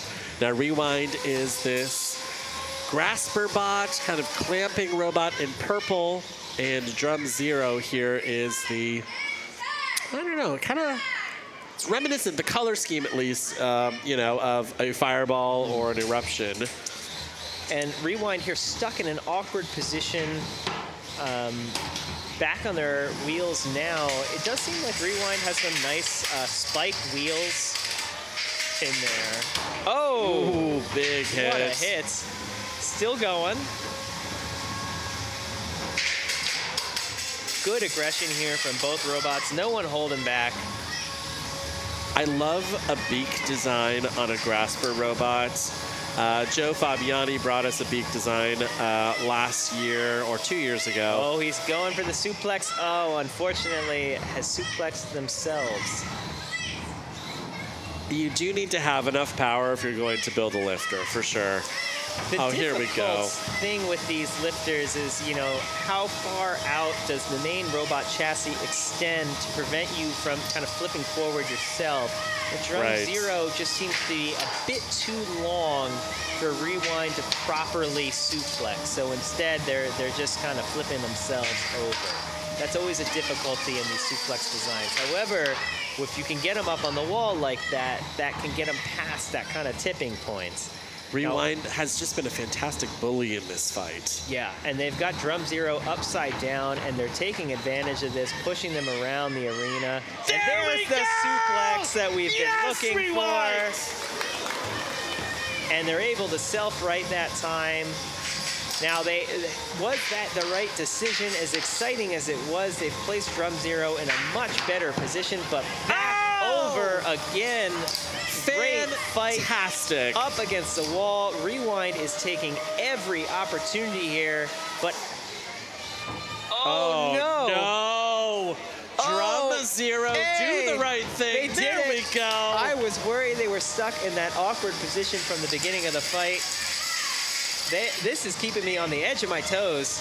With 30 seconds left, it looks like both of these robots are looking great. Can Rewind bring this into the end? It may come down to aggression and control, like so many of these 3-minute matches. A big hit from Drum Zero at the end there. Can someone get one more push, shove, hit to leave an impression on the judges? And that is 3 minutes. The match is over. What a fight. Back and forth. Fantastic driving on both sides of the box. Yeah. That's like just a classic control bot versus Vert fights. Both robots coming in to finish it fully functional. Great driving all around. We did see Rewind get stuck earlier and require an unstick. Could that be the difference in the judge's decision? We saw a lot of good control through the bulk of that to the center of that match. I do want to, before we lose this cage entirely, talk a little bit about Drum Zero. Very interesting robot. Now, this is a robot from Ontario, Canada, from Martin Corsel. And one of the really interesting things is not only is it a hub motor, but inside of that drum is a counter gyro system. Inside of the drum? Inside of the drum. So there's all sorts of gears in there, and the gears run a motor backwards while the drum is running forwards, and That's it's incredible. completely hub motor. Yeah. It's a very sophisticated drum design. If you get a chance to see it, it is really, really cool. That explains some of the maneuverability in that fight and how they're able to drive so flat. Yes, yeah. You didn't see a lot of those kind of gyro up on the side kind of motions, which was great. Really impressive too that it did seem to be functioning throughout the fight. Those types of complex mechanisms can often fail, but it seemed to be working the whole time. Yeah. Yeah, the thing that was interesting, I was talking to Martin about this, if he has a huge concussive hit and he kills his counter gyro system, it just runs as a regular drum at that point, which is great. And, you know, like I know we were talking during the break about like these single points of failure. You know, it's nice to have some redundancy in there where it's like, here's this really cool thing. It's very complicated. It's very complex. It's very delicate. But if it breaks, my robot's still going to run. Yeah. And, you know, we've seen other robots with gyros as well. And so, you know, if you design a geometry to rely on it and you lose it, that can be very bad. Right, right. And so their geometry in Drum Zero does not rely on the gyro. It just kind of improves it. And so that's great to see. Cool. All right, we're going to go check in with Cage 3. I can see Nate Franklin over here in the pink corner with Drumder Child, right? Is that what it's? Drumder Child? It's something like that. Nate, yes, it's Drumder Child. Okay, good. All right. Now, this is the first kinetic energy weapon that Nate Franklin has brought to NHRL. Fight, robots, and he is fight. facing off against Twisted Sister. Look Now, at the speed right out of the gate. Nate Franklin is famous here on the East Coast for his control bot driving. He has been competing for many, many years all across Pennsylvania, and he kind of dipped his toes in the NHRL water last year and decided to bring a full kinetic energy robot here to the New Bots event. Fantastic. It is incredibly difficult to drive a robot this fast, this twitchy, and maintain the direction you're looking for.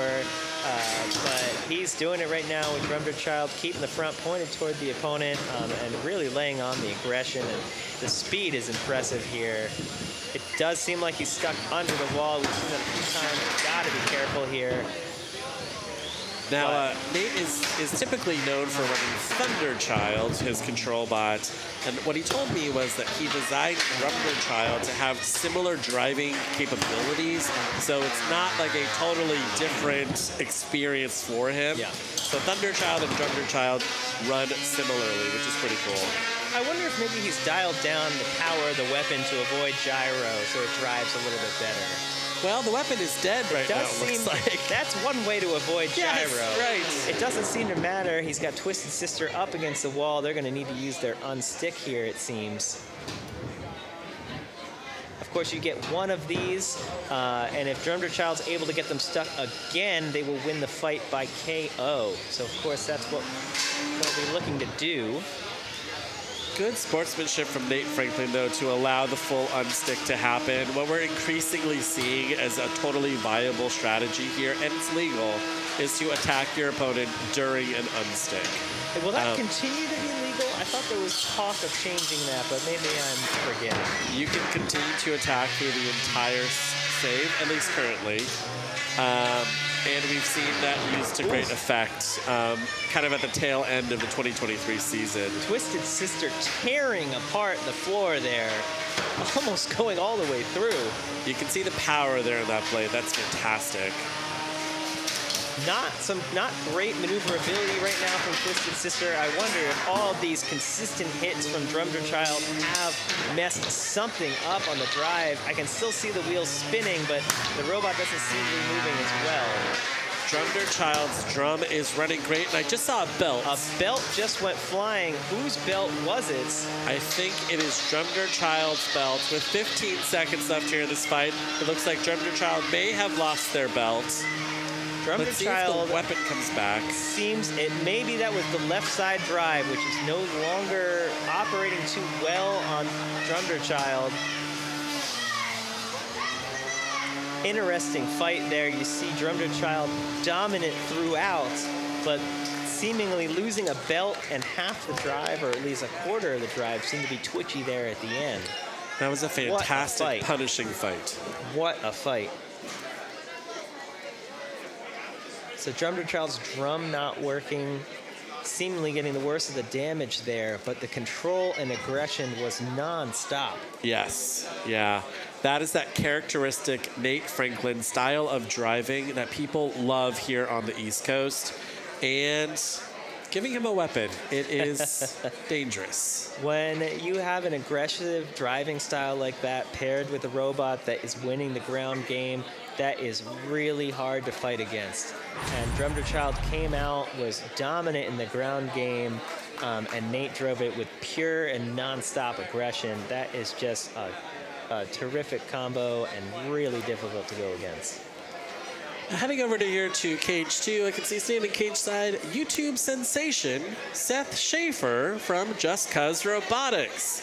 Now, he's running Division version 4 here in the blue corner. This is the orange robot, and he has redesigned Division from the ground up to make the robot fully invertible. It's a very interesting choice. We've seen a lot less chaos from Division version 4 from, compared to versions 1, 2, and 3.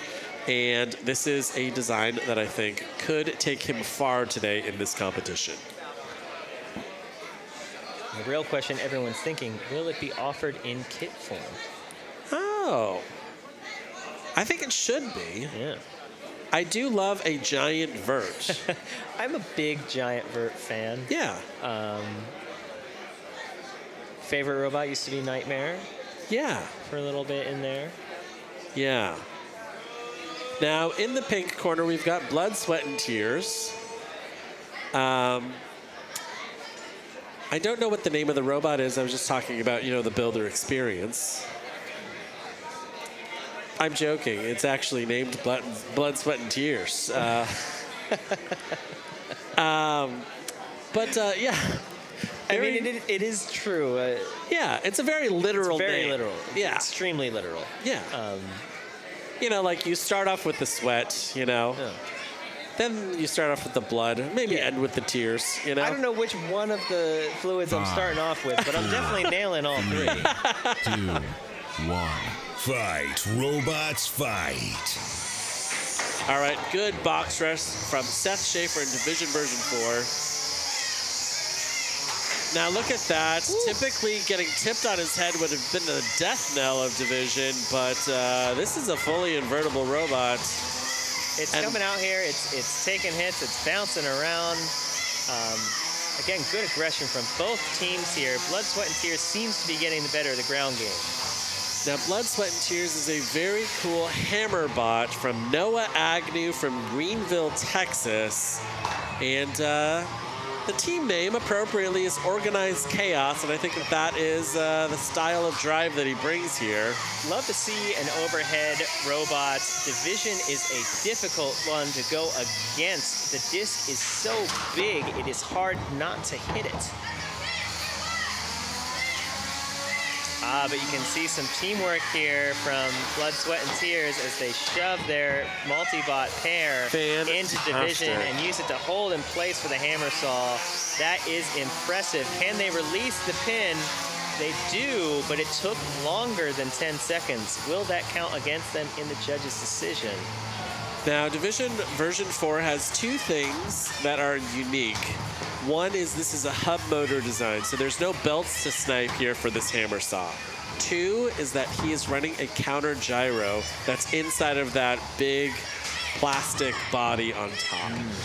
So that's giving him great control of this robot, and that hub motor should be absolutely bulletproof for the full 3 minutes. The Division here is one of those robots where this geometry really relies on that gyro working. If the gyro were to ever fail in Division, it would immediately start driving like a top. Somebody is spun up to speed here. That is loud. Division Sweat, and Tears. It's known for like kind of chaotic bouncing inside of the box, and we are not seeing that, which is really great. The gyro really doing its part here for Division. Blood, Sweat, and Tears seems to have lost half its robot. I saw a fork go flying, and now the other half seems to be completely dead. That will not be good if they end up going to a judge's decision here. Although I see it now moving a little bit in the background. That could count a lot as damage. As Division seems to be taking these hits. Yeah, Division looks basically unscathed, which is amazing. Blood, Sweat, and Tears building up control points, though.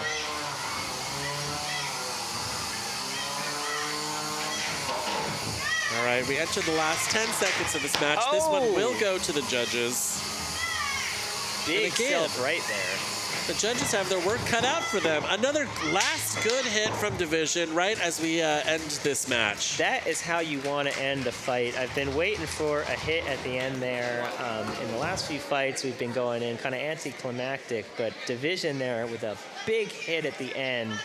And that's really how you want to end a fight. A big hit like that is going to stay in the minds of the judges.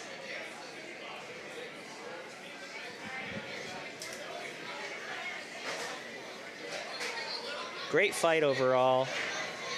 You know, a bit of back and forth. Not too many big hits from Division, but they stayed in the fight, didn't take a lot of damage, and dealt probably enough. Oh my gosh, that looks like Stickbot, Adam. It does. Oh boy.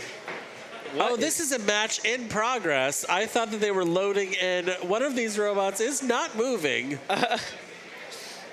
What is happening? Oh, this is Pistol Shrimp. Wow. I thought they were on the same team because they were both red. The colors look identical. You need to have two different colors of your robot, so whenever you go against someone, you don't have the same color. You know, it's like sports. You got to have a light and a dark jersey. Yeah. The home and away. You know, you need the same thing here. You need home and away robots. Tap out. Now, Pistol Shrimp, I believe, is the robot that just tapped out, built by Alexander Curtis. Well, and according, you know what I bet it is? I'll bet you it's 2 verts, and it's supposed to spin the entire robot. Were there other pieces or something that's not working? No, it looks like it's intact to me. I think it's supposed to be like a vert thwackbot. Okay. Well, that would have been fun. Yeah. Built by Alexander Curtis from Tukwila, Washington. So very cool, and traveling quite a bit to get here. Okay, all right, we're gonna go over to cage 6 here. Flashbang versus Scurryfest. Now Scurryfest here, of course, has this Crashfest-esque red multi-bot and the purple walking undercutter from Miles Sim and Robert Runs. Always a big fan of any non-traditional locomotion. Now, Flashbang, speaking of Washingtonians, built by Ethan Harris from Anacortes, Washington. And this is a pretty conventional-looking custom vert. Flashbang has their work cut out here going against 2 robots of similar size. Scurryfest winning the ground game here. And dealing some hits. No big hits yet from Flashbang. Haven't seen them get under and pop anyone up. Scurryfest really shoving them around the arena, getting a pin here. Yeah, give Robert a control bot with the weapon or without. There's the hit I've been looking for. Fantastic roofing. And now Scurryfest has landed on its head in his overhead cutter, which is very dangerous for Flashbang. In that it's dangerous against Flashbang, and that it can get popped in the air once again. It seems like they're back on the right way. Flashbang not really laying off here, trying to get in.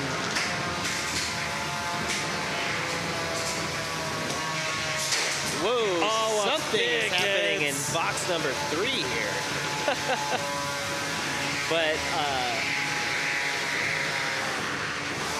But the control from Robert Runt and this multi-bot is fantastic. A little bit of magic smoke, Adam. A poof out of Flashbang. That is not good. Is that the weapon? But the ground game so important here, and Scurryfest's red half really getting the job done. Wow. Big smoke coming out of box 3. Right next that's to a us. fire in cage 3. We got a lipo fire in cage 3. Tap out. And a tap out of the Let's fight go check we're out watching. cage 3, Adam. Cage 3, I don't know what's happening here, but it's a big fire. Okay, Kokoto Mane has won yet another fight with the power of friendship. friendship. Fantastic. I really like the look of these bots. Wow. Is the weapon like a nail on a stick? I think that it's a drill. A drill. Yes. And it looks like they drilled a lipo here. Successfully drilling through, and all of the magic smoke is leaking out of misdirected aggression. Kokoto Mane came up like upstairs. I saw him in the pits, and he said, I can't believe it, but I've won my first 2 matches. Make it 3 now, Kokoto. Fantastic.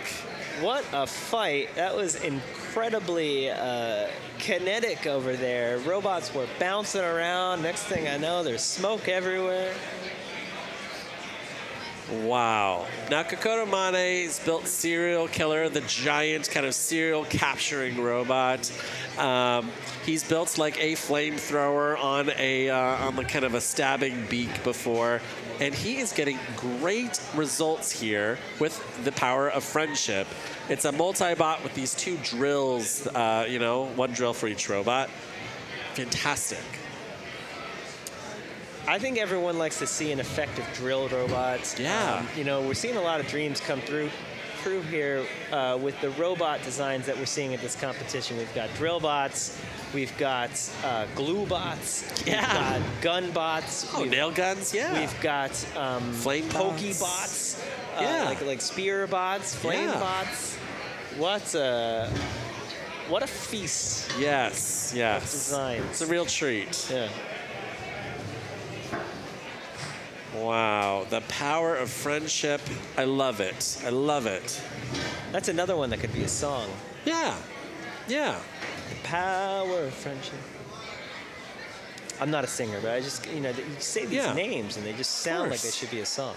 And the funny thing is, they're waiting for the smoke to stop before they open it up and blast it.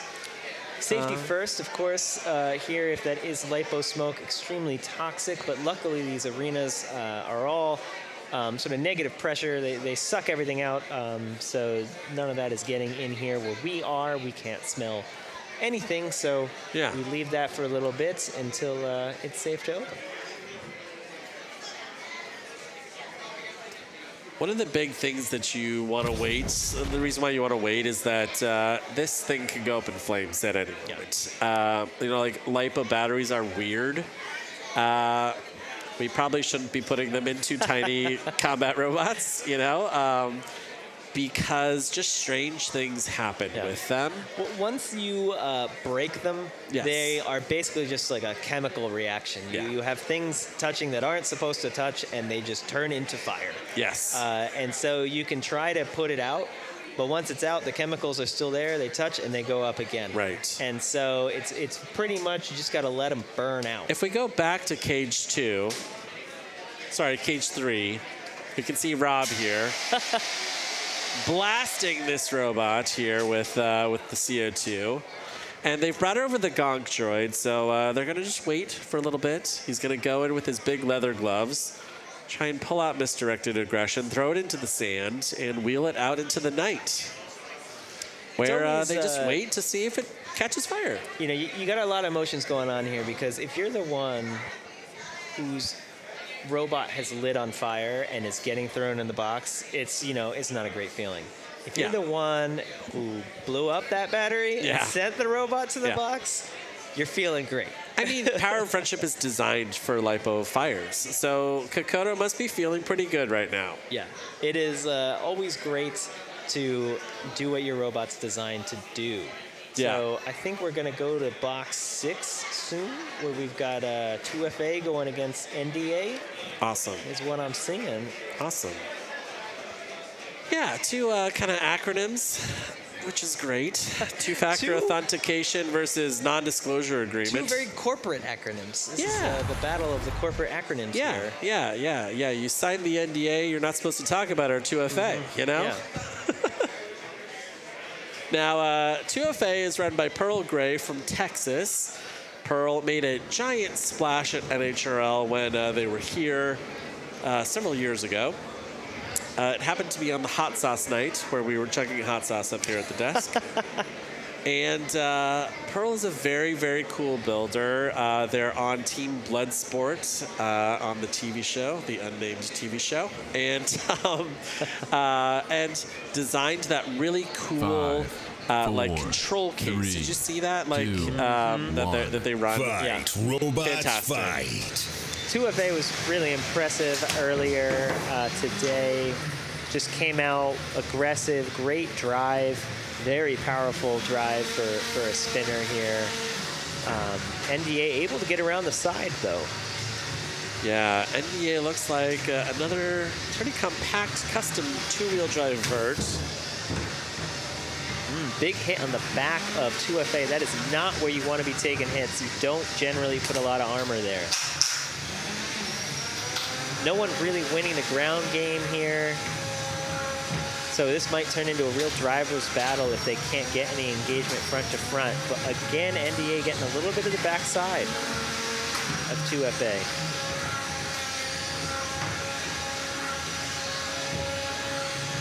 NDA trying to look for a hit, 2FA trying to look for a hit. The mini bot of 2FA is underneath NDA here, really setting up the hit, but 2FA unable to take advantage. NDA moving again. Who's going to get a pop? There's one, but 2FA ends up on their feet. This might be a game where one big hit really sets the tone. NDA upside down. Will they be able to self-right? This is your shot here, Pearl. Oh, that is exactly what you don't want to happen in that situation. They just gently bump them over, but NDA is thanking them for that. Back on their feet. Now, NDA is yet another Rose Holman Institute of Technology Combat Robotics Club robot. They have been doing great. This team has just stormed onto the scene. Oh, no! 2FA! Oh. The smoke! Rob, get over there with the mask on. It Wow. does not look like they're going to be able to come back from this. NDA now attacking the smaller half of 2FA, but that's going to be a tap out or a knockout. There we go.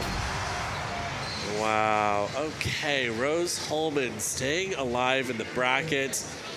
If we haven't seen them yet, we're going to start seeing Rose Holman versus Rose Holman once we get into the single elimination part of this bracket. This is a very good college robotics team. I feel like that fight all came down to that setup. NDA upside down, 2FA coming in, unable to deliver the killer blow, flips NDA back over and eventually succumbs to the damage. All right, so we're going to go to a fight in progress here in Cage 2. We've got Chris Caps and Redline running this red and black robot, facing off against Sliced Bread, a very delightfully named food-themed robot here in white. A lot of food-themed robots here today, and Sliced Bread is doing well right out of the gate. A lot of great hits against Redline, and Redline is going to have to use their unstick as they are propped up in the corner. And you do not want to have to use that so early in the fight. If they get stuck again, that'll be it. If they can even get off. Now, Chris Caps has built a heavily modified Peterbar kit here with Redline. Oh.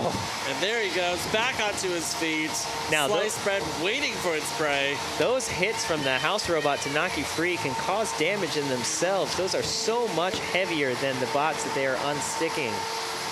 But Redline popping out, ready to go, and it's an entirely different fight now with Sliced Bread upside down, and Redline dominant. Good little end-over-end pop there on Sliced Bread. Sliced Bread trying to self-right and does so against the wall. Can they turn it back? A big hit. Popping Redline into the corner. Remember here, Sliced Bread just needs to get Redline stuck one more time. Remaining aggressive on both sides. There's still a ton of time on the clock. So much time. Getting Redline upside down, but they're able to self-right very quickly.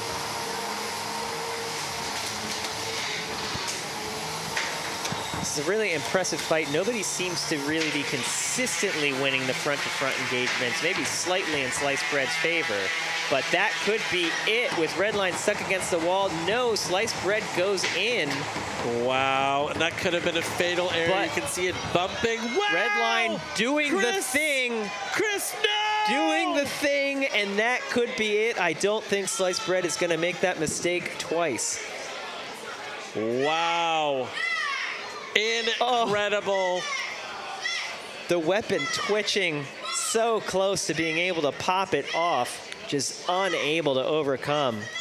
That was a great fight. Knockout. What a fight. So close to the end there, but unable to make it. Back and forth. And that early unstick becoming the difference at the end there. Sliced Bread run by Dylan Davino from West Hartford, Connecticut. And it's called Sliced Bread because the weapon comes in 3 slices. Which is like common when you're starting out, you know, like you can cut a pretty thin piece of metal, sandwich it together, sandwich, I guess, like bread, and builds the equivalent of a heavier weapon. Yeah, it is much easier to slice thin things than it is to slice thick things. The thicker you go with a lot of the common cutting practices, you start to almost get a taper on the cut. So your pieces aren't even square anymore the thicker they get. So you can get a lot of advantages going thin, but there's a lot of disadvantages as well. Much lower bending strength, can be weaker when you get hit from the side. So you'll see people try to cut it from a thicker piece, you know, as they are able to afford it and go forward. But yeah, great early strategy to make it out of thinner pieces can really get you in the box quickly. All right, now as we wait for cage 3, we're going to go over to cage 1. Cage 1, there is a lot of bouncing happening. Wow. Razor's Marlin. Edge facing off against Blue Marlin. Blue Marlin was everywhere in that box at once. Seems to somehow have come out on top as Razor's Edge is not moving. Blue Marlin giving their opponent a little unstick there. Once the opponent asks for an unstick, the robot can give it to them or the house robots. Either one will still use up the unstick. So Razor's Edge, no more unsticks available. However, I don't think that will matter as it does not seem like they are moving. Yeah, Razor's Edge has been blunted, I think. Adam. Have you been waiting to use that one? I wrote it down about 2 weeks ago, and I've just been waiting. Yes. Nice. Yeah. Oh, it's so painful to see a robot just kind of like twitching like that, just unable to go. Yeah. You know, like, Yeah. I mean, I grew up watching Batteries Not Included, you know, so like, you know, oh, it's a broken robot. Oh, no. I wonder Suffering. what happened here. It's just like Knockout. teetering back and forth, but a KO. All right, looks like Blue Marlin is your winner here. Blue Marlin able to take the hit, bounce off the walls, come back. Now, Blue Marlin built by Bob Belanson from Port St. Lucie, Florida, and this is a Vorion clone, so very similar to Brandon Bennett Young's Vorion. And this is a robot that finished in first place in the 12-pound division at Robot Ruckus 2023, so a very recent win at a very big competition in Florida. A Vorion clone. It's interesting, you know, we're all cloning each other so much. I thought it looked like Big Ripto. But, well, yeah, okay. Yeah, exactly. And then Big Ripto was inspired by something. Yeah, Big Ripto actually inspired Emulsify. Yeah. So, you know, everyone's building off of everyone and changing little things and bits and pieces back and forth. And that's how we all get better. Yeah. Now here in cage 3, we have Sir Spinny over here in the pink corner. This is a true rookie. This is their first robot, first competition ever. Very cool. Facing off against Jot, which is a tiny huge over here in orange. I love a big wheeled robot. Every time I see one. Yeah, this will be an interesting fight. Of course, you know, these kind of meta verts are what huge style robots are designed to face.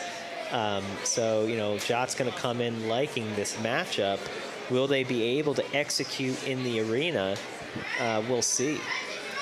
Now, interestingly, Jot is kind of Star Child-esque. It's got a thwacker on the back, but it looks like it's a horizontal thwacker. So 5, It's difficult to get 4, that 3, to work. I wonder if it'll kind of just 1. sit there instead of really thwacking. Robots fight.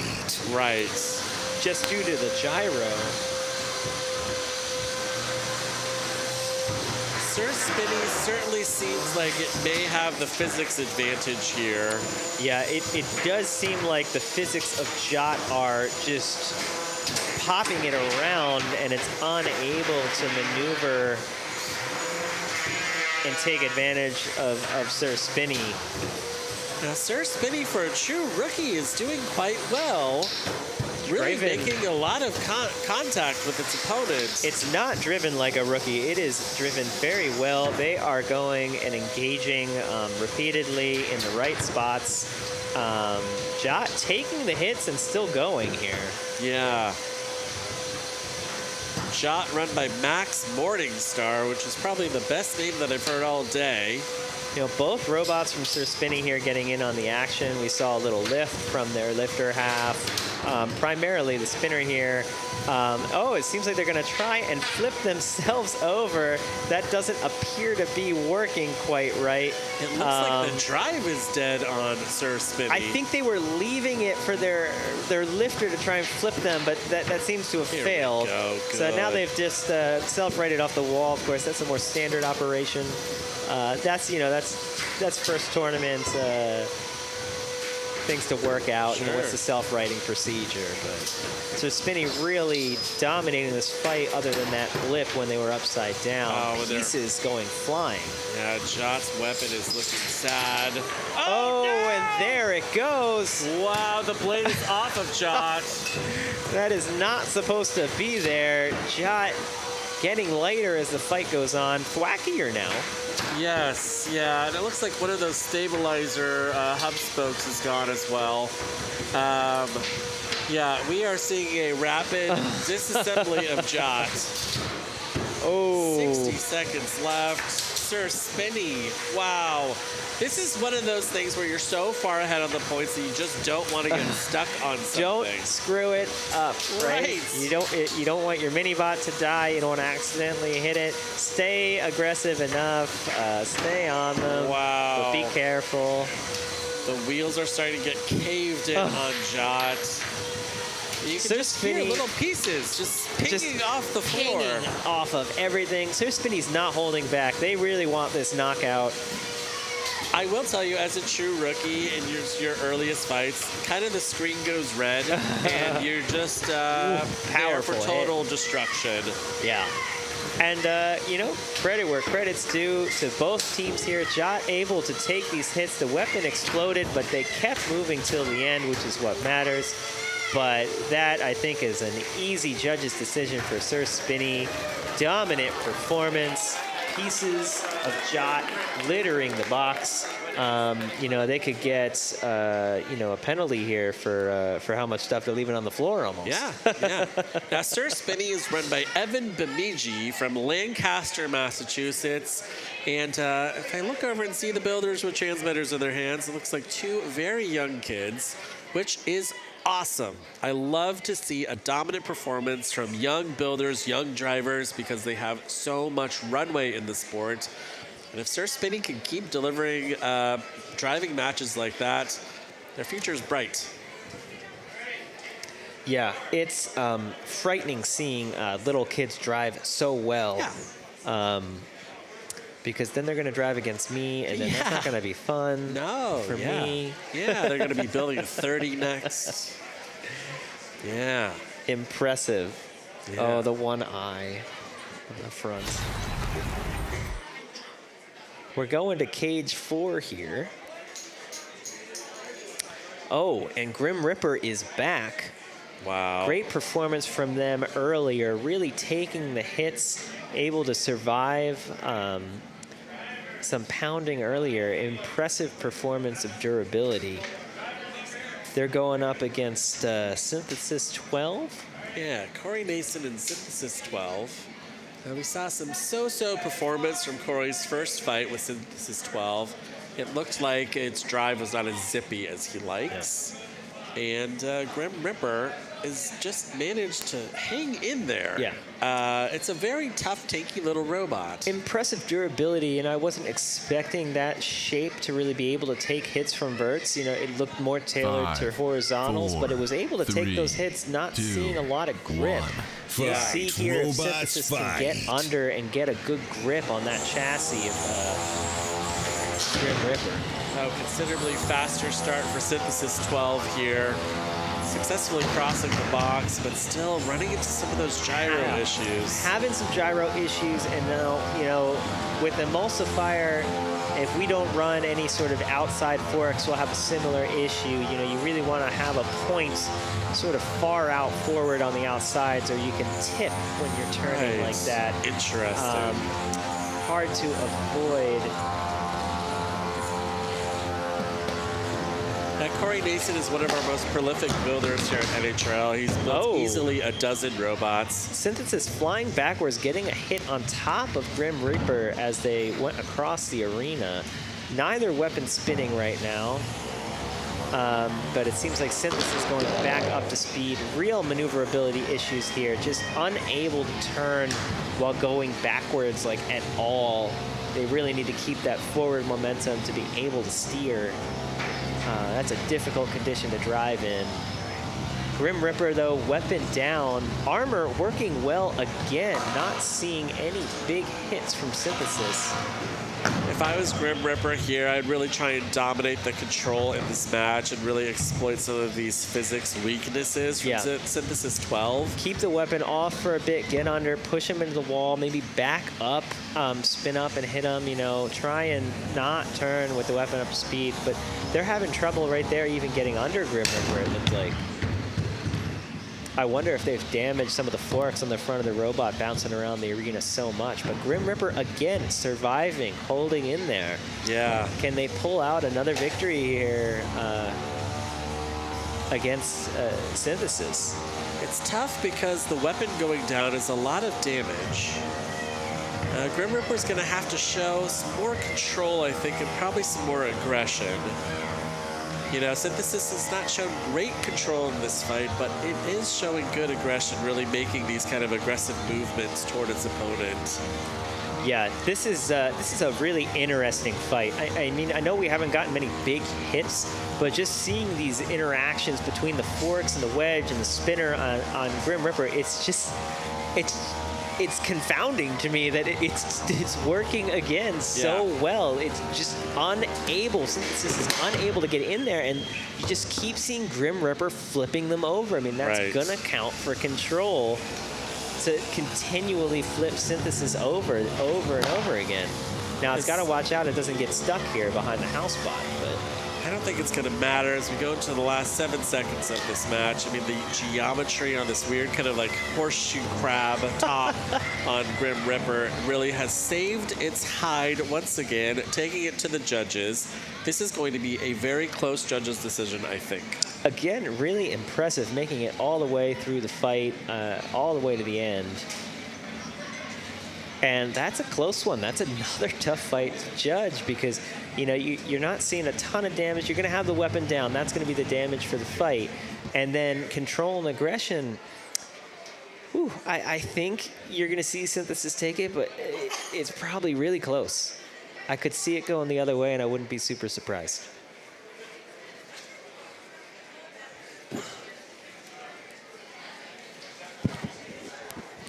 We're going to flip on over to cage 1.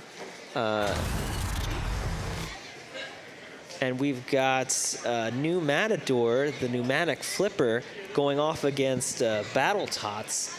BattleTots here, completely original design. I've never seen anything like these robots before. Extremely unique. You know, built by veterans of the sports. Great to see such new and unique robots here, fighting as multi-bot pair, and we'll see what they can do against PneuMatador. The size difference between these is incredible. PneuMatador is massive compared to BattleTots. BattleTots dual vertical spinners here.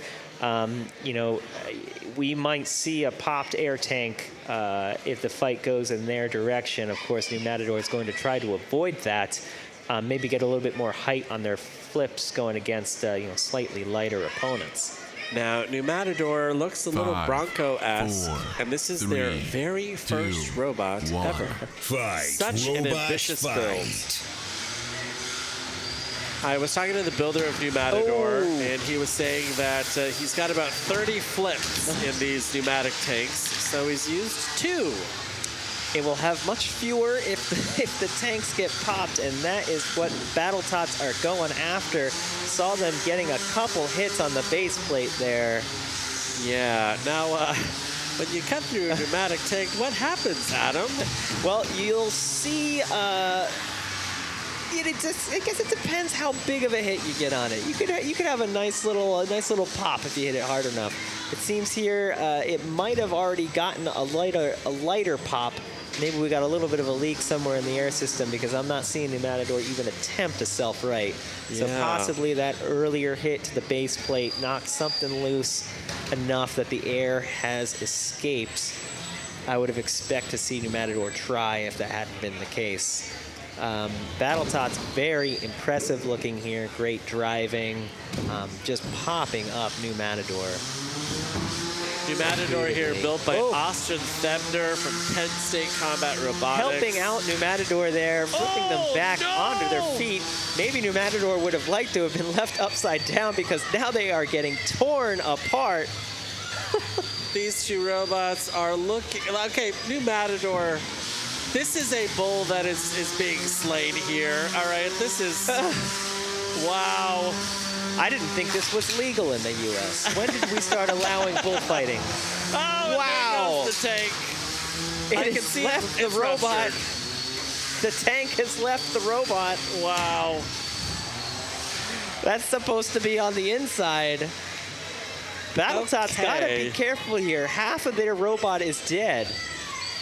Yeah, and they're gonna take the win.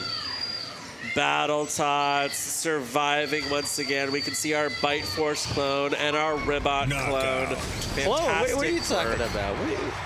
Well, you know. Those are unique new robots. I've never seen anything like that. Okay, they just zoom in really, really close, okay, on Bite Force and on Ribot on TV, okay? Yeah. True to scale, It's Adam. called Same Force. Oh, okay, good. Yeah. Same Force, yes. We're going to head on over to cage 2.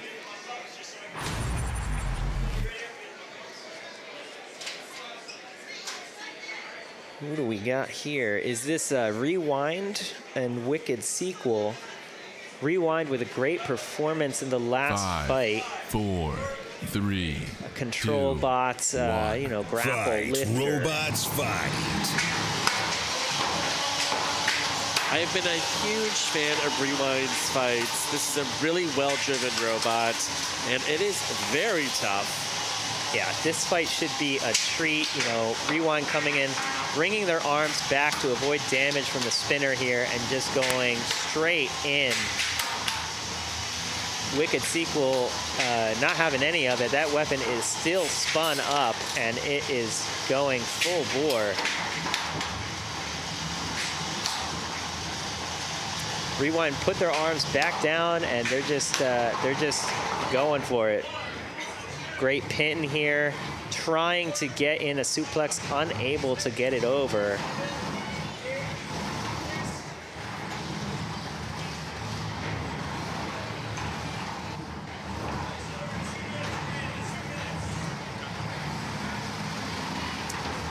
Yeah, and Rewind just dominant here, pin after pin.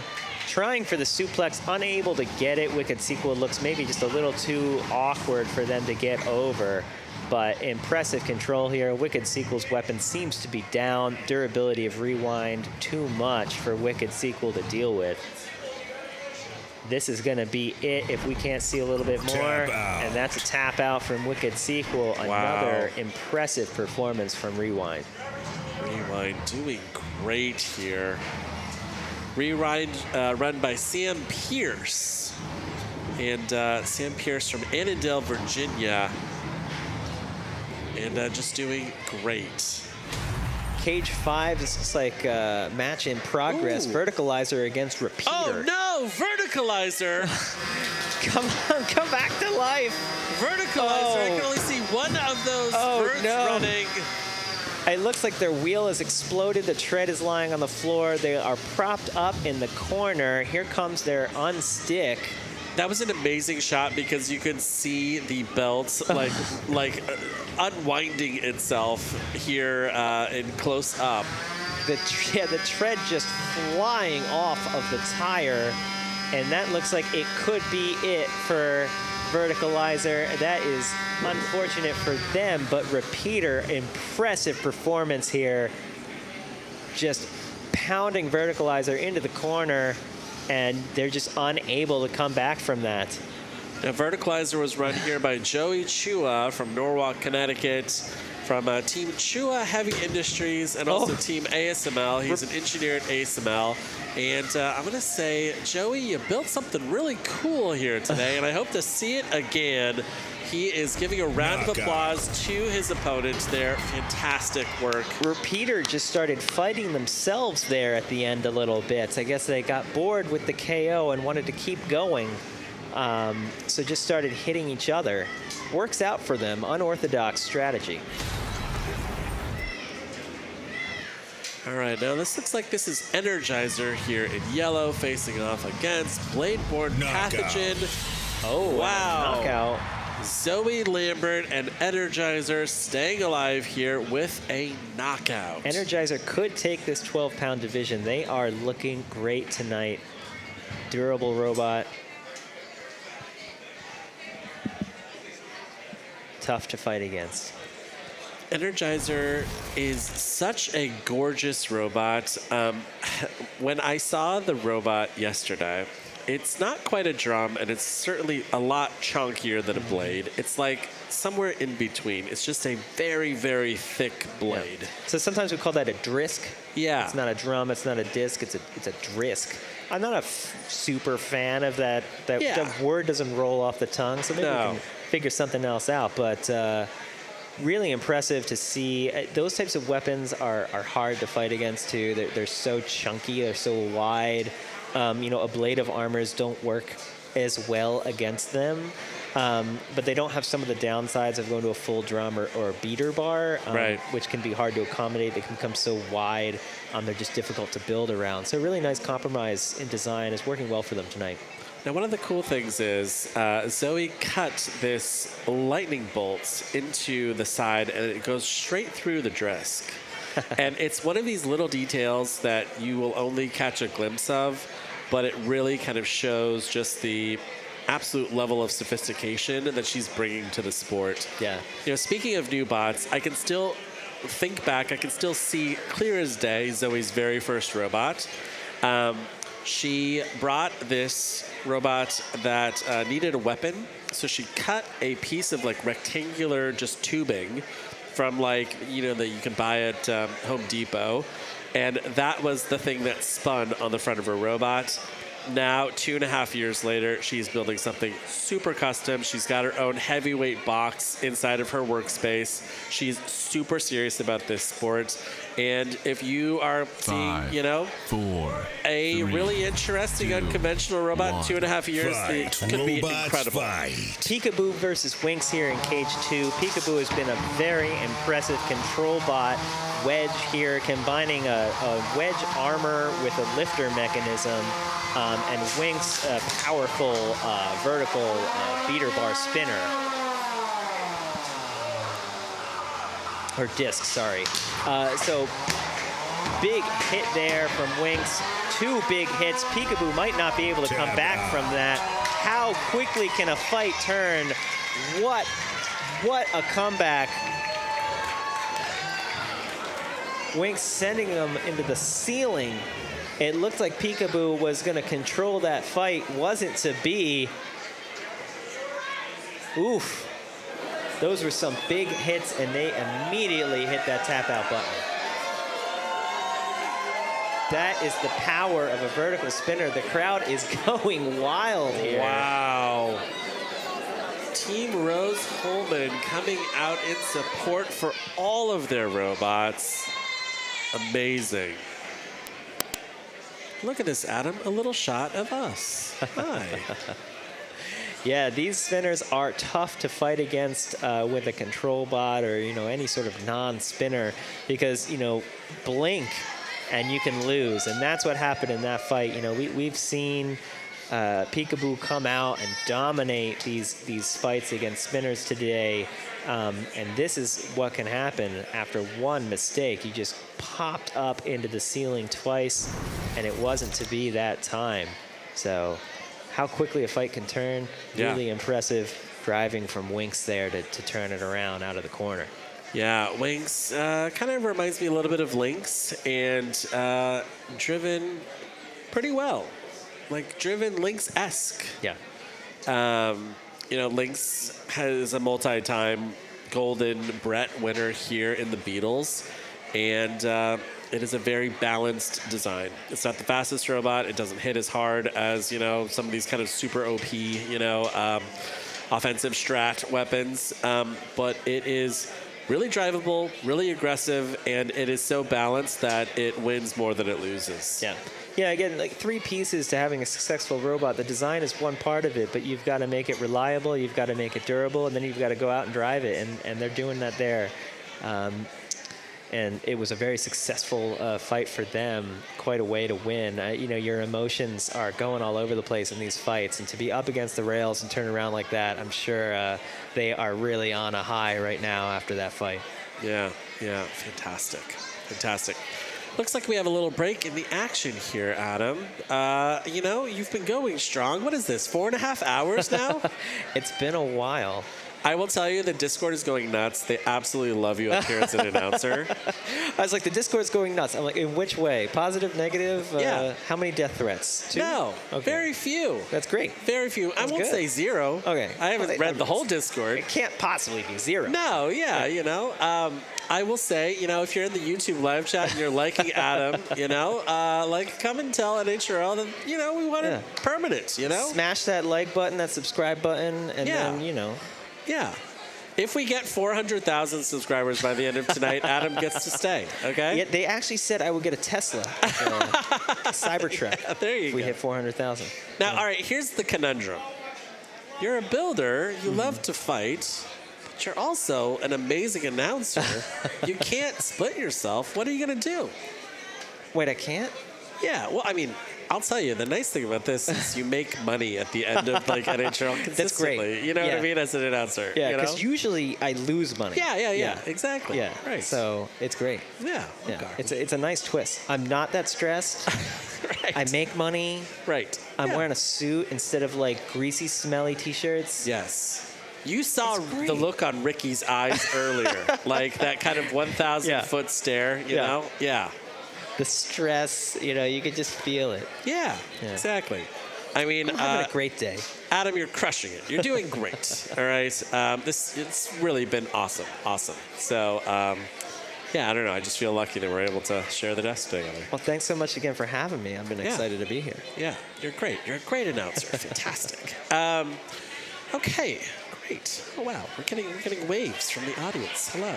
Yes. The crowd goes wild. Yes. So as we get later and later into the night, we get these longer and longer pauses between matches because the bracket is just getting thinner and thinner and thinner. Now it's 5:30 Eastern time. We're coming close to our break in the action before we start at prime time. I know that we want to get to a specific part of the bracket before we end this stream. But if you're watching and you really, really love this, go to our main NHRL channel as well and look for the link for the live stream when it starts with prime time. Yeah. It is getting down to crunch time for the builders here, trying to get their robots ready, repaired in time for their next fight. Can you have time to eat dinner before you get to the quarterfinals later on? That's what some of them are thinking as they're sitting up there repairing. Yeah. It is stressful for them as they try to get it all together. Yeah, absolutely. Now, very lucky. I think that we are going to be seeing Evan Arias make his return. Yes. Up here. That is the rumor I've been hearing. I can see him over there. Evan, are you ready? Evan, you want to take my spot? Like, how do you want to do this? They're gonna do like the changing of the guard, like. Yeah. Cool. All right, we're going to bid a fond farewell to Adam Wrigley, and we're going to say hello to Evan Arias. Cheers, everyone. Oh, look at this. A round of applause for Adam. Let's go. Mr. Wrigley, everybody. Well done, Adam.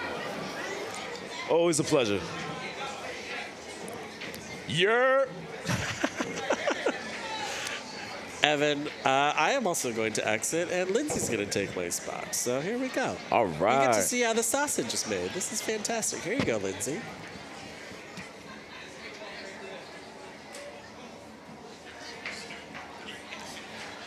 All right, fans. Who's ready for more fights tonight? Come on.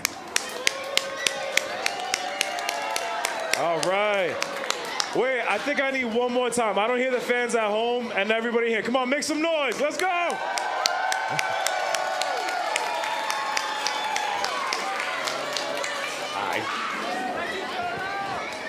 Ooh, Sparky.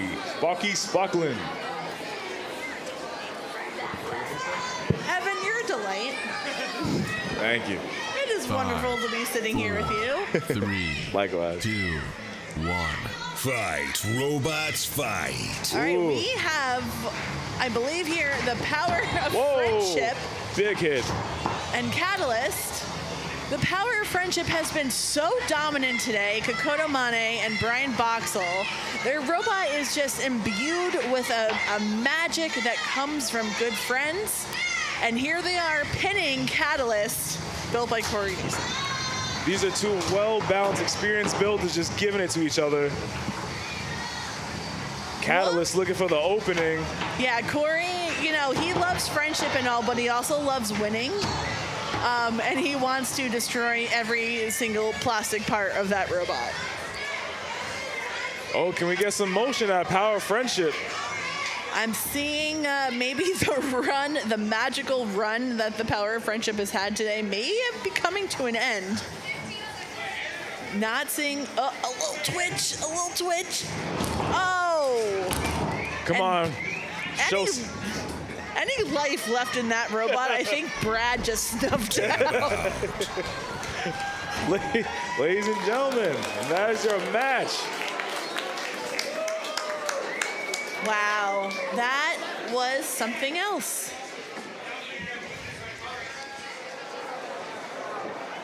Corey Nason, I mean, event after event is just showing why he deserves to be a household name here at NHRL. He is relentless. Oh, absolutely. That man right there is perseverance. He comes time after time again, and he shows why he belongs here in this house. Way to go, Corey. Power of Friendship is in a lot more pieces than it started in. They're going to have a little bit of rebuilding to do. They are now out of the tournament, unfortunately. They made it, I think, probably farther than they both expected. Oh, yeah. And I loved seeing it. Yeah, they were really good. Honestly, they should give themselves a big hand. Yeah. I mean, honestly, even the Power of Friendship, we've seen these guys come up the way they have. I couldn't be more happy for these guys. Hey, everybody, I think they deserve another round of applause. What do you say? Yeah? Yeah. Love it. Good sports in the crowd tonight. So, Evan, I see another match loading up here in Cage 3 that I'm really excited about. I see Johan and Johnny Sumpas, Johan Haber, with... I'm not sure what they have. It must, maybe it's Vaporwave? Vapor Trail?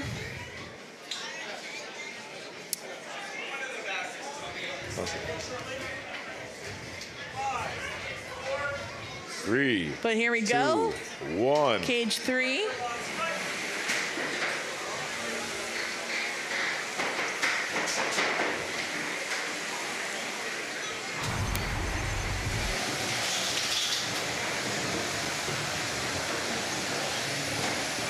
Wow, so fast. Got some exchange of hits going on here today. Whoa, big pop. So we've got Vapor Trail and Sliced Bread. Sliced bread leaving a vapor trail. Can Vapor Trail bounce back here? Both experienced competitors here in the House of Norwalk. Yeah, I mean, despite living in the Bahamas, Johnny is here. Johnny Supas is here every single event. I mean, it's really remarkable. Always grinding, improving. And this is his newest robot, and it is really shown to be a formidable opponent here today. 2 minutes left on the clock. It is any competitor's game here. Robert Walsh, also just a perennial competitor. He has been competing here for years and years and years. Despite being, you know, a younger person, he is a veteran of this sport. I think that's one of the greatest things about this sport. The veteran status has no age. You could be 5 or 500.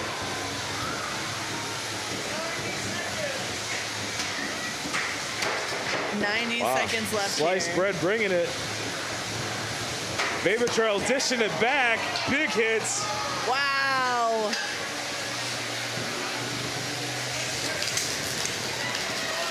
Got a good pin grind going against that wall. That is not where you want to be. They've Looks like they called call for their for an unstick. Yep. There you go. Got a little pushing action. Almost there. Brett's being very gentle. Right. He's not always that gentle. Brett has learned how to love. Oh, there we go. Good sportsmanship. Yeah, good job, Johnny. And it will still count as his one on stick, so. Both competitors still spinning up, trying to face each other. Vapor Trail sticking on him. Vapor Trail just looking dominant. I know that this is a robot that Johnny has been working on for quite some time. So it, you know, he's had some time to dial it in.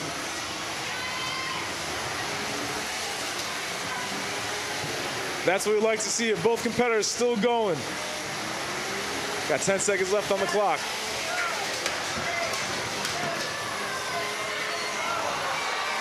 Oh. Wow. And that's how it goes. Oh, wow. What a way to end. Wow. So this will be going to the judges. Absolutely. What a great match. Back and forth. I mean, honestly, the entire time. Now, these are the kind of fights you come to Norwalk for right here. Yeah. All right. They're examining something over here.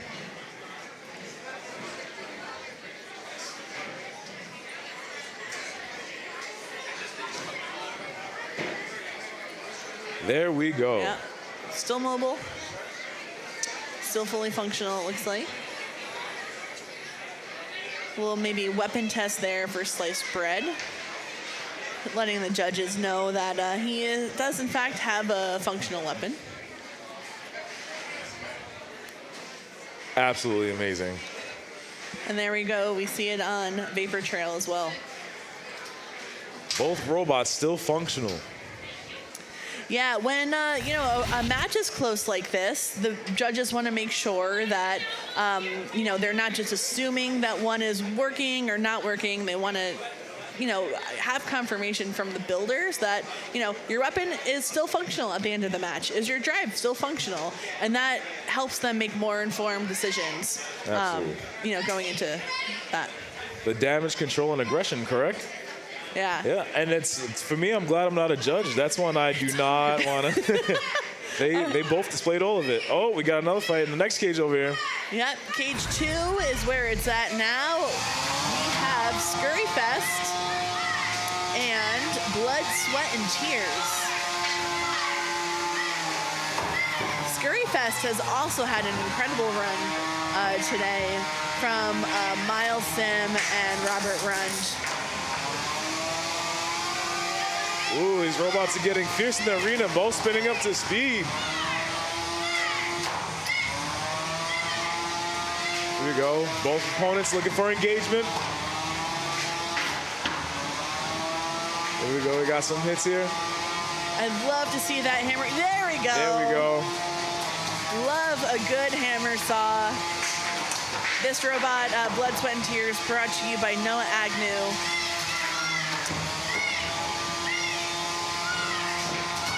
Throwing that hammer saw like it ain't no thing. Both competitors trying to rack up damage and control points. So far, I'd say it's pretty even. There's just a lot of movement between the two main bots being very mobile and two very mobile mini bots. A lot is going on, and it suddenly got a lot quieter in there. I don't know. Oh, there we go. There we go. Weapons back up to speed.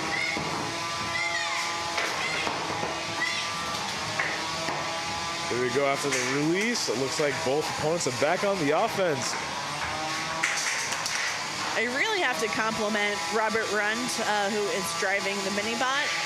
We know him from his 3-pounder Crash Fest, but he is bringing his absolute incredible driving skills to this mini-bot, and it's making a difference in a number of these matches. If I'm not mistaken, Robert Rund from Crash Fest, he's also a Golden Dumpster recipient. Oh, absolutely.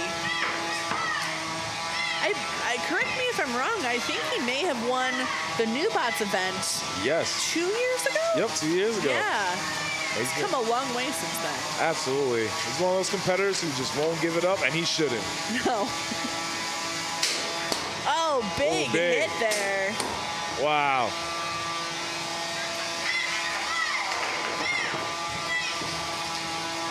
Just about 30 seconds left in this match. Oh, parts flying. That's some of the biggest damage that we have seen yet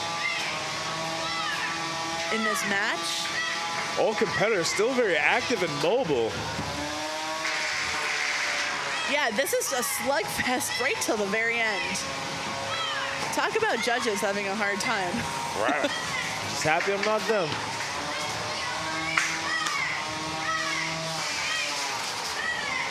Five seconds left on the clock.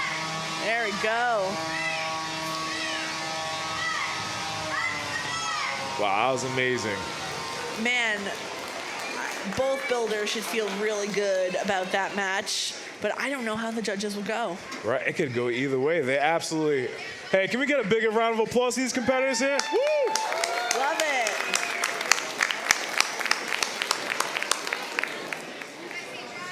See, it's, looks of a lot of serious looks on their faces, because at this point in the tournament, it's do or die. If you lose, you go home. So everybody, no one wants to lose at this point. Oh, yeah. I mean, especially how deep they are on the bracket. And these competitors, they've been at it for years. Yeah, absolutely. This is actually Miles, who built Scurryfest. This is his first event back in over a year. And Peter Garnache was involved with Blood, Sweat, and Tears. It's his first event in a year, too. I could not believe it. I could have sworn I've seen him sooner than that, but time flies. Right? Guess time flies when you're having bots, huh? I love it. It's true. You like start working on a robot, it's 4 p.m. All of a sudden, it's 2:30 in the morning. And where did it all go? Build magic. Yeah, I know. Can we get that time back somehow? I wish. I would put in, the overtime I'd have? Yeah. Oh, if only, Evan, if only. All right, so they're making sure that the bots can be safely removed from the cages. And everyone home watching, as you can tell, safety is the #1 priority, and every builder and every staff member takes it serious. And look at them, professional. Absolutely, they know the drill by now. And if you're a new builder here, you're gonna learn it real quick. Oh, yeah. Because it's very important. And yeah, for that very dangerous mini bot of Robert's, gotta make sure that that's unlocked too. Oh, yeah. The bot's just as dangerous as that driver. My favorite thing about Robert is that he is the first person in the pits his bot is always ready. It's not like he's here because he needs every minute to fix his robot and make sure it's good to go. He just likes being here. Yeah, that's one of the people that they like to see around because the love for the sport is better than any robot. Oh yeah. I think that's what makes NHRL one of the things that makes it so special. NHRL is its own thing, and I love it. Nothing like it. It really is. And Evan, as one of like the first like homegrown stars of NHRL, like you are one of the catalysts of that culture. So way to go. Welcome back. Thank you. I gotta admit, I love everything that National Havoc is. Yeah. And nowhere else in the world can you reinvent yourself and become who you want to be. Yeah. It's all about how much work and time you put in, and even if like you don't have to win every match. No. I think some of my favorite matches are where I'm getting whooped. So you heard it here first. I don't mind getting whooped on.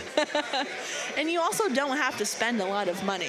Oh, no. I mean, we looked at Mr. Roper, a 30-pound robot literally made out of an old tool chest and Harbor Freight tools. Right. They spent $15 on drills, took the motors out, and that's what powered the entire robot. Toddler Terror was made out of a dish rack. I love that. Like, that's my favorite thing about it. So, yeah, if this looks cool, like, the barrier to entry might seem really high. It's actually quite low. Right? Even one of my favorite robots, Yes Chef, cutting board from a chef. Yeah. What's a better callback than that, right? This Fantastic. is what you love. Yes. I love the materials they can use in the sport. So if anyone who's home watching, if you want to build it, build it. Don't let anybody stop you, not even you. And I feel like a lot of times that is the first and maybe only person getting in your way. Absolutely. I mean, we are our biggest enemies. Even myself, I could. I mean, you know how many times I ran a double belt and been, yeah, things happen.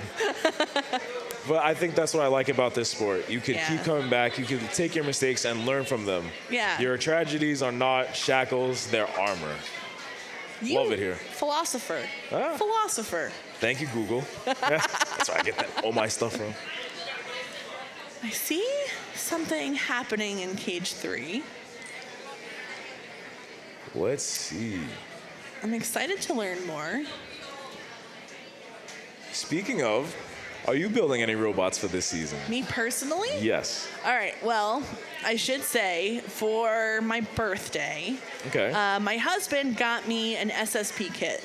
Ooh, nice. Okay. And I'm very excited because that's kind of like the type of bot I gravitate towards. Not like the very destructive robots, but ones where, you know, there's a little strategy with the lifter and being able to drive well. Not skills that I inherently have, by the way, but at least I can practice at home because there's no scary weapon.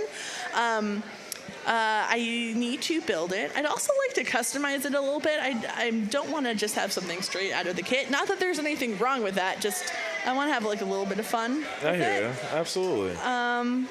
Hey, I've also had an idea for a robot. Ooh, what is it? All right, imagine Tombstone. Okay. But instead of like a scary blade, it's just a rubber stake. I like that a lot. I like that a lot. It's not going to do any damage, but it makes me laugh. No, I think it's funny. Even I just think how the dynamic would work. Yeah. I think it's funny to troll someone. It's like, I'm not going to rip into you, but I'm just going to keep thwacking you away. Like, be a nuisance. Yeah. I like that. You know what? Nice. Yeah, nice. Thanks, Evan. So yeah, TBD. This would have been a great event to debut it for, but our kitchen table was already dominated by all of the bedside parts. So, you know, priorities. So is it a thing? Do old builders just use their kitchen as the workshop? I see now. I know it's not just me. No, it's not just you. We do have an entire basement that is Clyde's workshop. It's huge. It has everything, but it's cold. And it's been very cold in New York. So yeah, it's just been our kitchen table. Right on. I'm very understanding. I'm a very patient wife. You know, when I get a workshop, I think we're gonna have to put a kitchen table inside the workshop. I mean, gotta make it feel like home, right? Yeah. After you do your best work, you know. Right, and then I'll have to apologize to my future wife. Sorry, the bandsaw scratched the table. But look, yeah. I'll get you a new drill press. All right, this is the last fight before we call it, and we take a break before prime time at 7. 5, So 4, very exciting. 3, 2, 1. Fight, robots, fight. You've got 2 robots ready to go. Oh man, sparks flying.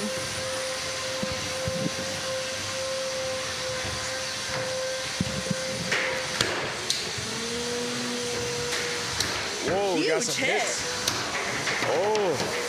Oh, That Here we kid go. driving that robot is having the time of his life right now. both competitors looking for that opening. Still very much anyone's game here.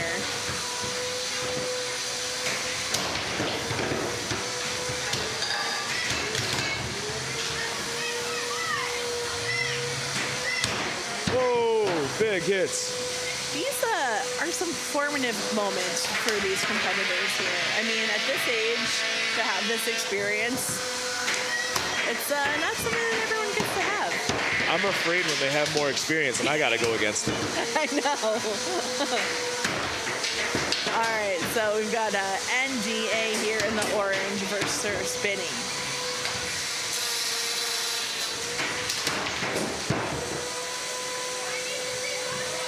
Uh-oh.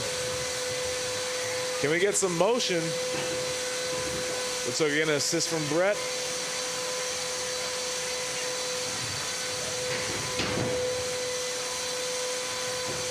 For you who's watching at home, when you get an assist, Brett the Brick is more than delightful to help you.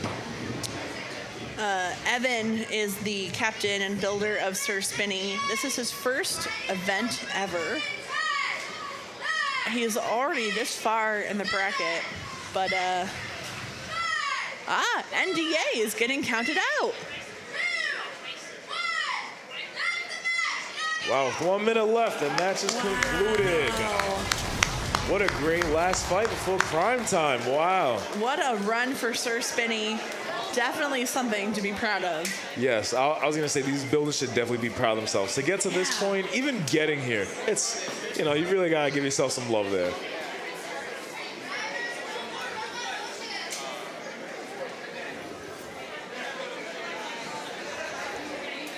Love to see it. Now,